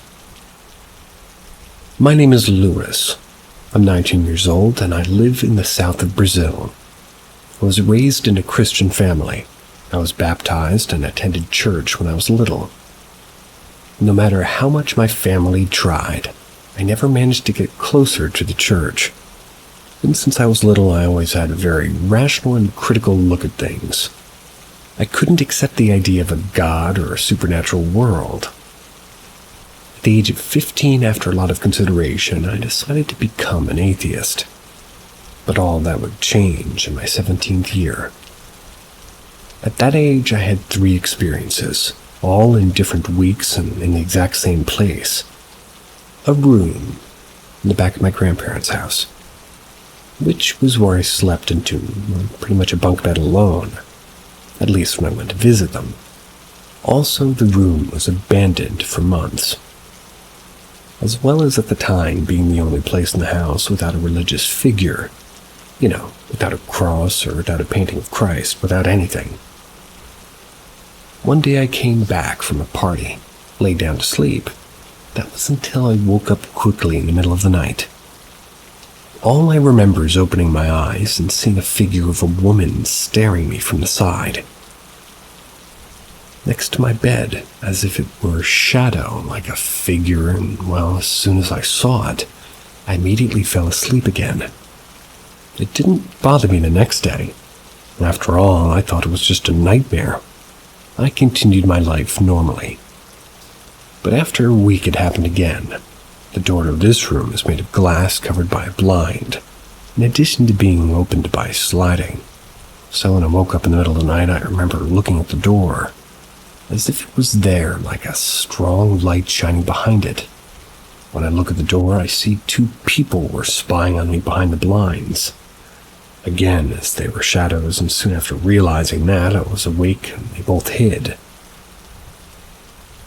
They hid one at a time behind the wall, and soon after that, I slept again. This experience was much more vivid than the other, but regardless of that, I continued to think it was a dream and remained normal. But after another week, that all changed. It was midnight. I was in bed watching TikTok until I decided to go to sleep. Put my cell phone on the table next to my bed and closed my eyes. That's when I started to hear something moving in the bed above me. At first, I thought it was one of the cats there, but every second the noise got louder as if something was walking on the bed.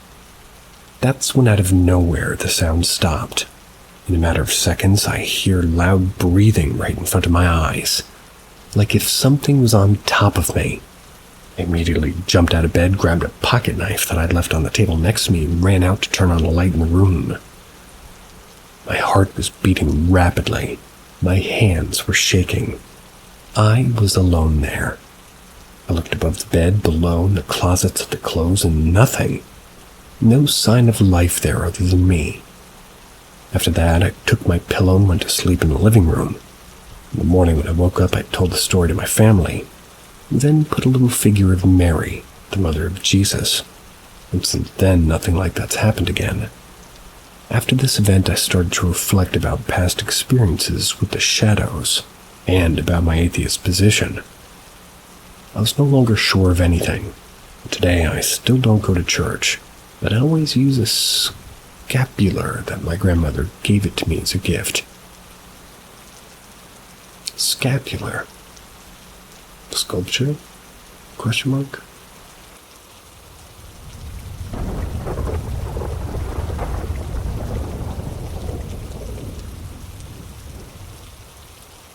My favorite teacher connected with me after passing away.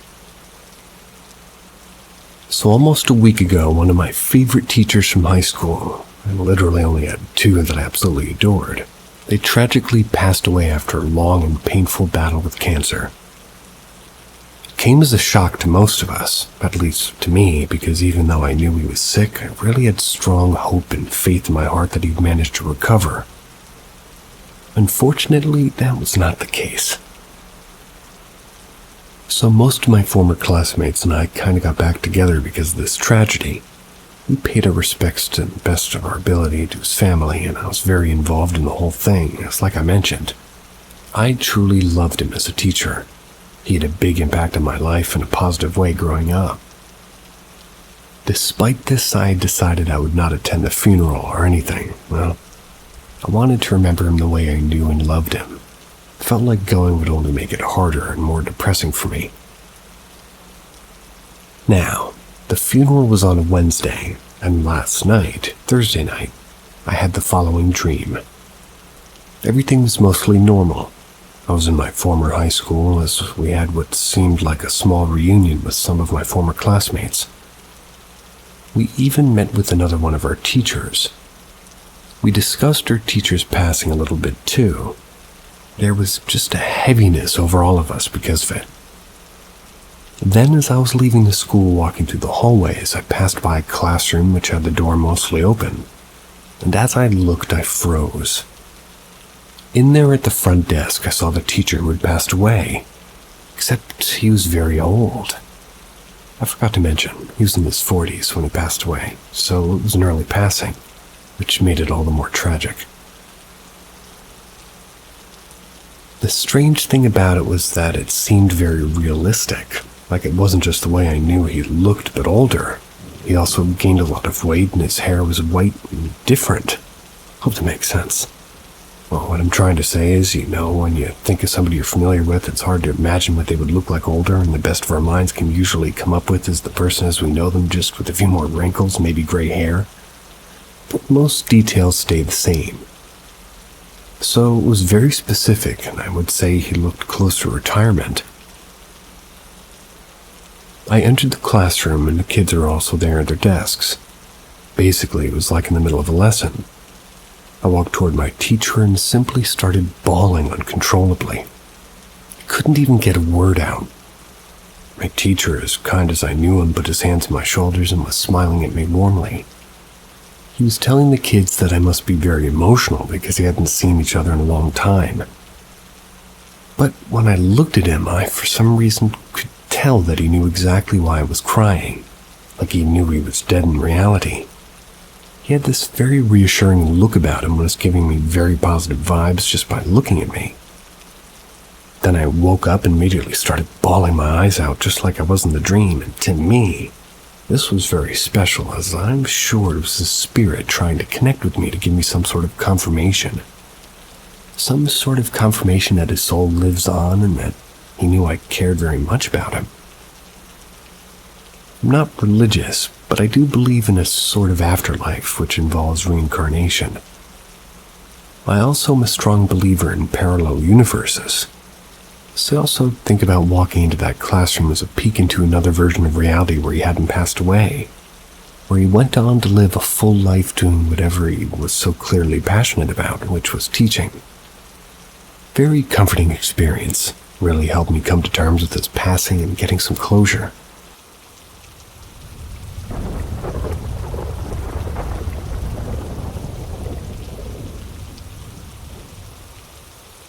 My experiences at my mother's house.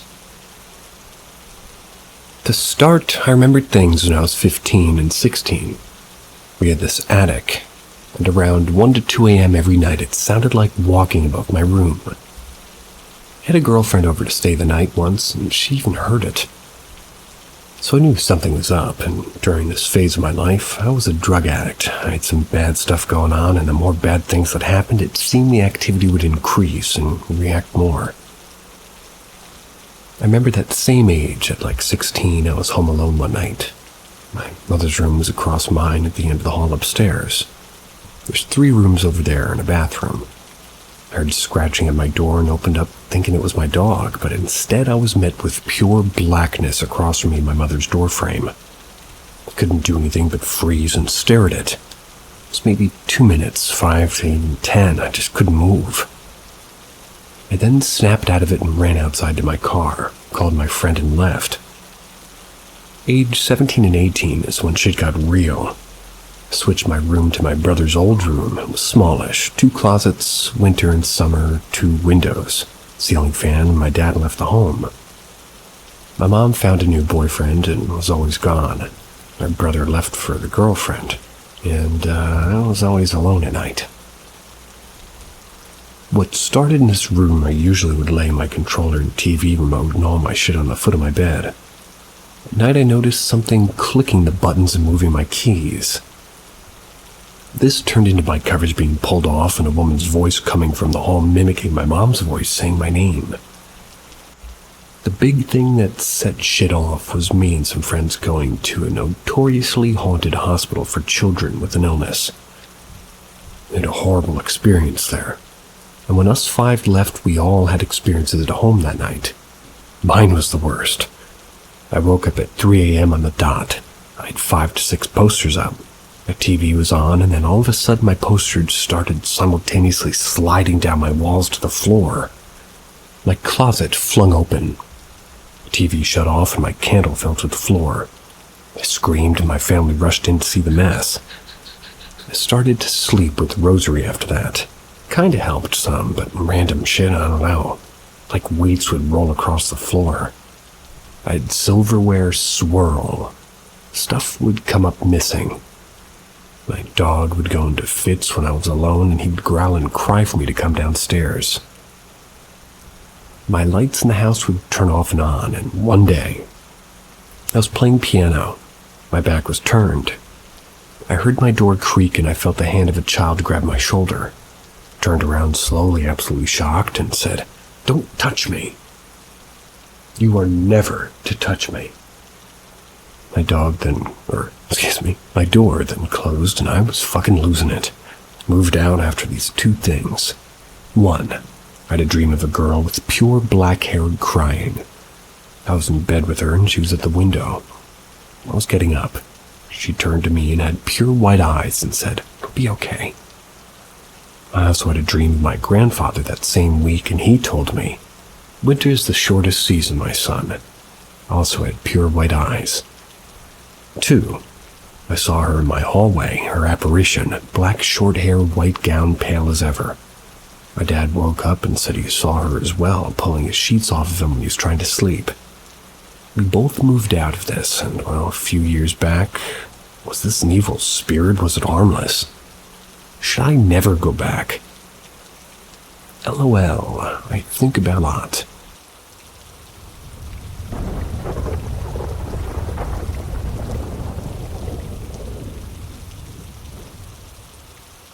Have any of you had a very public ghost or paranormal event happen to you? So over a year ago, I was at my father's for the weekend. And before he took me home, we went to a restaurant for breakfast. This was at the Perkins Restaurant and Bakery. It's in Butte, or Butte, I don't know how to say that, Montana. It was Sunday morning, probably 10 a.m., and it was packed. We walked in, and my father's first words were, "We might have to find somewhere else." We managed to get some seats. They were in the middle row of tables between 2 rows of booths to our right and left. We were at the very end of the line, right next to the door. The waitress comes by and we both get coffee. The coffee is hot as hell. That's pretty hot.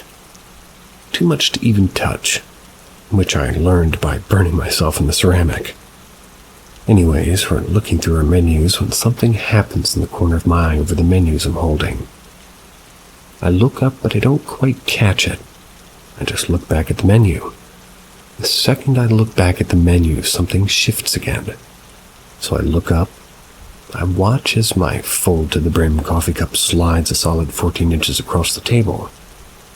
Wasn't super fast, probably took about 3 seconds to move the distance. Tripping all over myself. It's because of the extreme deja vu I'm experiencing. How about you guys? I didn't even know what to think, and to be honest, I thought it might have been magnets, but the table was solid. After drinking the coffee, it was clear it was a standard cast ceramic. I asked my dad if he saw it. He said he hadn't. Finished the meal without anything else happening, trying to contemplate what the fuck just happened. This is where the story gets interesting. Again, I will reiterate that this happened in front of me. It was on Sunday morning in a packed restaurant with packed booths to my right and left.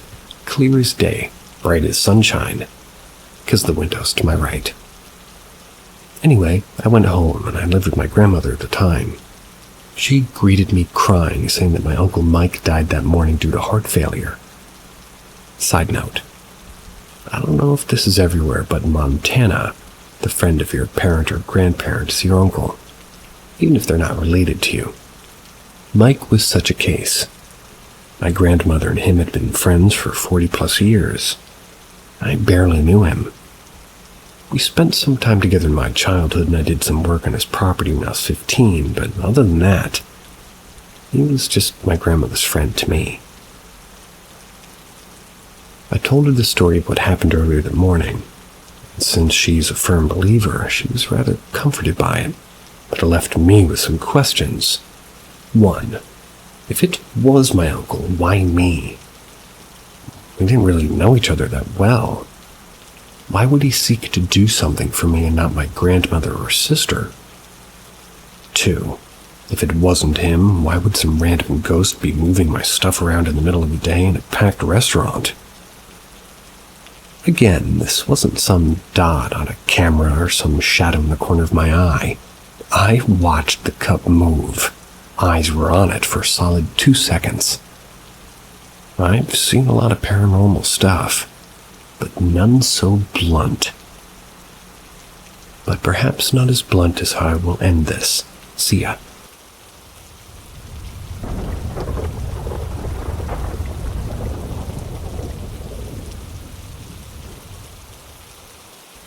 Help. I think I caught blah blah blah on new camera. Never thought I'd post an update on this. Many of you may remember my post nearly a year ago. If you don't, welcome. A year ago, my roommate purchased a camera that detects motion to put into his toddler's bedroom and our living room. Not too long after installing the camera, before we got a memory card for the camera to have recorded camera footage, an image was captured on it. I was home alone with my boyfriend when I received a motion alert notification. I checked it and it was bombarded with the image of whatever the hell it was.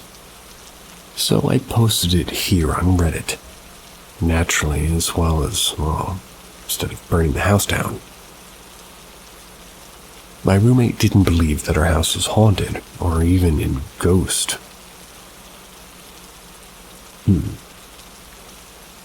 Before I get into what caused him to change his mind, let's go over the weird happenings around the house for the last year. Indeed. My boyfriend believed that the image was just a really weird motion capture of a fly. He didn't believe our house was haunted either. We got home from a doctor's appointment one day to one of our pillows in our bedroom in midair. It promptly fell once we saw it. That changed his mind. After being noticed by other people, whatever entity in the house started just being straight up inconvenient. Literally stole about half-smoked cigarette from the top of my dresser. My boyfriend asked me not to use his favorite pencil. He likes to draw, and artists usually have a favorite something.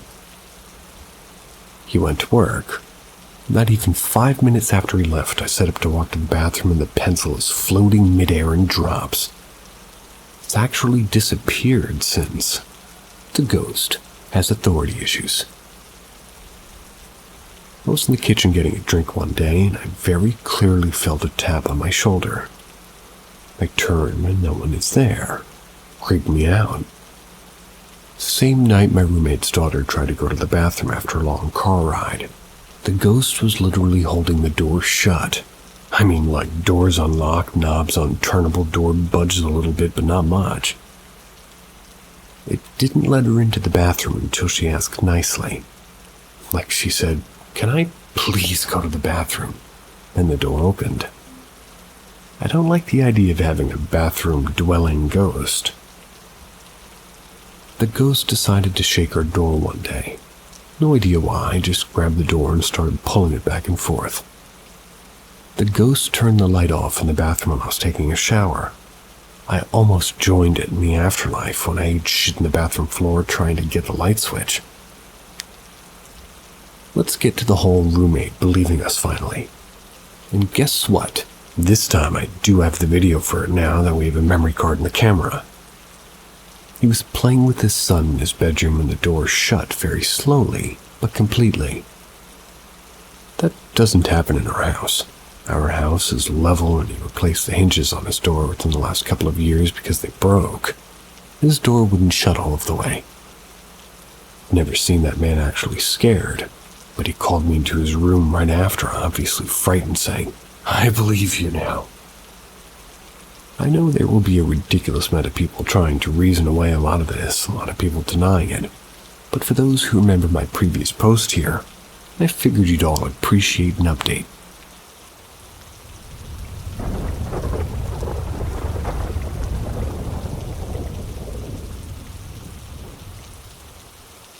Ask Reddit. This one needs a little backstory. When I was about 14 or 15, I'm 20 now, I was living with my grandparents, my mom, my younger sister, and my great-grandmother.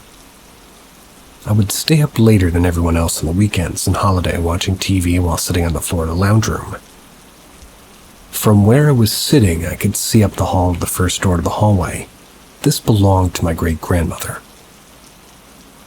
About every month or so, she would walk out of her room, look at me, and chastise me for being up so late. This was usually around 11 p.m.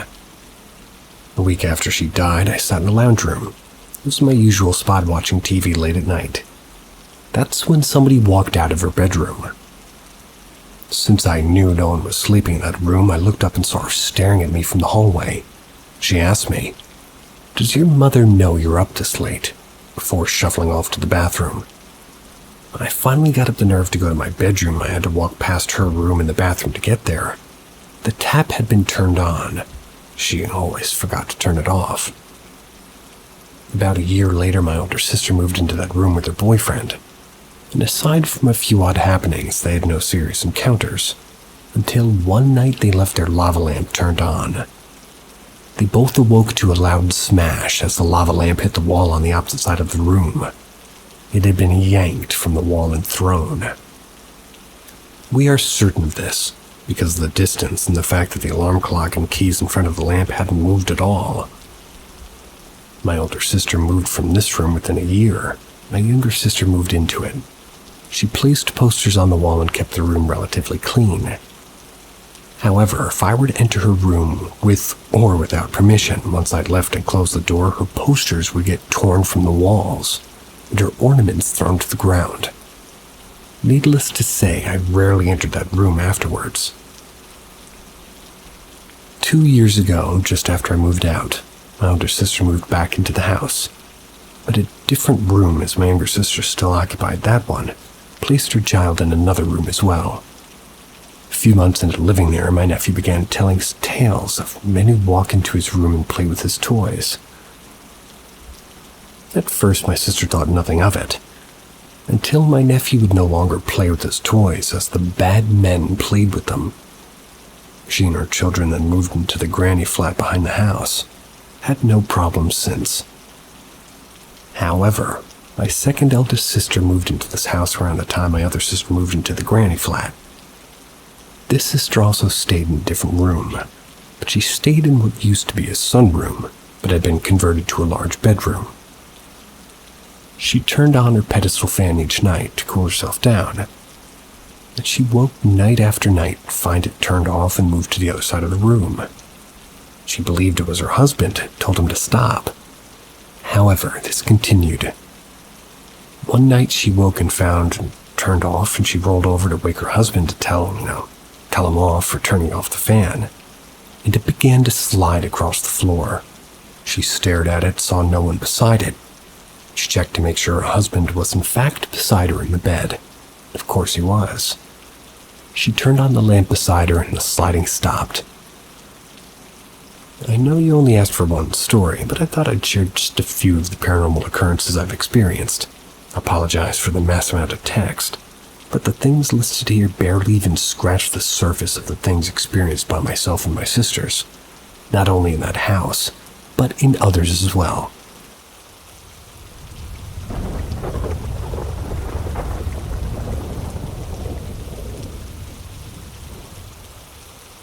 Skeptic turned believer. Many years ago, my now wife and I worked at one of those, in quotes, most haunted places in America. I've had paranormal experiences, and this was since a young age, but always alone. My wife didn't believe in anything but science. She would entertain me by listening to my stories and theories, but would always politely defer to there's probably a realistic explanation. The place we worked was a combined hotel and restaurant that had been operating in one form or another since the 1700s. About once a day, one of our coworkers would explain something paranormal-ish that they just saw or felt. Stories about things flying off shelves across the room regularly, hearing voices, feeling like they were being breathed on or grabbed. My wife enjoyed the stories, but just couldn't believe them. One summer day, the boss asked me to go upstairs. Wanted to go out of the U's hotel area and bring down extra chairs for the large group. Upstairs was set up like an old house, filled with antique furniture and very faded old rugs. It was early in the day before any customers were there, so my wife followed to help. Young and flirty, we were chatting and giggling as we made stacks of chairs to move. After a few minutes, I heard a child giggle. Felt the bounce of the wooden floor as if a child was running. Moments later, a little blonde girl with long, curly blonde hair, dressed in a light blue dress over a white top with high white socks and black shoes, ran past the door. You could feel the floor move and hear her laughing and happy, heavy breathing and footsteps as she ran past the room we were in and ran to the room at the end of the hall. I turned to my wife and say, "Did you just see that?" I run to follow the girl, and my wife follows. We get to the room, and it's set up like a child's room, like a small bed and a desk. I see nothing and then check the only closet underneath the bed. My wife is red and breathing excitedly. I ask again, "Did you see that?" She goes, "Yeah," while nodding her head. So I ask, "Okay, but what did you see?" She says, "A little old-timey looking girl ran past the door giggling and into this room."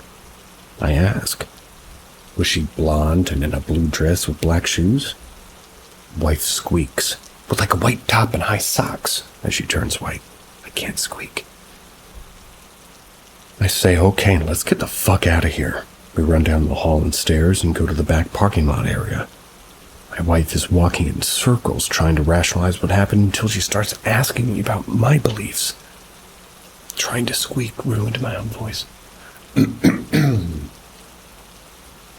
We both calm down and I say something to the effect of time to go back and move the rest of the chairs. My wife refuses, asks if I'm scared.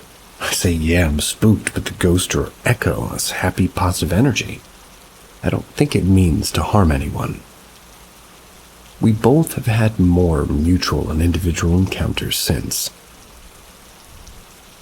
So, has her opinion changed a little bit? Question mark.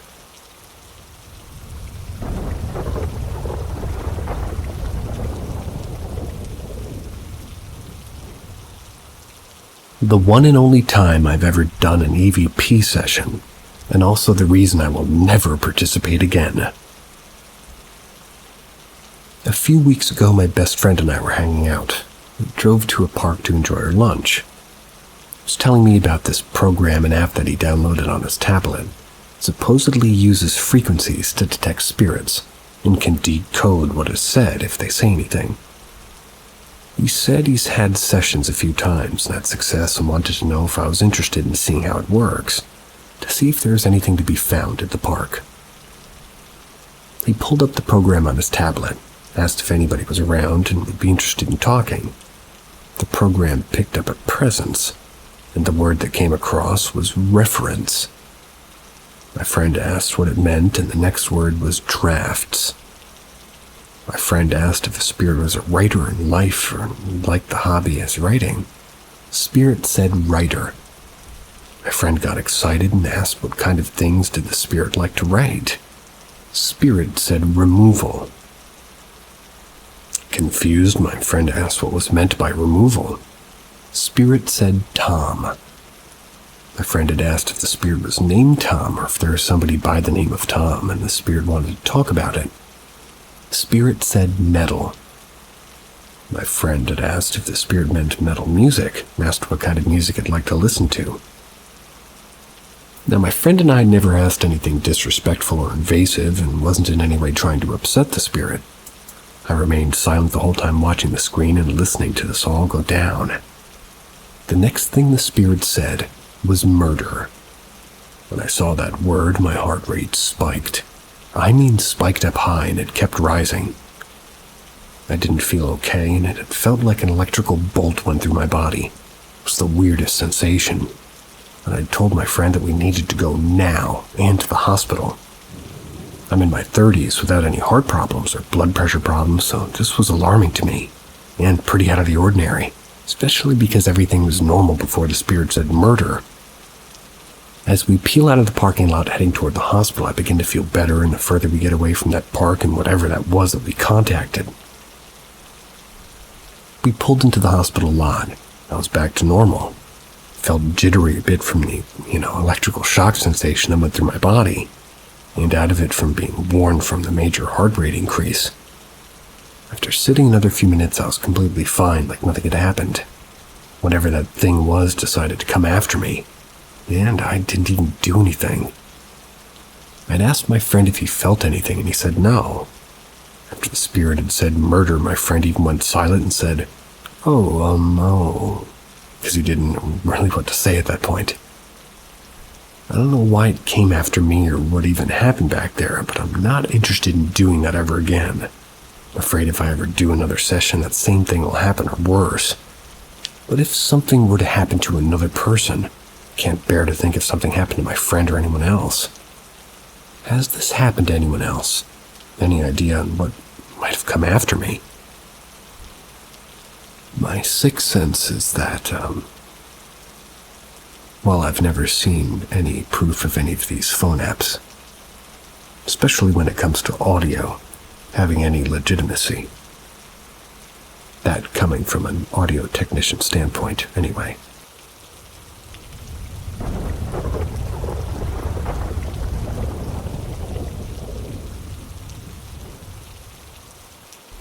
My dad came to see me when he passed.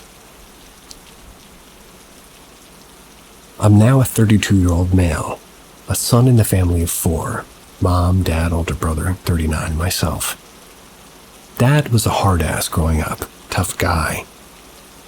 Men needed to do manly stuff, play sports, etc., and needless to say, that blew up in his face with me turning out to be gay. Came out to the family when I was 23. To my surprise, he was supportive and had my back. Though through life, Dad had a bit of a drinking problem. He'd become violent verbally and physically abusive. At the time, I was too young to understand, but also not really able to do very much. 2007, Mom decided it was time to divorce. Given the struggle she's endured, I fully supported her, as well as my brother. That being said, the news didn't go down well with my dad, ending up with me holding him against a wall with my arm pushed up to his throat. That day, he moved out. With the divorce proceeding, Mom started telling us a lot of the scary things she's had to go through, and things that we weren't aware of as kids. At least I wasn't aware of. from my dad threatening her, forcing to abort a pregnancy, as well as some other scary things. Now, I have a pretty solid head on my shoulders. I know right from wrong, and I'm no fool to people who try to pull the wool over my eyes. I wouldn't say I picked sides during the divorce, but I can admit that I, for lack of a better term, disowned my dad after this. He tried to call me on my birthday and Christmas, and I'd straight up ignore his calls, which, looking back, has left me with some guilt and some regrets. When I was 29, this was 3 years ago during my first week of living on my own. It was a Wednesday evening, doing my usual thing, either gaming or watching series or movies or just relaxing. I fell asleep and had a dream of my dad. Now, generally, my dreams of him would entail a lot of anger, animosity, and arguments between him and myself. But this time it was different, and it would be a few days until I understood why. This time I felt at peace, at ease, I was calm. He was calm, and there were no words. Kinda just the head nod you'd give someone in passing, but it felt a little bit more than that. I woke up feeling a little confused, but pretty quickly brushed it off and carried on with things. A few days later, Saturday, I'm driving to grab some lunch and my brother calls me. I answer and he tells me that they've just found my dad and he's gone. My exact response was, "Oh, okay." When the coroner came to collect the body, they said he'd most likely been gone for a few days. He lived in a separate entrance at a friend's place. Wednesday was the last anybody had seen or spoken to him. With this, as well as the dream I had, I'm certain that he passed the Wednesday evening that he came to say goodbye. Looking back, the dream and how it felt, it was almost like he wanted me not to put too much guilt on myself for how our relationship turned out, and he was accepting and forgave me. It's been a few years, and I still have a lot to unpack with my feelings and guilt around how I treated him, but I wish I could tell him or let him know that I forgive him too. If anybody heard that ding, the dinner I prepared is ready. See ya.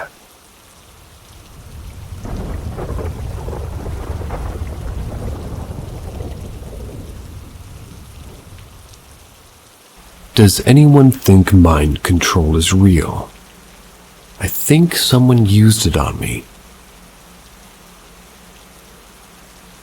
I don't mean to make this title sound like I'm wearing a tinfoil hat to protect myself from the evil government mind rays or anything, but there was someone at my college who I had a few strange interactions with that I cannot explain. I was a senior. This girl was 2 years below me. She always went by Claro, like the singer. Never heard of him. But I'm pretty positive that this was just a nickname. I never had a class with her. I had different majors and different year, but I saw her around at the gym, the cafeteria, things like that. The first time I ever chatted with Claro, I found myself telling her super personal or intimate details about my life. I couldn't stop myself from doing it. Some of it was just personal drama between me and my friends, but I also told her some things that I'd never told anyone before, like deeply held secrets. It wasn't until after the conversation ended that I realized everything I told her. I left with very little memory of what she said to me. The next time I interacted with her, I was on my way to an exam, which was just minutes from starting. I didn't want to be late or else I'd fail automatically. Passed her on the sidewalk and she stopped me. In a situation like this, I wouldn't have even stopped for a close friend. I would have just said, "Sorry, can't talk right now, I have an exam to get to." Kept walking. But for some reason, my legs would not move when Claire started talking with me. Like the other conversation with her, I don't remember much. Halfway through, though, I completely forgot about my exam, and when she left, I even stood there for a few minutes just thinking, what was I doing again?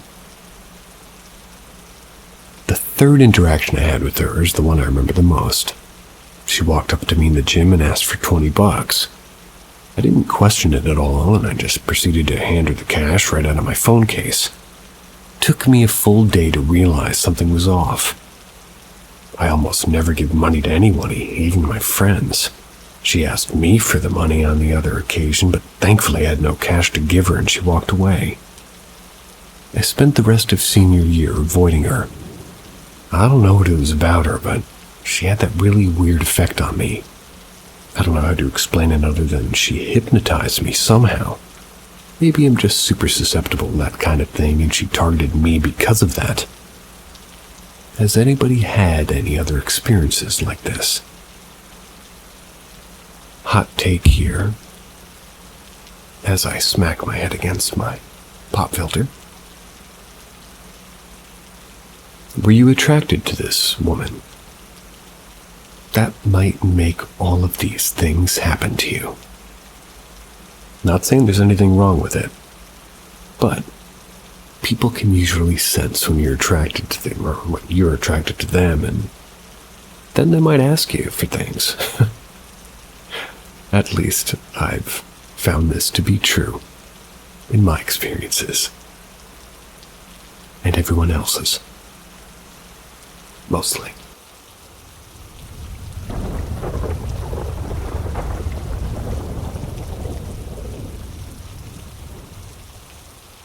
Paranormal. I was contacted by a middle-aged couple regarding problems with the car overriding and operators driving commands. The car was recently given to their son by the parents of a deceased teen.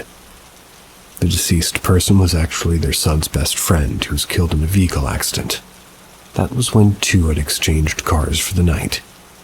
Their son had a new Jeep Cherokee that his friend wanted to use to go on a date. While on said date, the friend was involved in an accident with a drunk driver and perished. The deceased boy's parents signed over the title of his Toyota pickup both as a general gift, and to replace his vehicle that was pretty much totaled in the wreck. I investigated the car with the help of the Toyota mechanic. He checked all systems including the computer, braking, engine, and all sensors. Nothing was found. I drove the truck for 2 days on my normal daily routine with my DVR, EMF meter, camcorder, and dash cam running. No evidence was collected. I returned the vehicle with my findings that I did not believe the vehicle was haunted. 6 weeks later, I was again contacted by the couple. The father was using the truck when suddenly the vehicle made an abrupt right turn, locked up the brakes, and went into a ditch. At the same time, a car driven by a drunk entered the road from the side street without stopping and proceeded to slam into a tree. All of this was witnessed by a sheriff who just so happened to be near with the radar running. The drunk driver sustained minor injuries, and the father was unhurt. It was provided with the sheriff's number and asked to call him. When I called and told him what I was calling in reference to, he was happy to share not only a reading of the, report that he had filed, but information he said that could, not be included in the report. His report stated that while conducting normal duties, he witnessed a Mustang run a stop sign at the speed and turn into the road, fishtailing and tires squealing. Almost immediately it left the road and slammed head-on to a tree, approximately 45 miles an hour. He checked the accident victim and found him unconscious with minor trauma to the forehead. There was an open bottle of vodka spilling on the passenger seat. The sheriff's statement not included in the report was, "I parked facing an oncoming pickup truck when I witnessed it lock up. Its brakes, too. Made a sharp right turn into the ditch. My initial thought was it was a stolen vehicle and the driver panicked when he saw me. Before I could react, the Mustang entered from the side road about 50 feet in front of me and turned toward the pickup truck, which had entered the ditch about 200 feet before it would have reached the side of the road. The driver of the pickup could not have seen the Mustang's approach due to the trees and brush obscuring his line of sight. At least if he had not turned into that ditch, there would have been an unavoidable impact between these two vehicles. How he knew to react this way, that was beyond me. The driver's statement to me was that he wouldn't perform this action. At least, he thought that the truck did it by itself.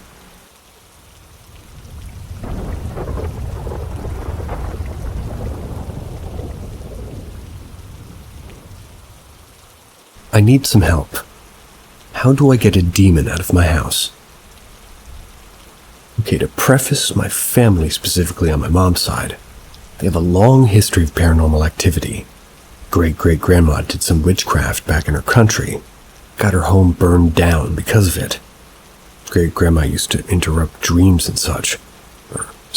Interpret. Was able to see the future through dreams and accurately predict a lot of my grandma and her daughter's life. My mom had a lot of ghost stories and things that she saw when she was a kid. For example, she told me when she was younger she saw a woman that she believed was death itself. Asking for her mom or grandma, and she told her that her mom was in the hospital, and the woman just told her, "You're a good kid. It's a shame what happens to good kids like you." Left a few hours later, my grandma was dead. That part wasn't paranormal. She'd been battling cancer for a few years, but she was getting better and was expected to be able to go home the next week. My mom never saw her again. Nobody really talked to her ever. They really didn't see anybody similar. Everybody except great-grandma was at home and around the house.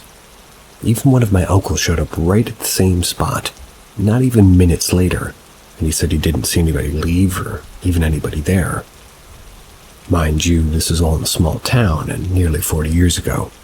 No technology and no real outside influence, and that meant everybody was always outside.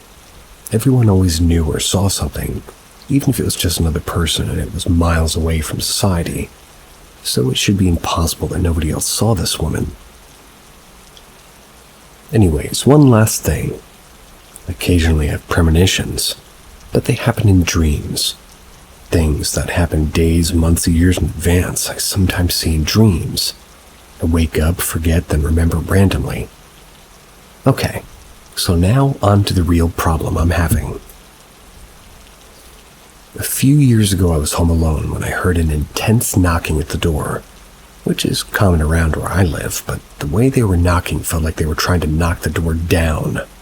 Got myself armed, went to open the door, and well, checked through the peephole. There's nothing there. Opened the door, and again nothing there. Happened a few more times, but it's less and less frequent. The problem is, since then, strange things have been going on around the house. A lot of things are moved around, but no one's home.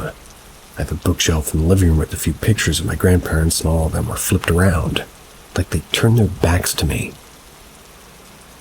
Sometimes when I look at the end of the hallway where the bathroom is, I see like a woman just peering around the doorframe and disappearing into the room after a few seconds. Other times I see shadows or black outlines of people around the house. And lastly, and the worst experience I've had so far, I was heading to bed and had to turn on the hallway light, and it was like for my parents. They're a bit old and need the light, so also the darkness still spooks me a bit. When I was walking through the hall, I see a shadow on the wall just run like straight at me. I don't know how to describe it, but it looked like it was running down the hall. I don't know what it is or if I'm going crazy. Researched online, and apparently opening a door when you hear a knock and nobody's home brings a demon into your home. Some help would be appreciated.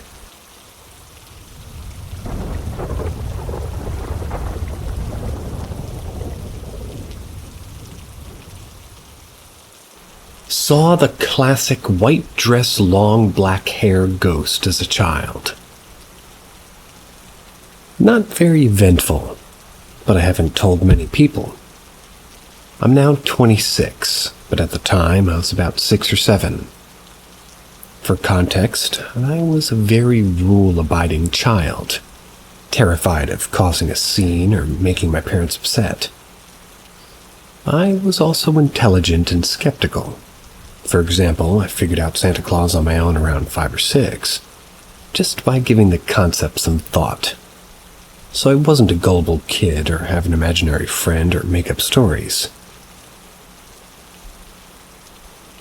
I also hadn't really, seen any of this imagery as a kid. I'm having deja vu. As for my mom, she was and is a pretty serious woman. had a healthy level of fear of her. She wasn't somebody I'd ever lie to or pull a prank on. I gave all that context because I've been told many times that this was my imagination, or that I made up a story, but I'm 100% sure that it was not. I can still see it clearly. I was in the back seat while my mom was driving us to our grandmother's home. It's on the highway in the U.S. It's southeast of Michigan. It's on I-94 West. I'd been on this route a million times, but this day I looked up at the viaduct. Definitely having deja vu. Definitely read this. Somebody else yell at the person who gets me stories. This is otherwise known as the bridge carrying the other freeway. I saw the classic female spirit archetype of a woman with long black hair and long white old-timey dress. She was hanging from the viaduct. What's weird is she looked like she was hanging from her chin, as if the bottom of her chin were flush to the cement. I saw no rope. I immediately said, "Mom, did you see that woman hanging?" She was shocked and asked what I meant. So I repeated myself, and of course she assumed that a suicide occurred. She believed me so much that she got off the next exit and re-entered the freeway, so that way we could pass under the same viaduct, and again, only to see absolutely nothing. Can't believe it. Kept asking my mom, maybe she walked away, but my mom said there's no way. She should have fallen or still have been hanging. She convinced me it was my imagination. But I can tell that she knew I wasn't lying or making up a story, because I didn't like to get into trouble. And I Googled the area but never found anything relevant to what I saw. I also forgot about the story for a long time. It was so real to me that I never considered it to be a ghost story until I got older and put the two and two together. She was always just some hanging lady to me. But I definitely have an underlying fear of any character that resembles the Grudge or the Samara, the girl from The Ring. Crossing my fingers for no other repeats. You would think that there wouldn't be, but here it is.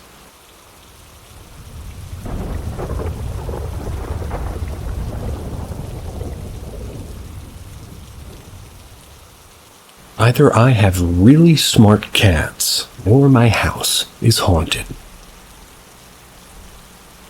So this is a little bit weird. We moved into this new place a little over 3 months ago. When we first toured it had such happy vibes and just felt so warm and cozy. But randomly things started getting a little unnerving at times. I used to do a lot of homework at night after my husband and daughter went to bed, so I could spend more time with them during the day. It was my relaxation time, honestly. But suddenly it started feeling just off, and I was in that part of the house at night by myself.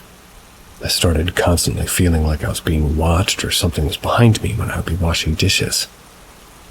I no longer do my chores at night or leave my bedroom because it feels so creepy in there. My daughter also keeps occasionally looking at corners of our room and just stares or occasionally smiles at whatever she's looking at. It scares the hell out of me. I also randomly experienced sleep paralysis in the midst of all of this the second time ever in my life. But I could have sworn it was someone or something holding me down in bed. I tried to scream for my husband, but I couldn't do anything. I'm not sure if I was just dreaming that or what.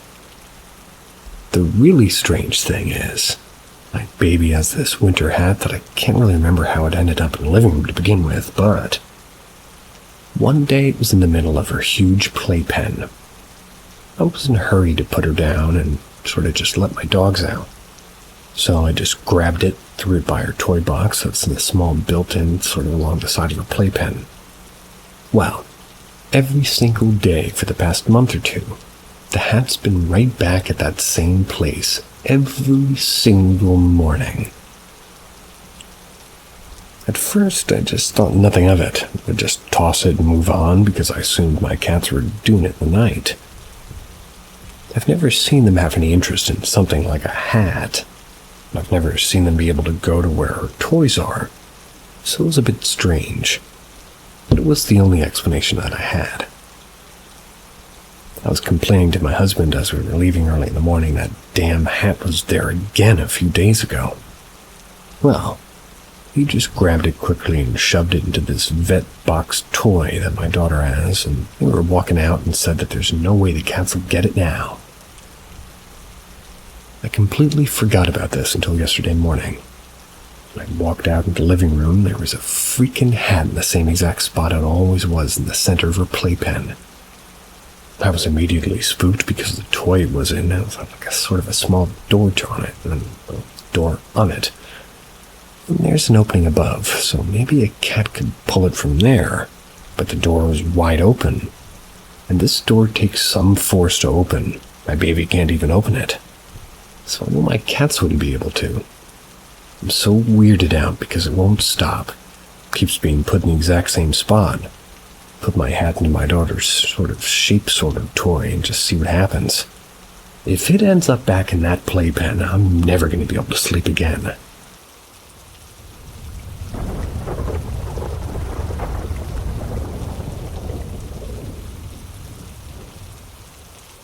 .283 East Broadway. When I was a kid, 6 or 7, my mom moved us into an apartment which had been an old home converted into apartments. The house was about 3 homes down the street from a mortuary, in which there was a wayward cemetery behind it. That's another story. So, when we first moved in, I think everything was fine, but eventually my mom's bedroom door would swing open and slam shut and repeat.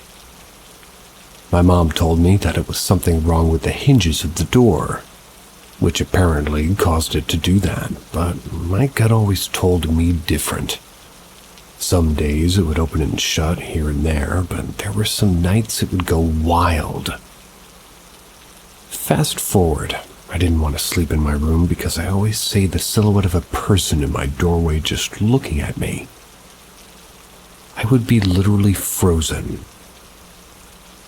One specific thing that happened to me that I know for sure I'll never forget is that one day, my grandmother was babysitting me. She told me not to run in the house. She left me inside to go sit in the porch, so I decided to fill my water gun and join her. I went in the kitchen, which, if you can picture, there was a straight shot from the back of the apartment to the front door with no obstructions. A sprinter's dream. The setup went like this, starting at the back of the apartment. Kitchen, then dining room, then living room, and then door, just wide open space. I filled my water gun and took off at full speed. As soon as I hit the living room, I was pushed and held down. I screamed. Nothing would come out. It felt like I was glued to the floor for hours. I couldn't hear anything. I couldn't move. Nothing. It felt like sleep paralysis, except I was fully awake. I honestly don't know how long I was on the floor, but 1 minute sound just didn't exist, and the next it was like something turned the volume of the universe up to max. That was as my grandma walked in the door. The look I gave her had to be wild, because I was so confused. I asked her if she heard me screaming. She looked at me like I was crazy and said no. I ended up telling her what happened to me. She sternly told me not to run around in that apartment. That night when my mom got home from work, I heard her mentioning how, "You know, that man killed his wife and hung himself in your bedroom doorway. That's why it keeps opening up. Now she's feeling and seeing things." My mom began letting me sleep with her, or even on the couch. Our neighbor said that one time she locked her front door, which was a chain lock deadbolt and a bottom lock. It was midday and she went to take a shower. When she got out the front door, it was wide open. I still try to research the home and overall area, but I always come up empty. This happened in Salem, New Jersey.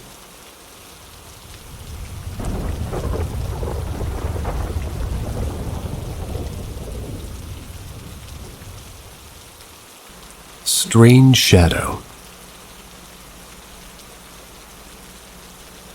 I'm a very skeptical person, and a non-religious person even though I was raised in a very Catholic family. I always try to use logic and reason before anything else. I never knew what to think about this event. So this happened to me 20 years ago, but I still remember it like it was yesterday. I was a kid at the time, almost 10 years old. One day I woke up in the middle of the night. I don't know what time it was, but everybody in my house were already sleeping. I usually don't wake up very easily. I'm a heavy sleeper and used to sleep with all the doors of the rooms open for no reason in particular. My room is in front of my parents' room across a very short hallway, about 6 feet long in this hallway. We don't have any furniture, just the floor, because it's a very short hallway. So, as I was saying, I woke up in the middle of the night for no reason, and I wasn't sleepy or tired anymore. I looked at this hallway, and there was moonlight coming from my window directly to this hallway. It was dark, but not too much because of the moonlight. I spot this strange shadow standing, but sort of moving on the same spot like it couldn't decide where to go. I didn't feel any bad feelings or chills, nothing negative about it. I was just seeing it with my eyes. It was human, or at least humanoid, and it was a shadow. It had 2 arms, 2 legs, a torso, and a head. I couldn't see the face or the eyes, and I don't know if it was male or female. It was the shadow of a little kid, but darker than anything I've ever seen before. So I could distinguish it from the hallway, and it was moving so erratic. But it was standing on the same spot in the middle of the hallway. If I could say something about it, it's that I could say the shadow was sort of disoriented. Don't get me wrong, even though I didn't feel anything negative about this shadow, I was scared as hell. Thought somebody was invading the property. Got into the plank position in my bed, and I proceeded to sit on my bed without breaking my visual contact, and I start screaming for my parents. I'm screaming for help, and this thing reacted to my voice. Started to run away from me towards my parents' room, which their doors were open, and I saw how the shadow took a left and got inside my dad's closet. It's a pretty big closet, almost like a little room, the doors open. Then everybody woke up, and I armed myself with a gun and checked the closet. Nothing was there. Hold up, you were 10 and you found a gun. Okay. We looked everywhere in the house and the surroundings. There's no evidence of forced entry. There was nothing. The thing just vanished. My parents told me that I was just having a bad dream. But I knew what a dream, or I knew what was a dream, and nightmare, even sleep paralysis, could move and speak. But trust me, it was none of the above. I know to this day that what I saw was real a few days ago. Told this to my friend in great detail. He told me about the shadow people and about this forum. I just want to know what the hell was that.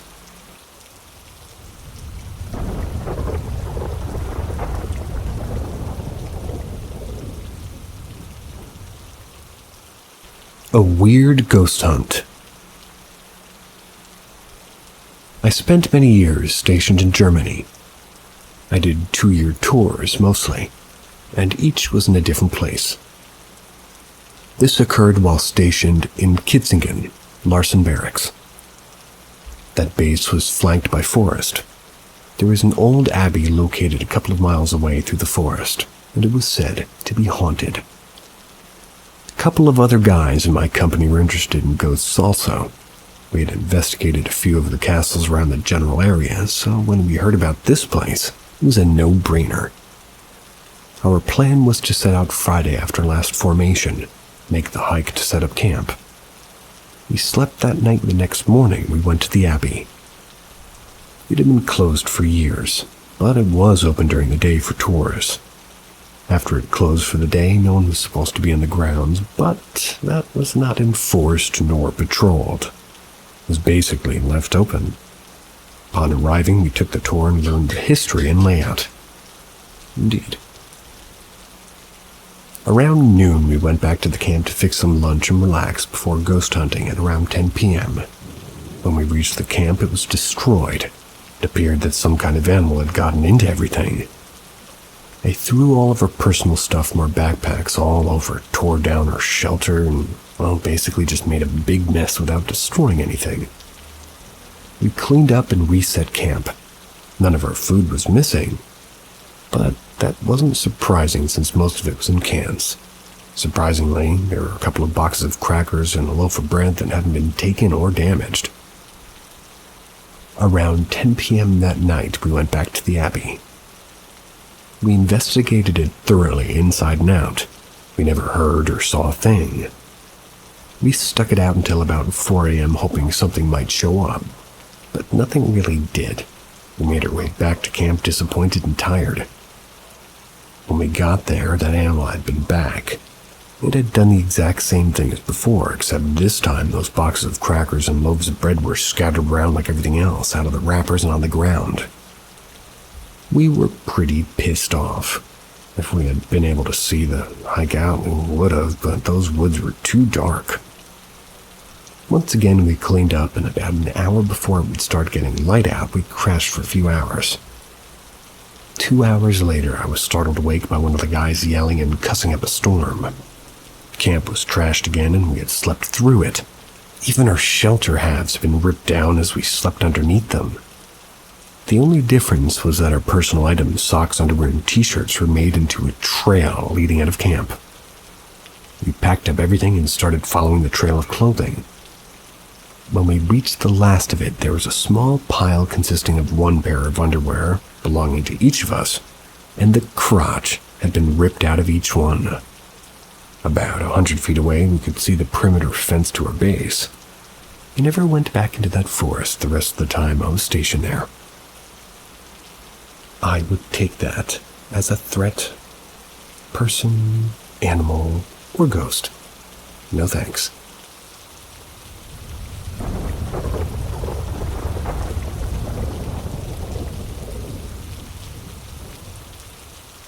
Anyone else have memories of choosing who they were before being born? I think he's felt pretty alone with this experience for all his 54 years. My dad and his mom's sister have had memories like this since my dad can remember. Though my great-aunt has since passed away last year, I remember talking to my granny about it and even her saying that she remembered my dad talking about it as a kid. I've asked a lot, but my dad said his memory of it's faded a lot over the years. But he does remember being given multiple choices. Like he could be this or he could be that. He said he felt like he was nothing. He wasn't a human. It wasn't a room he was in, but maybe it was white, if that. Each life had pros and cons.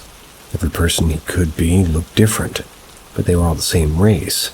Different weight, not sure of the face, but he didn't want a bald early and some balded. Maybe 3 to 5 choices, he was guessing. It was fully predetermined, and he couldn't pick certain parts.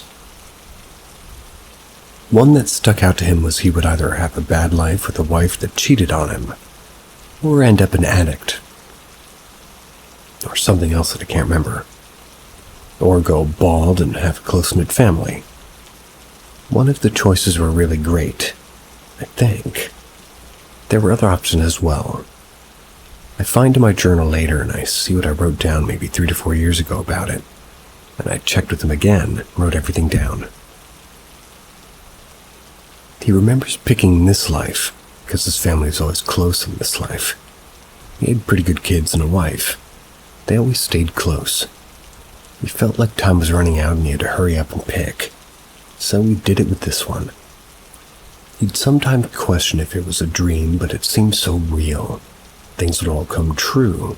So it kind of solidified his belief over the years. He always felt like it was very real though at the time. He just questioned himself. But always remembered it because it was like an important memory. He did have a feeling others around him were doing the same. Ask me anything about it. I'll try my best to answer. Just wondering if anybody else has experienced this or something similar. We're a decently spiritual and close family. My mom and I have become most spiritual, and into tarot. And I know we've been side by side in past lives as well. At least I feel that way. Which is interesting, because I did ask him if he felt like we'd been together before. Or if what he chose would affect the outcome of us, or our life choices. Maybe there's a reason he's the one that remembers. I told him that if he's kind, the leader of the spirit group and his choices affected how we were born. He thinks that's super possible, especially because most families are not as close as we are. My parents, my older sister, me, and my nephew. Super appreciate any replies, and please be kind. I'm going to back up that latter point. I really hope to find people out that have had similar experiences. That would be so freaking cool.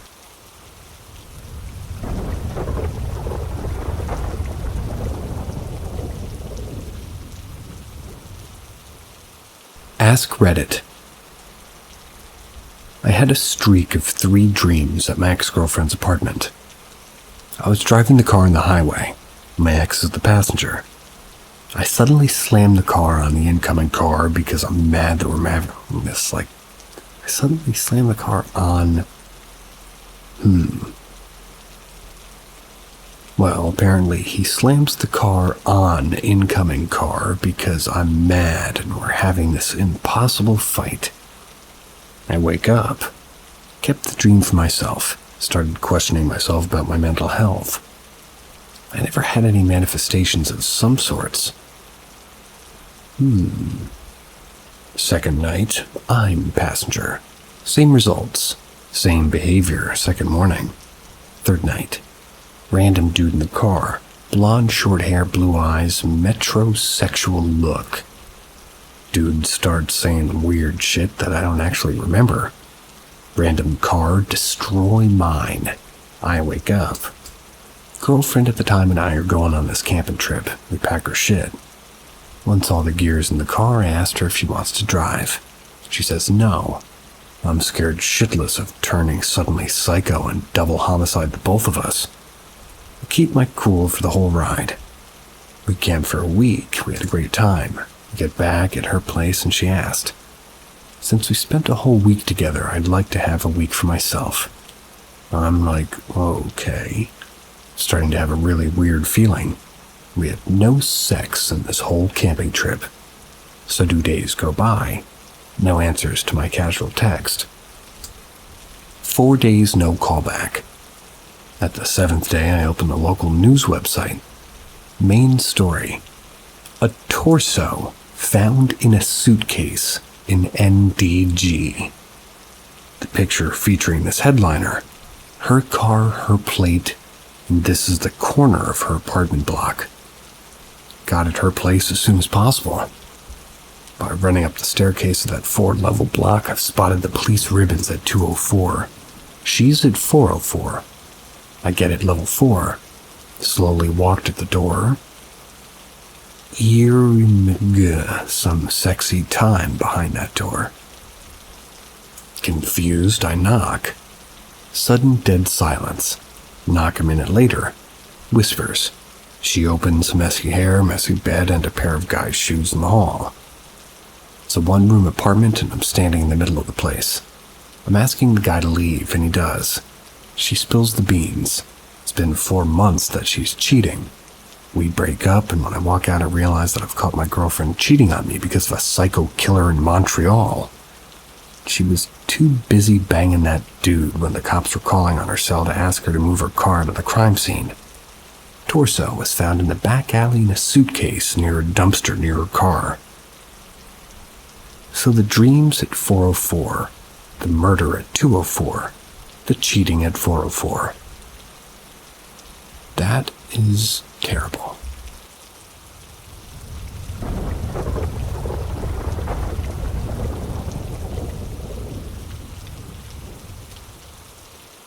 Ask Reddit.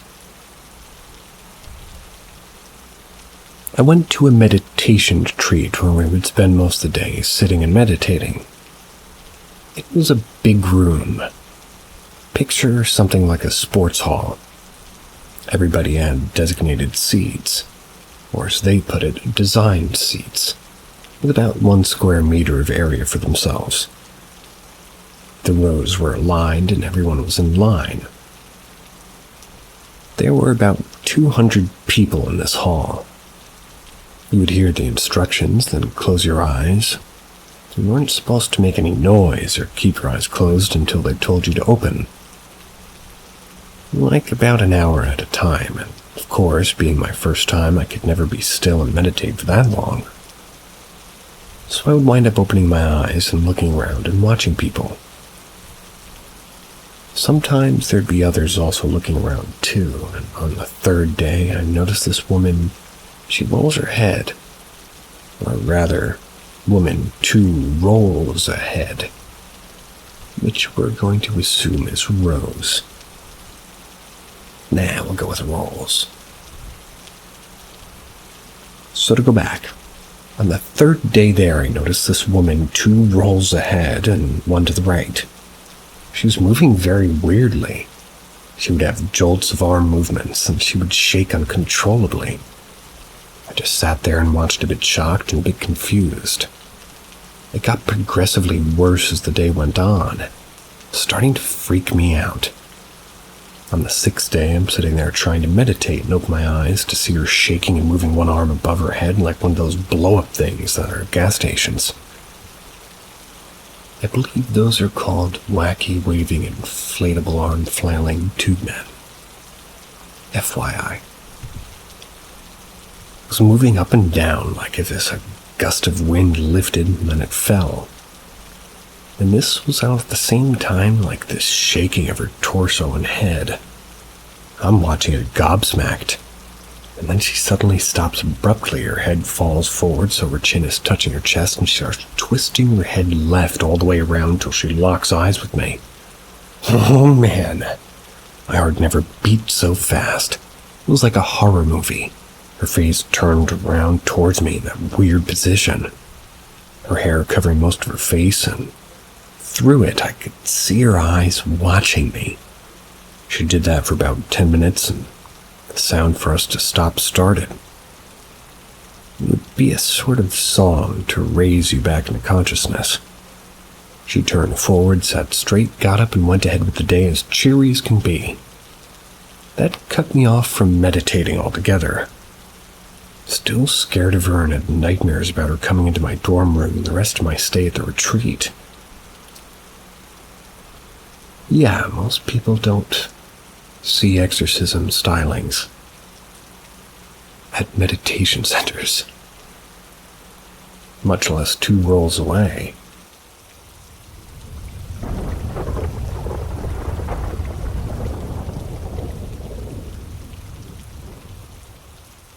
Ask Reddit. When I was around 10 years old, my grandpa died. That had led me to becoming an anxious wreck for the next couple months to a year. Why? Death. It scared the shit out of me. When you're 10 years old, you don't think about death that much, but unfortunately it led me to think about it for a while. Also, I don't know if this counts as paranormal, but no one ever believes me. I just think it's spooky. After my grandpa died, I started thinking of death more and more. And being the little kid I was scared that I needed to decide if I'd do everything before I die or stay inside so I don't. This led to major anxiety to the point where I went to see a doctor to put me on meds and put me on my way. One night I started seeing what was like a shadowy face cross over my vision, which got worse after a while, so I told my mom. She tells me to take my meds and I should be okay. That night I go to lay down, and the shadowy face keeps passing over my vision. I ignore it and hope that the medicine will work. A couple days pass. Shit just gets worse. I've seen shit in the corner of my eyes. I've been talking to myself, seeing things that aren't there, and just plain old hearing things. One night I was sleeping in our living room on the couch. Turned over toward the back of the couch with my back to the living room. I hear clearly my name being called from behind me, and you can imagine the fear. The kind of fear where you're locked in place and the only thing that's going to make you move is your pure willpower to do so. Of course, I end up turning around at that point, but holy fucking shit. I see something at the last moment run down the hall, and what I thought I saw was like a huge, cat's tail, big around as my arm. I jump up and run to my parents' room, and I'm assuming he means rat's tail. I remember everything so vividly. The mattress on the floor, the dresser's placement, even what TV show was on. I look over to my mother's side of the bed and what looks like a half-rat, half-man thing sitting on my mom's side of the bed on all fours like a dog. It turns quickly and looks at me. I remember its eyes were bright white. Then it just fades away, literally dematerialized before me. I drop to the ground and scream loud enough to wake my parents, and my mom immediately gets up and hugs me. To this day, I have no idea what in the fuck happened, but after that last instant, everything cleared up. I could have been a paranoid schizophrenic, or just plumb out of my mind, but I've never had a problem with hallucinations ever since. If anybody's had any explanations, whether it be spiritual or scientific, I wouldn't mind the feedback.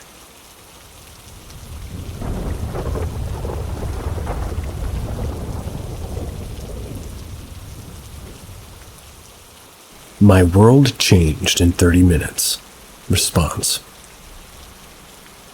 I'm a computer software architect and engineer by profession. Been hooked to science since a kid. I can ace my physics class in college, but was just lazy. But I'm the highest anyway, while 90% failed. I'm a skeptic with almost everything, and I want real hard evidence all the time to believe. Needless to say, I'm not a religious guy. Always felt all of the paranormal stuffs on the internet are fake. Stories my friends and family says I believe are fake too. Well, a few months ago my daughter, 2.5 years, started acting weird on one of our beach trips, especially at night. She always wanted out of the room to sleep, claiming room is noisy. She would also say someone is playing with her toys, which she doesn't like, and would complain. This carried over when we got home. I was really very skeptical, though. I felt bad hearing my baby tell me for the first time she's scared. For 4 days straight we couldn't sleep, just her crying all night and wanting out of the room. So I finally gave in and we started asking help from religious friends. Told us to pray, but none worked. Deep down, I was like, how can prayer, a bunch of words spoken, help our situation, right? Finally, several people started coming into our house like spiritists and religious sort of psychics that offered to help. I was very skeptical, but one thing that shook me, or as they put it, shooked me, was that both my baby and the psychics described the same thing. One of the psychics that was super skeptical was a devout Catholic. He told us a lot of stuff in his ritual that was weird, and I wasn't buying any of this BS. Then he started praying over while I was holding my daughter. I was with my wife, mom, and sister also at that time. While praying, he invoked, "In the name of Jesus, name blah blah blah." Then a loud bang in baby's room, just right near us. A doll toy in a box that was placed flat properly on the shelf flew 5 feet away to the floor. At that point, my whole world crumbled. Every science, physics theories I know just crumbled. No physics can ever explain how far it flew, 5 to 6 feet away. You can try to give me theories and I can debunk them properly. I've had so many questions in my head that time, just rushing at the same time. I was clutching my baby hard, feeling bad for not believing in her. To cut the story short, it didn't end that night, but I'm now a firm believer of the spiritual world, including religion, Christianity, Jesus, and all. Took us about 3 months to fix everything, and glad to say that baby situations have improved drastically, 95% improvement. After going through with all the Catholic religious rites, I'm not here to convince you guys in religion, or quite frankly, I don't care what you guys think. Also not here to debate what religion is or if it's right or wrong, just sharing what I went through. To the OP who played Ouija board, my suggestion is don't do it again. I second that.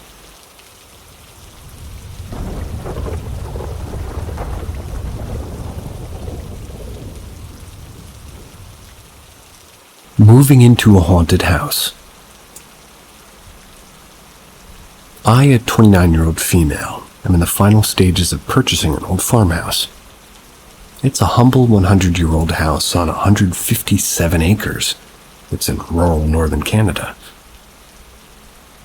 It's a 3-hour move from my current place, which I had to unfortunately leave due to a physically abusive relationship.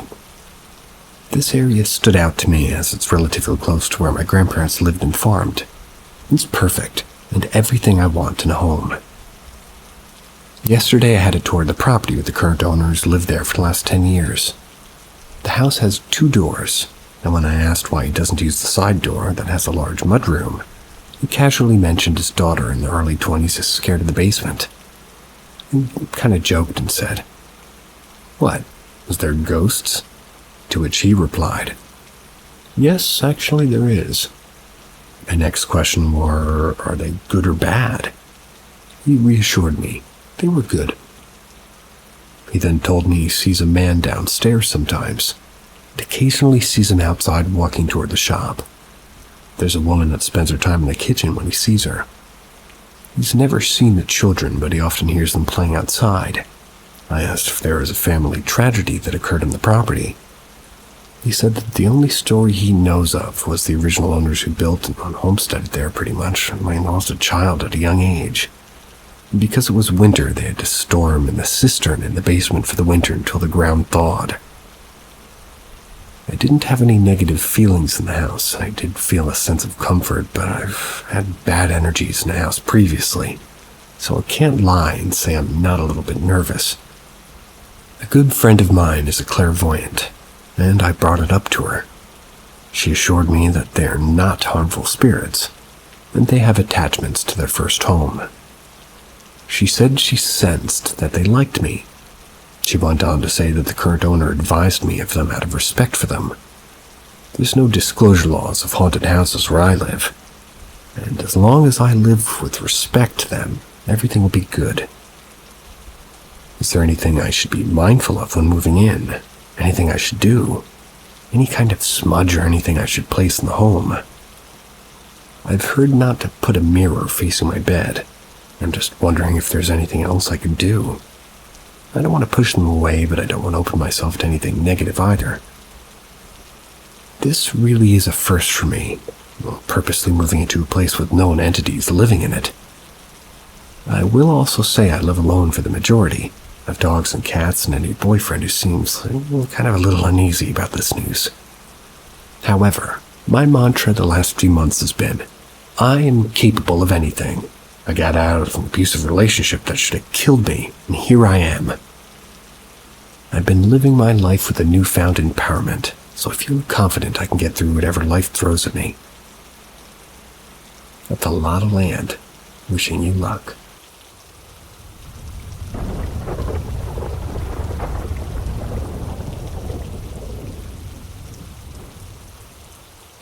Is my friend's house haunted by an evil spirit?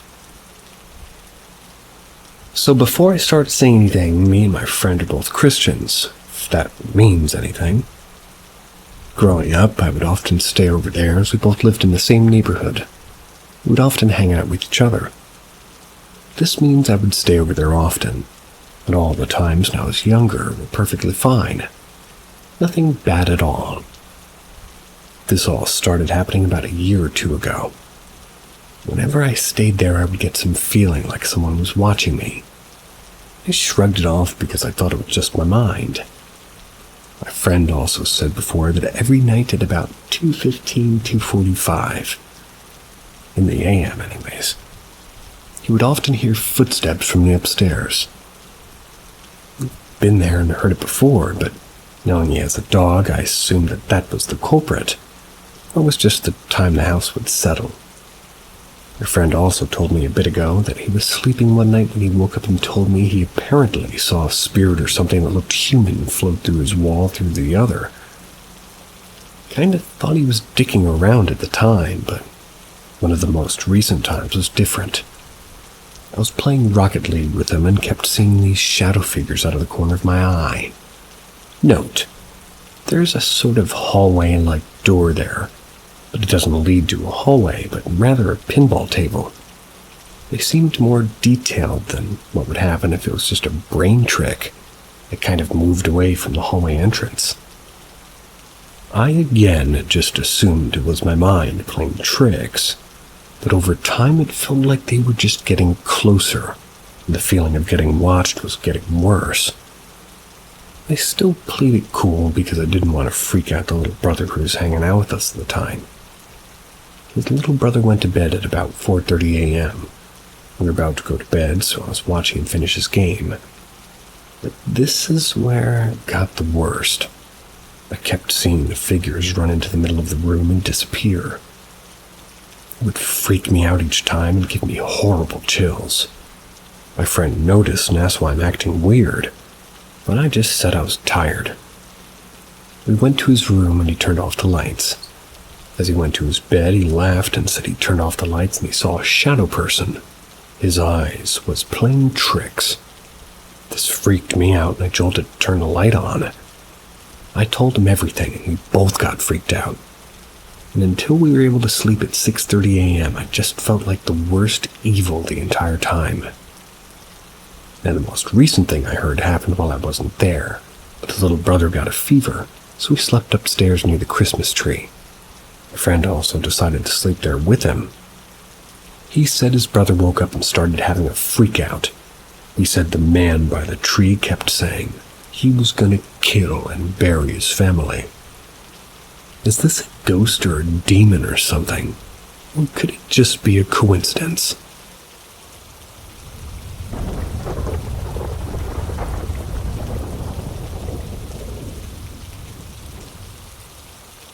My 2 ghost stories. So it's not much, but I'll give you the only 2 ghost encounters I've had in my life. The first was back in 2012 at this older house. My mom was visiting a friend and the dude had some cousins around my age at the time down the street. Everything was normal at first. It was just me and these 2 other girls and a guy who was maybe 16 or 17 that lived next door to them and would come over. The 4 of us were just hanging out and us girls were watching him play Grand Theft Auto San Andreas. He eventually leaves because it's almost 1 a.m. and me and the 2 girls head upstairs to the bedroom. The layout of the house was weird. Allow me to explain so you can get a better picture.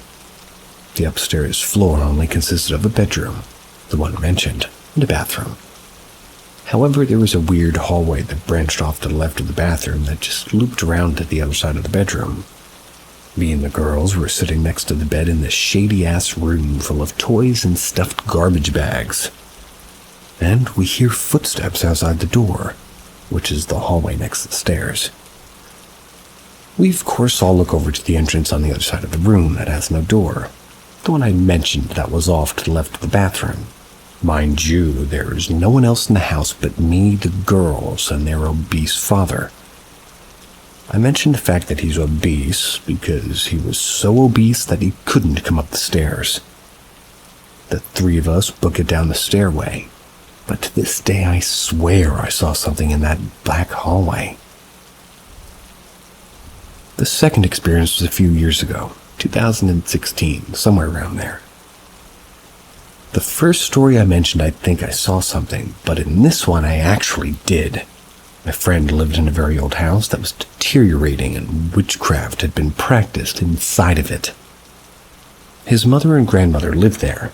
His grandmother was the one doing the witchcraft, and this led me to multiple strange things happening in the house for years, including those of my friend's mom being picked up and shook by an unseen force.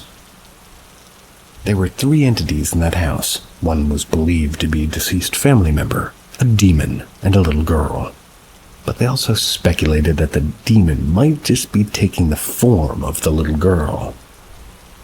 Me, having that unexplainable event happen just years prior, was a believer in the paranormal, and I still am. Well, One night I was over to this house and it was about 11 p.m. I decided I wanted to head home because I was bored. I was standing at the stairway just casually glancing over the railing. Well, I glanced the last time before heading outside. There was a black silhouette of a little girl. Of course, people won't believe me when I say this, but I quite literally saw the little girl. It was the first time I'd actually seen something, and to this day I'm a strong believer in the supernatural.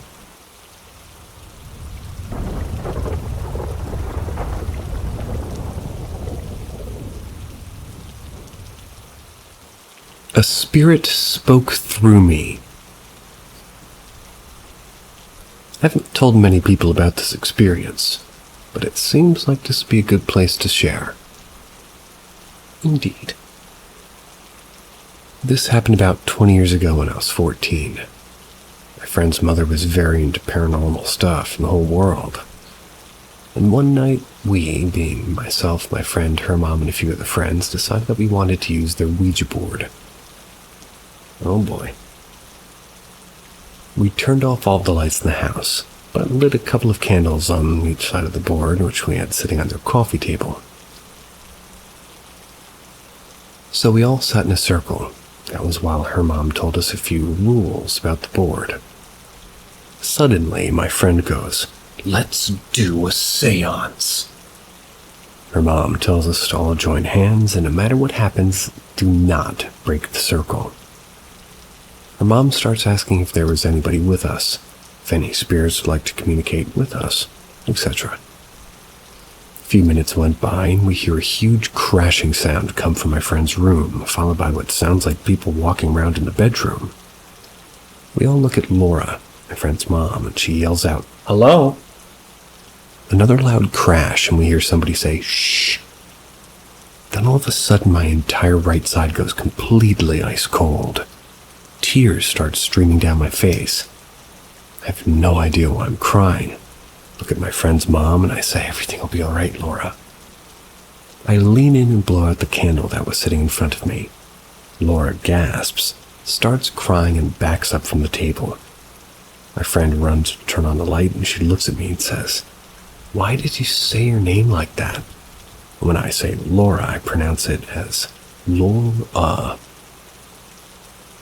But when I was talking to her, I said Laura.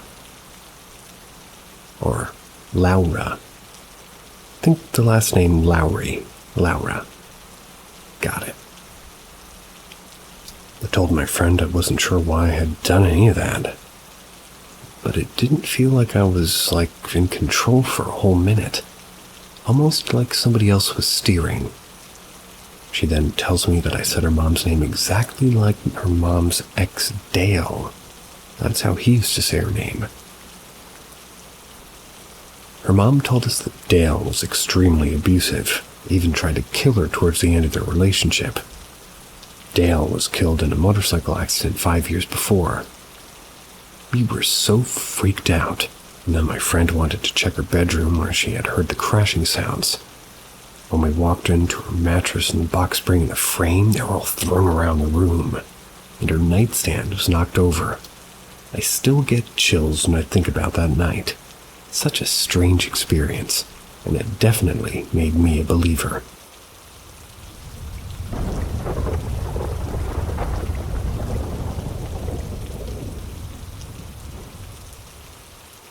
Ask Reddit. I wouldn't say distressing, but it's a big reason I keep my bedroom door shut while sleeping. Also a big reason I keep the lights on at night. Well, when I was in middle school, I kept my bedroom door open one night. That night, my father was out drinking or something. And I say something as he was cheating on my mother at this time, so who's to say? He didn't come back by the time I went to bed. So when I heard the front door slam shut in the middle of the night, I thought Dad's home. Then I went back to sleep as I'd heard him walk up the stairs to the living room.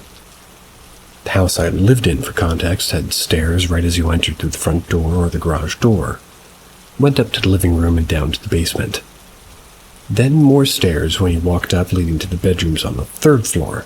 They were over the garage. Never heard him walk up to my parents' bedroom that was in view from my bedroom door. I felt something was watching me. I woke up slowly to see what I presumed was my father in the doorway. I squinted at him because he plays jokes like this, trying to scare me and my sisters. When I got a good look at the man in the doorway, I couldn't see any features. I went to wipe my eyes and I tried to get a better look at him. I stared at the man and two white eyes stared back. I realized this wasn't my father. I didn't scream. I didn't even jump back in fear. Instead, I did what any sensible person would do, cover my face and hide in my sheets. I heard the man walk over to my bed after I hid. I could still feel him staring at me. He was close enough I could hear him breathing. I just cried. I was hoping it was all a dream or a prank my dad was playing on me. I eventually cried myself to sleep. I woke up that morning scared out of my mind. I woke up to find my father sleeping on the couch. I didn't tell anybody about what happened at the time. I didn't have the best relationship with my father, so I never approached him about it either when he woke up. However, I asked my mom when Dad got home and she didn't know. He never really came to bed. I slept with my door closed from then on. When I would sleep on a couch or in a room with no doors from that night onward, I always felt like someone was watching me from the corner of the room. But as I got older, it slowly stopped happening. He now seems to come back when I drive at night. Sometimes I think I see him in the back seat or in the sidewalk. So I think whatever this is, it's still attached to me. But I've never seen him as clearly as I saw him that night he stood in my bedroom doorway. Don't mean to leave it like that, but nothing else has really happened, nor has he shown himself in the past 4 months. So it's good for the time being. Sorry about your father being a dick.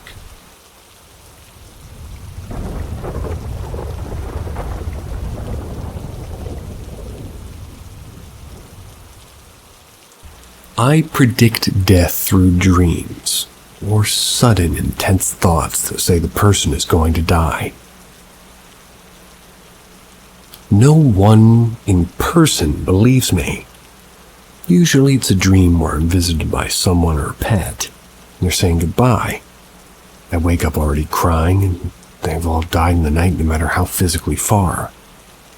The longest away was on the other coast. I'll be driving, typing, or whatever, and it's this little voice saying they're going to die. They all have. Dad was the strongest, but a teacher. I loved, and, well, another cat, too, and last year I stood on the trunk listening to This Year by the Mountain Goats. Said my beloved cat would die. She did that May of an aneurysm.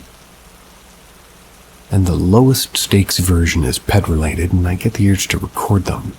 And I never see them again alive. I've also personally had 2 near deaths, including a coma earlier this year, where I saw my beloved cat and my late father. I still have long COVID and almost died 3 weeks ago, as well as anaphylaxis from bad edibles. This would have been a humiliating way to go. I saw the afterlife with Dad. The cat stayed with me, as she always did when I was sick in person. It actually caused me to feel peace. They're still in existence somewhere. I won't be alone. But only when it's time. I want to live to see my daughter get old. They said we'd be like the Golden Girls. She didn't get it, but she's 6. I get it. My father's funeral lilies bloomed exactly once, and it was the day my daughter was born. 2013 to 2022, the lilies are alive. I hear her song every time there's a big deal event going on, and even if I don't know it's a big deal yet, I want to understand in the context of almost losing my own life. The second one was actually embarrassing because it feels like the line between me and whatever else exists is thinner. I don't believe I'm in danger, not from, well, this anyways. Maybe COVID and pineapple juice hiding the taste of cheap THC, but not any of this. Note, that I'm not feeling urgency so much as curiosity. Our cops are openly saying that they're not coming out for non-violent offenses anyway. And they don't say this part, but they're not coming out for DV either. So even if I was scared, local authorities don't give a shit. Animosity between our cops and us is long-standing. But again, I feel that these are goodbyes more than anything. You would be right. Goodbye. See ya. That's 2 goodbyes. 2 for the price of none.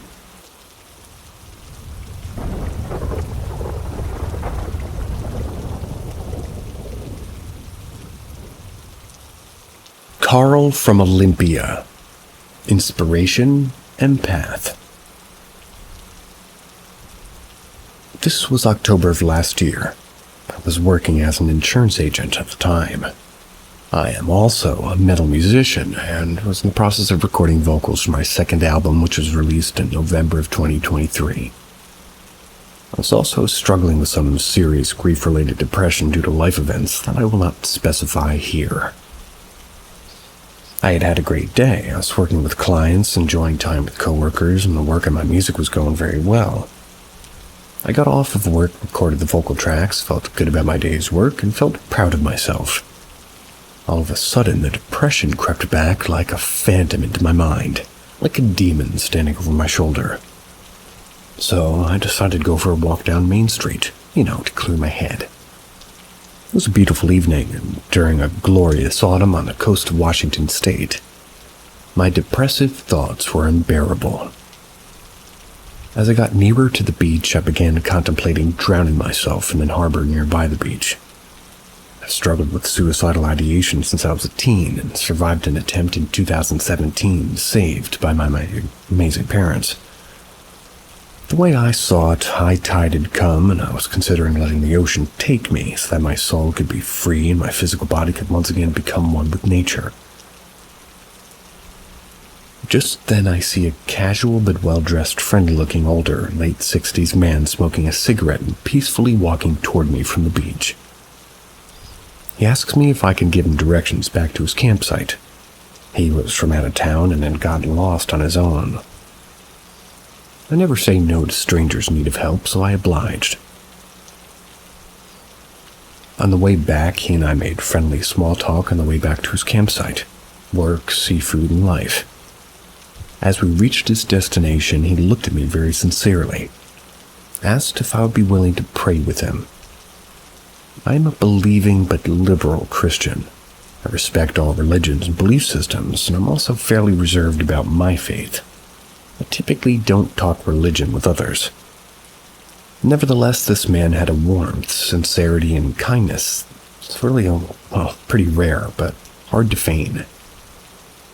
We began to simply say a prayer. He asked God to provide him with comfort, or rather me. Acknowledged the pain I was feeling even though I had nothing saying, like I didn't reveal to him anything about my depression. He said he could tell I was lonely and dealing with grief and in need of comfort. It was as if he could read my mind, and I began sobbing and I hugged him. He hugged me back and he said a few more uplifting words to me. We both chatted while looking into the starry night sky for a few minutes, said our goodbyes and parted ways. He identified himself as Carl from Olympia.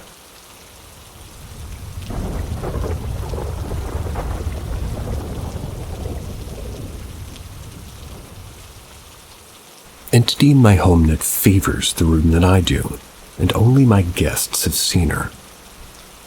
A little background story. My husband and I live in a cute Cape-style home built in 1970. It's in a quiet, heavily forested area. We purchased our home 2 years ago and the market was crazy. So I moved in on my own with our 2 Australian shepherds. This is my husband was working abroad at the time of the closing. It took nearly a month to get our stuff delivered. Like I said, it was a crazy year for real estate. During that time, I often felt uneasy and felt strongly that I was being watched. It chalked up to being in a new home in a new area without furniture and a big open space. Despite this, I was comforted by the fact that my dogs seemed comfortable here, because they flip out anytime somebody new comes or if there's any little disturbance. They're particularly protective of me when my husband's on one of his trips. Since settling in here, I immediately was drawn to a little room off from the kitchen. Got a lot of light, high ceiling with wooden beams, and a skylight that makes it just a peaceful, bright place during the day. The previous owners used it as sort of a dining nook, but I loved it so much I made it a sitting area, filled it with old books and random shit my dad gets me. I get lots of compliments on this area. It also has a sliding glass door that opens up to a deck that overlooks the backyard. Fast forward to this last weekend where we had a party with some friends. We're all out in the backyard around a bonfire talking and drinking. Then one of my friends, who's particularly sensitive, suddenly blurts out, "Your house is haunted as fuck." Proceeds to tell me that she just saw a dark figure of a long-haired woman moving about the deck when she was watching us.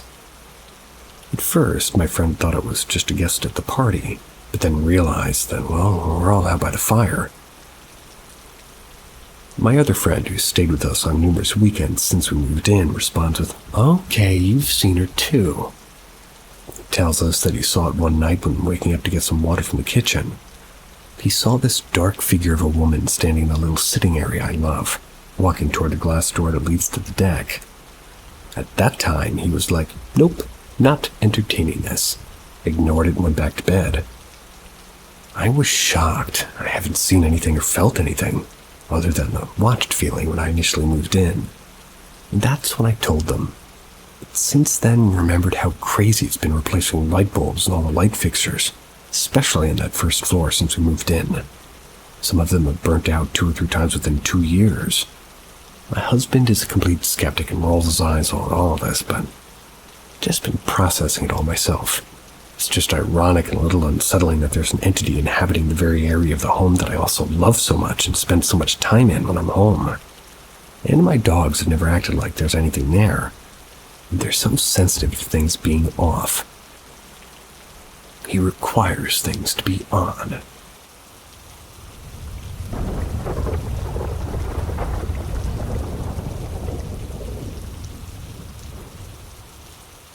Yellowstone experiences. I've been in Yellowstone twice so far. The first time it happened was in 2016. Wife and I were staying in Grant Village.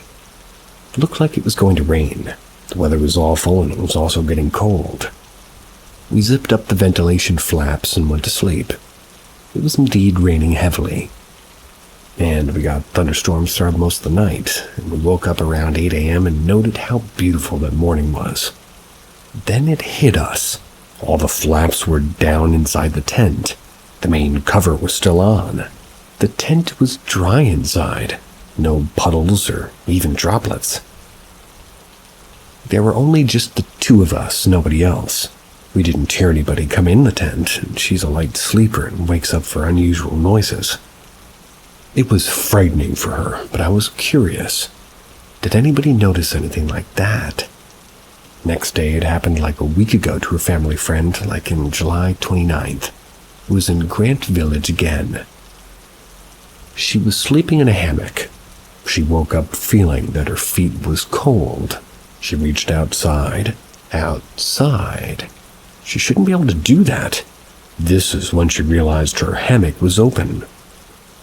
It is a double zipper one, and both were by her head. Head. Had too many drinks. She woke up that her entire hammock was unzipped. Okay. On Wednesday, July 31st, we were both about to head to Grand Tetons to catch the sunrise. My shoes were completely drenched, like they were put underneath water. The tent again was dry. No sign of water leaking in the tent, and every other cloth that was put right next to it to prepare for the morning rush was dry too. The last occurrence happened when we were about to leave the campground. We were at Canyon Village, and our time was like August 4th. It was up, but we decided to avoid a possible morning rush and leave early. We packed everything and we were about to head out. Wife wanted to drive her sister. They were on the passenger seat. I got the back seat. As I was sitting down, I felt something really cold touching me, like I was sitting in liquid. The left side of my pants were completely drenched. I jumped up thinking maybe one of the bottles burst or something. The seat was dry.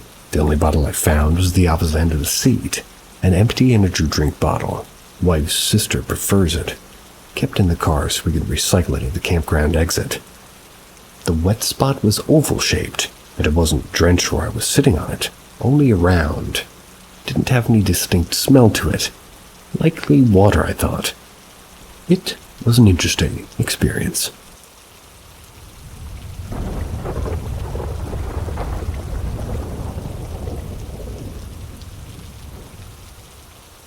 Dormitory Ghost. So this happened back when I was studying in a boarding school. This was in Kotagiri, Tamil Nadu. I was in the 10th grade and we were in the middle of board exam preparation. So the girls' dormitory at our schools was one huge space divided into 4 sections, each for grades 9 to 12. The 9th graders had vacations and their dormitory section lights were off.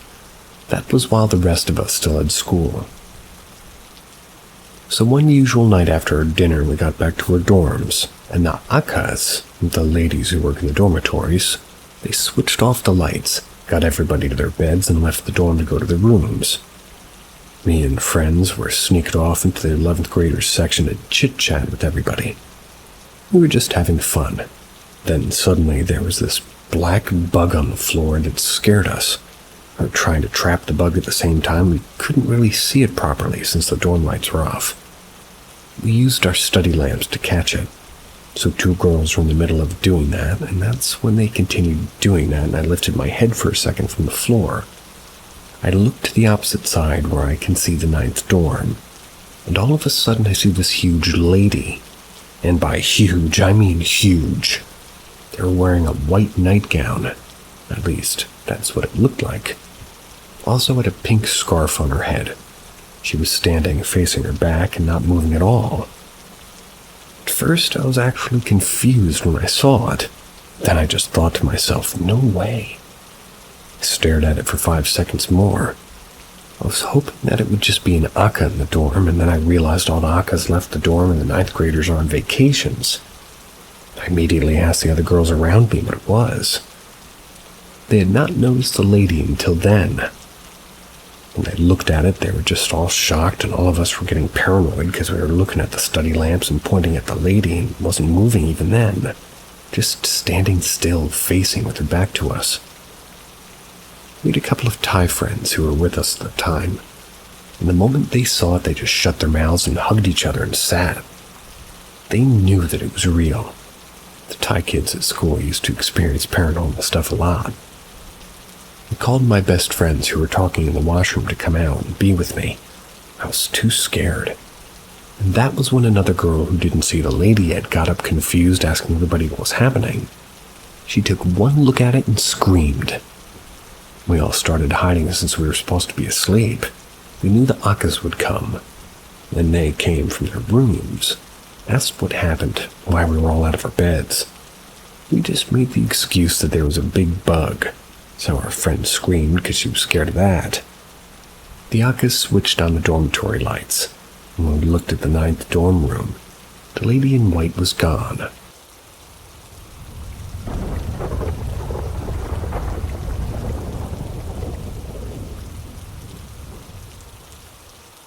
So I'm new to this. So me and my husband moved into a gently haunted house. Twice now he's seen me in his periphery. Except I'm either in a completely different room or right next to him. The first time I was in the living room, downstairs. That's when he saw me go past him in the bathroom. The second time I was upstairs when he saw me go into the kitchen. These are startling situations. Whenever he gets quiet and says my name while not moving, I get scared and I start shivering. I asked him to describe what he sees when he sees me, because I haven't seen them and obviously I'm thinking the worst. He says it's just me-sized shape moving in the dark, but he's not afraid.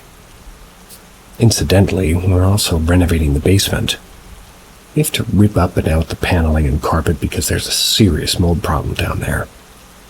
And at one point there was some sewage. Nasty. Looks gross. I bet. I know that can rustle up some activity, and there's a small stream flowing next to the house and a sizable duck pond across the street. The house itself was built in the mid-50s. My uncle has owned it since about early 90s, up until last June when my grandmother passed. Then he took her house and we got this one. When my husband said that he was seeing me-sized shapes, I thought maybe it was my grandmother, since we were similar in height. But it turns out my uncle has seen them too. He says it's the previous owners, Mr. and Mrs. Hopkins. And they didn't really bother him, they just would walk around sometimes. I'm familiar with residual hauntings, but I never experienced one. 99% of my ghostly knowledge comes from the likes of Zach Baggins and Grant Wilson. They tell me that residuals are largely harmless and they won't interact with me. They're more like reruns. I found some snips from Ghost Hunting for Dummies kind of thing, written by Zach apparently. It gave all kinds of possible triggers from barometric pressure to the water content of bricks. Specifically said that, well, they aren't really even ghosts, more like images. If they try to interact with them, they'll just disappear. So do I keep myself from being startled by thinking of them as like just big moths that got inside? Just confused. Guys who can't hurt me, but nevertheless jarring to find when I'm not expecting to see them. I don't know how you treat moths, so I can't advise you.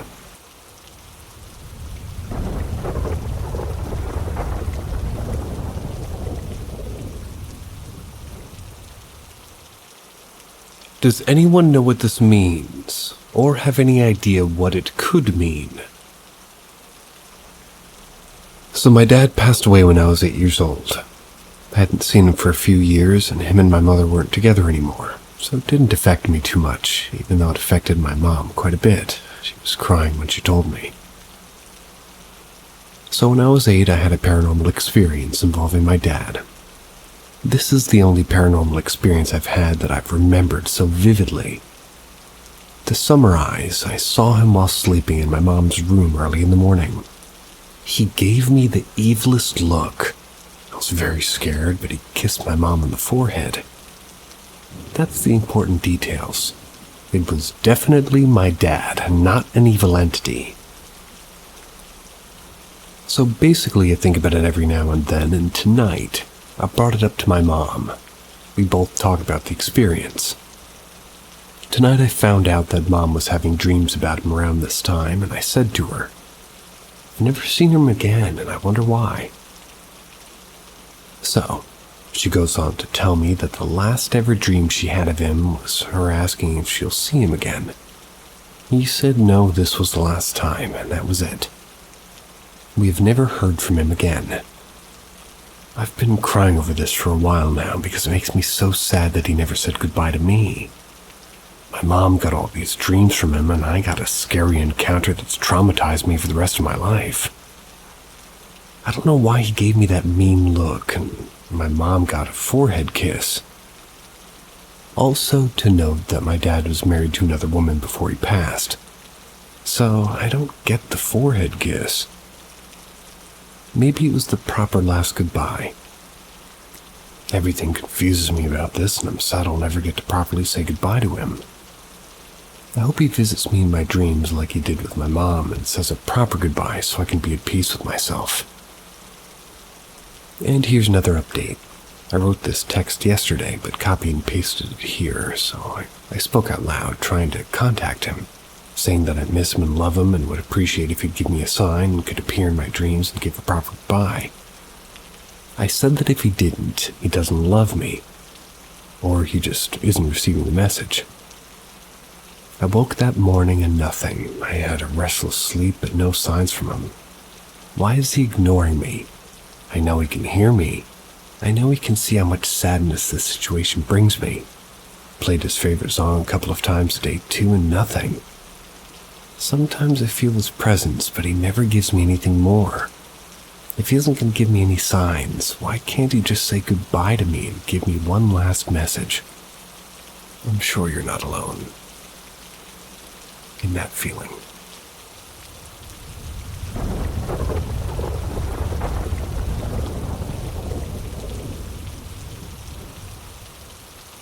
I think my sister's house is haunted. For context, I'm a 16-year-old female living with my sister, 23-year-old female, and nieces, 4 and 2, both female. For this, I'll call my sister Jennifer. Now, the examples of this haunted house, well, flat. We live in a top-floor flat with 2 bedrooms, 1 living room, 1 bathroom, and 1 kitchen. It's quite small, so there's nowhere for a human to be hidden, so it can't be that.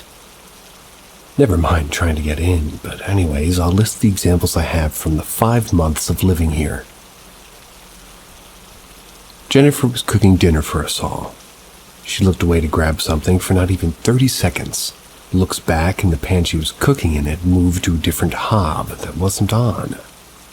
She wasn't using that one, and it was vigorously shaking.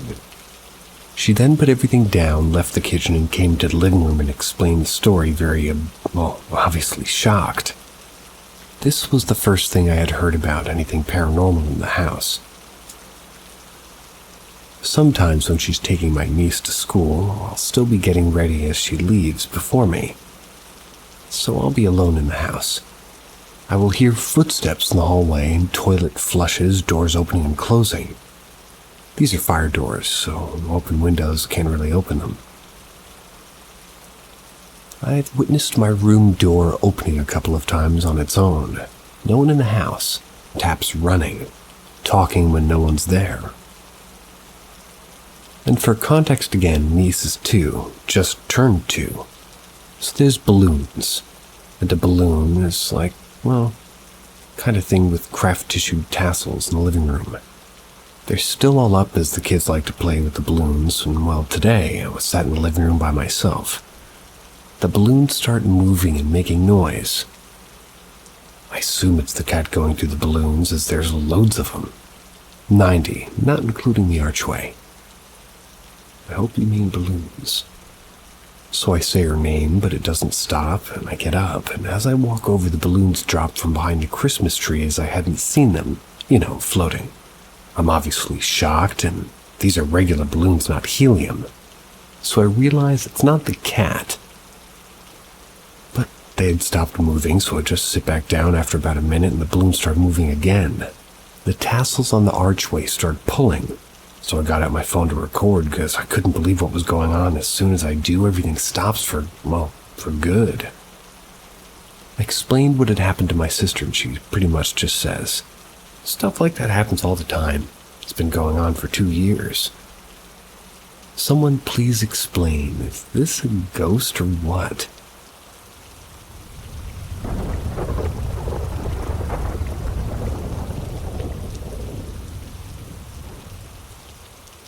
I found the courage to turn around and look. Way back in 2002, I was living in a small studio flat apartment in Whalley Range, Manchester, UK. For those of you who are unfamiliar with a studio flat, it's a small apartment with a bedroom, living room, and kitchen. It's all these things all in one open room with a small bathroom. It's where you live when you're not quite poor enough to be homeless. That, sir, is actually a car. But at the time, I was working at a restaurant as a barman. Didn't get home until pretty late, around midnight. One evening, I came home from work and went to bed. Shortly after, I heard noises in the kitchen, 2 meters from my bed, which sounded like somebody walking around. My first thought was that somebody had broken into my flat whilst I was out, then hid when I came home and waited until I fell asleep before trying to sneak out. Jumped out of bed ready to wrestle a crackhead, but no one was there, Searched everywhere, which didn't take long considering how small my shitty apartment was. Went back to bed but left the lamp on. The same noises started again almost instantly. This time, however, I could clearly hear the sound of footsteps and leather shoes on the kitchen floor. Because I knew there was nobody in the apartment, I became almost paralyzed with fear. It's hard to describe because it's not fear in a conventional sense, but fear of something unknown. The footsteps got closer and closer until the floorboard in line with my pillow loudly creaked. Whatever it was standing right behind me, and that's when I heard it breathing. Its breath was loud and labored, as if it was struggling to breathe. At this point, I was as terrified as I've ever been in my life, but decided to turn around and have a look. I knew this may be my only chance to see something extraordinary so very slowly, so I peeked over my shoulder and saw it. It looked like a shadow, not a two-dimensional shadow cast on an object, but a three-dimensional one in the middle of the room. Some of it wasn't visible, and from the shoulders up and from the knees down it had faded away, but in the area in between I could clearly make out like a back with arms and hands. They were swinging gently at its sides. I could also see the upper legs moving, slowly walking away from me, and continued to do so until it reached a window and faded away completely. I didn't sleep that night thinking about what I saw, and if I would ever come back. Rather it, and it didn't. Even now, some nights I lie awake wondering if I'd actually seen a ghost.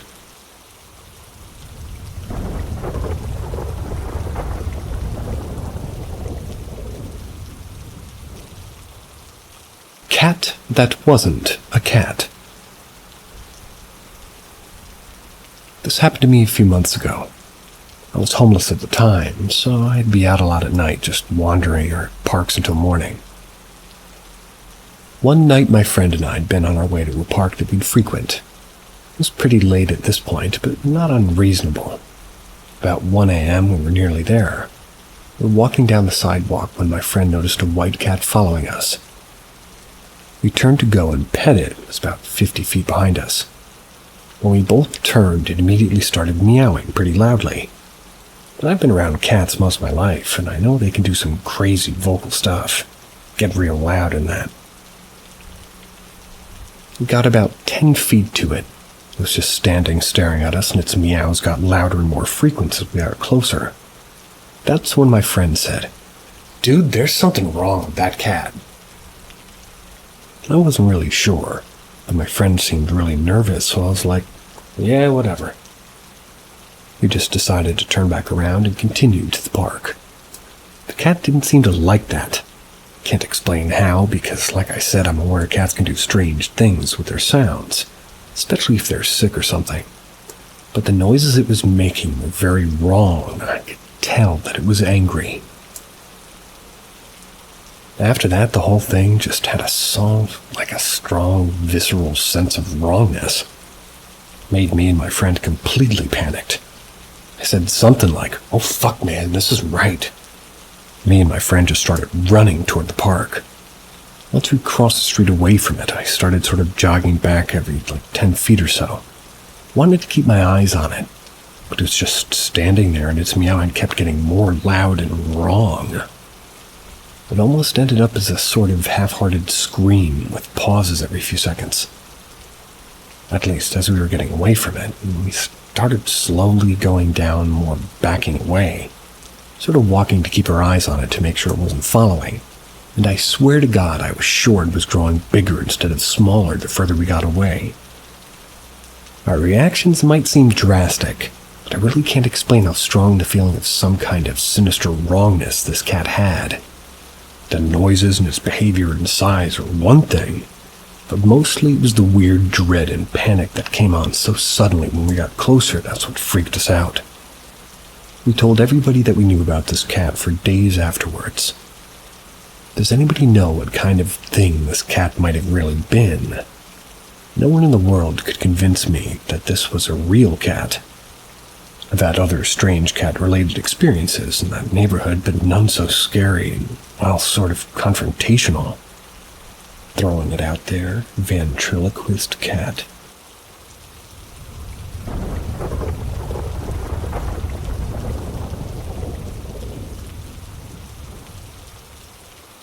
It wasn't the moon.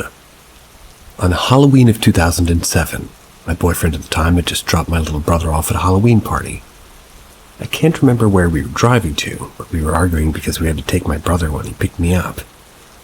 As we argued, I look out the passenger window.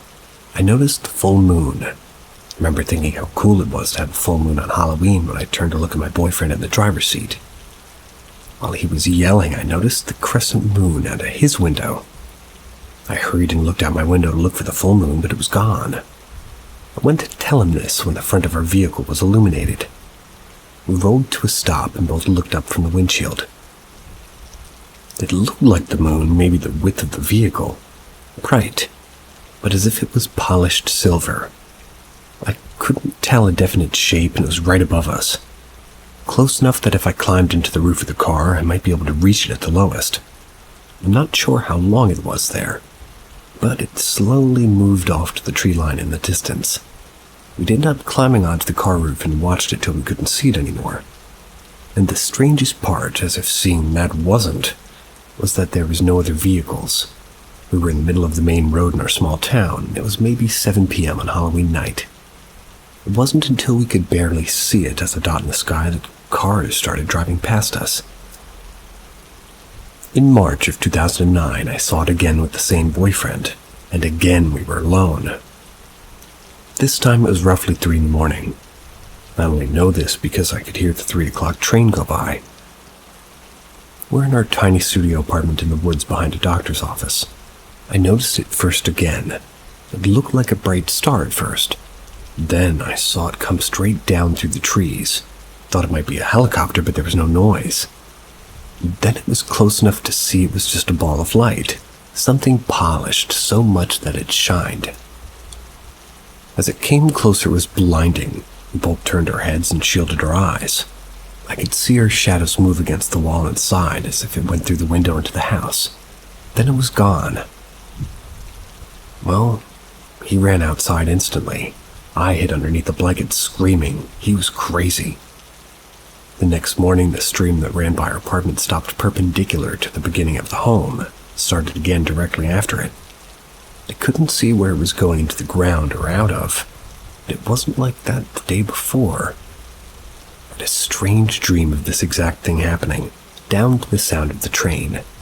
To me, it reminded me of the scene when the blue fairy came down in Pinocchio. The only difference was that it was a different house in my dreams. We moved out of the apartment exactly 3 weeks later.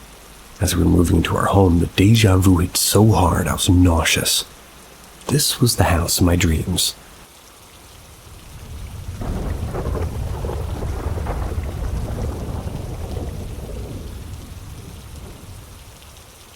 Welcome to the dark corners of Paranormal M, where mysteries lurk in the shadows. Hit that subscribe button and turn on notifications. Drop a comment if you feel like helping. And embark on a journey into the unknown. Prepare for the unexpected. My childhood dog's ghost is playing with our Christmas tree lights. For some background, when my dog passed, we took him to a guy who did pet cremation, prepared a cute memorial gift like paw prints and such. My mom asked what got him interested in the business. He told us the story about his first dog. To make a long story short, when she died, he had placed a garden light around the place where she was buried. He used to hang out a lot there. I don't quite remember, but let's assume it was the latter since, if I'm not mistaken, the first is illegal.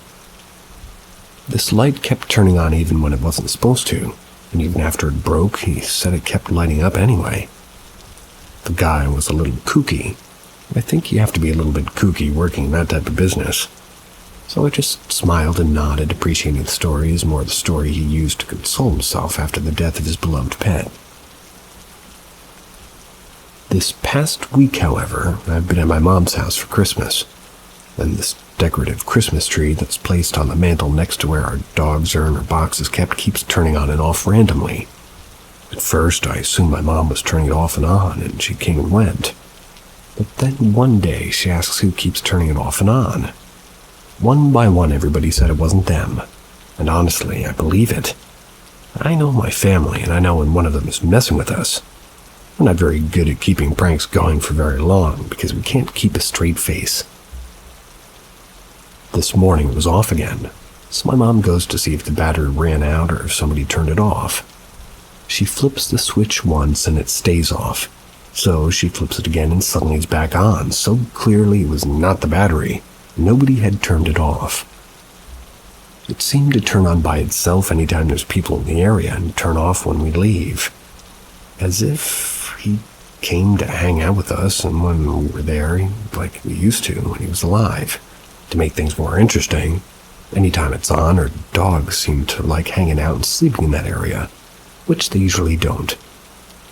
And a funny/ironic anecdote. My current dog's name's Ghost. I don't know. Maybe I'm just being sentimental like I thought the guy was being, so... You can believe the story or see it as a consolation story. I won't be offended either way, because honestly, I'm not sure what to think of it myself. The logical part of my brain wants to say it's just faulty wiring, but my heart wants to believe that it's my childhood dog. I want to know what the illegal thing is that you're talking about. Illegal to put a light on at night? If you're hearing me, clear that up for me. My curiosity is killing me.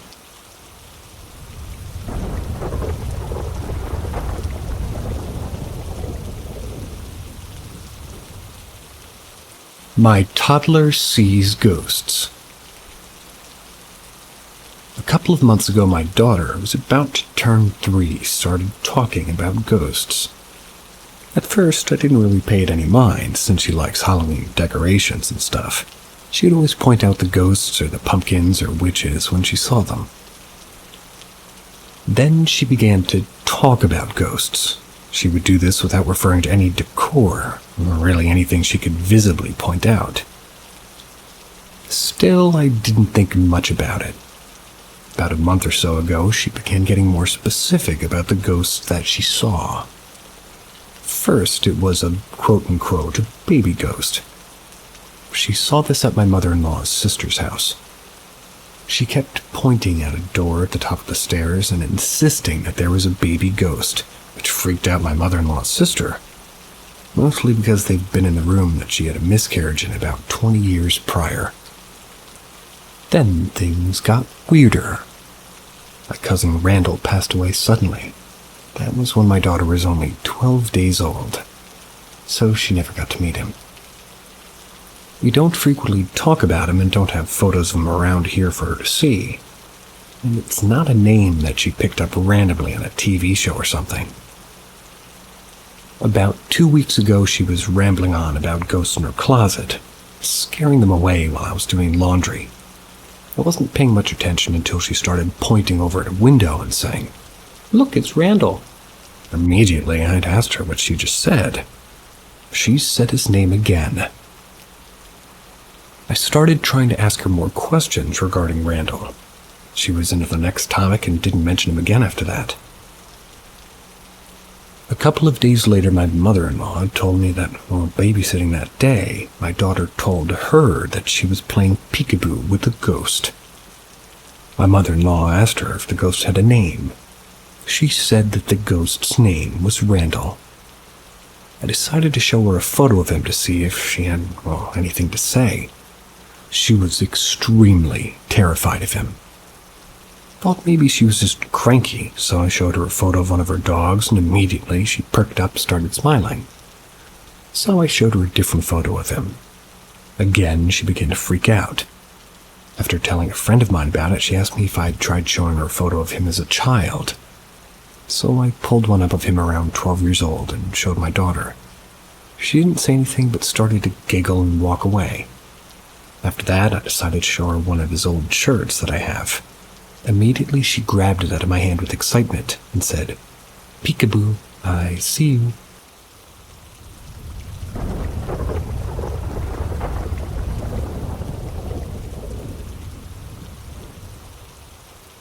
My father passed in early May 2024.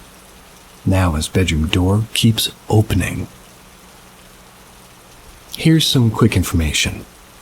I'm not a huge believer in ghosts, but I think there are definitely things we may not understand or are capable of understanding with our senses. My father passed away on May 5th, and I brought his ashes back home on May 29th. He was renting a room next door to mine and passed away in the same room he rented. The last few nights and weeks around the same time, 11 p.m. to 12:30 a.m., I hear footsteps. Then I hear his door opening.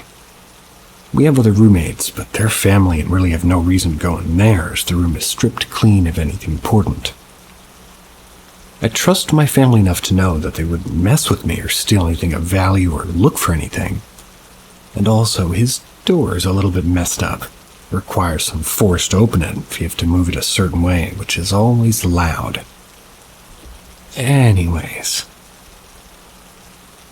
For the past week or so, on some nights, I hear someone is going in there. One of the roommates is a longtime family friend. He's renting that room now, but is currently sleeping on the couch until he can afford a bed. Last night I heard heavy footsteps and somebody opening the door at around 12. I remember thinking, who keeps going in there? It's probably the new roommate checking his room out or something. Keep in mind, I know everybody for about 20 plus years. There's nothing valuable left in the room. Anyways, I went to work this morning, and the roommate on the couch asked me if I went to my dad's room last night. I said no, thought that it was you. He said no, but the lamplight is on. The door is wide open. I've been hearing that same thing for the past weeks off and on, and only one person, my cousin who lives with us, said that he went in there. They only did it once to check for the house key that he had around 10 o'clock. I'm not a huge believer in ghosts, but knowing that I've been hearing somebody going in the room for the past few weeks around the same time is weirding me out. Didn't think much of it because we have our family friend now renting it. Maybe he wants to check it out, but I'm doubtful as he has a hard time walking. I'm wondering if my father's not moved on. Can someone with experience explain this? What does it mean when people stick around? That answer depends heavily on your culture, actually.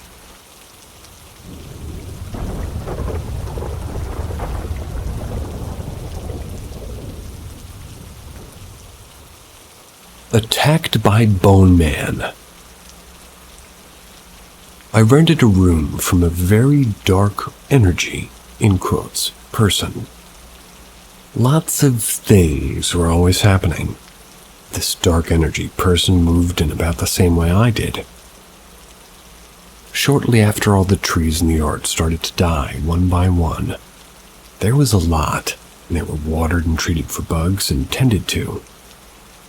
All different kinds, peach tree, huge pine tree, 2 junipers, and apple tree. I don't know what they all were, but certainly something to take note of is that, well, if this is happening to you, take note. Even if it's just the houseplants that die suddenly. This person started to zero in on me. I stayed in my room all the time to avoid having to deal with this person directly.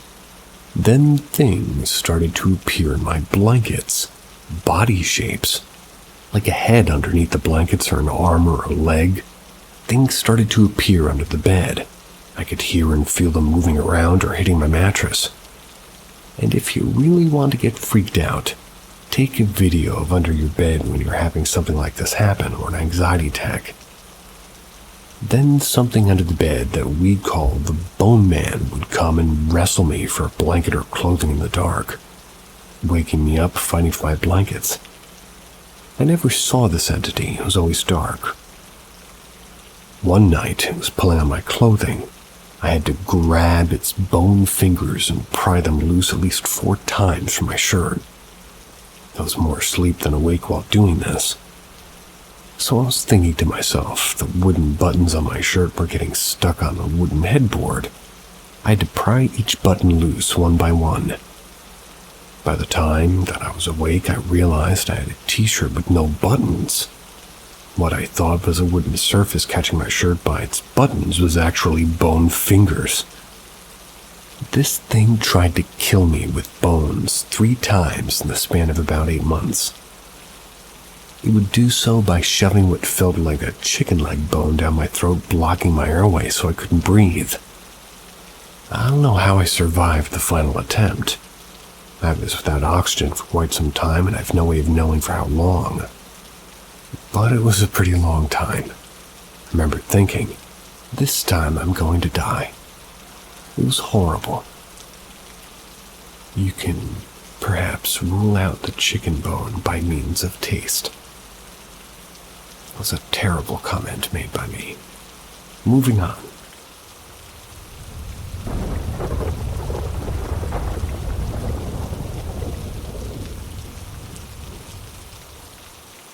True ghost story. When I was in high school, my friends and I used to go to Black Snake Road to race each other. It was in a very rural area and it had little traffic and was very dark. We called it that because of several hairpin turns. However, there was a perfect half-mile that was marked by a bridge on one end and a train track on the other. One night after several of us had been racing, I found that I was the last to leave. As I approached the bridge, I saw a girl standing there dripping wet. I stopped and asked if she was okay, and she responded that her boyfriend missed the bridge and crashed into the water. She said that he was still in the truck. Got out of my car and ran around the side of the bridge down the embankment. There was no deep river, but just a shallow creek. I saw no evidence of a truck or anything out of the ordinary. Returning to the top of the bridge, I found her standing next to my car, dripping wet and crying. There's no cell phones back then, so I offered to drive her home so that way we could call the police from there. She accepted and directed me to her home. On the ride, she told me that her name was Sally.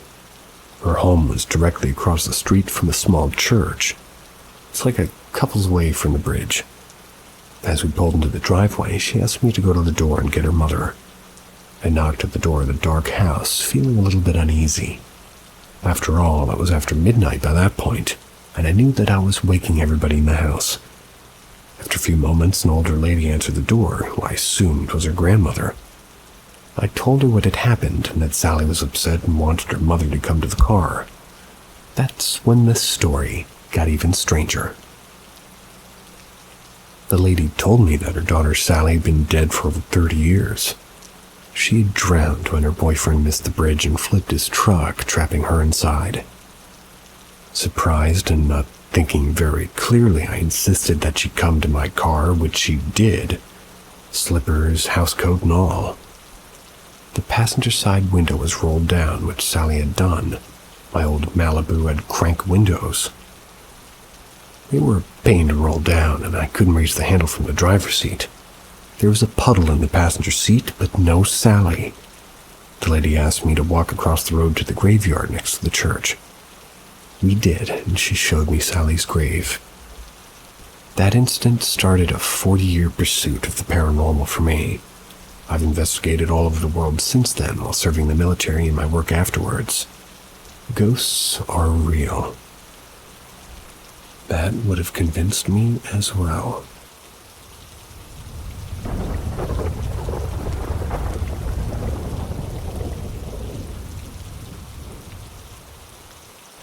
Demonic self seen in old childhood. Can someone explain? Maybe someone might be able to help me. Today I'm 38 years old. It had been a long time since I was a child, but I keep remembering some kind of demonic twin of myself that I've seen when I was something around about 4 to 8. I can even remember exactly what it looked like and how it behaved. There was definitely some kind of me version, but with short hair that stood in all directions. Finger and toenails that were sharp, black claws and had very sharp, spiky, brown-like teeth. It used to mostly come out during evenings or nighttime, but in very few cases, even at daytime. When it did so, it crawled into my room through any wall, always crawling at the walls and ceiling like Spider-Man and then sitting in one corner, facing and watching me with a very, very evil grin with dark red eyes. Never hurt anybody, nor did it do anything evil at the time. Just kept sitting somewhere staring at me, grinning like it was thinking about eating me. Maybe now, maybe later. Sometimes it even warned me with a shush finger to be quiet when it was bedtime. Somebody came up the stairs. I only once told my sister, who's about 4 years older, about that creature. But no wonder she didn't believe me. She couldn't see it. The demon thingy knew that, laughed at me and gave me some kind of "only you" sign. It did never really talk to me, and on the laugh itself, it was kind of freaking silent. Today it makes me think if anybody maybe was able to hear it at least. I know how weird that sounds, but I really wonder if that was my imaginary childhood friend that, in my opinion, should have been a little less fucked up. Maybe a little bit more friendly, kind and playful. Can't remember how often I've seen that creature, but it's definitely a rare encounter. Or rather, not. Or as they put it. But it was definitely no rare encounter. Aha. Can anybody maybe explain what that might have been? Why did it disappear all of a sudden? Why did it look exactly like me, but like some version directly from the deepest depth of hell? And least but not least, did maybe anybody else encounter something similar during childhood?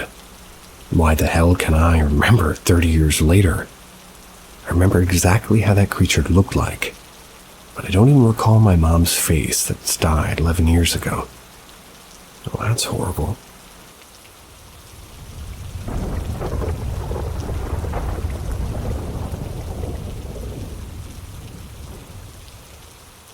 Something watches me while I sleep.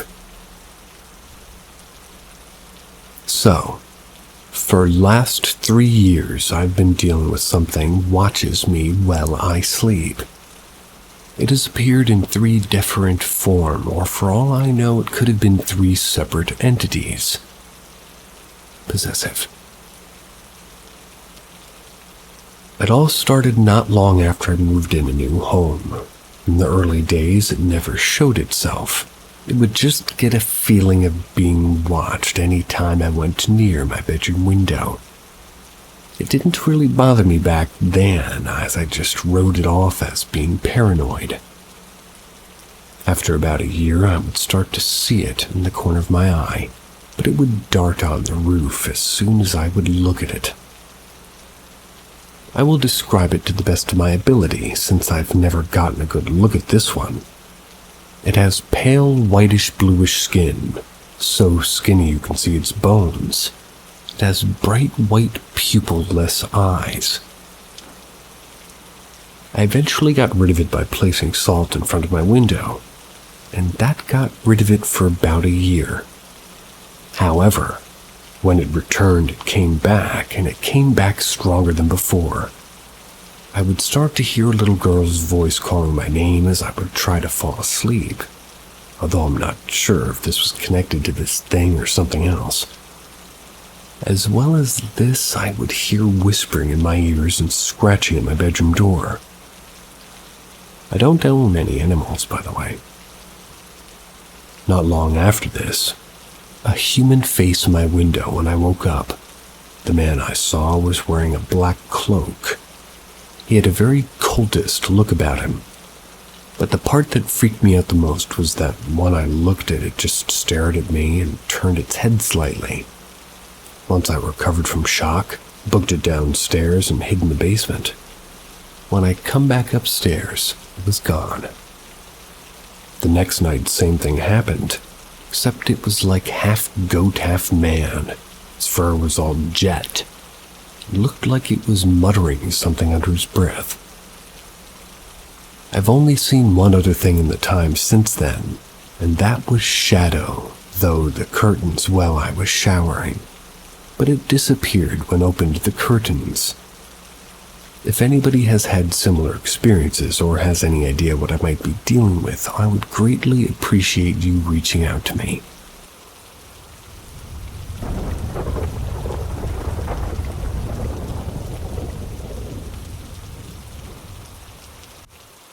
My childhood imaginary friends. So I can only remember one time hanging out with these imaginary friends, and the older I get, the more freakishly strange it is. A lot of this is small tidbits my mom told me, so pardon me if the details are blurry. From the ages of 4 to 7, I had 2 imaginary friends, both boys, even though I'm a girl. They appeared around when I first moved into my new home 14 years ago. As a child, I was completely unaware and uninformed of many things' history. I had no clue what the Civil War was, or a clue about the uniforms. Yet the first friend was a 10-year-old boy wearing a Confederate uniform. He didn't ever have any opinions related to the Civil War, but it was the exact uniform. He was always kind, and apparently, I would talk to him in the car until we left that neighborhood. The second boy was Native American, wore a very traditional outfit and had very traditional hair, and could be maybe roughly 11. Once again, I was 4. I had not learned about much yet, and I had just begun being quote-unquote conscious. The second boy had more of a stern personality. When I got in trouble, my mom remembers me trying to explain myself to him. I don't know why these were the people who became my imaginary friends, but something deep down tells me they weren't really imaginary. I live in a very haunted city, but my house doesn't have any history or death, but it is kind of it has a past haunted forest. They're claiming a past history of death, but it is in a past hunting forest. Maybe it's a haunted forest that has been recognized in the past, or maybe it's past some kind of hunting forest. Nonetheless, there is a creek at the bottom of my street that I ventured into with friends that caused me to leave after feeling, intimately scared. Intimately scared. Yikes. Indeed, Gecko. I've also been in the house where I've been saved. If anybody wants me to go into more detail, I will. Raise his hand.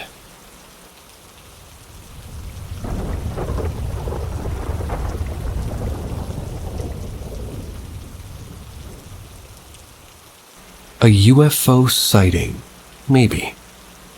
I don't really believe in the paranormal all that much, though a few nights ago I was on a beach at night with 2 friends. Every year when it gets cold, we all go to the beach and drink a couple of beers around the fire in the cold. We started to stargaze. I had an app that tracks satellites, and we were hoping we were able to see anything really that night. I was waiting for the ISS, but it wasn't visible yet. That's the International Space Station. My friend pointed out something in the sky, asking what that was. I saw what he was looking at. It was a yellowish light moving at first in a straight path. I didn't see anything in my app, Sky Guide for reference. I thought it could be a meteor, though it was moving slowly, and from what I know, they only appear for a few seconds. We were watching it for some time when it out of nowhere made a 90-degree turn and then disappeared. A few minutes later, we spotted 2 of them moving and constantly switching directions. I tried to record, but I couldn't get a good video. My honest opinion was that we were watching a meteor shower. The strange part about all of this is that we took 2 cars.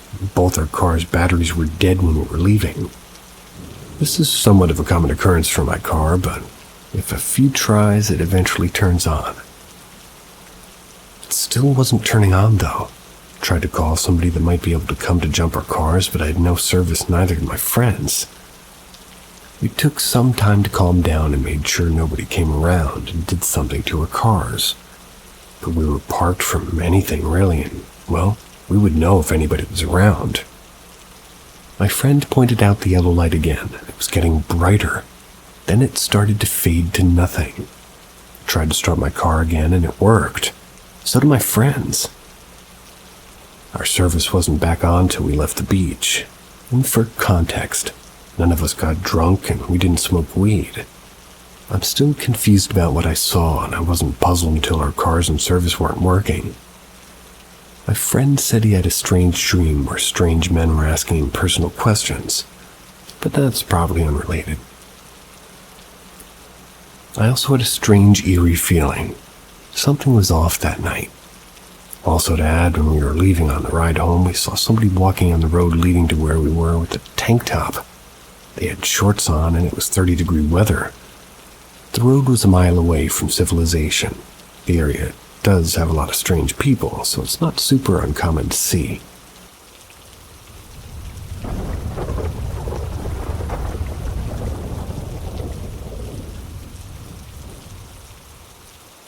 The thing on the highway.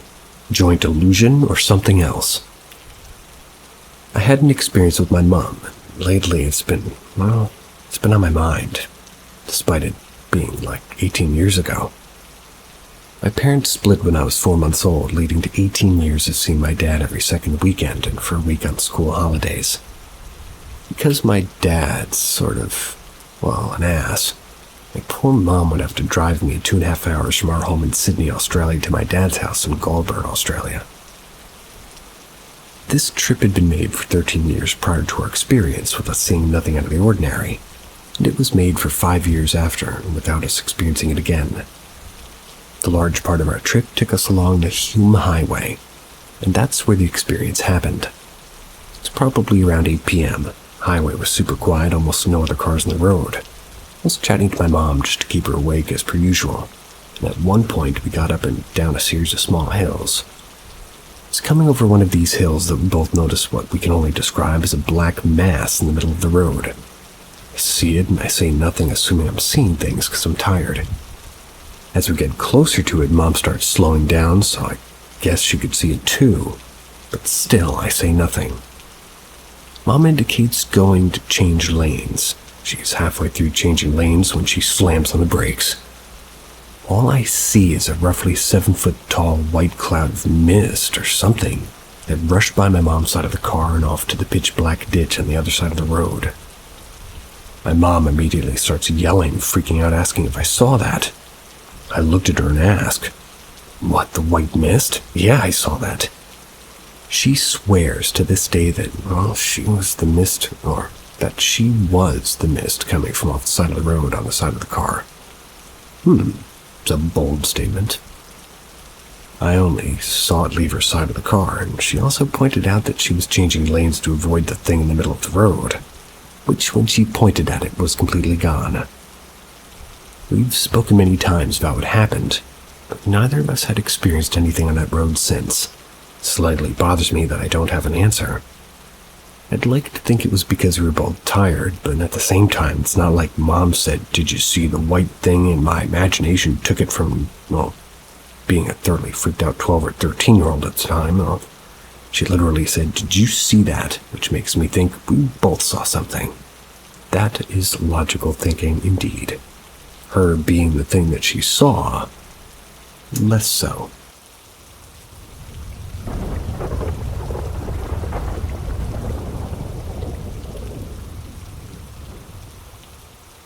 This place was once a cemetery. I've realized that I'm a spiritual sensitive. Whenever my parents would drive by a cemetery or funeral home, I'd get chills. Don't want to be nearby these places. I think it'd be due to most of my dad's side of the family being shamans, and my own personal experience, which I've posted on other subreddits. My college class was doing a volunteer field trip and sort of on the way to this place. It was being converted into an outdoor garden or greenhouse, I'm not sure. But when we first arrived, I got a small chill, but didn't think much of it or didn't want to cause the instructor to be dividing us into groups and telling us to follow the person who was leading the project. The feeling didn't really become bad until maybe an hour of being there. That's when I started feeling full cold chills running through my entire body. It was like I was standing inside a restaurant freezer. I'll also mention it was a very hot summer day, around 90 degrees, and we were told to drink water.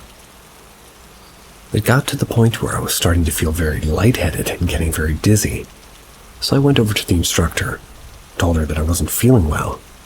She told me to go and sit in the shade by the canopy that the projector was later setting up, and, well, I did just that, and while sitting there, I couldn't shake off the chills until we went to have lunch at the picnic tables across the street from the location. As soon as we stepped off the location, the chills went away and I was back to normal again.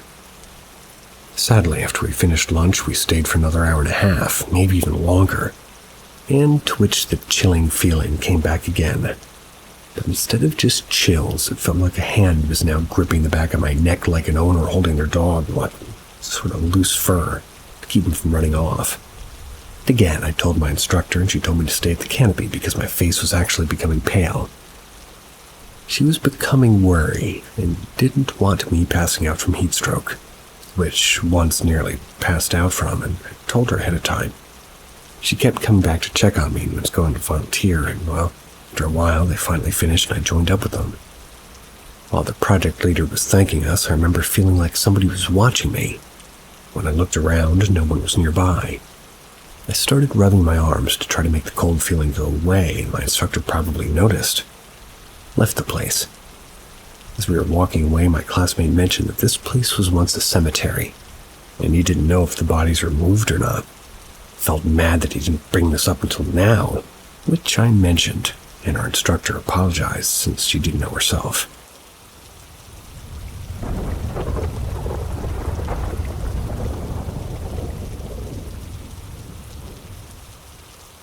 First ghost sighting at age 40. In my 20s, a few weird things happened at my mom's new house, like me hearing a woman's voice in a room behind me. That was while my mom was asleep on the other side of the house. My mom said it must have been her, but that would have defied physics. I also experienced feeling strange presences, which I brushed off as anxiety at being home alone in a big house at night when my mom and stepdad were out of town. I was living there in college. My aunt had always told me she'd seen a few ghosts in her lifetime, and I truly believed her, so I was a confused child. My uncle did too, but he was a notorious storyteller and attention seeker. In the past several years, I've become much more spiritual and I've really understood the depths of the unknown and our limitations of understanding paranormal activity. Recently, my husband and I stayed at a hotel that was notoriously haunted. I was a little bit freaked out at the time, but not terribly. Figured I'd be safe even if I saw something. My husband doesn't believe in ghosts. We even stayed in a supposedly haunted room. Nothing really ever happened. One night we were walking around outside the hotel. It was around 10 p.m. near all these tables and chairs. There was a man dressed in a uniform walking purposefully back and forth like he was the last person closing down an event. He didn't look at us, but walked within 10 feet of us a few times while my husband and I chatted about the area. As we walked back into the hotel, I asked my husband if he had seen on the marquee what type of event had happened there earlier in the evening. He said he didn't know, asked me why I thought there had even been an event. Well, I said because we just saw that server walking around closing everything down. So, he asked me what I was talking about. I was flabbergasted because he's sometimes not very observant. But I knew there was no way he couldn't have seen this guy. He's walking back and forth right in front of us. And as I reflected later, I realized that I never saw the man actually doing anything, just walking back and forth purposely. My husband thinks he was just oblivious and didn't see the guy, but we also checked and found that there was no event in that space earlier. Does openness to spirituality affect one's ability to see ghosts? Does it seem possible that this happened to me? Yes.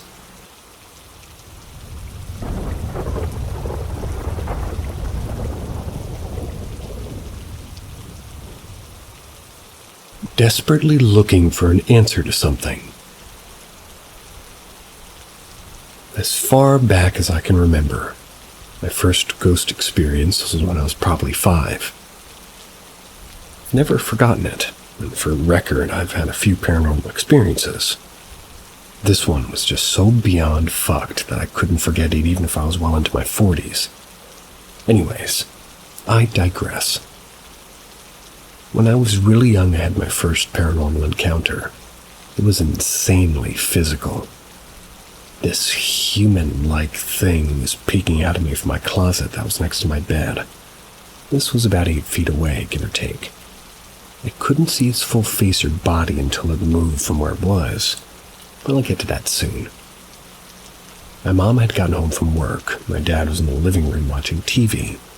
The only light in my room was a nightlight next to the bathroom enclosure. And the light creeping from under the door from the living room with the nightlight, I could very clearly make out this thing's head. The glint of light in its eyes reflecting back at me. I was so young at the time that my fight or flight hadn't really developed yet, so I just stayed in bed under the blanket and stared back at it. After maybe 5 minutes of hardly blinking, I stood up and attempted to try to scare it. But as soon as I got out of bed, it stood up out of the closet faster than you could snap your fingers. It was as tall as the ceiling, as skinny as you could imagine.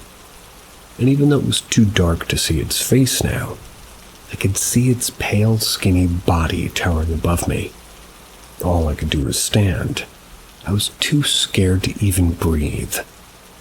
But as soon as I moved, the thing I was scared of happened. Grabbed me faster than I could even think, slammed me back on down to my bed. I was breathing heavily and aggressively down the front of my neck like a panting dog, just slightly more vocal. Its touch was cold and rough. When it had finally went away, I had cried to my parents. Typical little kid stuff. But all I want to know is what it was, and why I still find myself feeling its presence, despite the fact I've grown significantly since then. No longer feels malicious. I think maybe it's become something of a good luck spirit. But I'd like to know what it is to see if maybe it has some kind of lore. How you could think of something that did that to you as a good luck spirit shows me you're a pretty positive guy.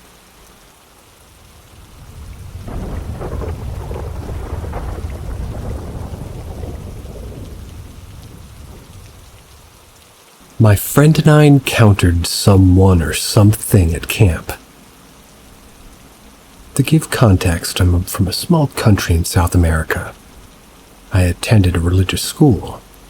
This was every year. You'd go to some sort of a spiritual getaway in a camp situated in an open field next to a small river, in this sort of forested mountain area.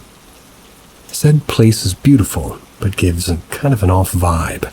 Like it's lost in time due to its very old structures. Because of this, the place has been shrouded in mysteries and horror stories.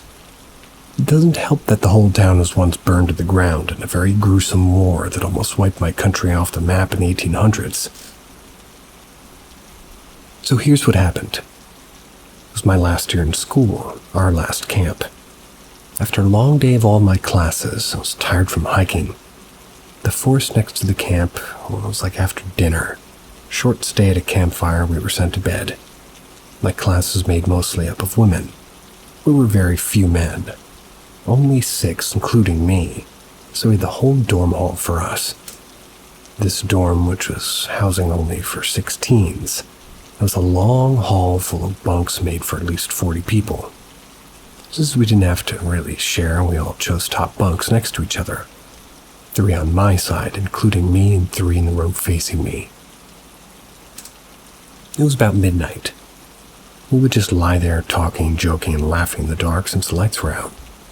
After a couple of minutes, I fell asleep.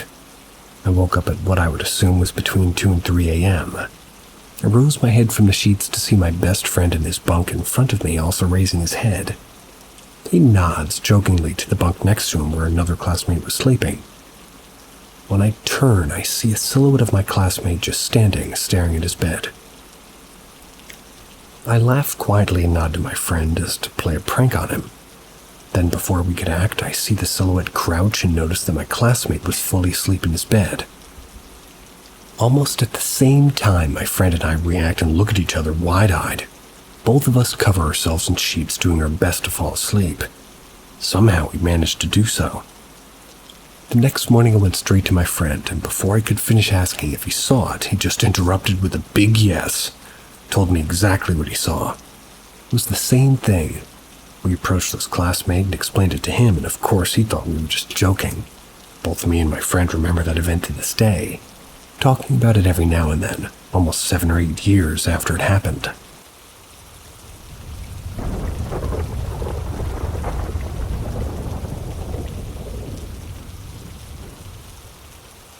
What just happened? Okay, so me, an 18-year-old female, and my girlfriend, an 18-year-old female, we lived together with my parents and brother. Me and my girlfriend, we'll call her BB, got into a little bit of an argument over something. I don't really remember. It resulted in me going to the couch in the living room and her staying in the bed. It was summertime and we don't have the air conditioner that goes throughout the house, and only a few in certain rooms. We had 2 fans in the living room for our dogs so they don't overheat. Sitting on the couch was pretty loud because of the fans and the dogs snoring.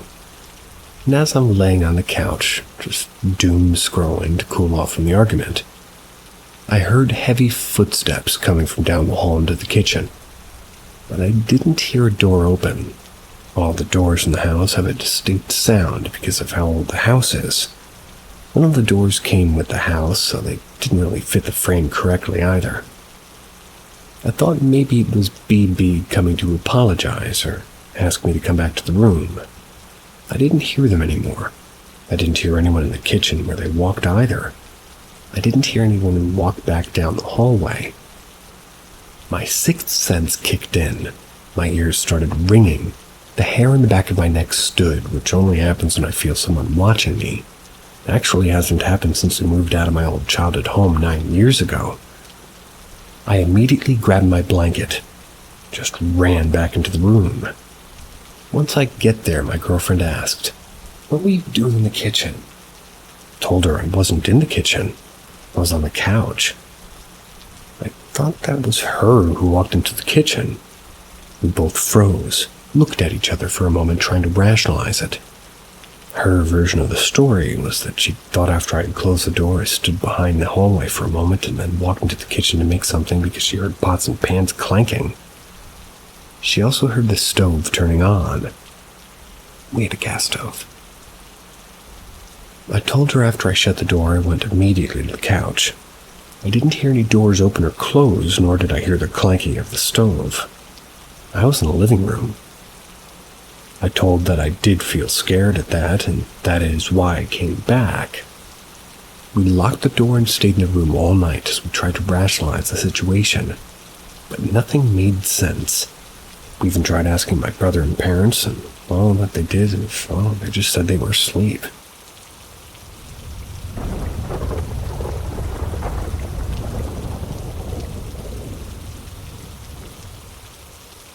The Gray Camaro.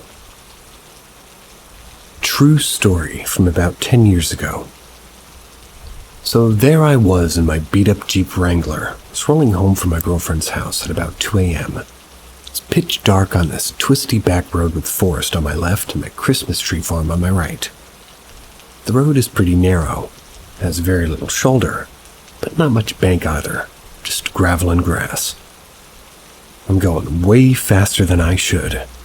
I come around the next bend and there's a gray Camaro with black racing stripes. Looks like maybe an SS from the 70s, hard to say. Parked completely sideways, blocking nearly the full width of the road, headlights shining into the tree farm. There's this guy in a leather jacket and jeans, slicked back salt and pepper hair, leaned back casually on the side of the car smoking a cigarette.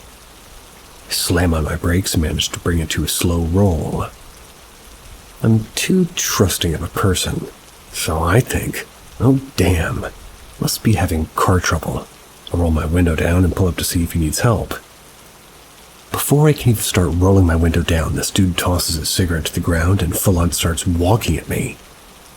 Not along the side of the road or toward my driving side conversationally, but straight into my headlights. straight at my still-moving Wrangler.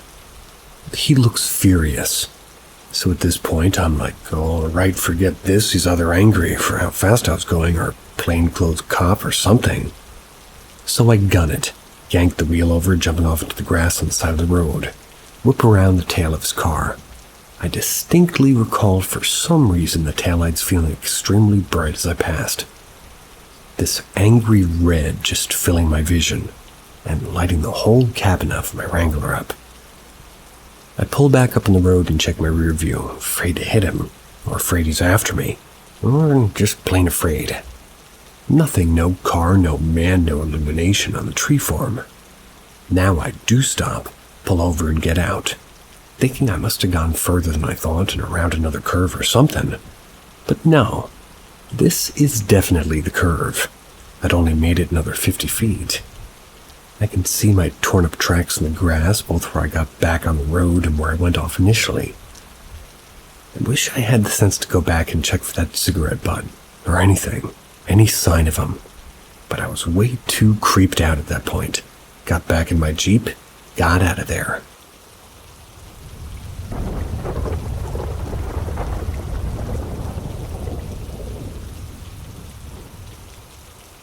Something is wrong with my house. Hello, I'm going to keep this story as short as possible. So ever since I was a kid, I've been scared of sleeping alone. Sometimes I felt a strong presence in my house. No voices, didn't see stuff. But I've been scared as hell. I always felt it most around the stairs in the bathroom in my house. My boyfriend moved into my house last year, and it's gotten very bad. First very weird, unexplainable situation happened around June of 2023. I went to the bathroom to shower. Boyfriend was eating dinner. I heard 3 loud knocks. I asked my boyfriend, "What?" Opened the door. No one was there. Saw him eating dinner in the kitchen and asked if he was pranking me. He said he didn't knock on that door. I went to the bathroom and it happened again. I screamed and he waited for me while I was showering, and immediately after we were walking up the stairs and he heard a literal bang on the front door. Well, no one was there. Another weird situation. They were talking about my relatives that passed and death. My boyfriend heard my mom's voice scream, "Where are you?" I didn't hear it. He answered and I told him my mom's not home, and he was shocked. We called her and she in fact wasn't home. There are many similar situations, like for example, we heard the shower run while everyone was asleep. Knocks all the time. Feeling presence. But it went downhill. My boyfriend talks when he's asleep, but he said something very scary once. "I am the son of the devil and I will come from Satan." I couldn't sleep for the rest of the night. Not a lie. Since that time, he's been talking in a language similar to Latin at night sometimes. And what really scared me and brought me to write this post is last few days ago we both heard weird noises in my room. My boyfriend looked at the balcony and looked horrified. I asked what was up. He didn't want to tell me. He actually told me what happened today. He had seen my father. We thought it actually was him at first. And he saw him with a sheep. The sheep was huge. My dad's eyes were red. And this entity told my boyfriend not to tell anybody that he'd seen it. I have no idea what to do. Priest, exorcism, help. I agree.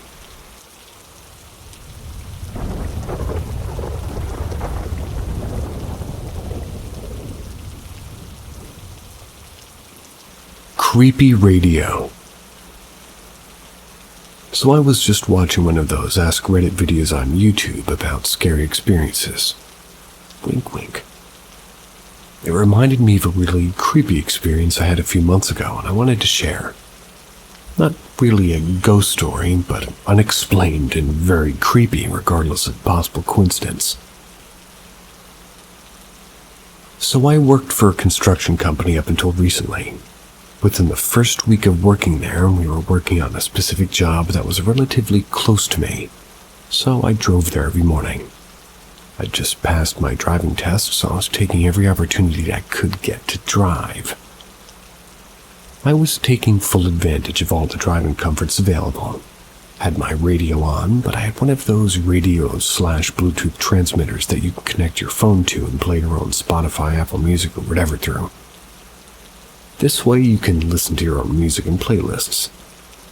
So, I was listening to my own playlist driving on my way to work, and for some reason it was being kinda glitchy. The signal was being temperamental, even though the radio transmitter was literally a couple of feet away from my radio just at all times. Whilst I was driving, the signal got so bad it was cutting out. Then I started to hear muffled voices through the radio. Not like a talk show, but like people were communicating. Like in one of those cliche movies where people accidentally tap into Russian communications or something like that.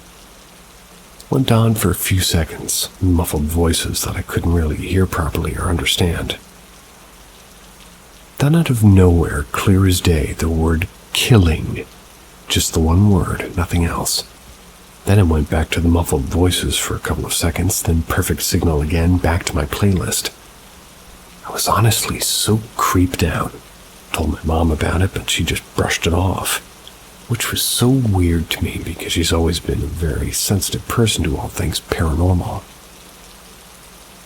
The only explanation would be that I drove through an area where the same signal that my transmitter transmits was being transmitted from somewhere else. I happened to pick it up. I drove through that area at the same time, and every morning it never happened before or again. And that also doesn't explain the actual stuff I heard, the muffled voices, and the one word, killing. What the fuck?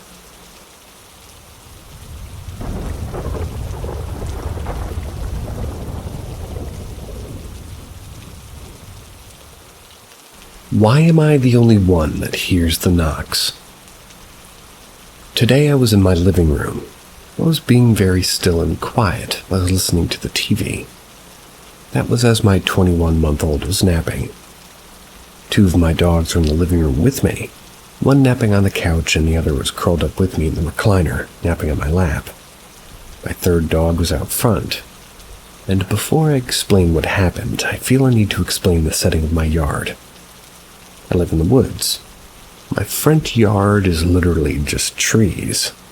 You'd never know my house is here unless you came up the driveway. There's a gate at the bottom of the driveway to enter my property. Then at the top of the driveway, there's an additional gate to get into my front yard. The gate to my yard is always closed. That's to keep dogs from roaming the street. And today was no different. So okay, back to the story. Just sitting there with my dogs very quietly when 5 very loud, rapid knocks jolted me from my chair. The knocks were so loud and sudden that my heart skipped a beat and my stomach dropped. My immediate thought was, how did anybody get on my porch? My second thought was, wait, what the fuck, none of the dogs reacted? I got up and looked through the peephole. Nothing. All I saw was my big outside dog napping in the dirt. If someone was out there knocking, the last thing any of my dogs would be doing is napping. And yet, all of them were. They never even budged. My big kids, being 16 and 13, were also home. But they were on the other side of the house in their rooms.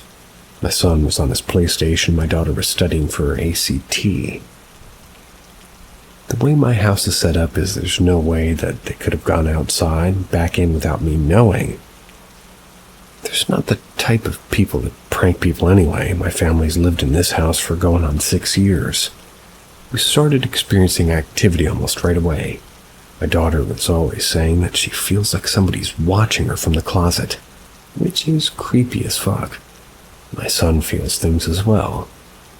Poltergeist activity has occurred, opening cabinets and drawers. However, nothing like this has ever happened where somebody was isolated to the event like I was today. I was the only one experiencing it. Has this ever happened to anybody else, or am I just a loony?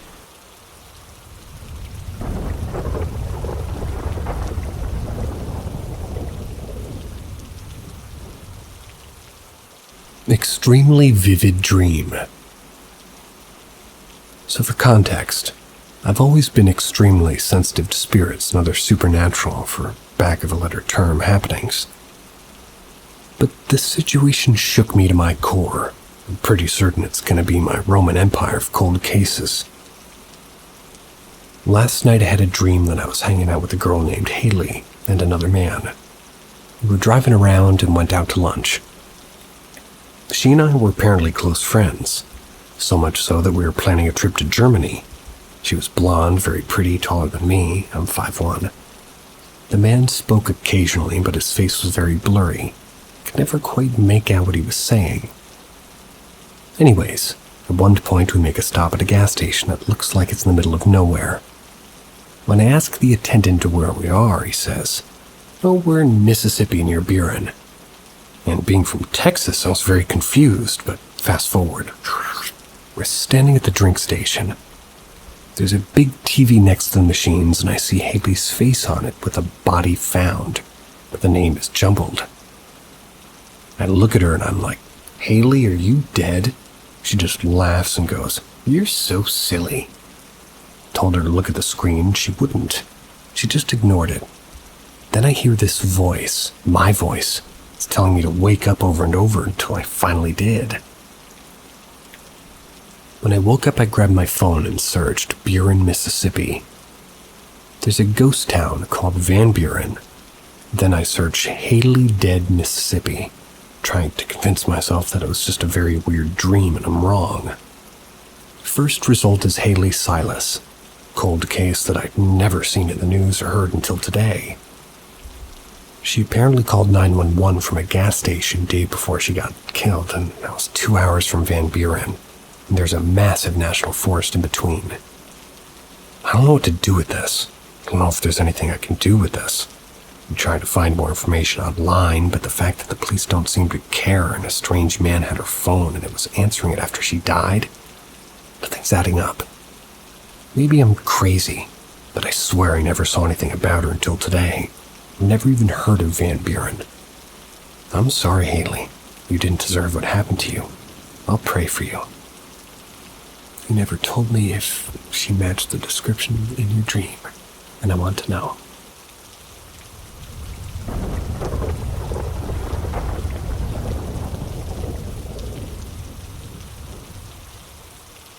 Unbelievable encounter with a creature. I told this story years ago on a subreddit, and if you heard it within the past 5 years, somebody copied me. Fuck you. Starting off strong. I have to tell the story again, and the memories are haunting me. I was a 9.5-year-old boy. This happened a decade and a half ago. Don't believe me? Well, I'm saying it's truthful. It was summer vacation. The time was noon. I just took a shower, towel wrapped around my waist and dripping wet. I was feeling happy like a good naive boy. I went into my bedroom, which I shared with my parents. I was picking out clothes and no one was in the room with me. Almost as soon as I walked in, I could feel the ground vibrating. Weird.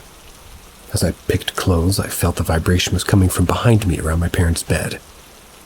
It went on and off like a cycle, but each time the vibration came back stronger. I wanted to ignore it and go about my happy day. Eventually, I couldn't ignore it anymore. I put my shorts and my wet t-shirt in hand, and I turned around to see what was going on. I was exactly as I imagined.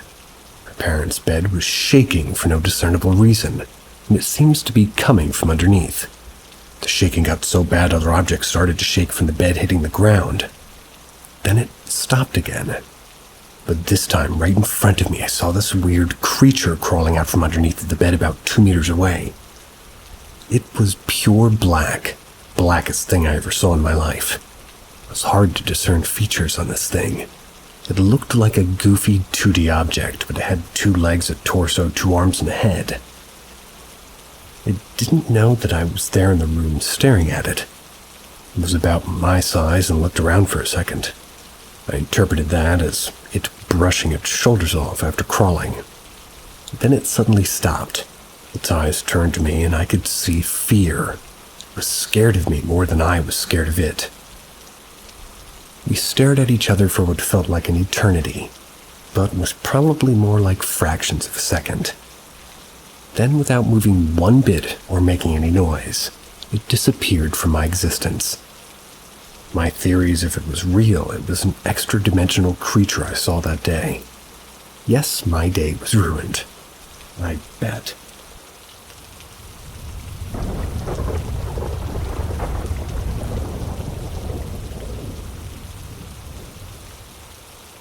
A humming low-frequency growl during sleep paralysis. Someone asked me to tell this story for my other post about my house's corner-peeping ghost. I suffer from occasional sleep paralysis. When this happens, I wake up from what is usually a nightmare. Sometimes there is no nightmare, though. But I can't open my eyes or move except to scream a muffled groan. I also feel an immense weight or pressure on my chest, like some people describe as something holding them down. This goes on for a few minutes until I can either snap out of it or my girlfriend rushes over to me to soothe or gently wake me up. This has happened a number of times over the years, but a couple of instances in particular stand out. So I was having an episode of sleep paralysis, but this night it happened twice, back to back. So I'd just fallen asleep not 30 minutes when suddenly my head started to buzz and vibrate. It also got very cold in this instance. Like other episodes, I couldn't move, but this time I could open my eyes. However, I couldn't see. It was like what some visually impaired people describe as only being able to see out of their peripheral vision. It was not just a blackness in the main view of my vision, and it was paired with this visual, headache-inducing vibration in my skull. It had the sound of a booming low-frequency hum. Not a whole unlike when you hear the deep bass hits in music of the movie Inception, but just one note very low and a loud note. It was terrifying because it never happened like this before. Finally, I managed to wake up, get some water, tell my girlfriend about it, and attempt to sleep again. But it happened again. Same blindness, same humming, same symptoms. My girlfriend then had to shake me out of it this time. Needless to say, I wasn't able to go back to sleep until the following night out of exhaustion. The other incident was a night terror where I was haunted by a demon or witch. I felt sharp, long nails piercing into my chest, but I couldn't wake up. I felt the pain of being impaled.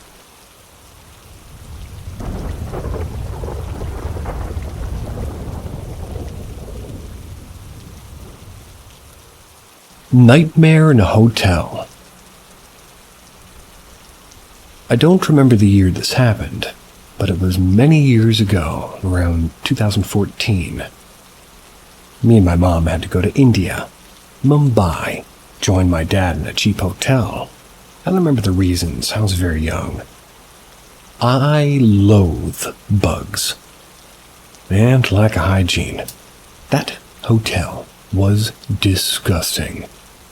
The floor our room was on was cold and quiet, which is rare for being in Mumbai, a loud-ass city. The room was tiny with double white bed to the left and a disgusting washroom to the right and a small table in front of the bed next to the door. The moment I walked in, I knew I was going to hate it. But anyways, there were bugs crawling on the bed, the washroom, and coming in through the small window above the bed, which was very lovely. We were tired, and we retired to bed. I was scared already. Wouldn't let my parents switch the light off.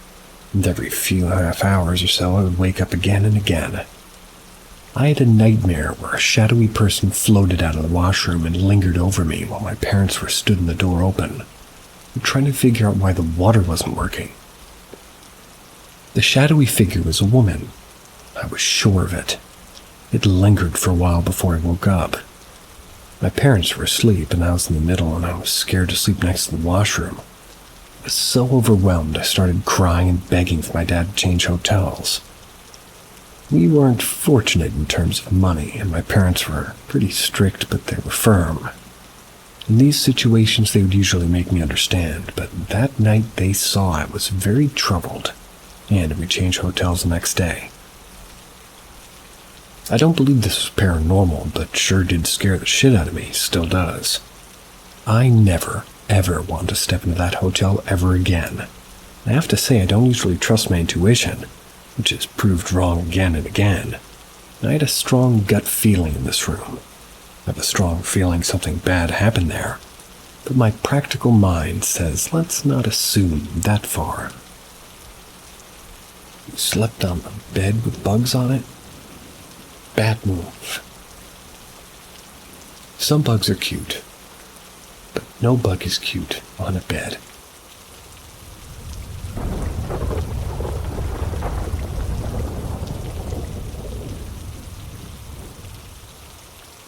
Help. I'm being stalked by a ghost.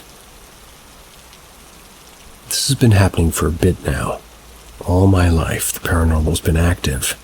Like my houses have been haunted. There's been lots of scary experiences. Should I type them out? Anyway, recently I've been watching lots of horror videos, scary, ghost hunting, demonic type things. Especially skinwalkers. I watch them because I need to pass time usually. I recently have been watching Sam and Colby. Snook might have fed up that name. I might have done the same. And some other YouTubers. During this, I was watching videos on my laptop. In the glare of the screen, I saw a face. It was a human head and a skinny body with just perfect circles for eyes. I was just watching. I don't know, I sound crazy, but hear me out. I feel like I've been watched for a while, especially as I type this. I hear noises. My hair got moved when no one was in the room but me. I don't have a dog and I don't have a cat. I have no pet. My dog that I do have is an outdoor dog for reasons. I'm completely alone in my room, and I know this part sounds dumb, but I was on the toilet. I look up and wasn't on my phone at this time, and I look at the design in the wall and I saw the exact same figure I saw on the computer screen. I'm telling you, my stomach dropped. Not the poo. You needed that detail, thanks. Just now my shoulder cramped severely. Tied in, maybe. Anyway, I write this because it's been reoccurring. It's going as far as to literally me having nightmares about it. I saw it staring. I was in a hotel. It was crawling and smiling. Completely black, pitch black. Eyes white, empty. It laughs and taunts me. My dreams, I read the Bible and it lunges at me. I sat up breathing heavily. Literally scared the shit out of me. Again with the poop stuff. Any thoughts on what I should do? I have a feeling writing down my entire life with paranormal may help it to understand. So just let me know if I should. Please, somebody help me out. Tell me what's going on. Am I delusional? How do I make it stop?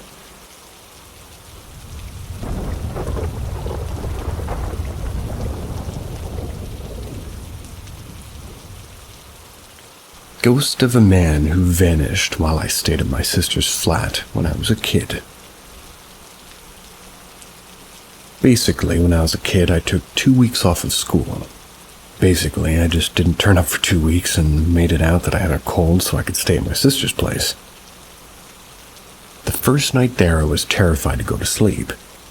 Must have been around 9 or 10 years old at the time. My sister and I watched a film. My sister had a Chucky doll from Child's Play sitting in her window. I was terrified of Chucky, as when I was 5, my sister made me watch it because she thought it was funny to scare me. And I was pretty much still scared of him at 9 or 10 years of age.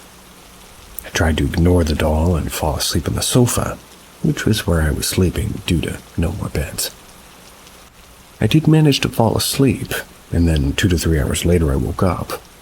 It must have been around 2 or 4 a.m. and it was pitch black.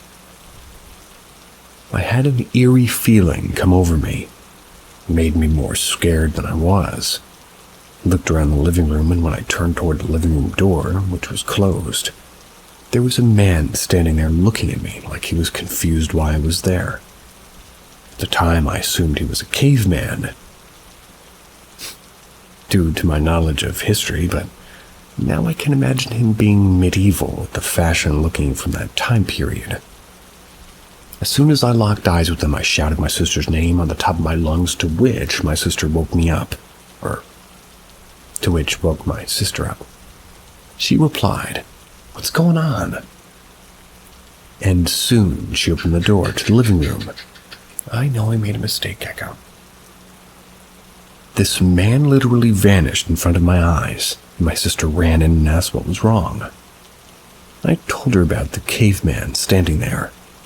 My sister turned the lights on and turned to the area I pointed at, where I don't see anyone. He was definitely there.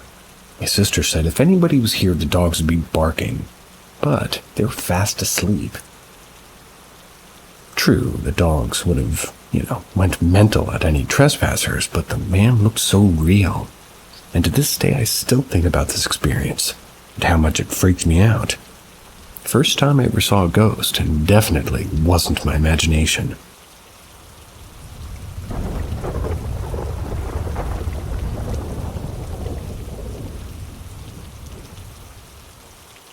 Ouija board entity. I'll start this from last Halloween. I got a Ouija board to do on Halloween. I set it up and I tried it. It kept going to S. So I ended the session, took the planchette off the board. Multiple times I came back into the room and it was back on S. I also used the pendulum. The same things came up, and my birthday. On Halloween night, some friends came over late. 2 friends did the Ouija board, though. The question that we found out, there was an entity called S. We kept ending and retrying and kept going to S and saying the entity was haunting me in the home. One friend left and me and my other one continued. Just kept getting S for a while, until something dark started moving around in the hall. We went to check it out and things had moved, but no one had came in. We went back in and the planchette was on S and some candles out. Later that week, I tried again and kept getting the letter S. When I'd asked to leave, the planchette went to no. I hadn't tried anything again until today. Me and a friend, who's possibly a psychic, did the Ouija board. She led, and through a 2, maybe 3-hour session, had determined that there was a spirit by the name N. His wife died and committed suicide at 95. I can't seem to get to her. She asked what was keeping her here. She asked what was, the response was S. She asked and came to the determination N is attached to S, who is attached to me. The planchette moved weird and went to S. I got super cold and been really cold since. She thinks N made a deal to see his wife, and that had something to do with me. I got that S is a he and 150. She's using the board with him right now. Little addition. Our house is believed to be haunted. We've all had bizarre experiences, and most family won't come over because they say weird things happen. They see and they hear weird things.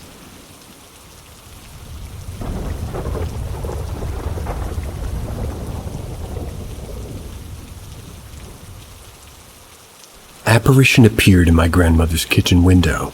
We both saw the same thing. Of all the unexplainable things that I've witnessed throughout my life, I'm a 30-year-old female, I also saw an apparition once. And I'm sure I saw what I think I saw. I was about 10 or 11 years old. My grandma was babysitting my younger sister and I. My sister was 5 or 6. She was watching TV in the living room. My grandma and I were at the kitchen table. Her kitchen window was located directly above her sink. From where we were sitting, we were facing the window. There's a sliding glass door to the right side of the window that exits out to a deck. It was surrounded by a fenced-in yard and a densely populated suburban neighborhood. It couldn't have been any later than 2 or 3 in the afternoon. It was a nice spring day with slight overcast. One of our favorite things to do was to have tea together. She made the best iced tea, and I always wanted it when I visited, but we were sitting at the table chatting, drinking the tea. Out of my peripheral vision, I noticed something appear in the window. I looked up, and clear as day, right in the window, looking directly at me, was a man. He was dressed in what looked to me as 1920s attire. He had a tall black top hat on, piercing blue eyes, no facial expression but gray bushy eyebrows. One of those creepy handlebar mustaches that appear to be curled with gel or something. I had an active imagination as a child, and I was in somewhat of a daze as I was looking at him through the window. Didn't feel scared for some reason. I must have had quite the expression on my face. My grandma gently tapped my arm and said, almost in a whisper not to scare my little sister, "Do you see that too, sweetie?" With that, I looked back to the window and he was gone. My grandma and I went outside and inspected the deck and yard, and nothing. I asked my grandma what she saw in the window. She told me it looked like a middle-aged man from the past and she didn't recognize him. I asked if he had a mustache and she said yeah. I asked what kind of mustache that she saw. She said it was big and curled. Had my grandmother not have been there to validate what I saw, well, I wouldn't have gone the rest of my life thinking I conjured that image up in my mind. Or rather, would have.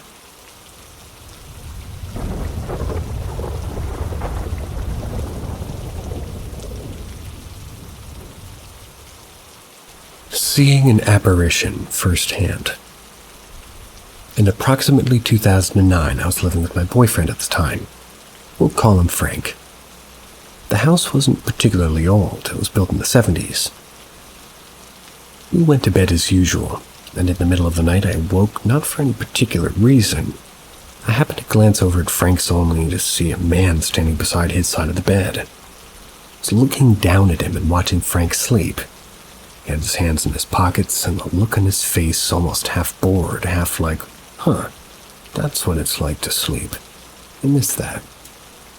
At first, I thought we were being robbed, but the look in his face was so calm or something. When I looked at him, he turned his head and made eye contact with me. He sat up and started shaking Frank awake. The apparition was still there. I then turned away to my bedside table and turned on the light. The apparition was still there. He continued to shake Frank awake, and he was a heavy sleeper. When he awoke, the apparition disappeared. What got me about this whole thing was that the apparition didn't disappear when I looked away, when I noticed it, or even when I turned the lights on. Furthermore, looking back, I realized that even though it was very dark out, the figure appeared in full color. It was semi-transparent, but in full color. Also, this wasn't an old-timey looking ghost.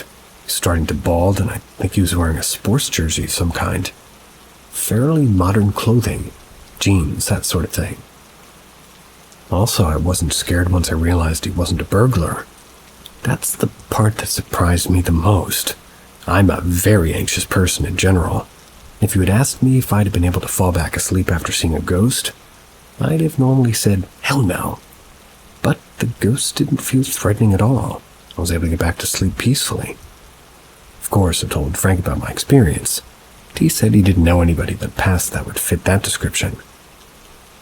I never looked into the former owner of the home or anything, and I don't know who this person was or why, of all people they'd be watching Frank. For reference, Frank was not a very good person. Abusive, manipulative, greedy, lying, etc. You heard him. Don't be a Frank. Unless your name's Frank and you're cool. Gonna keep on keeping on.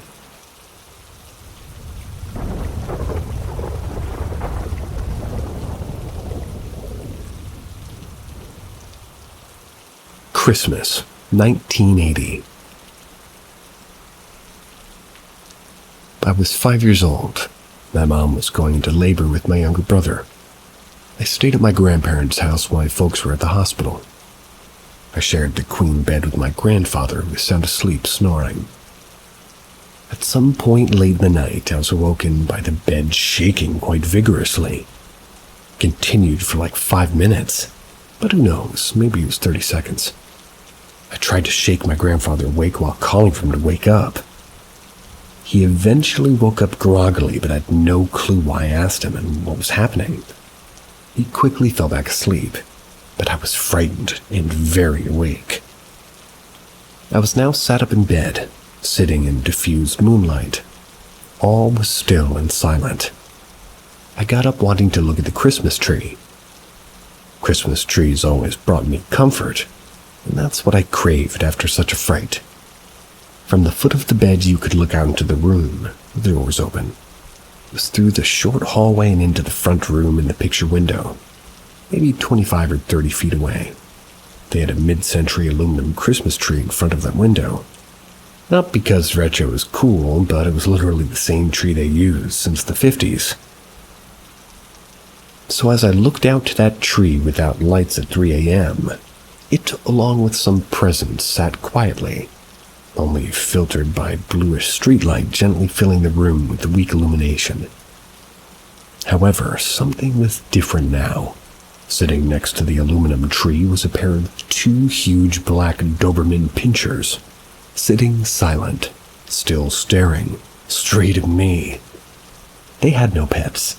I jumped back in bed and threw the covers over me. I eventually fell asleep and woke up to the morning sunshine making the aluminum tree warmly shimmer. I think about what happened that night from time to time. It's the first paranormal encounter I've ever had, and I've had a few. And at that point in my life, I don't think I even had a concept of ghosts or the paranormal. Was it simply a 5-year-old with a limited understanding of the world and an unlimited imagination?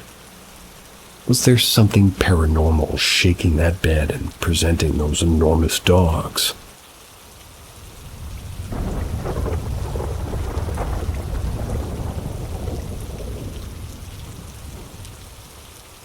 No one ever believes me when I tell this story.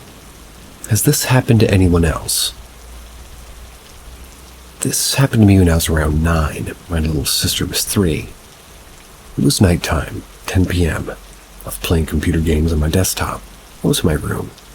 My desk faced the wall opposite the door in my room, and I heard something hit the wall beside me.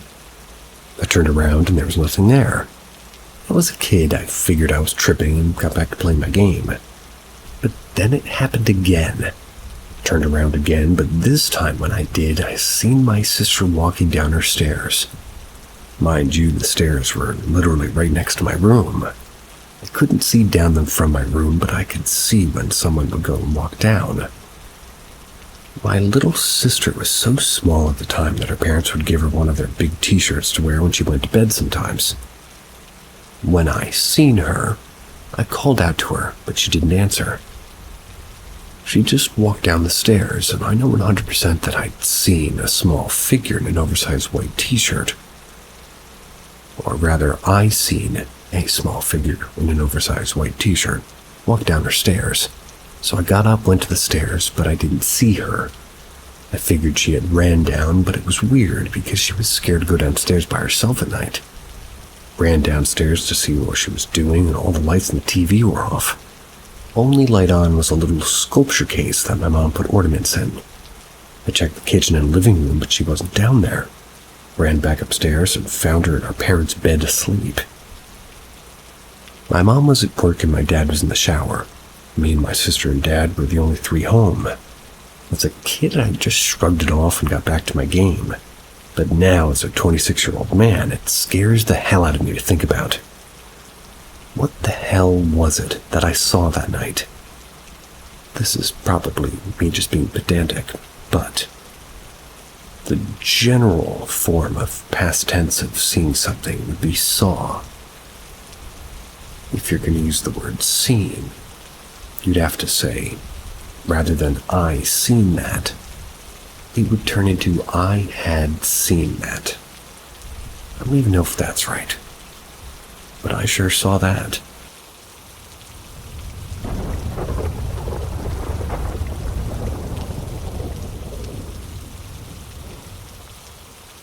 Two recent experiences. had my first paranormal encounter in March of last year. I was 8 months pregnant with my daughter when me and my husband and some of our good friends went on a trip away. Ended up at an old asylum night tour. Now, I'm somebody who always wanted to believe in spirits and all that stuff. I've always wanted to have an experience myself. I was taking photos all throughout the tour, hoping to capture something. Didn't have any luck.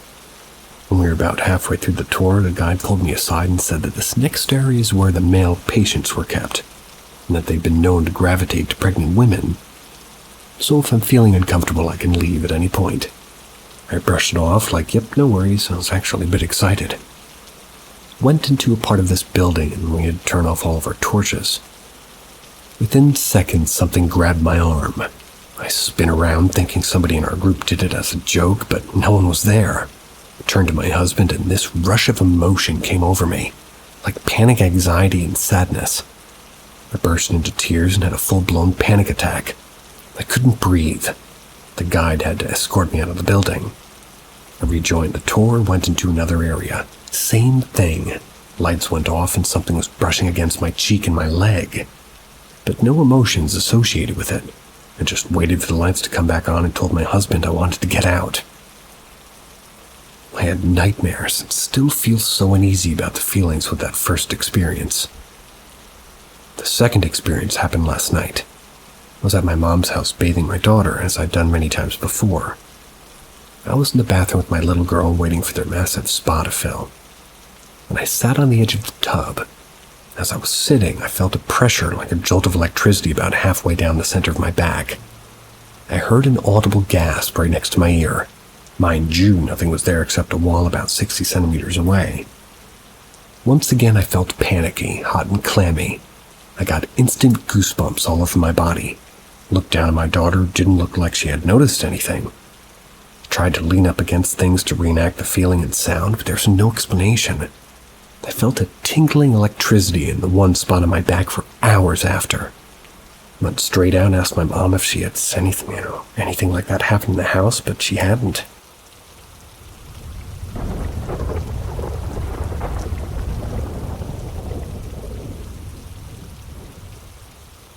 How I Met Uncle Bobby. When I was 14 in 1994, my bedroom was in the attic of a 100-year-old house. My 7-year-old sister and parents had bedrooms on the second floor, and the main floor was mostly open with a cute 40s-style kitchen.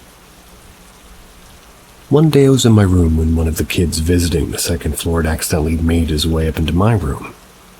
He was quiet and just looked at me. This happened, pretty often, so I directed him back down the stairs to the second floor. An hour or so later, I walked downstairs to talk to my mom, casually asked where the kids went. She seemed confused and said that my sister wasn't home today and no kids were visiting. I walked up and down the stairs a few times, checked all the closets, and figured the kid must have left. Mom assured me that she'd been sitting between, the only 2 doors in the house, and no kids visited. I was sure I saw a kid, but it would have been hard to sneak around her twice, especially with the loud screen doors. That night before dinner, I'm skimming through the local paper. Every day they would publish anniversaries of local stories from 5, 10, 20, 50, and even 100 years ago. When I got to this story about 50 years ago, it told a story about a kid who died when a bomb got loose from a World War II armory across the street. It accidentally detonated in her kitchen.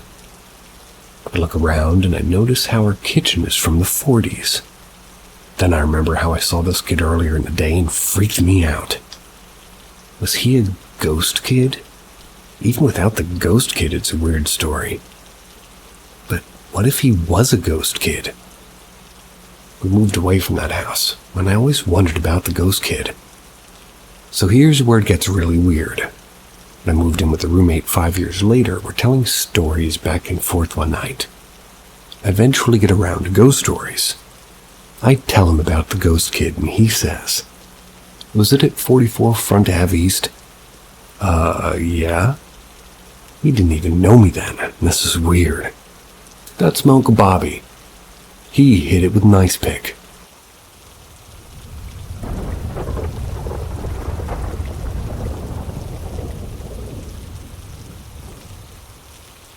Ask Reddit. Years ago, I used to work at a nature facility. This is about 500 acres with a few miles of walking trails. One day I had a lady come to the office, tell me that there was a dead armadillo in the middle of one of the trails. Oh no. So I went to clean it up. It had a single bite to its underbelly. The next day I was walking the trails, I came across another armadillo. Same thing, single bite to the underbelly. This went on for about 14 days. Every day I had to remove an armadillo. Number 13 on a trail on the backside of the park. When I was cleaning up the armadillo, an old man looked to be in his late 70s with sun-weathered skin. Walked up to me and he was wearing a Western-style shirt. He said he's just messing with you. I said, "Hey bud, what you talking about?" He said, "The trickster." I said, "Do what now?" He said the coyote is just messing with you. He thinks it's funny how mad you get. I said, "Well, I wish he'd stop." The old man just chuckled and started walking off. I told him to have a good day, bud. He waved while walking off and said, "You too." He was turning the bend in the trail, and I tossed the armadillo into the brush. I was less than 10 seconds behind this old man. He turned the bend and he was gone. I looked all over for him. I walked the trails for hours asking everybody if they'd seen him. No one had. Next day when I got to work, I went to the office to check my emails. I opened the window blinds and there was an armadillo with one bite in his underbelly laying under the window. That was the last one, number 14. I sat there thinking the old man shirted geometric coyotes in a desert. I'm pretty sure that old man was the trickster. If he's the one killing armadillos, he's also a bastard. I guess you guys can tell I have a bias towards armadillos for some reason.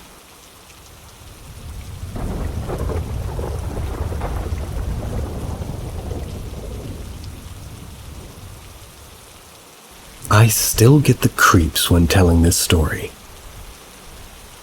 It was the middle of the night. That's when I woke up to this light tapping at the window across from my bed. The room was decently big, with the bed pushed against the wall in the center of the room. 2 smaller closets to the left on either end of the wall.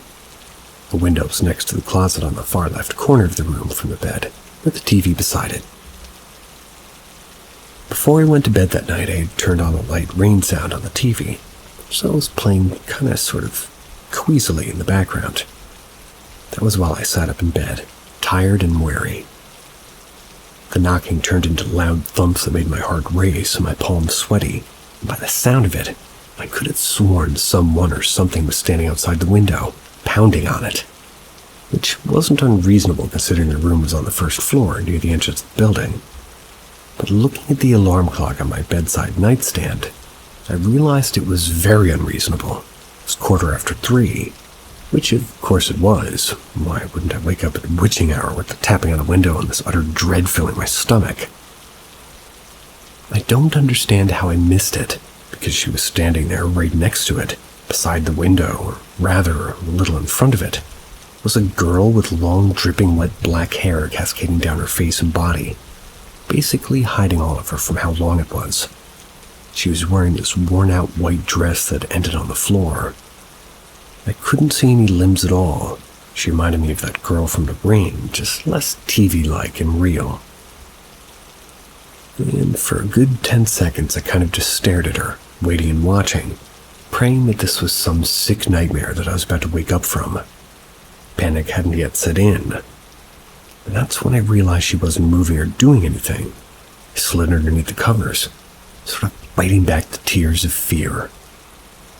I was 14 then. Not young, but not old either. So the fear was pretty reasonable.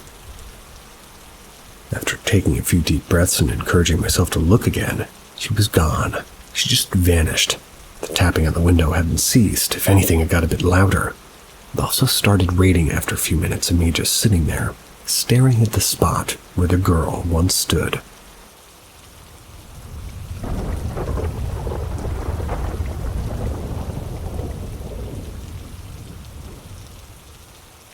Goblin sighting when I was a child. I know this might sound crazy, but when I was around 2 or 3 years old, this is like 2006 or 7, my mom and I just came home from my grandma's house after she got off work. We arrived home at like 6:30 or 7. I know some say that you can't remember anything from a young age, and that my mom might just be influencing me to remember this, but I actually remember this very vividly. I saw another similar story posted on here, and it literally gave my mom and I goosebumps. It's because of how similar it was. So, here it goes. I walked into her house and I went to go play in my room. That was when my mom started to cook dinner. Remember, I was just playing in my room, and I step out of my room to start wandering around. When I looked into my father's gaming room, weird I know, but then I saw this goblin-like creature who looked like the Green Goblin from the Spider-Man comic books. He was wearing a pointy purple hat, pointy purple shoes, with pointy ears and a grin with sharp teeth. He stood about 6 or 7 feet, and when I saw him, I ran to my mom in the kitchen and started tugging on her to come with me, and she immediately followed after me. She saw him as well, but he moved into her hallway. He looked very confused or concerned, like he didn't know where he was and where he was at, and he looked at both of us and looked surprised. He looked very inhuman, but he didn't instill fear in us. Instead, it was more of a calming presence. Then after he saw us, he ran back toward the gaming room and just disappeared. My mom went back to go check to see where it went, but he was nowhere to be found. Mind you, there were only 2 windows, and they were blocked off by a desk, and the windows were closed while we were gone. Many have told me that this was just my dad playing a prank on us, but he was never around and isn't nearly as tall as the goblin we saw. Still talk about it to this day. I'm telling the exact same story each time, and still can't get that creepy image out of my head. I just wanted to come on here and get an explanation on this, or to see if anything similar has happened to anyone else. Mind you, we live in California in the Bay Area. Please let me know if you've had a similar experience. I want to know. I've attached an image very similar to what I saw.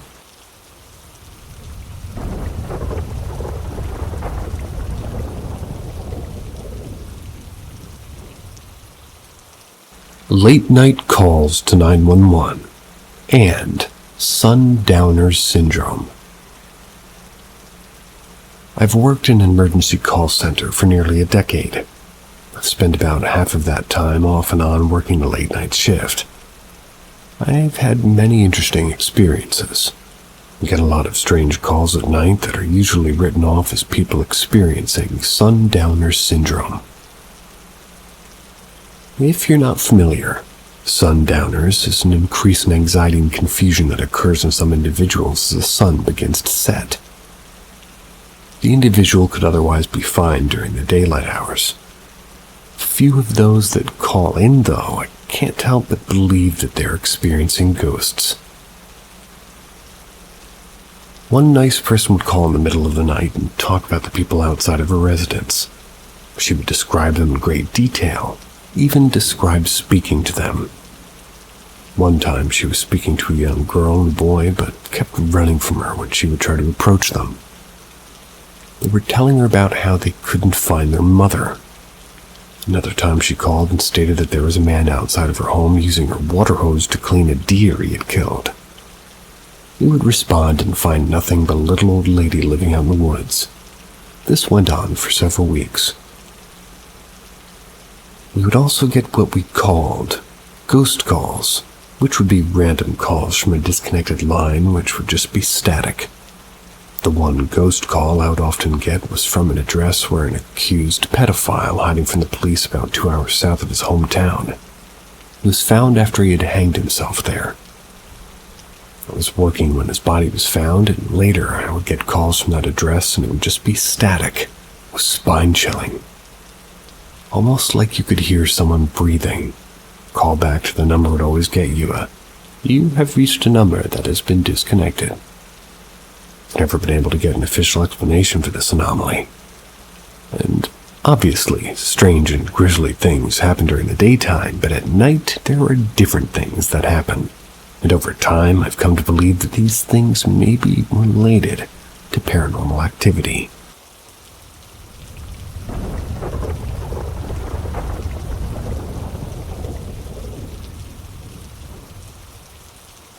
Hide and seek with more than my 3 cousins. So a bit of backstory.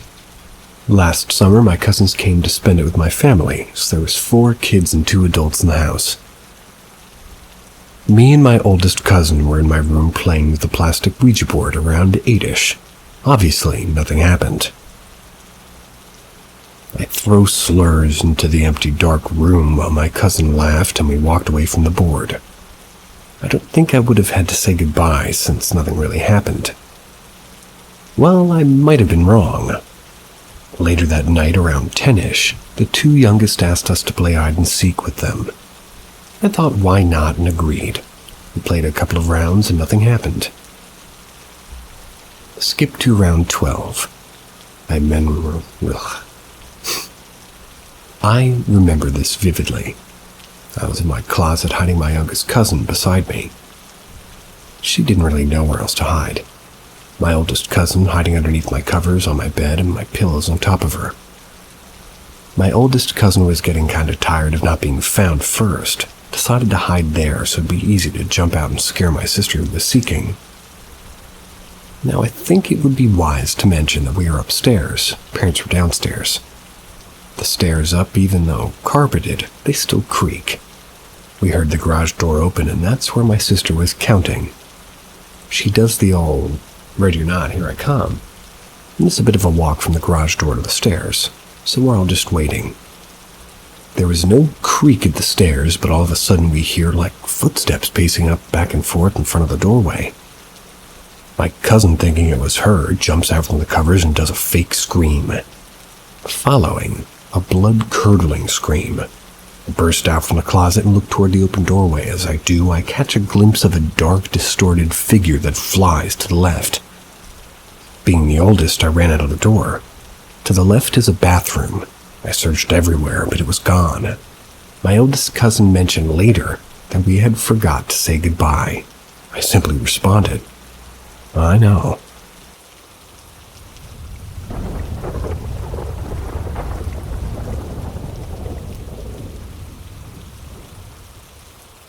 Curiosity killed the cat. I've seen spirits since I was little. Gotten a little bit more prominent since I've gotten older. I'm scared of them and feel crazy, at least. That's what I tell myself. I see them more in the mind's eye kind of a way, and I see their clothes and everything. I've ignored them for the simple fact that my father is a preach, and I've grown up being told that they're not loved ones, but they're demons. I don't know, but I feel that it's not always the case. I mean, yes, some are, and they trick us, but some just don't feel like they are. I get a feeling from them, my chest gets heavy when they're around, and some have bad feelings and others have not so bad feelings. It scares me, and I just don't know how to help or interact with them, or even if I really want to. Had an experience one time when I kept seeing this woman, but she never showed me her face, and it just went on for maybe almost a year of seeing her. Well, I told my friend about her, and what she was wearing, and come to find out, she was his niece. She wanted me to talk to him for her, so I tried. I was right about knowing things only she would know, which was crazy, and then she showed me how she died through her eyes. She was decapitated, and that really, really messed me up. Yeah. That's when I stopped really acknowledging them altogether. So as I've gotten older, I don't hear them and don't see them, but here and there. And oh, by the way, I'm not on drugs, and yes, I thought I was nuts, but always had confirmation that let me know I was real, and I'll still deny it. But my gift has been passed to my children as well, so my son, who's a firefighter, sees them and they show up in his dreams. Some of them are people he's seen being a firefighter that have lost their lives, like at incidents, things like that. My other daughter just feels them, and my youngest sees things sometimes. Look, like I said, My family's religious as well as myself, so I really don't know how to deal with this. Prayed about it, talked with my father about it, but all I can come to a conclusion is that I'm nuts. Any advice would be obliged.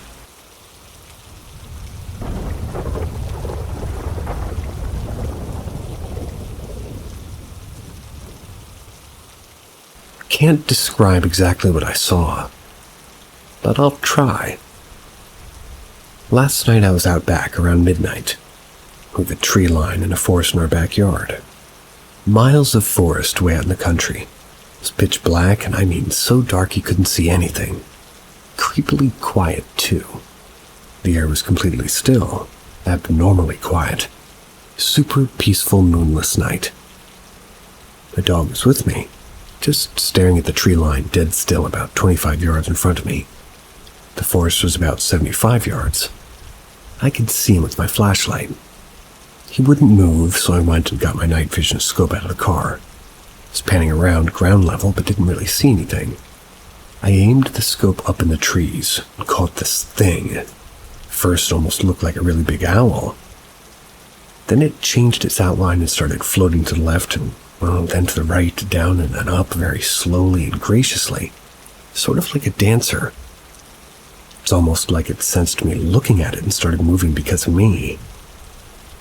It glowed through the scope and looked like a big jellyfish almost, like an ectoplasm blob, maybe 2 feet in diameter.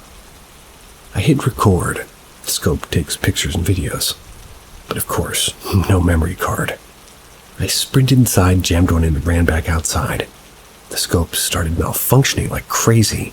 Wouldn't go into night vision mode. Wouldn't shut off. Wouldn't respond. Dog was barking now, still in the same area. Tried to turn on my flashlight, but that wouldn't work either. It was nuts. So I ran back inside and literally had to remove the batteries from the scope to turn it off and back on. Worked normally. Ran back outside and, of course, nothing. I panned around until about 2 a.m. looking for that thing again, but it was gone. I stayed out until I couldn't keep my eyes open anymore. Never seen anything like it. It was beautiful and majestic. Floated elegantly high, low, left, right, and was like a glowing blob. I'm going to obsessively check for it nightly now, and I'll be ready.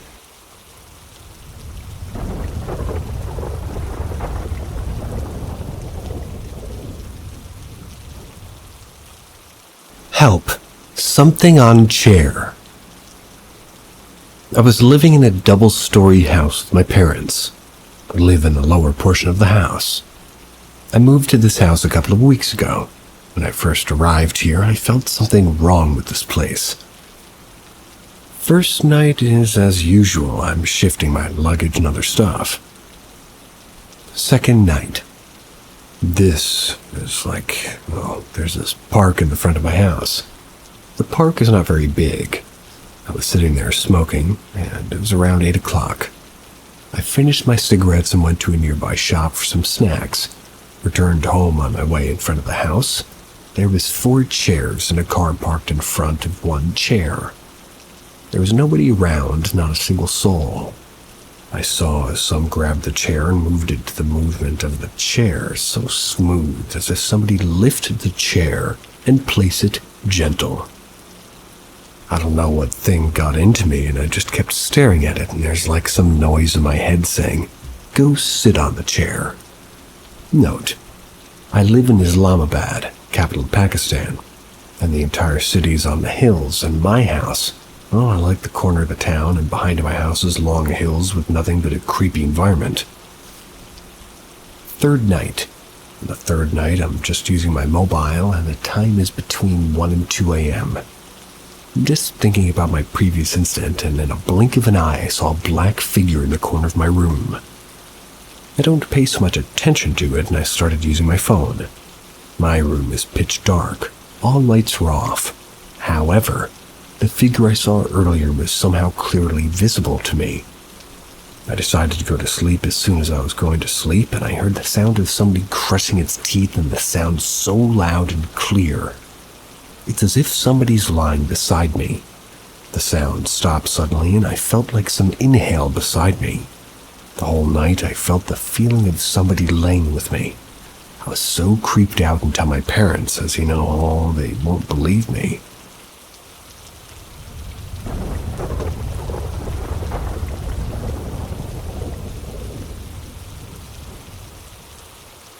The experiment conducted by my family in the 70s. I grew up in a Kardecist spiritist family in northeastern Brazil. They were always very connected to the spiritualist community in the state, conducting various experiments and research. Both of my grandparents even published books on the subject. My grandmother still publishes to this day. Among these experiments, one in the 1970s with a group of people including my father, grandparents, and uncles, they ended up being documented and was even translated into other languages. It involved the materialization of a spirit through the ectoplasm of a medium named Jose Madredo. A Dutch journalist/filmmaker documented this event at the time, showing how the preparation and materialization took place. However, the only video available, it's in Italian, and I don't speak a word of Italian, so I have no idea what's being said in the video. The woman being interviewed in the beginning is my grandmother, but because of the Italian dub running over the Dutch dub, I can barely understand what she says there. Using a special light to avoid burning the ectoplasm, the spirit took form and even interacted with the people in the room. At some point, it showed it couldn't be the medium dressed as a spirit, as it pulled the curtain to show the medium was lying on the mattress while ectoplasm was coming out of his mouth. Of course, I understand that the internet is full of hoaxes when it comes to the subject, and I completely understand if people doubt or think that it was a hoax. But there wouldn't have been many reasons for them to stage this at the time, since they didn't gain anything financially from it. And I even asked my father once, "Don't you think it could be fake?" He followed with, "Honestly, from what I've seen, there's kind of an impossibility for it to be fake." As I wrote this last sentence for my dad, I remembered that it just didn't materialize itself, but also materialized flowers. Would like to hear more from you.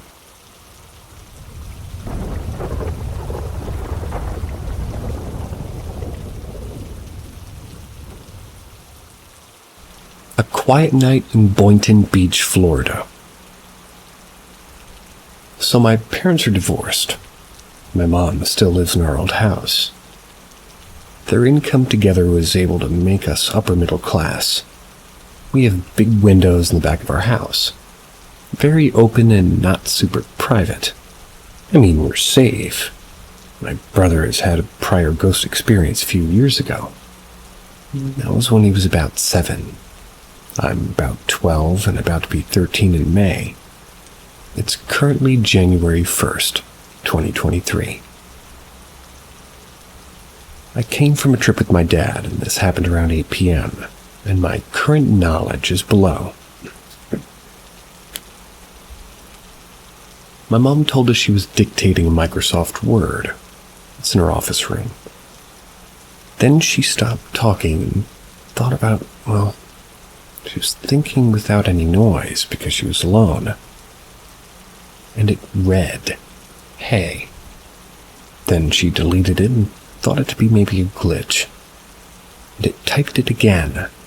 The house was quiet, like pin drop quiet. I haven't learned much more. Right now I'm freaked out and everything seems normal.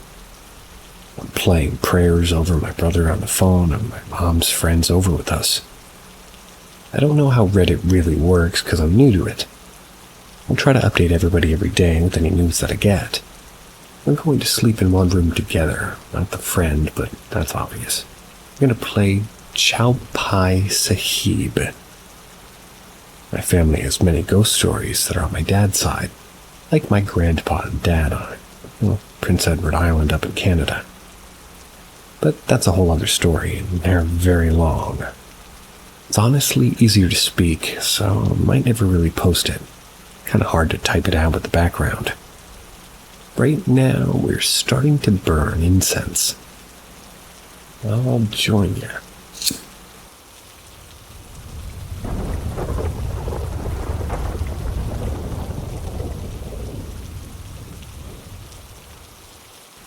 Haunting experiences in our first rental home. Back in 2007, my wife and her 2 young children moved into our first house that we rented. It had sat empty for about 5 or so years. It was built in 1902. It was so old that the main beam in the Michigan basement was a tree log. That's where the builder carved into it and put in cross beams. Went over one day to open it up and do a deep clean before moving in. Our landlord said that he'd be dropping by to drop off rental agreements that we signed. I was on the main floor when I heard footsteps coming from upstairs. I called out his name, but I got no response. The footsteps stopped. I went upstairs and heard and felt the closet door shut. That was in our soon-to-be daughter's room. I opened the door and there was no one. So I went back down and explained that we were a young family and that we mean no harm. I gave a cautious warning that if it were to hurt my family, I would do everything possible to remove whatever was here. Big mistake. About 3 months into living there, we went away for the weekend. Upon coming home, I was carrying our daughter upstairs and my wife bringing up her infant son. I opened her bedroom door and a black cat was sitting on her bed. Ran past us, scaring my wife. I was able to chase it to the patio where my wife shut the door behind us. It had ran behind her stroller, so I opened the outside door and she moved the stroller. No cat. We searched her house for over 2 hours after that. Still no cat. About 2 months after that, I was in our dining room on the computer. That's when I felt a cold chill. Suddenly, my wife let out a scream, and the door to the basement slammed shut. I immediately ran to see her. When I entered the room, she was so pissed at me, asking, "How and why did you do that?" I asked, "What's wrong?" My wife replied, "You opened the basement door, peeked your head out at me, and gave me an evil smile." We both sat in silence, realizing that the only entrance to the basement was right in front of us. We moved out a month later. Good move.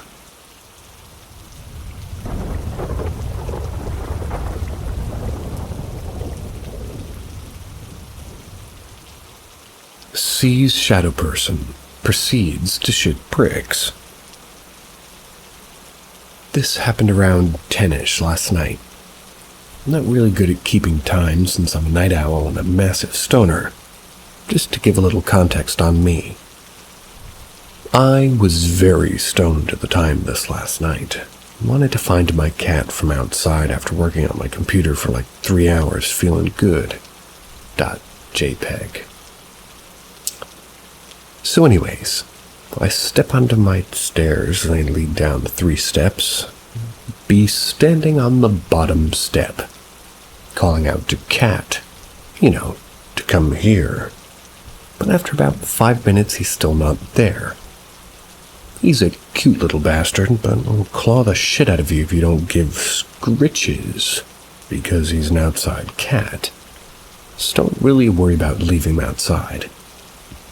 I start looking across the street just outside the lamppost, lighting at my neighbor's porch, and see what looks like the reflection of a fly in the light casting a shadow. You could probably imagine what I felt when I realized that it wasn't a shadow, but a head with no figures. Just black. It was probably like 4 feet tall, and just within the shadow, looking around like a cat in a new place, really like head bobbing, if that makes sense. Sort of. Say, "Fuck this," and immediately feel weird. Like my motor skills were dampened in some way. Feel really slow, then when I get inside, like 5 seconds later, realize I forgot the fucking cat. There was no way in hell I was leaving my house. So watch out the window for like 20 minutes and chalk it up to weed or sleep deprivation. Eventually fall asleep. What is really weird is that when I told my dad earlier this afternoon, he told me that he's seen a 7-foot-ish figure in his rearview mirror while leaving for work.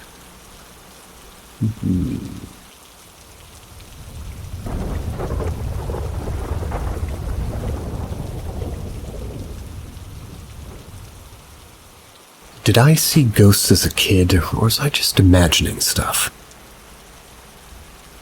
So when I was little, maybe 7, I woke up from a nightmare, went down to my parents' room to sleep. We have a big bedroom with a glass porch door and a window next to it. I struggled to fall asleep since I sneaked into the room and there wasn't any bed space left. I was laying by their feet close to the porch door. I knew I was awake when I saw this, I'm sure. I looked out from the porch door and saw a white silhouette holding what looked like an oil lantern. It wasn't that basic black silhouette with the top hat that I think everybody has seen. I have a very creepy story about that too, though. It looked like it was floating. It had a hood and a distressed coat. I'll try to draw a little digital sketch of it. After I saw it, I got up from going to the bathroom and I was right across the hall in my parents' bedroom. When I got back, it was completely gone, not standing there creeping through the window anymore. And this memory has haunted me for years. Whenever I've talked about it, it's been like sort of brushed off as me just being a kid, probably having a nightmare. But I'm sure I saw it. I've always heard theories from people that animals and children are more likely to see spiritual activity. This is not the only time I've seen this white shadow either. My old bedroom, which I shared with my brother, my bedroom at the time used to have a balcony that was kind of built into the room. It's really weird to explain, but my parents put the plywood and just took down the fence from it when I was 6 or 7 because they were going to expand the bedroom. There was a big window, and again a glass door out to the balcony thing. Me and my brother had a bunk bed on the opposite side of the room. I had the top bunk. I usually stayed up reading late after my bedtime. About 10 minutes after I turned my flashlight off, I looked toward the window and I saw it again. A white shadow was standing there, but just as I looked, it hid. I've been freaked out about it basically my entire life. Has somebody had a similar experience, or was I just a kid imagining stuff?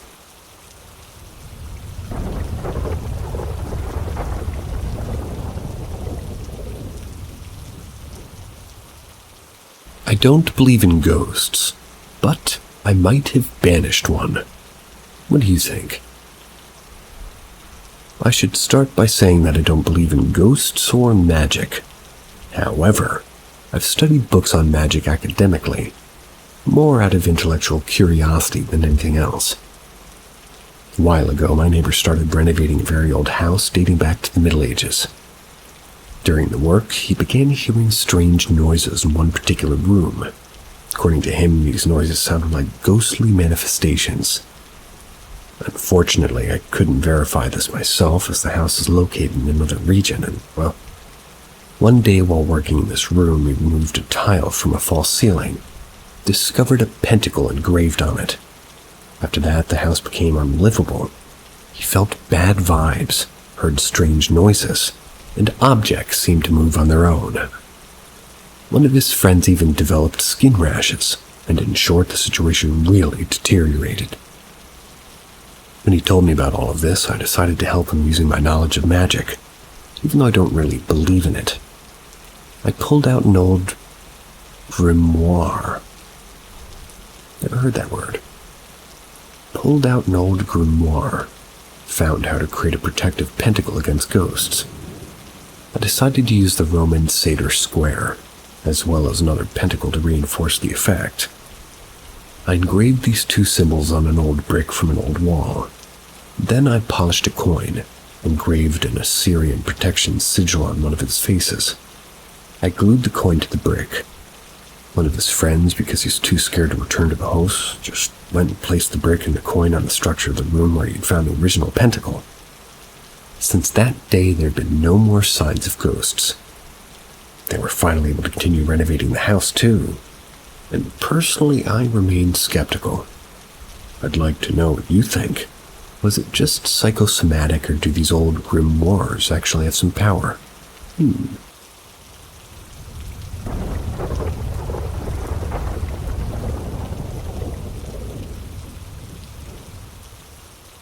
My parents just told me I would talk to ghosts.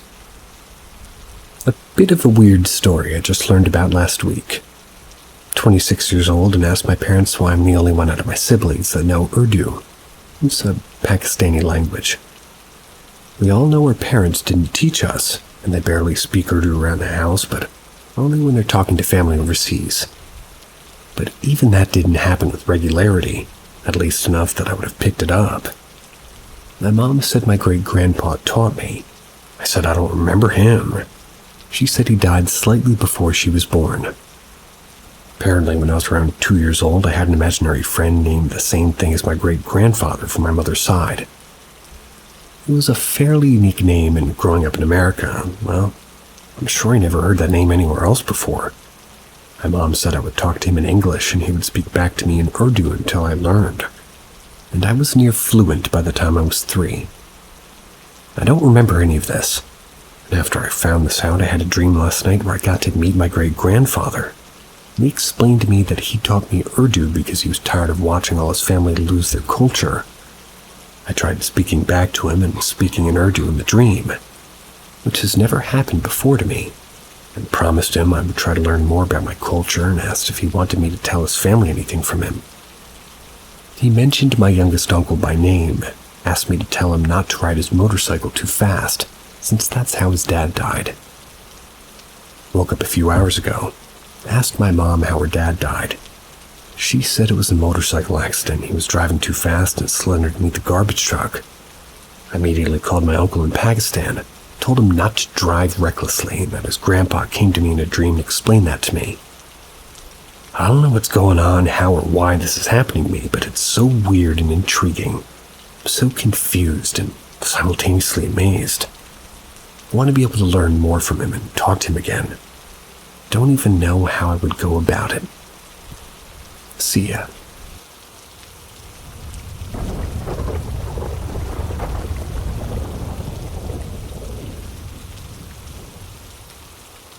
Shape-shifting orb-like thing in local park.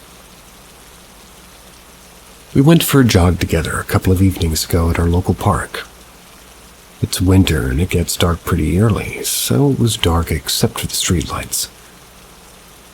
At the end of our run, we're walking back through the park area when across a small grassy area on a path going parallel to us, we notice some kind of floating orb-like shiny-looking thing. The two paths are maybe about 60 feet apart, and this object was floating but still traveling forward. I think we noticed this together and stood looking at it for a few seconds, and I was trying to figure out what the hell it could be. That's when all of a sudden my friend starts whistling and calling it over. Calling. He later explained that he thought it might have been a little dog, hence the whistling. So at this point it stopped traveling for a few seconds, changed direction, and started making its way towards us across the grass. As it was getting closer, it was morphing into different shapes that I can't really describe, like just random shapes. We both looked at each other and he said, "Is that what I think it is?" Referring to a ghost, I guess. I said, "Yeah." We both just turned and ran as fast as we ever have away from it without looking back. After we got some distance away, we calmed down and just couldn't explain what had happened. We discussed it and we both seen the exact same thing. Right now, we regret not actually staying to see what could have happened. But at that moment, I guess our primal instincts just kicked in and we legged it. If I was by myself, I would have 100% chalked it up to my imagination, but since we both seen the exact same thing, we're very confused. It might also be worth pointing out that the park is right beside an old graveyard, and that's where the entity was heading before my friend called it over.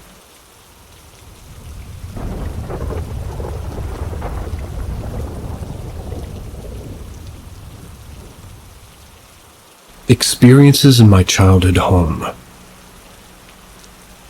In my hometown and parents' home, I had some strange experiences in the basement. I don't like to talk about them out loud because I feel like it's inviting whatever it was around. If anybody has any information about these experiences, what it was or what it means, it would be greatly appreciated.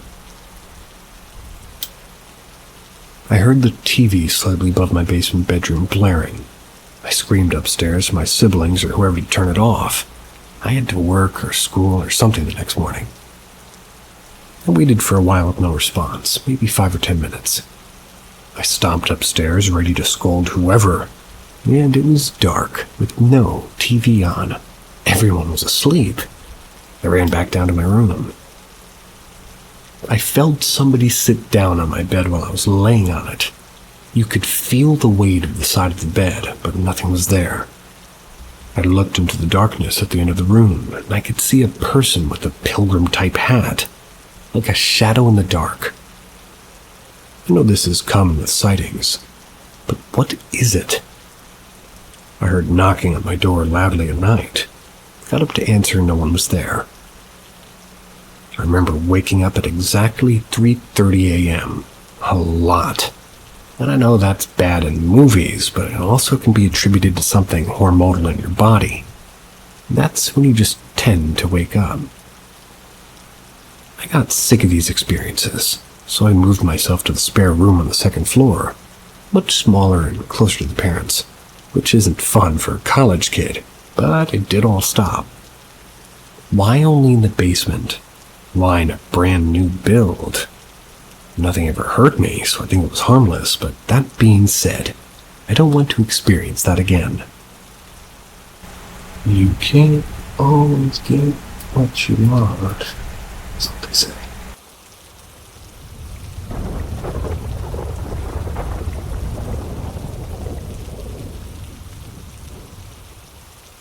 Still watching over us.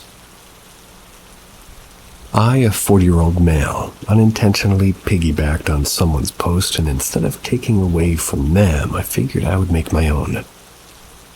Growing up in a Hispanic household, you hear a lot about the paranormal, and mostly everybody's experienced something. I am no different. My parents bought their own home when I was around 3. And ever since then, I always felt or witnessed odd things.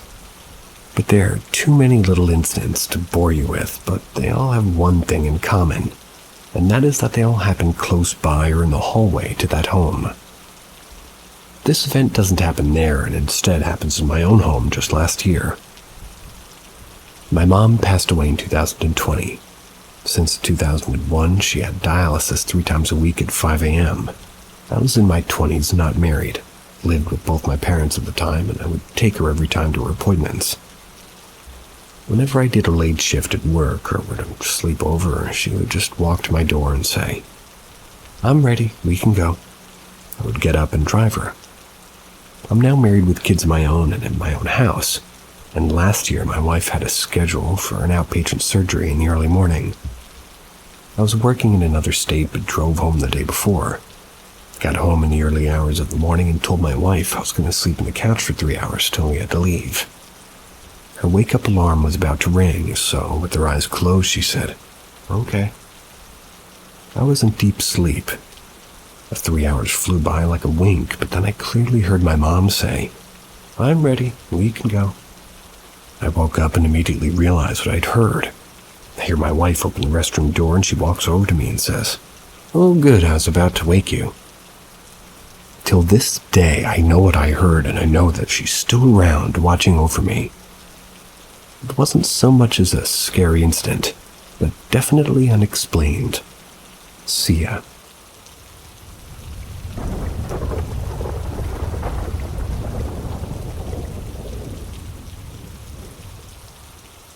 Most haunted place you've ever been. I assume it's one of the most commonly proposed questions to any paranormal investigator, professional or amateur.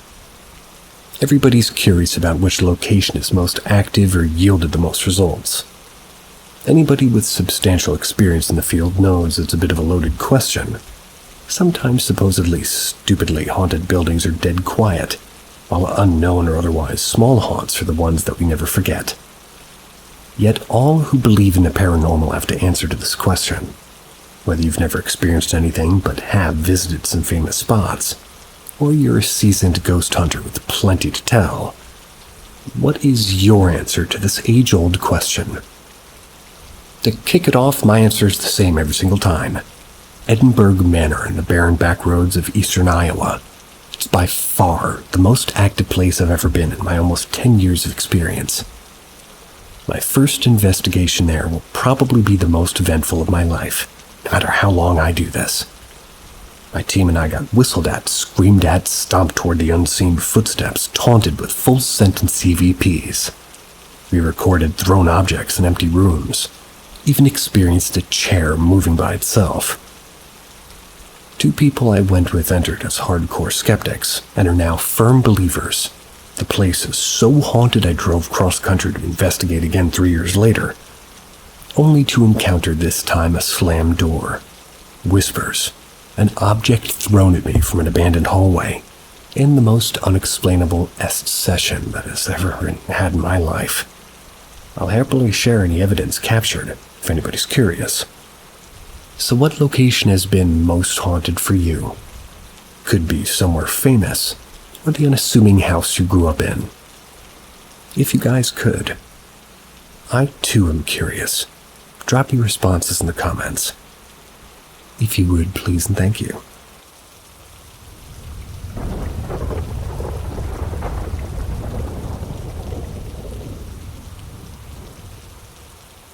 What is this, and how to get rid of it? So a long time ago, about 3 summers ago maybe, me and my 3 cousins were playing hide and seek. We had played with the Ouija board the day prior. Anyways, we all heard footsteps outside my bedroom door while we were hiding. When I came out to look, there was no one there.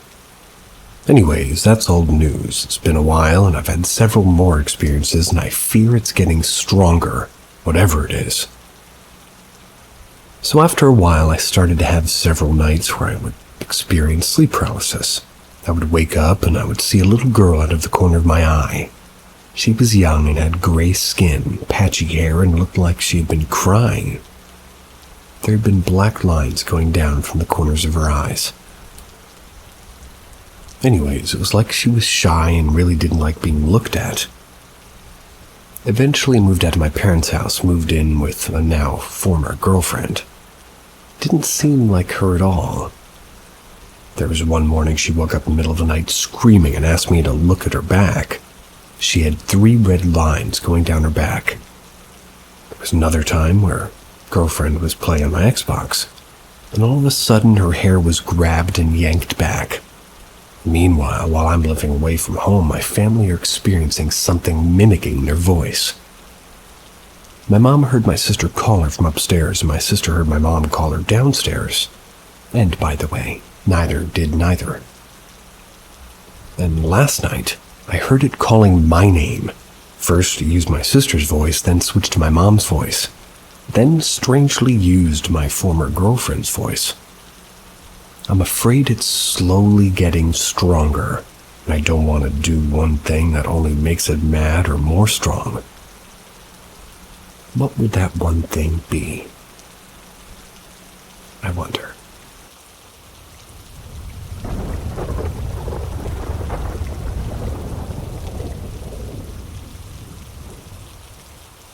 Sleep paralysis demon that has a white round face with black slits for eyes. When I was a teen, I had 2 recurring sleep paralysis demons. They went away as soon as I moved out of my parents. I dreamt of the one with the white face with black slits for eyes a few days before I moved to live with my boyfriend.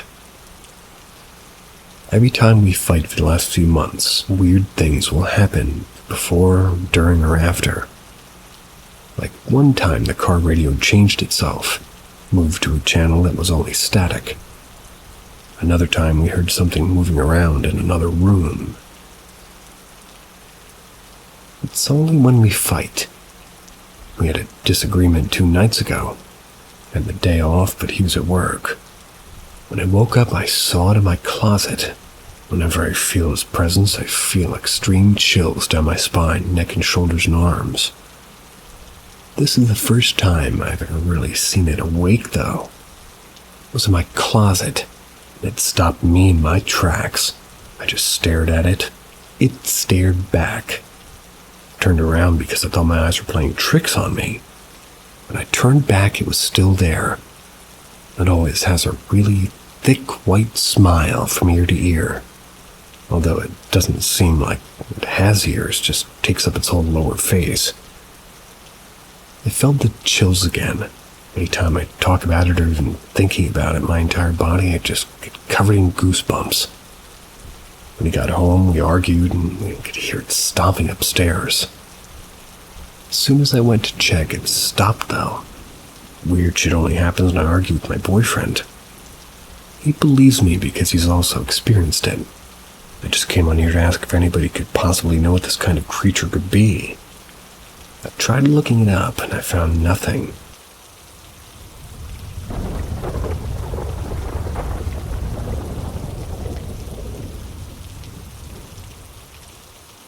Did I just step into an alternate universe?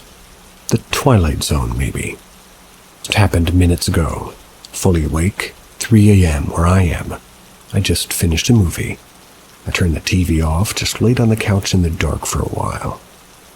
I don't know what came over me, but I got the urge to suddenly get up and move around and roam, slowly. I then fixated on the street light just coming in from the window, making a bright stripe on the carpet. It was so bright, I swear, the brightest thing I've ever seen. I then got this feeling that this was the light. It's the light when talking about heaven, otherwise known as don't go into the light. The only reasoning I have for why I thought the light was heaven is because recently my dog had passed away. It's been extremely hard on me and constantly on my mind. My arms and shoulders then instantly felt weightless. Felt like I was floating around the room. Again, I'm not fully awake, or rather, I am fully awake. All of my senses are maxed out. Feel like I can hear the smallest noises come from outside. I can see perfectly in the dark. I look around the room and I feel like I stepped into an alternate universe. Everything looks the same, but something in the air is different. As if I was the only person in the world. I truly questioned if I was in the Twilight Zone. I am on edge, waiting for something to happen. I told myself, okay, that's enough now. And I slowly come out of it. Then all my weight came back to my body.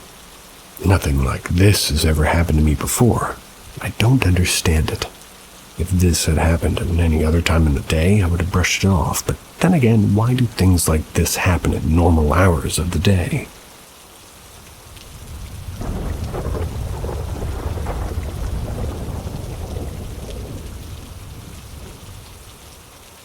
Just a strange happening that's been going on for months. Not spooky, just strange. But for months, probably over half of a year, multiple times a day I hear the noise of cats chewing kibbles. My cats, 2 of them, eat at the top table in the room next to my bedroom. Both doors are open, so when my cats eat, I can definitely hear the crunching and munching from next room. However, about half a year ago or more, I realized one night while listening to the sound of one of my cats eating down the hall, both were sleeping at the bottom of my bed. Immediately I thought mice for sure. What else could better explain the noise? The mice are for sure drawn to cat food, and I kinda just brushed it off every time I heard it. Multiple times a day, too. But then a few times I'd be cleaning directly beside the doorway to the room and I'd hear it. So I'd look into the room within a second. There's never been any mice on the table. Further, there's never any mouse poop on the table or around the bowls. Is this not incredibly strange? What else would be making this noise? If not my cats and not something like a rodent. I've heard of people hearing things fall when nothing's actually fallen, but I feel like hearing cat food being eaten when it isn't so, well, it isn't so random. What else could this even possibly be? I'm not hearing the noise of the food bowl settling or kibbles falling. I'm hearing the actual crunching and chewing noise. Again, this is multiple times a day, having never seen a mouse or droppings. What else could it be? Do my house ghosts just have a hang-up on cat nibble? Or what the fuck gives? This post was prompted by again hearing chewing while both cats were in front of me, directly outside of the room. I always like to have company that enjoys cat kibble. See ya.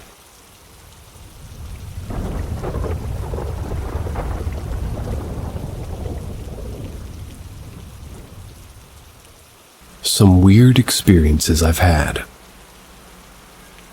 So I'm not that old, but I've had a few odd occurrences happen to me over the years. I have no clue what to make of them.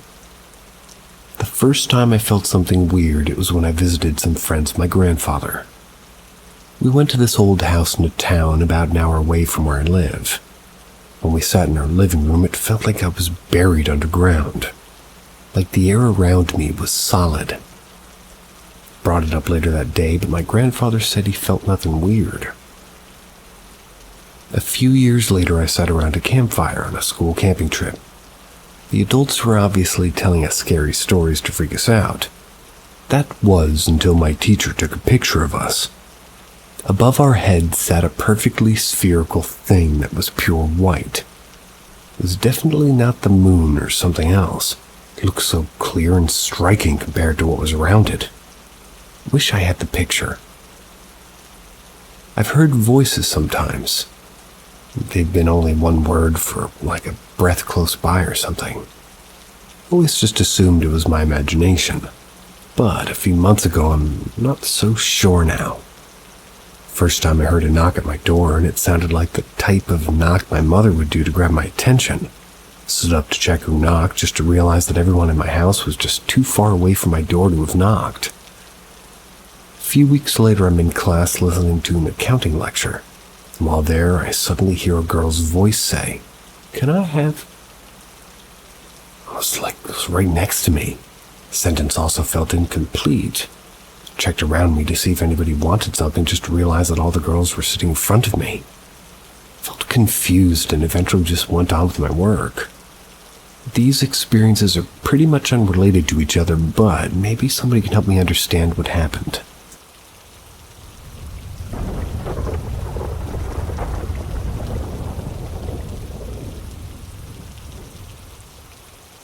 Unexplained paranormal experience 2 years ago.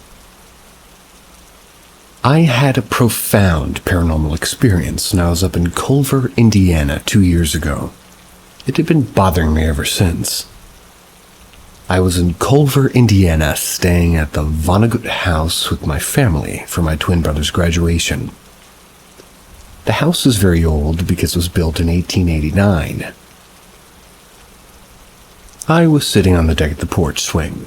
That was nearest to the door, on the phone, listening to some music and enjoying myself. It was the middle of the day at around 12 o'clock. It was bright, and it was beautiful outside. All of a sudden, I heard what sounded to be like small rocks hitting the deck of the sunroom that were being thrown in my general direction. When I looked to see who threw them, I was thinking it was my cousin trying to be annoying. But what I saw was this almost person-shaped black mass/apparition that moved to the right and then darted off, and I could clearly hear footsteps when that thing moved.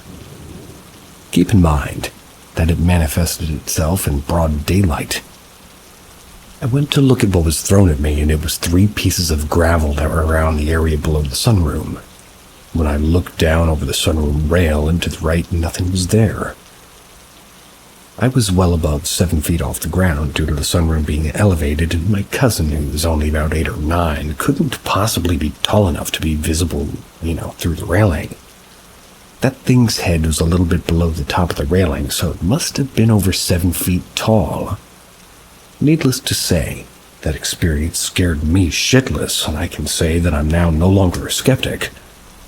Does anybody have a clue as to what I witnessed on that day? I wonder if ghosts use lawnmowers.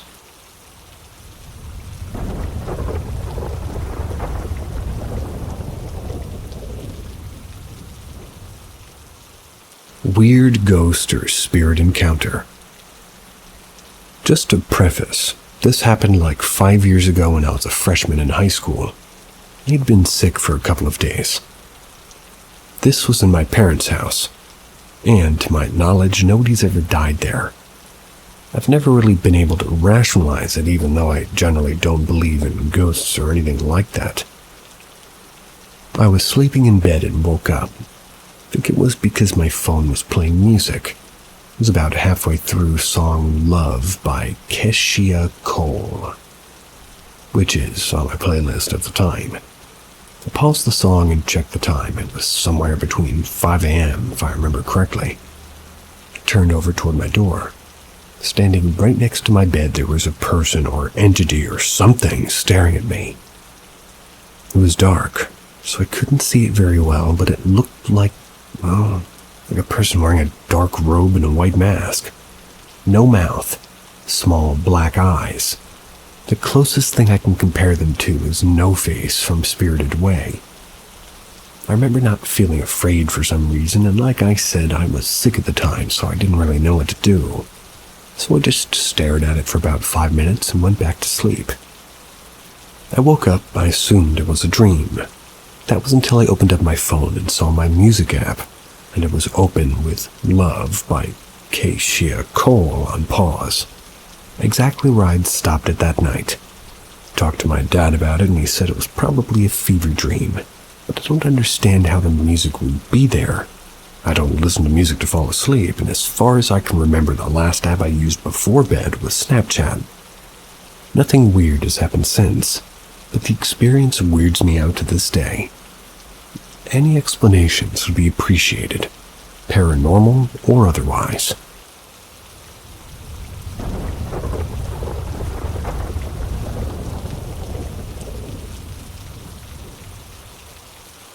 My grandpa was in the audience. When I was younger, I used to perform in community theater plays and musicals a whole lot. I went on to get a degree in acting, and I'm now working as a professional stage actor, but I got my start in little community theaters in my hometown. One of the last shows that I was in before moving away for college was Monty Python's Spamalot. It's essentially the movie Monty Python and the Holy Grail, but turned into a stage musical. I loved being in this show. It was hilarious, and the audience loved us every night. You have good taste, sir. Or ma'am. On the closing night of the show, we were performing one of the big dance numbers in the second act. This number involved several members of the cast, myself included, running down from the stage and into the aisles of the audience to do a little bit of fun audience interaction. When I got to my mark in the aisle, I locked eyes with a man just a few rows away from where I was, maybe 2 or 3 seats from the aisle. The auditorium was dark, and I never would have expected this in my wildest dreams, so it took me a few moments to really even have it register. This man was my grandfather, who had passed away 4 years prior to this. No, it wasn't somebody who looked like him, unless he had a secret identical twin. This was my grandfather, and there's no 2 ways around it. He made eye contact back at me, gave me a thumbs up, and stumbled back to the stage as I forgot my choreography due to what I saw. I made a mental note of where he was sitting and looked back to the seat during the next scene of the show. Sure enough, by then he was no longer there. The seat was empty. Checked multiple times throughout the rest of the show, wondering if the seat was just empty due to somebody getting up to use the restroom, but no. It remained empty.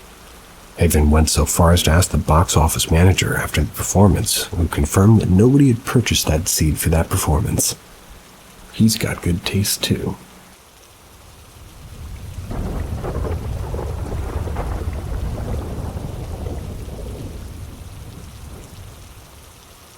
Missing as a child. The following story happened to me when I was 4 years old, and I have no recollection of it. I only know what my family has told me. When I was a kid, my dad worked in Mexico and would visit us about once a month. We lived in a small town in South Texas. One day before picking him up at the bus station, my mom told my siblings and I to use the bathroom at home so I wouldn't have to use them at the bus station. My brother and sister said that they saw me walk into the bathroom, but they never saw me walk out. My mom opened the door to check in on me, and I was gone. With the layout of our apartment, it would be impossible for me to walk out without anybody noticing. My mom started panicking and called my grandpa, who was a police officer at the time. Within an hour, multiple police officers and neighbors were searching for me in our apartment complex with no luck. 3 hours later, my grandmother found me in my bedroom sound asleep on the bed. Weird thing is that there were multiple people searching inside the apartment as well. They hadn't found me anywhere inside. It gets weirder. When they asked me where I was, 4-year-old me said I was in the sky, making clouds with a duck, using a machine that had a crank that you could spin on one side. Then clouds would come out of the other side. I also kept saying that I would see a red light on the TV screen for a few weeks. I didn't fully believe this story growing up until I was visiting my grandma in Mexico City years later. She confirmed it, saying my mom had called her crying right after it happened. My family likes to joke that I was abducted by aliens, then returned home after a few hours. This all happened 31 years ago. I still have no memories of it all.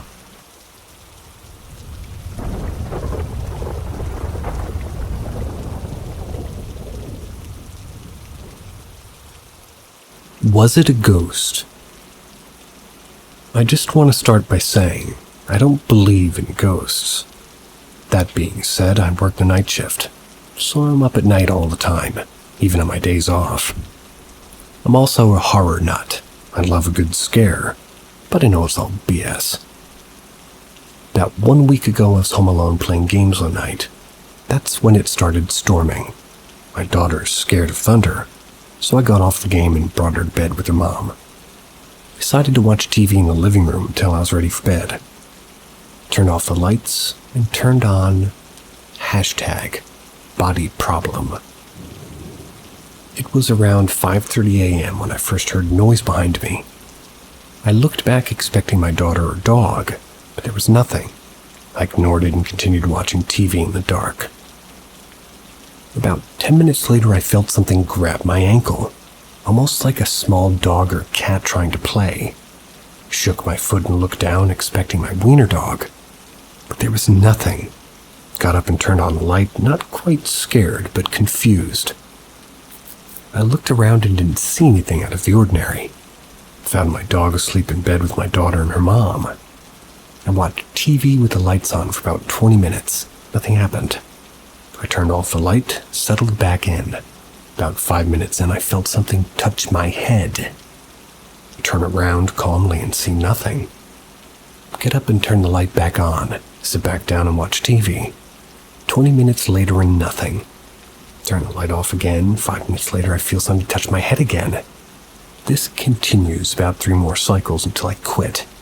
Stood in my living room and stared into all the shadows trying to see anything. I didn't in fact see anything, and since then, I've noticed more unexplained sounds in the house.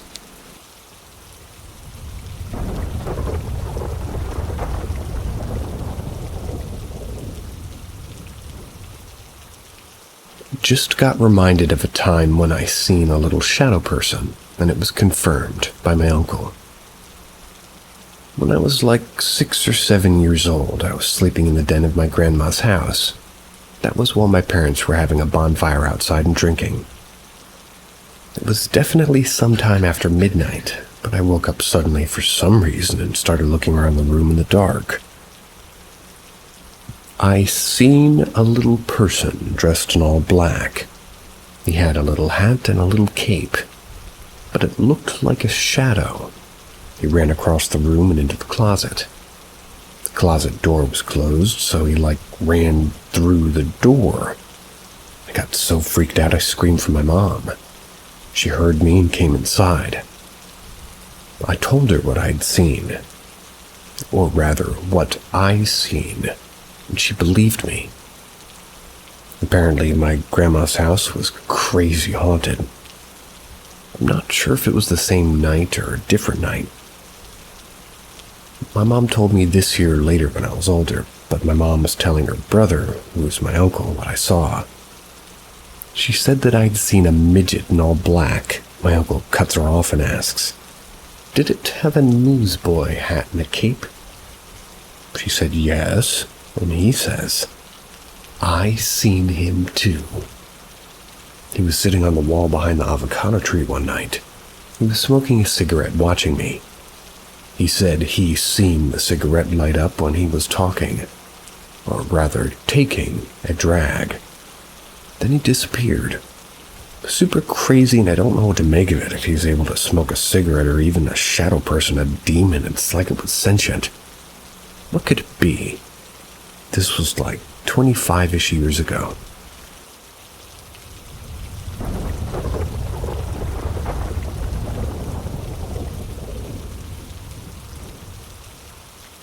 What do you think of this?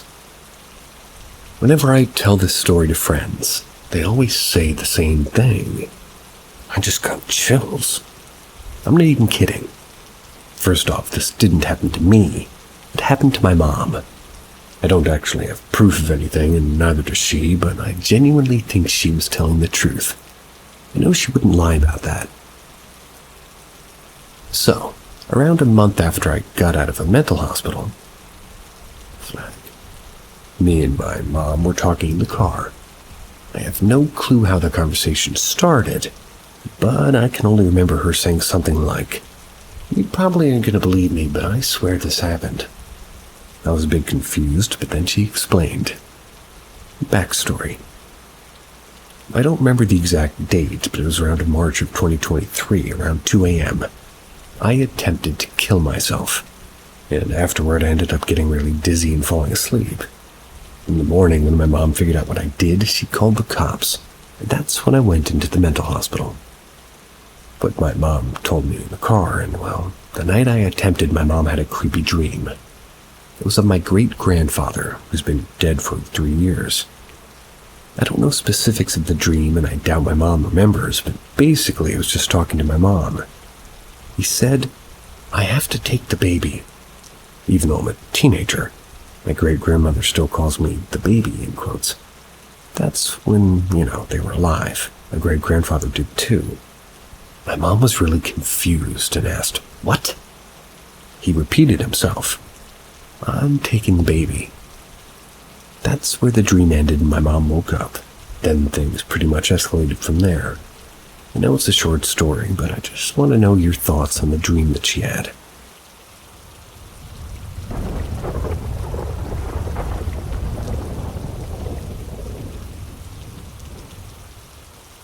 Predicting things. I feel like there's a little voice in the back of my head. Whenever I might be doing anything, I'll get a random thought about something that could happen. And it does happen. Like one time I was getting off the bus and thought, what if my crush was here already? And he's usually late. When I got to my spot, I looked up to see him standing a few feet away from me. It's not just simple things like this. It'll be more serious things. One time my sister was driving us home, and I thought, imagine we get into a crash. Yeah, I know I'm not that positive, but anyways, a car from behind hit our car in the side and the door was sitting in. Luckily, not too much damage, but terrifying nonetheless. I don't know why, but sometimes I feel like this force or whatever it is always with me. I always feel like I'm being watched, or more like I'm never alone. Strangely enough, my mom had 2 miscarriages before having me. And me, myself, I don't believe in ghosts. But is there some demon or creature or any way to explain this? I'm Muslim, so I don't believe that I am in some way superior than other human. Okay? I think there's some force trying to help me or something, or maybe harm me. And other than that, I've always felt at peace with the moon. Not in a normal way, but I feel like the moon is calling to me. I'm not drunk either. I know I sound like some kind of psycho, but I feel very spiritual. I've heard of people who are born very spiritual and have abilities like this. Very at peace with the moon, like it's a second home. What do you think it is that I might be dealing with? Well, according to other things I've read, in your religion it would be referred to as a jinn. And yes, I would like a vacation home on the moon myself. For my own reasons.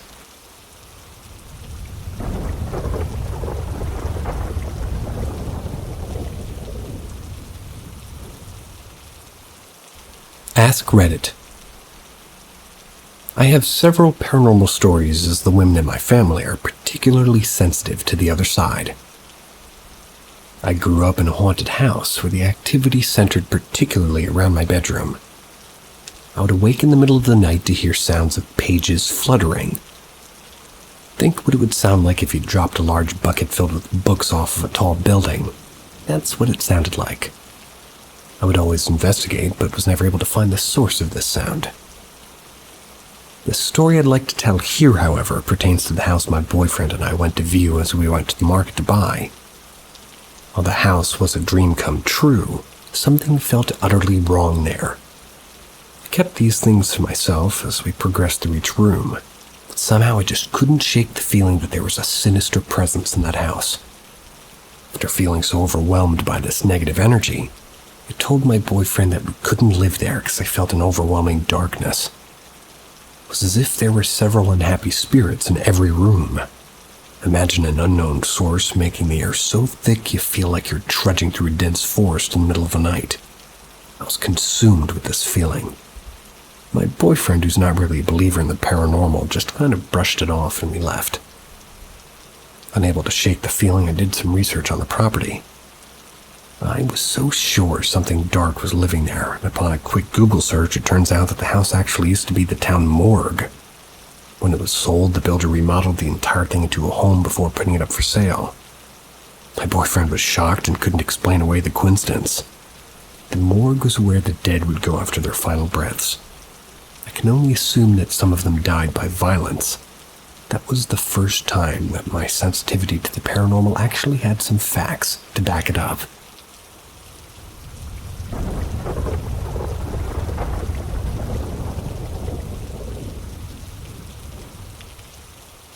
I lived in a haunted house when I was a child. Has anyone experienced something like this? When I was around 7 or 8, I lived in a haunted house. Not the type of person who believes in many things beyond scientifically proven stuff, but I used to live in a home that had been around for around 60 years. And I truly believed there was something there. My bedroom was upstairs in the middle of the hallway. My brother was down the corner. My parents slept downstairs. Every time I would go to bed, I would always hear whispers directly in my ear, but I could never make out any actual sentences and convinced myself I was just imagining things. However, things got worse as I began to feel blowing on my neck and the feeling of tickling on my head, neck, and back.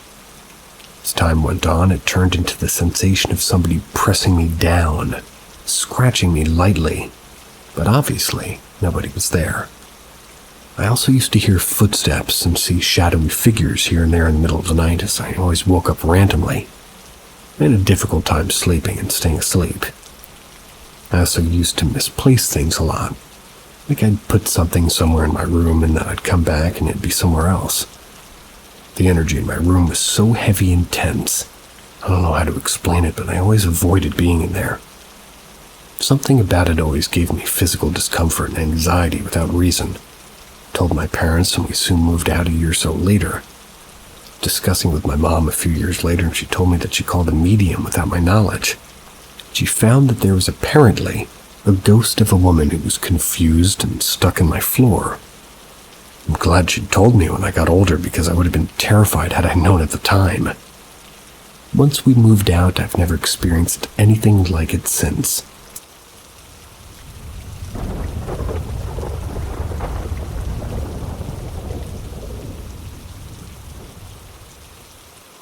My friend that I live with died, and he's still here in the house. He was 75 and was in good health until he had a stent put in. In short, he passed away in August, and since then I've seen a white, wispy, see-through apparition go down the stairs. My dog saw it too, and she was barking. My roommate, who is his wife, saw an outline of what she describes as a man with broad shoulders. She thinks it may have been his wings, standing at the foot of the bed with the nightlight behind him. Same dog saw that as well. The dog woke up my roommate anyway, and she was still in sleep paralysis. Wanted to scream but couldn't move.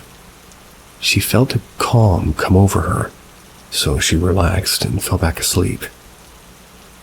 Then at around 3 a.m. I heard 3 loud booming footsteps, then heard my doorknob being grabbed. Each night I hear the footsteps, although it's not at the same time. Not sure what to make of all this, but the grabbing of my doorknob had me shoot up out of bed. Got my full attention. Been trying to fall asleep when I heard it loud and clear. And what troubles me is that it felt like the hospice team of nurses were poisoning him. He even said as much to me. Looking up the drugs they gave him, it says that it's used as an antipsychotic. Not sure why a dying man would need it. The night he died, he threw his bottled water at me, soaking my shirt, and he was alive and lucid. Not what you'd expect somebody who is dying to look and act like. Any thoughts? From my experience, they do some horrible things in those places. So, I don't know.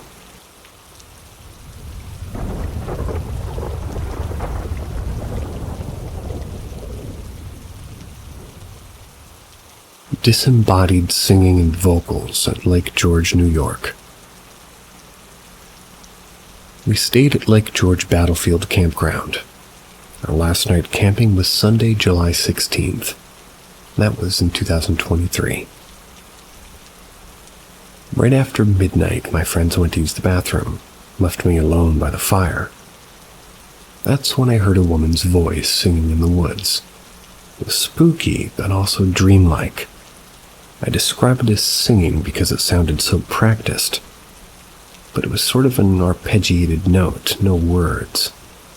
I would also describe it as sad and possibly ritualistic. Startled, I tried to record it because it was definitely audible. I figured if my ears can pick it up, so can a mic. No chance. I responded with vocals of my own, then asked who was there. No response. My friends returned about 10 minutes later and the singing stopped. That was as I heard their footsteps approaching from the road. They told me it was bullfrogs.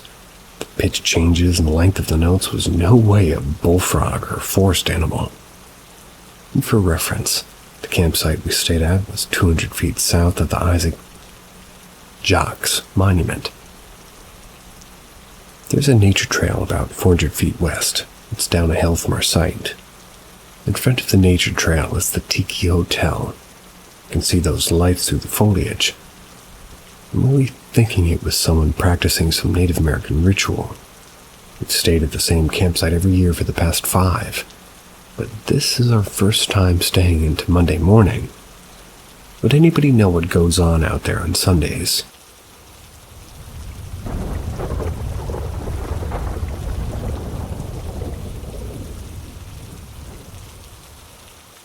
Minor paranormal event in broad daylight. This happened like an hour ago or so. I'm at my father's and decided to go to a restaurant for some breakfast. The place was packed, and on another level, every table had people at it. We sat down at this table that was completely surrounded by other tables. They were all packed with people. Got some coffee and were just waiting for the waiter to come by and ask for our order. I hadn't touched my coffee because it was super hot and I was just messing with my phone. That's when, out of the corner of my eye, thought I saw it move. I looked at it and it was just sitting there. Figured I'd imagined it. The waiter came by and I gave her our order. So I was just sitting there not really paying attention to anything. Then it moved again. But I just happened to be staring near it. It legit moved like a solid 6 inches across the table. I could hear it, and I saw it. I looked at my dad and asked if he saw it move. He said he hadn't because he was staring at his phone. Didn't seem to be bothered by my observation. Multiple times while eating, I would go to reach for it, and it would be slightly in a different place than where I thought I placed it. I've had other paranormal events, but they're usually audio ones. However, this is the first to actually just happen right in front of me. Broad daylight, surrounded by people. Probably not going to do anything about it, but just figured I'd tell the story here. If you're wondering, it was in the Perkins restaurant. It's at a bakery in Butte, Montana. Or Butte, B-U-T-T-E, Montana.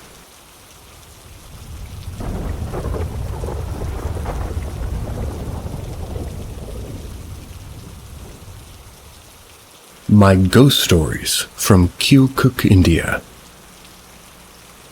I used to live in the Midwest, and to add some background to this story, the town I lived in is believed by some of the inhabitants to be extremely haunted. I was living with my family in a medium-sized home near the edge of a wooded area. It's in a relatively quiet neighborhood, too. The house we lived in was owned by a Vietnam veteran who was a helicopter gunner. All of us thought that the house had a creepy vibe to it, but it became a bit more real when my brother told me he had heard what he described as male voices speaking an Asian-sounding language in an adjacent room one night. Another experience I had when I was at work, I ran to the pizza kitchen at a local Casey's store in town. When not busy making pizzas, I would occupy myself with busy work, inventory, cleaning, etc. One night I was at the kitchen counter facing out into the store. I saw the shadowy figure of a man walking through the aisles. He was very thin, very tall, appeared to be wearing a hat of some kind. I saw him from a brief moment and he vanished. I asked some of my coworkers if he'd ever seen anything, and about 5 other employees confirmed having seen a similar thing. Sometime later, I was closing the kitchen one night, and as I'm coming into the kitchen area, which faces the office, my coworker asks me if there's anyone out on the sales floor. I confirmed that no one was there, and she said that she had been watching the security camera that overlooks the sales floor. And as I was bringing in a piece of kitchen equipment, she had seen a shadowy human form on camera, coming right toward me as I was walking back into the kitchen. The general area is located on and near native burial grounds.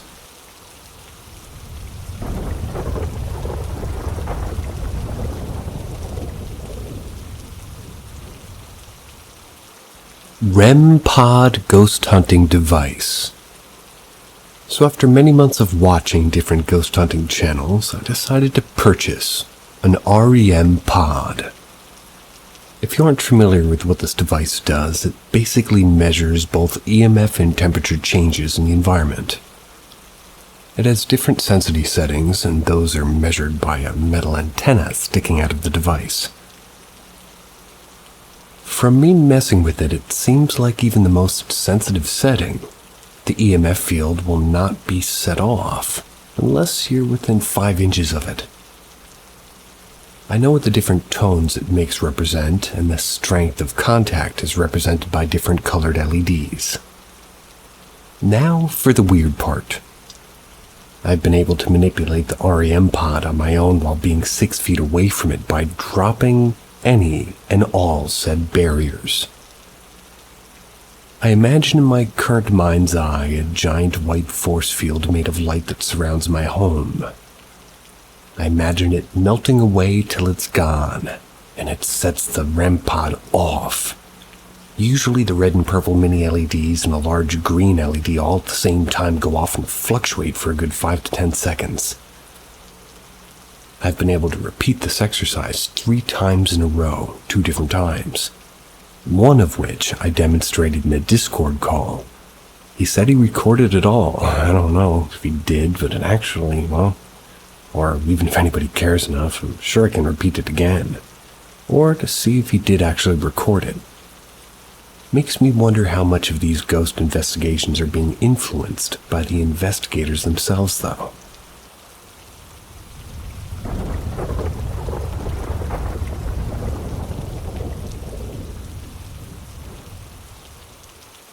Weird encounter in my old historical house. I live in a historical house in a small town. My family and I were getting ready to go somewhere for the day on a Saturday. We all got in the car. Forgot my earbuds inside. Ran back into the house to get them. The earbuds in my room, so I had to walk through the kitchen, dining room, and foyer to get to the stairs to go up to my room. As I was going to my room, my mind was wandering. So when I got to my room, I'd forgotten where I'd put my headphones. So I look around for a minute. Then I stood in front of my bed, my back to my bedroom door in the hallway, trying to figure out where I'd put my earbuds. Then all of a sudden I hear somebody whispering. It was just loud enough where I could hear it, but not loud enough to where I could make it out. It sounded like it was simultaneously coming from my grandpa's bedroom, the foyer, and even our blue room, which is just off the foyer. There was anybody entered the house. You can hear all the external doors open and close when it's quiet in the house. No one came in. No siblings were trying to mess with me. I'm an only child. My grandpa passed away a couple of years before this. He didn't pass away in his bedroom. He passed away in the blue room because that's where he had his hospital bed set up. And also, for clarification, my maternal grandparents moved in with us when my grandpa's health started to decline a few years ago. My grandma still lives with us. Anyways, back to my story. As soon as I heard the whispering, I hightailed it out of my room, down the stairs, through those couple rooms, and out the door. I don't really believe it was my grandpa. He knew how scared I was as a kid of scary things, and he would have never freaked me out, even as a ghost. Haven't had any weird experiences in the house.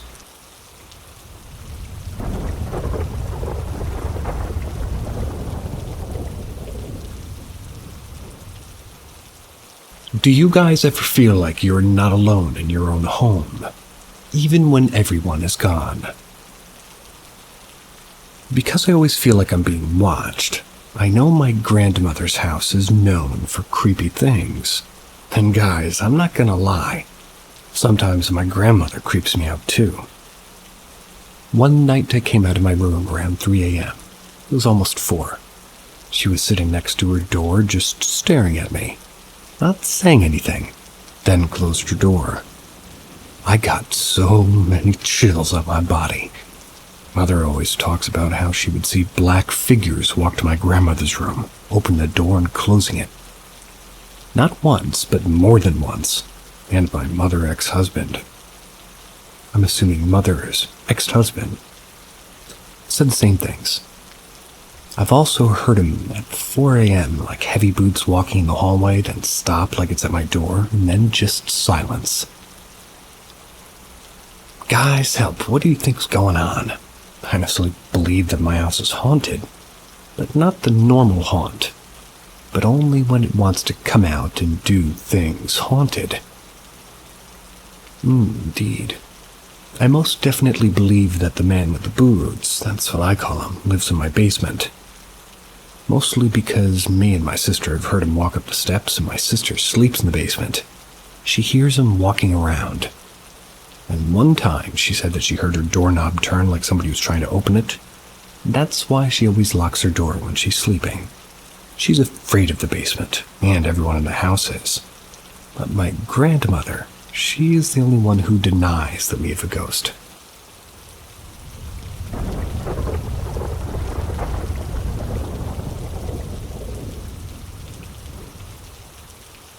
Daughter 3 says there's a lady.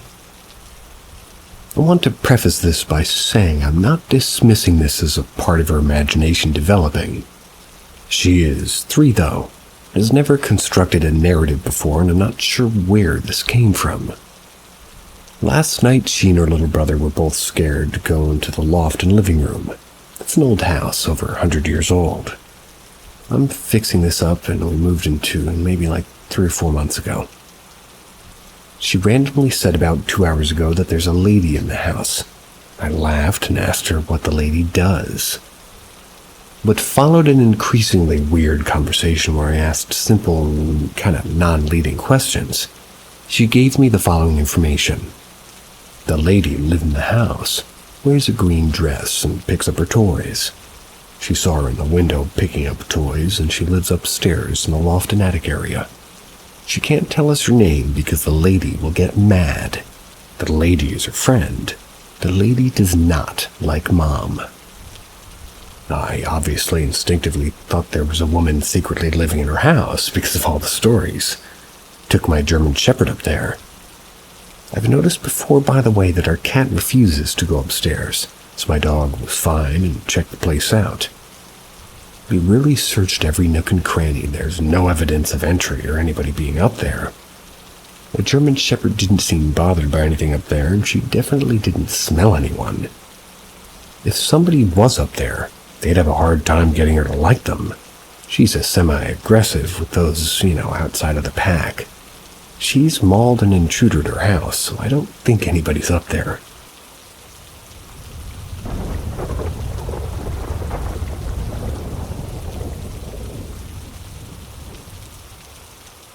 strange morphing shadow encounter in England. He was walking in our neighborhood around 6:30 a.m. Saw the shadow of a crow on the ground. After watching it for a few seconds, he realized there's nothing to cast the shadow. It started walking across the street, morphed into the shape of a cat before disappearing. He said it feels almost like it was an amorphous shadow shape that his brain tried to make sense of. Because of the area, my brain went to elementals as a possibility, or that kind of nature spirit. There's a very old cemetery nearby as well, about a block or so over from this spot. And I have an experience that I want to add, even though it's not anything out of the ordinary on its own. So it'd sort of be for people who believe in this kind of thing. On a random day later on, that same area lost a hat that he had bought me. We looked everywhere, retraced our steps too. I was really upset. Gave up and walked home, but I got an urge to go back and retrace our steps one more time. I found my hat hanging on a fence in the exact same spot that he'd seen the shadow. A few feet away, there was a blackbird on the fence. Again, nothing crazy on its own. The only thing that makes me really think of it is, well, I immediately thought about his experience and had the strangest, most overwhelming urge to thank the bird. Regardless of the situation, if you do see a bird, you thank that bird. Ghosts involved or not. That's my policy.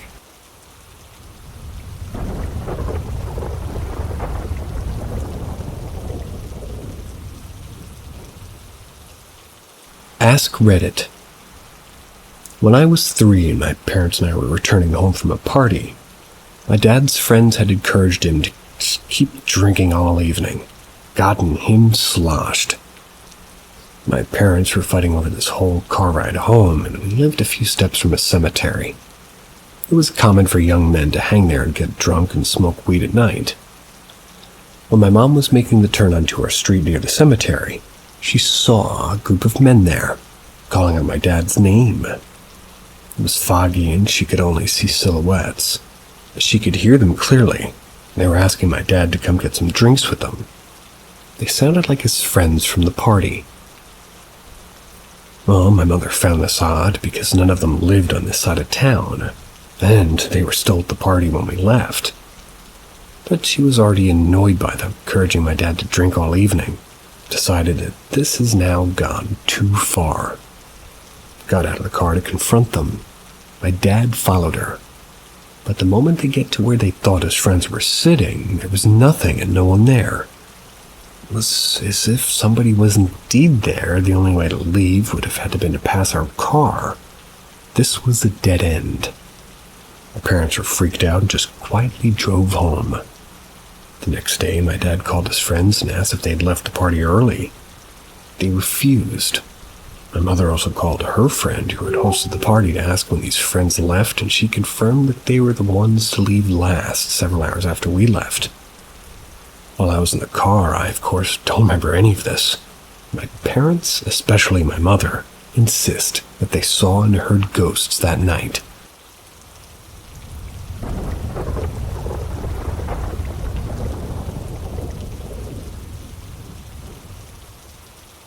I saw the Hatman in 5th grade while awake.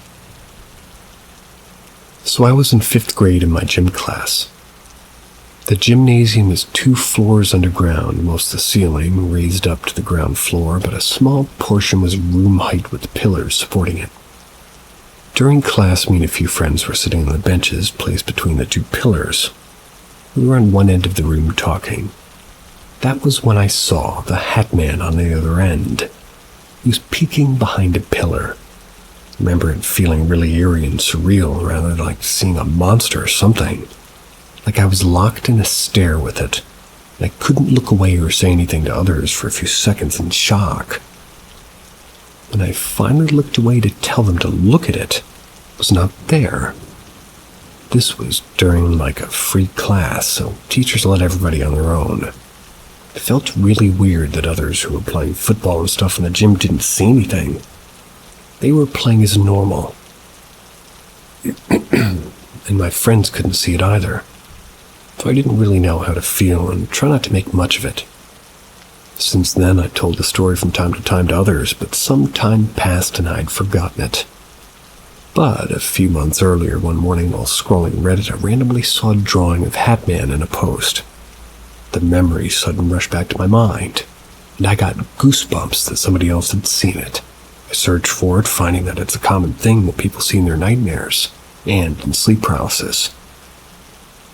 It got even more weirded out, but somewhat relieved that others had seen it too. See ya.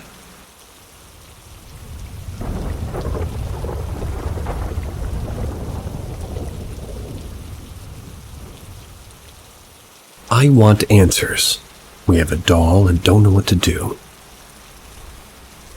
The entity Elizabeth the doll, John Doe the ghost. We brought Elizabeth the doll to our apartment, began to have the doorbell ringing on its own. We answered the door to have no one there. And one day with my dad and I moving in, we broke the doorbell only to have a knock at the door. When we answered, no one was there. We quit answering only to single knocks. It was a pattern that we noticed with the knocks that eventually ended. More recently, pens have started moving on their own, ended up in different locations where they were placed. It's fond of a purple pen that we have and moves it on its own accord. John's thrown a pen at my girlfriend's butt. I wonder if the two ghosts can be in one doll. Right now, we've picked up a foreign-sounding girl, Russian or Japanese voice. That's wildly different. And a man's voice on my girlfriend's device. One is a woman trying to find out, oh, it works. She makes the strangest request, like Alexa fan on. And the man's voice said, they can't hear me. My girlfriend and I have somewhat learned that we can punish them by putting the doll in the closet. Doesn't like it. It will door knock on the closet if we leave it in the long stuff is weird. Excuse me. My girlfriend wants to get rid of it. I really like the doll because it's beautiful. We've been talking about it and I told her, what if it doesn't end the activity and we get rid of a nice doll? It would be a shame. It's done nothing any harm. Confusing.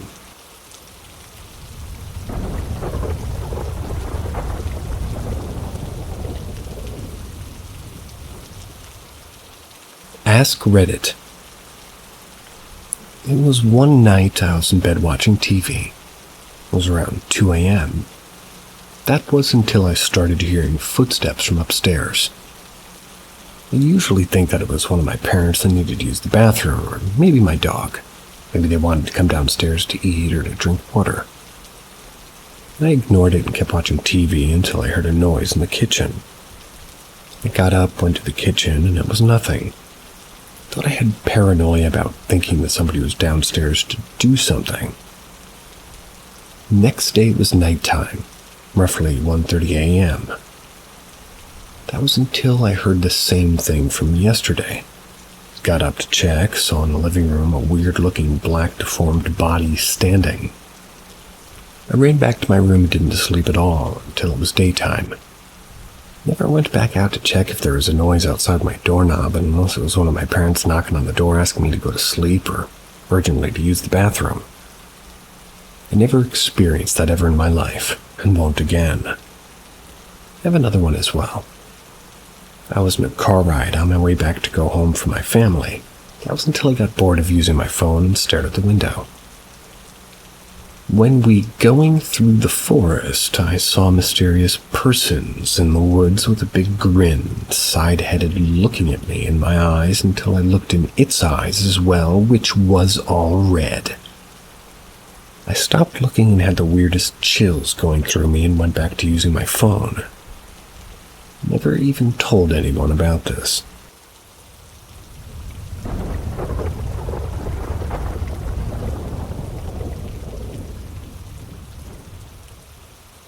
My uncle's funeral from 2 decades ago.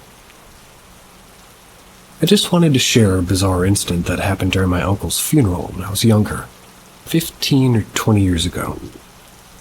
As we mourned his untimely passing due to alcoholism, There was a surreal moment that still haunts me to this day. Well, I only remembered this memory because I watched American Horror Stories. Among the attendees was a stranger, perhaps one of my uncle's drinking buddies. They inexplicably started snapping photos of him in the casket. Right at that moment, the lights near the casket began flickering uncontrollably, sending a chill down everyone's spine. The stranger hastily pocketed his phone, visibly shaken, while the rest of us puzzled over the sudden electrical disturbance. The lights other than the one near the casket weren't affected in any way. Was it a mere coincidence? A glitch in the system? Maybe something more supernatural. Some dismissed it as a random electrical malfunction, but I couldn't shake the feeling that there was more to it. To this day, I still wonder, was it just an electrical hiccup, or did my uncle have a message for the intruding photographer from beyond the grave? This memory is as clear as day. In no way could I have exaggerated what I saw that day.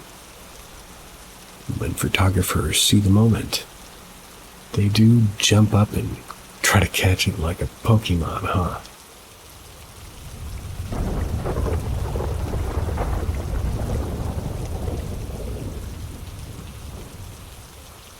Possible encounter in the woods. Whistles and foul odor. I am male 20, and me and my buddies enjoyed late-night walks on the trails within the various conservation areas in my region of southwestern Ontario. Late last week, we decided to check out an area called the Pleasant Valley.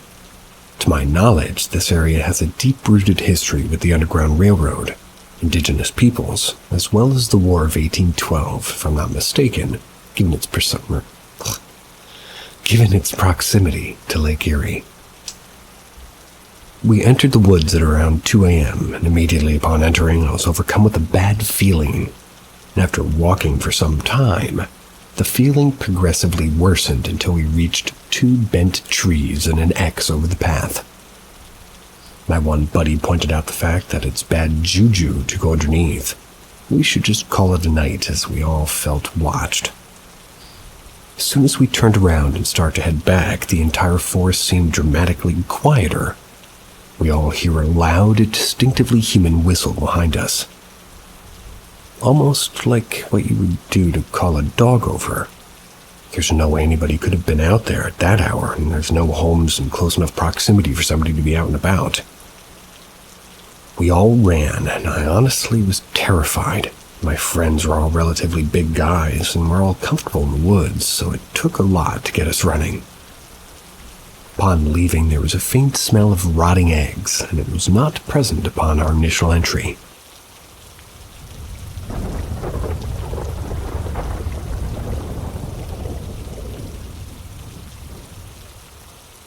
I followed a ghost on the beach at night alone. This happened about an hour ago, so it's still really fresh on my mind. I'm on vacation right now. I'm in El Salvador.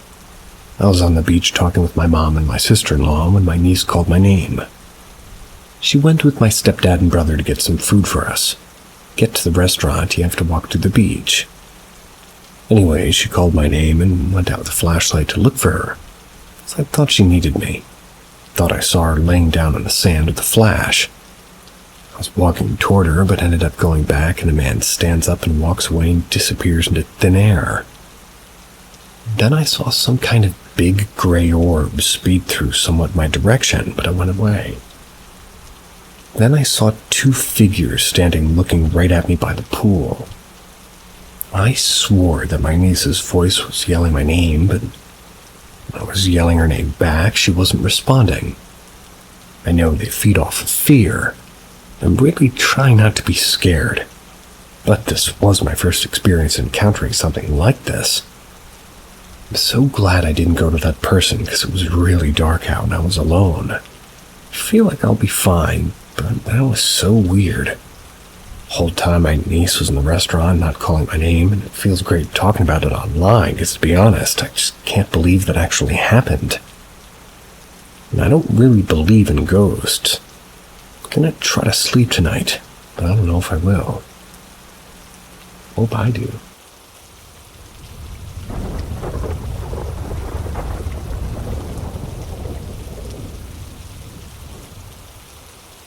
My first ghost sightings are even scarier than I first thought. The first sighting. This is not really a sighting, but an experience, which is in the corner of our dining room. It's like an old wooden cabinet that we have things like glasses and memories inside. One early morning, we're packing to go on holiday. We opened the cabinet for some reason, and a glass flew out at us. There were no glasses at the edge. The next one with the cabinet is where we were having dinner a couple of weeks later. The largest elephant ornament was 1 foot away from falling off the top. We thought it was due to somebody jumping, but it was the largest and heaviest thing on there. You could see the skid marks on the dust after you lifted the elephant up, meaning something had moved it. The second and scariest sighting. Same house.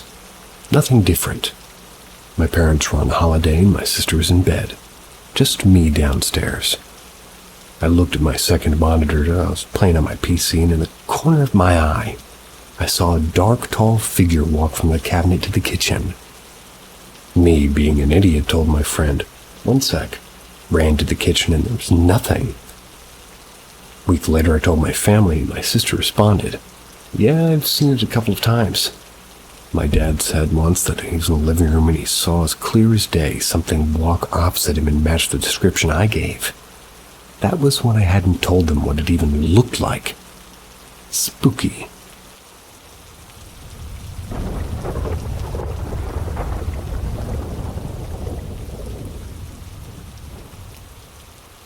Mimic? Advice needed. Listen, I've had encounters in my lifetime, but I've always chalked them up to an overactive imagination and a propensity to avoid sleep. I don't put any thought into the paranormal on a day-to-day basis, but this all just clicked for me, and I'm kinda terrified. I recently moved into a home that's 100+ years old, and this thing's been going on. When we first moved in, it was just me, and I would think I would hear a person whispering behind me. Or like if somebody had left a phone and you could hear someone talking full volume, but not loud enough that you could really make it out. Since I've been here with 3 other people, we've had incident after incident of increasing severity. Last month I was downstairs folding laundry outside another room. Her and I were talking for a minute. I came upstairs and found her sitting on the couch. That was concerning, but all the other incidents have been the same. We all hear each other talking, but it turns out they aren't around. One of us was home alone for 4 hours, while the rest of us were out of the house. He was so upset when I got home because he said it wouldn't leave him be. Kept hearing me yell for him or at him. He kept hearing us crying. Now the thing that just clicked. Since moving in here, one of us has developed insomnia. He's seen a doctor for it and nothing so far has helped. Could this be related? He's not reported hearing a voice at any point, but the rest of us now hear them 2 to 3 times per week.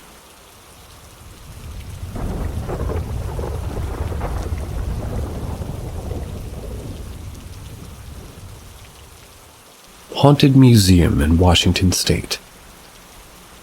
The Westport Maritime Museum is known by many locals in Grays Harbor area to be haunted. It used to serve as a Coast Guard station until the 1970s.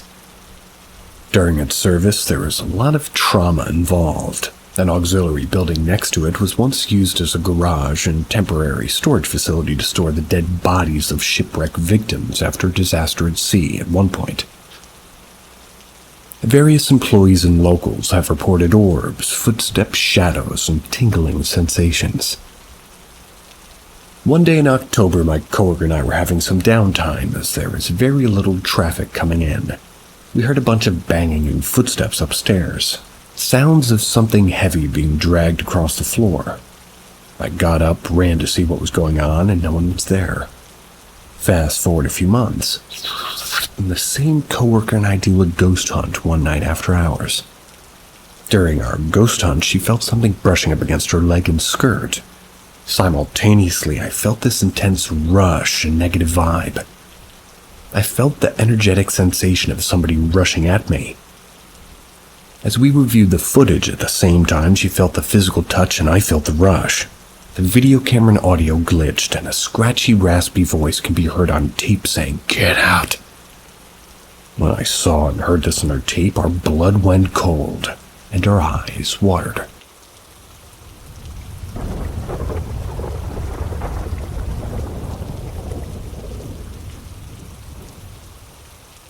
My family's experience at the Glen Tavern Inn.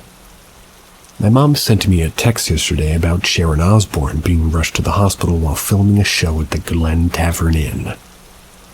It reminded me of our experience there, and I wanted to post it. It wasn't really a crazy experience, but it's something that we can't explain. I think it was 2015. My mom, stepdad, brother, and I went to Santa Paula just for fun. We decided to stay at the Glen Tavern Inn because we thought it would be cool to stay somewhere supposedly haunted. Right when we walked in, my mom said it felt like stepping into a different dimension. My stepdad started asking the man at the front desk if he ever had any, paranormal experiences while working there. The man said yes and started talking about the things he would see. I think I remember him saying he would often see an older woman and a couple of kids in the hallways. He said he would hear laughter, voices, loud footsteps, and music that wasn't actually playing. He also said the restaurant was quite active. Sadly, I don't remember the floor or room that we stayed in. Everything was pretty normal until my mom woke up around 5 a.m. When she did wake up, the bathroom faucet was turned on and the door to our room was open. I searched Glen Tavern Inn in this sub before writing this. In one of the posts, I found somebody also had an experience with the bathroom faucet turning on by itself. Thought that it was interesting.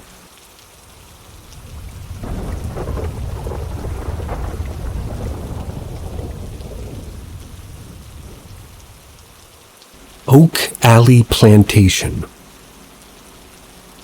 In May of 2013, I went on a tour to Oak Valley Plantation in Louisiana. It was late in the day and we were the next on the last tour. At the start of the tour, our guide mentioned that the house was in its original condition, except for a few replaced window panes. After we toured the upstairs, he went out some French doors onto the upper wraparound porch. I hung back as my group went around the corner so I could take a couple of pictures of the Oak Alley. When I went to catch up with my group, I was walking along the porch and I noticed a window that had different types of glass panes. Remembering that the guide had said I stopped to examine the glass. As I was standing there looking at the window, the sheer curtain on the inside moved, like somebody had run their hand across the curtain. I immediately went back to the house to see if I could see anything in the room that might have caused the curtain to move. But the window I had been looking at was in the closed room between the two open bedrooms. I heard the final tour group starting to come up the stairs, so I went back to my group. The tour was over at that point, so I asked the guide what was in that closed room. She said it was a small room that the guides used to change clothes in. I asked if there were other guides working, and she said it was only her and the guide who had been downstairs with the last tour. I asked if there was a fan in the room. She said there wasn't. I asked if she could think of anything that might have caused the curtain to move, and she couldn't.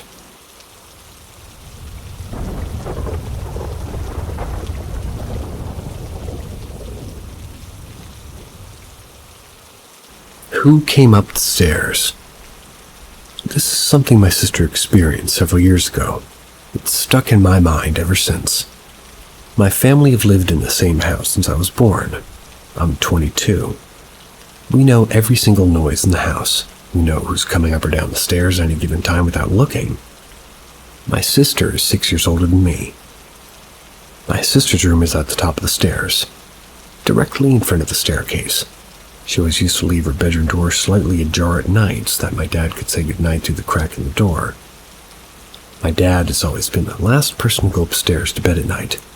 And just like any other night, me, my sister, and my mother were all in bed. My dad was downstairs.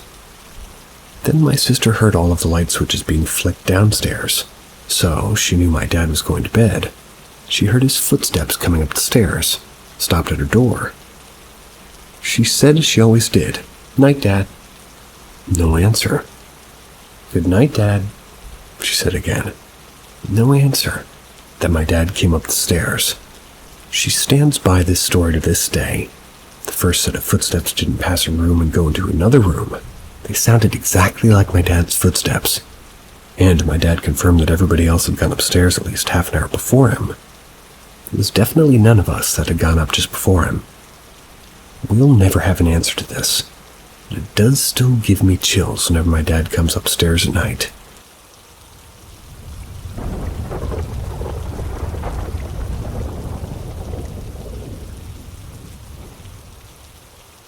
Ask Reddit. I lived in a part of Texas with dense forest. My friend and I were in the middle school and enjoying exploring at night. We learned that the drainage pipe on the side of the road was big enough for us to crouch through, so we hopped in and started walking, leaving markers to guide our way back. After 30 minutes to an hour of walking, we popped out of a manhole that landed us in the middle of nowhere, deep into the woods. We kept walking until we came across an abandoned 2-story cabin. No road leading up to it, no means of accessing the cabin by vehicle. What could be argued as the front lawn was littered with half-buried toys. All of them looked very old in design. Plenty of porcelain dolls were buried in the yard. The windows were too dirty to see inside, so we broke a window with a rock to get inside. What could have been furniture at one point in time had rotted away so that only iron frames remained, and the floor of the cabin was completely covered in empty, oil cans. The kind you see in 50s cartoons. We couldn't go upstairs because the staircase had collapsed from rot, so we left and started making our way back to the manhole we came in from. As we were walking away, I took a look back at the cabin. In the window of one of the second-story rooms, I swear to God I saw a child staring back at me. It looked to be about 8 or 10 years old, short, straight black hair. I'm convinced that I saw a ghost that day, and I'm convinced I'm gonna go to sleep. See ya.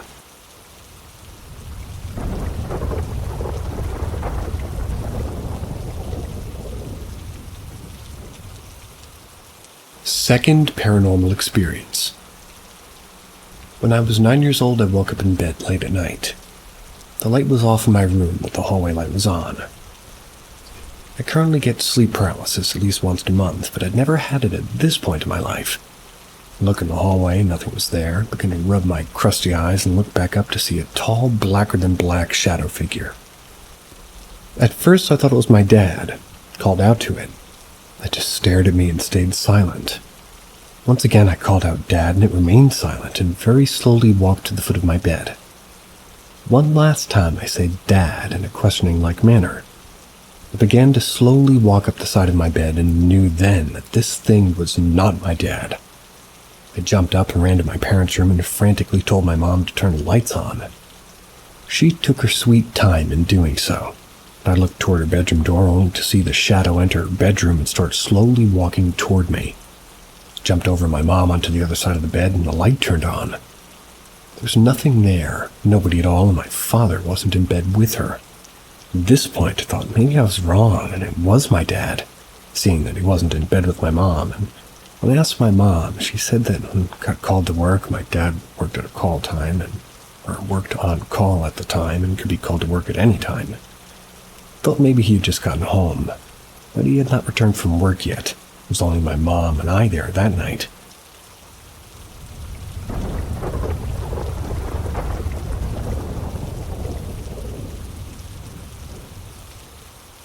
Little tiny people.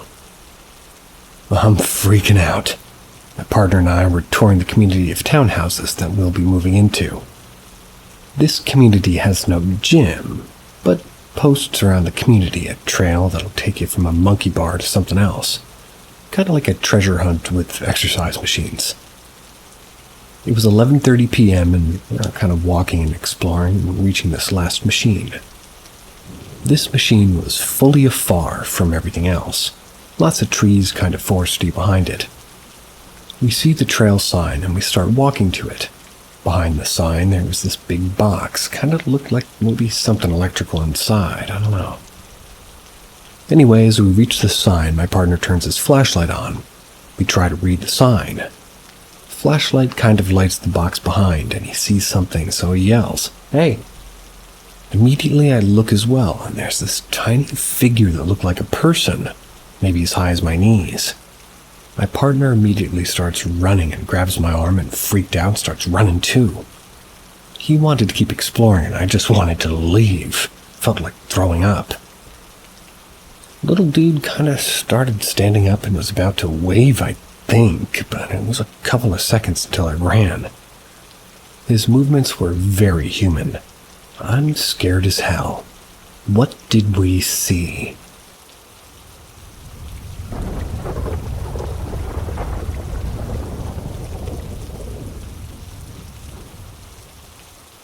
Ghost Granny. My grandmother died when I was pretty young. I couldn't get her to answer her phone, so I went to her house to check on her, found her body. My sister and I have always been very close to her. When she came in town for the funeral, we decided to spend the night at her grandma's for a few nights, to feel closer to her and be amongst her things. We were sitting in the living room with her cat. I found her, her cat was curled around her head. She loved that cat. We're talking about her life, and it got a little bit deep. We're both crying and hoping she was at peace.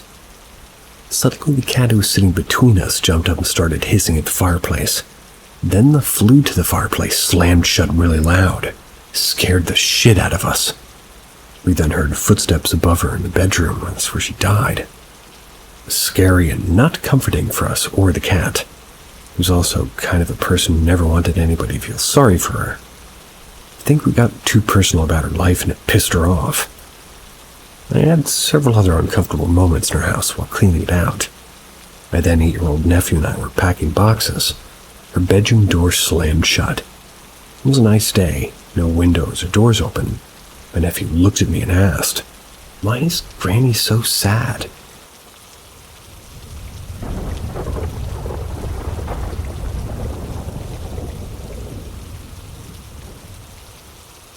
A ghost visits every night and works at his old station. We both worked at a large music brand company that made guitars. He tells me that the senior member of our team told him about the man. He said his spirit visits every night at around closing time. If you hear loud music and a machine, don't worry about it. That's so-and-so, he's a ghost. He's friendly. He tells me that there used to be an old man that worked in a machine shop before he was hired. The man had passed away having a heart problem at work, maybe a heart attack or possibly a mental-like stroke. He later passed away at the hospital. The machine shop had moved and we took over the old shop.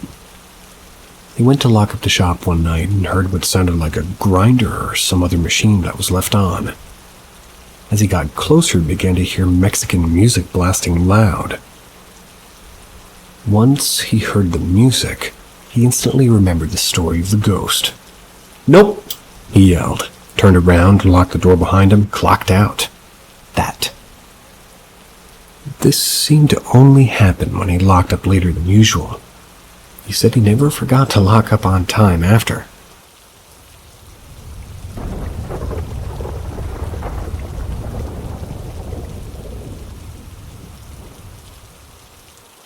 Now, when I posted an image on here, I'd never personally seen anything spooky in my house.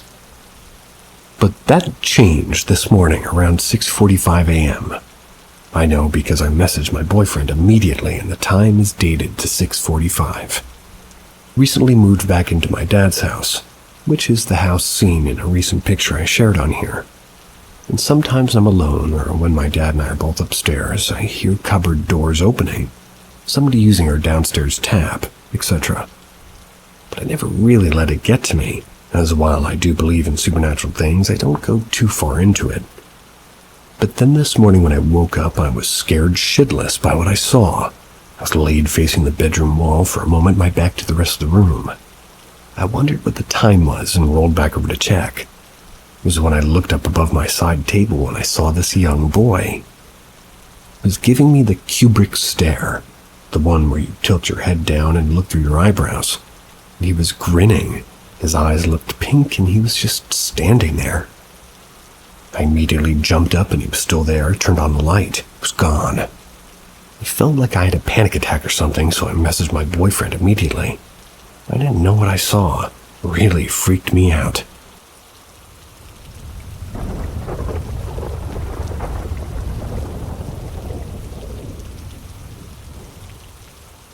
What the hell did I see? When I was about 6 years old, I stayed at my grandmother's quite frequently. She lived in a trailer, mobile home, whatever you want to call it. The washroom and living room were on the opposite side of the trailer. One day I walked to the end of the hallway to use the washroom. When I looked inside to find the light switch and turn it on, I'd seen my cousin who sometimes visit my grandma's. They looked me directly in the eye. She put her finger up to her lips like this. Emoji with fingers up to lips, as if to say shh. She wasn't really completely silent. She then got on her hands and knees and crawled behind the counter and out of sight. I felt a feeling of dread and instantly knew this wasn't my cousin or even a human being for that matter. I took off running and screaming for my grandma and we searched the entire trailer together. It was only us in there. While we searched, I told her I'd seen my cousin in there and she told me not to be silly. My cousin's not visiting town, she's home, which is a couple of hours' drive away. Till this day, I don't know what I saw and why I saw it, or why it made the shh gesture.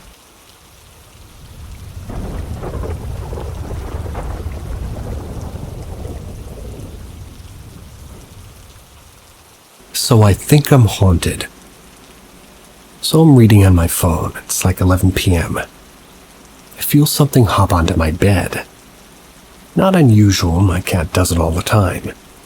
I reach out to pet her and there's nothing there. Suddenly my hand feels significantly colder. I'm like, alright, probably just my imagination. Turn on my side and continue reading and feel the same cold on my bicep. I say, but out loud, well, that's not ominous. I hear a faint no in the back of my head. Close my eyes, and you know how you can tell if there's a light in front of your eyes when it's closed? It was there, but it was like something in between me and the light. It was around the edges of my vision.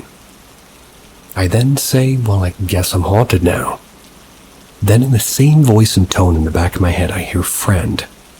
I then proceed to feel that cold on my arm from time to time for like an hour and hear slow or done when I was scrolling through the story. Or maybe I was reading too slow.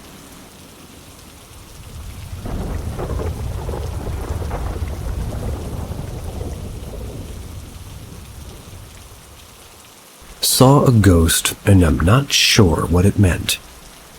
So about a week before this occurrence, my 6-year-old niece was spending the night and said that she saw someone behind my mom in the middle of the night. She said it was an old lady with a bun. Later in the week, my mom was somewhat startled awake by something. She said it felt as if the water was poured on her, sort of gasping awake. She wasn't sure what, but when she looked over, she saw a very old woman with lots of wrinkles and a bun smiling kindly at her. According to my mom, she was wearing medieval, almost peasant-like clothing and had a shawl. There was a gold aura around her with rippling behind her as if she was standing in front of some sort of portal. Although there was no malice or negativity coming from the woman, my mom was a little shocked, so she pretended to be asleep. She waited for some time, and when she looked back, the woman was gone. What could this have been? My mom said she was able to move, and we don't think it was sleep paralysis. Could it have been an ancestor visiting? Anything is possible.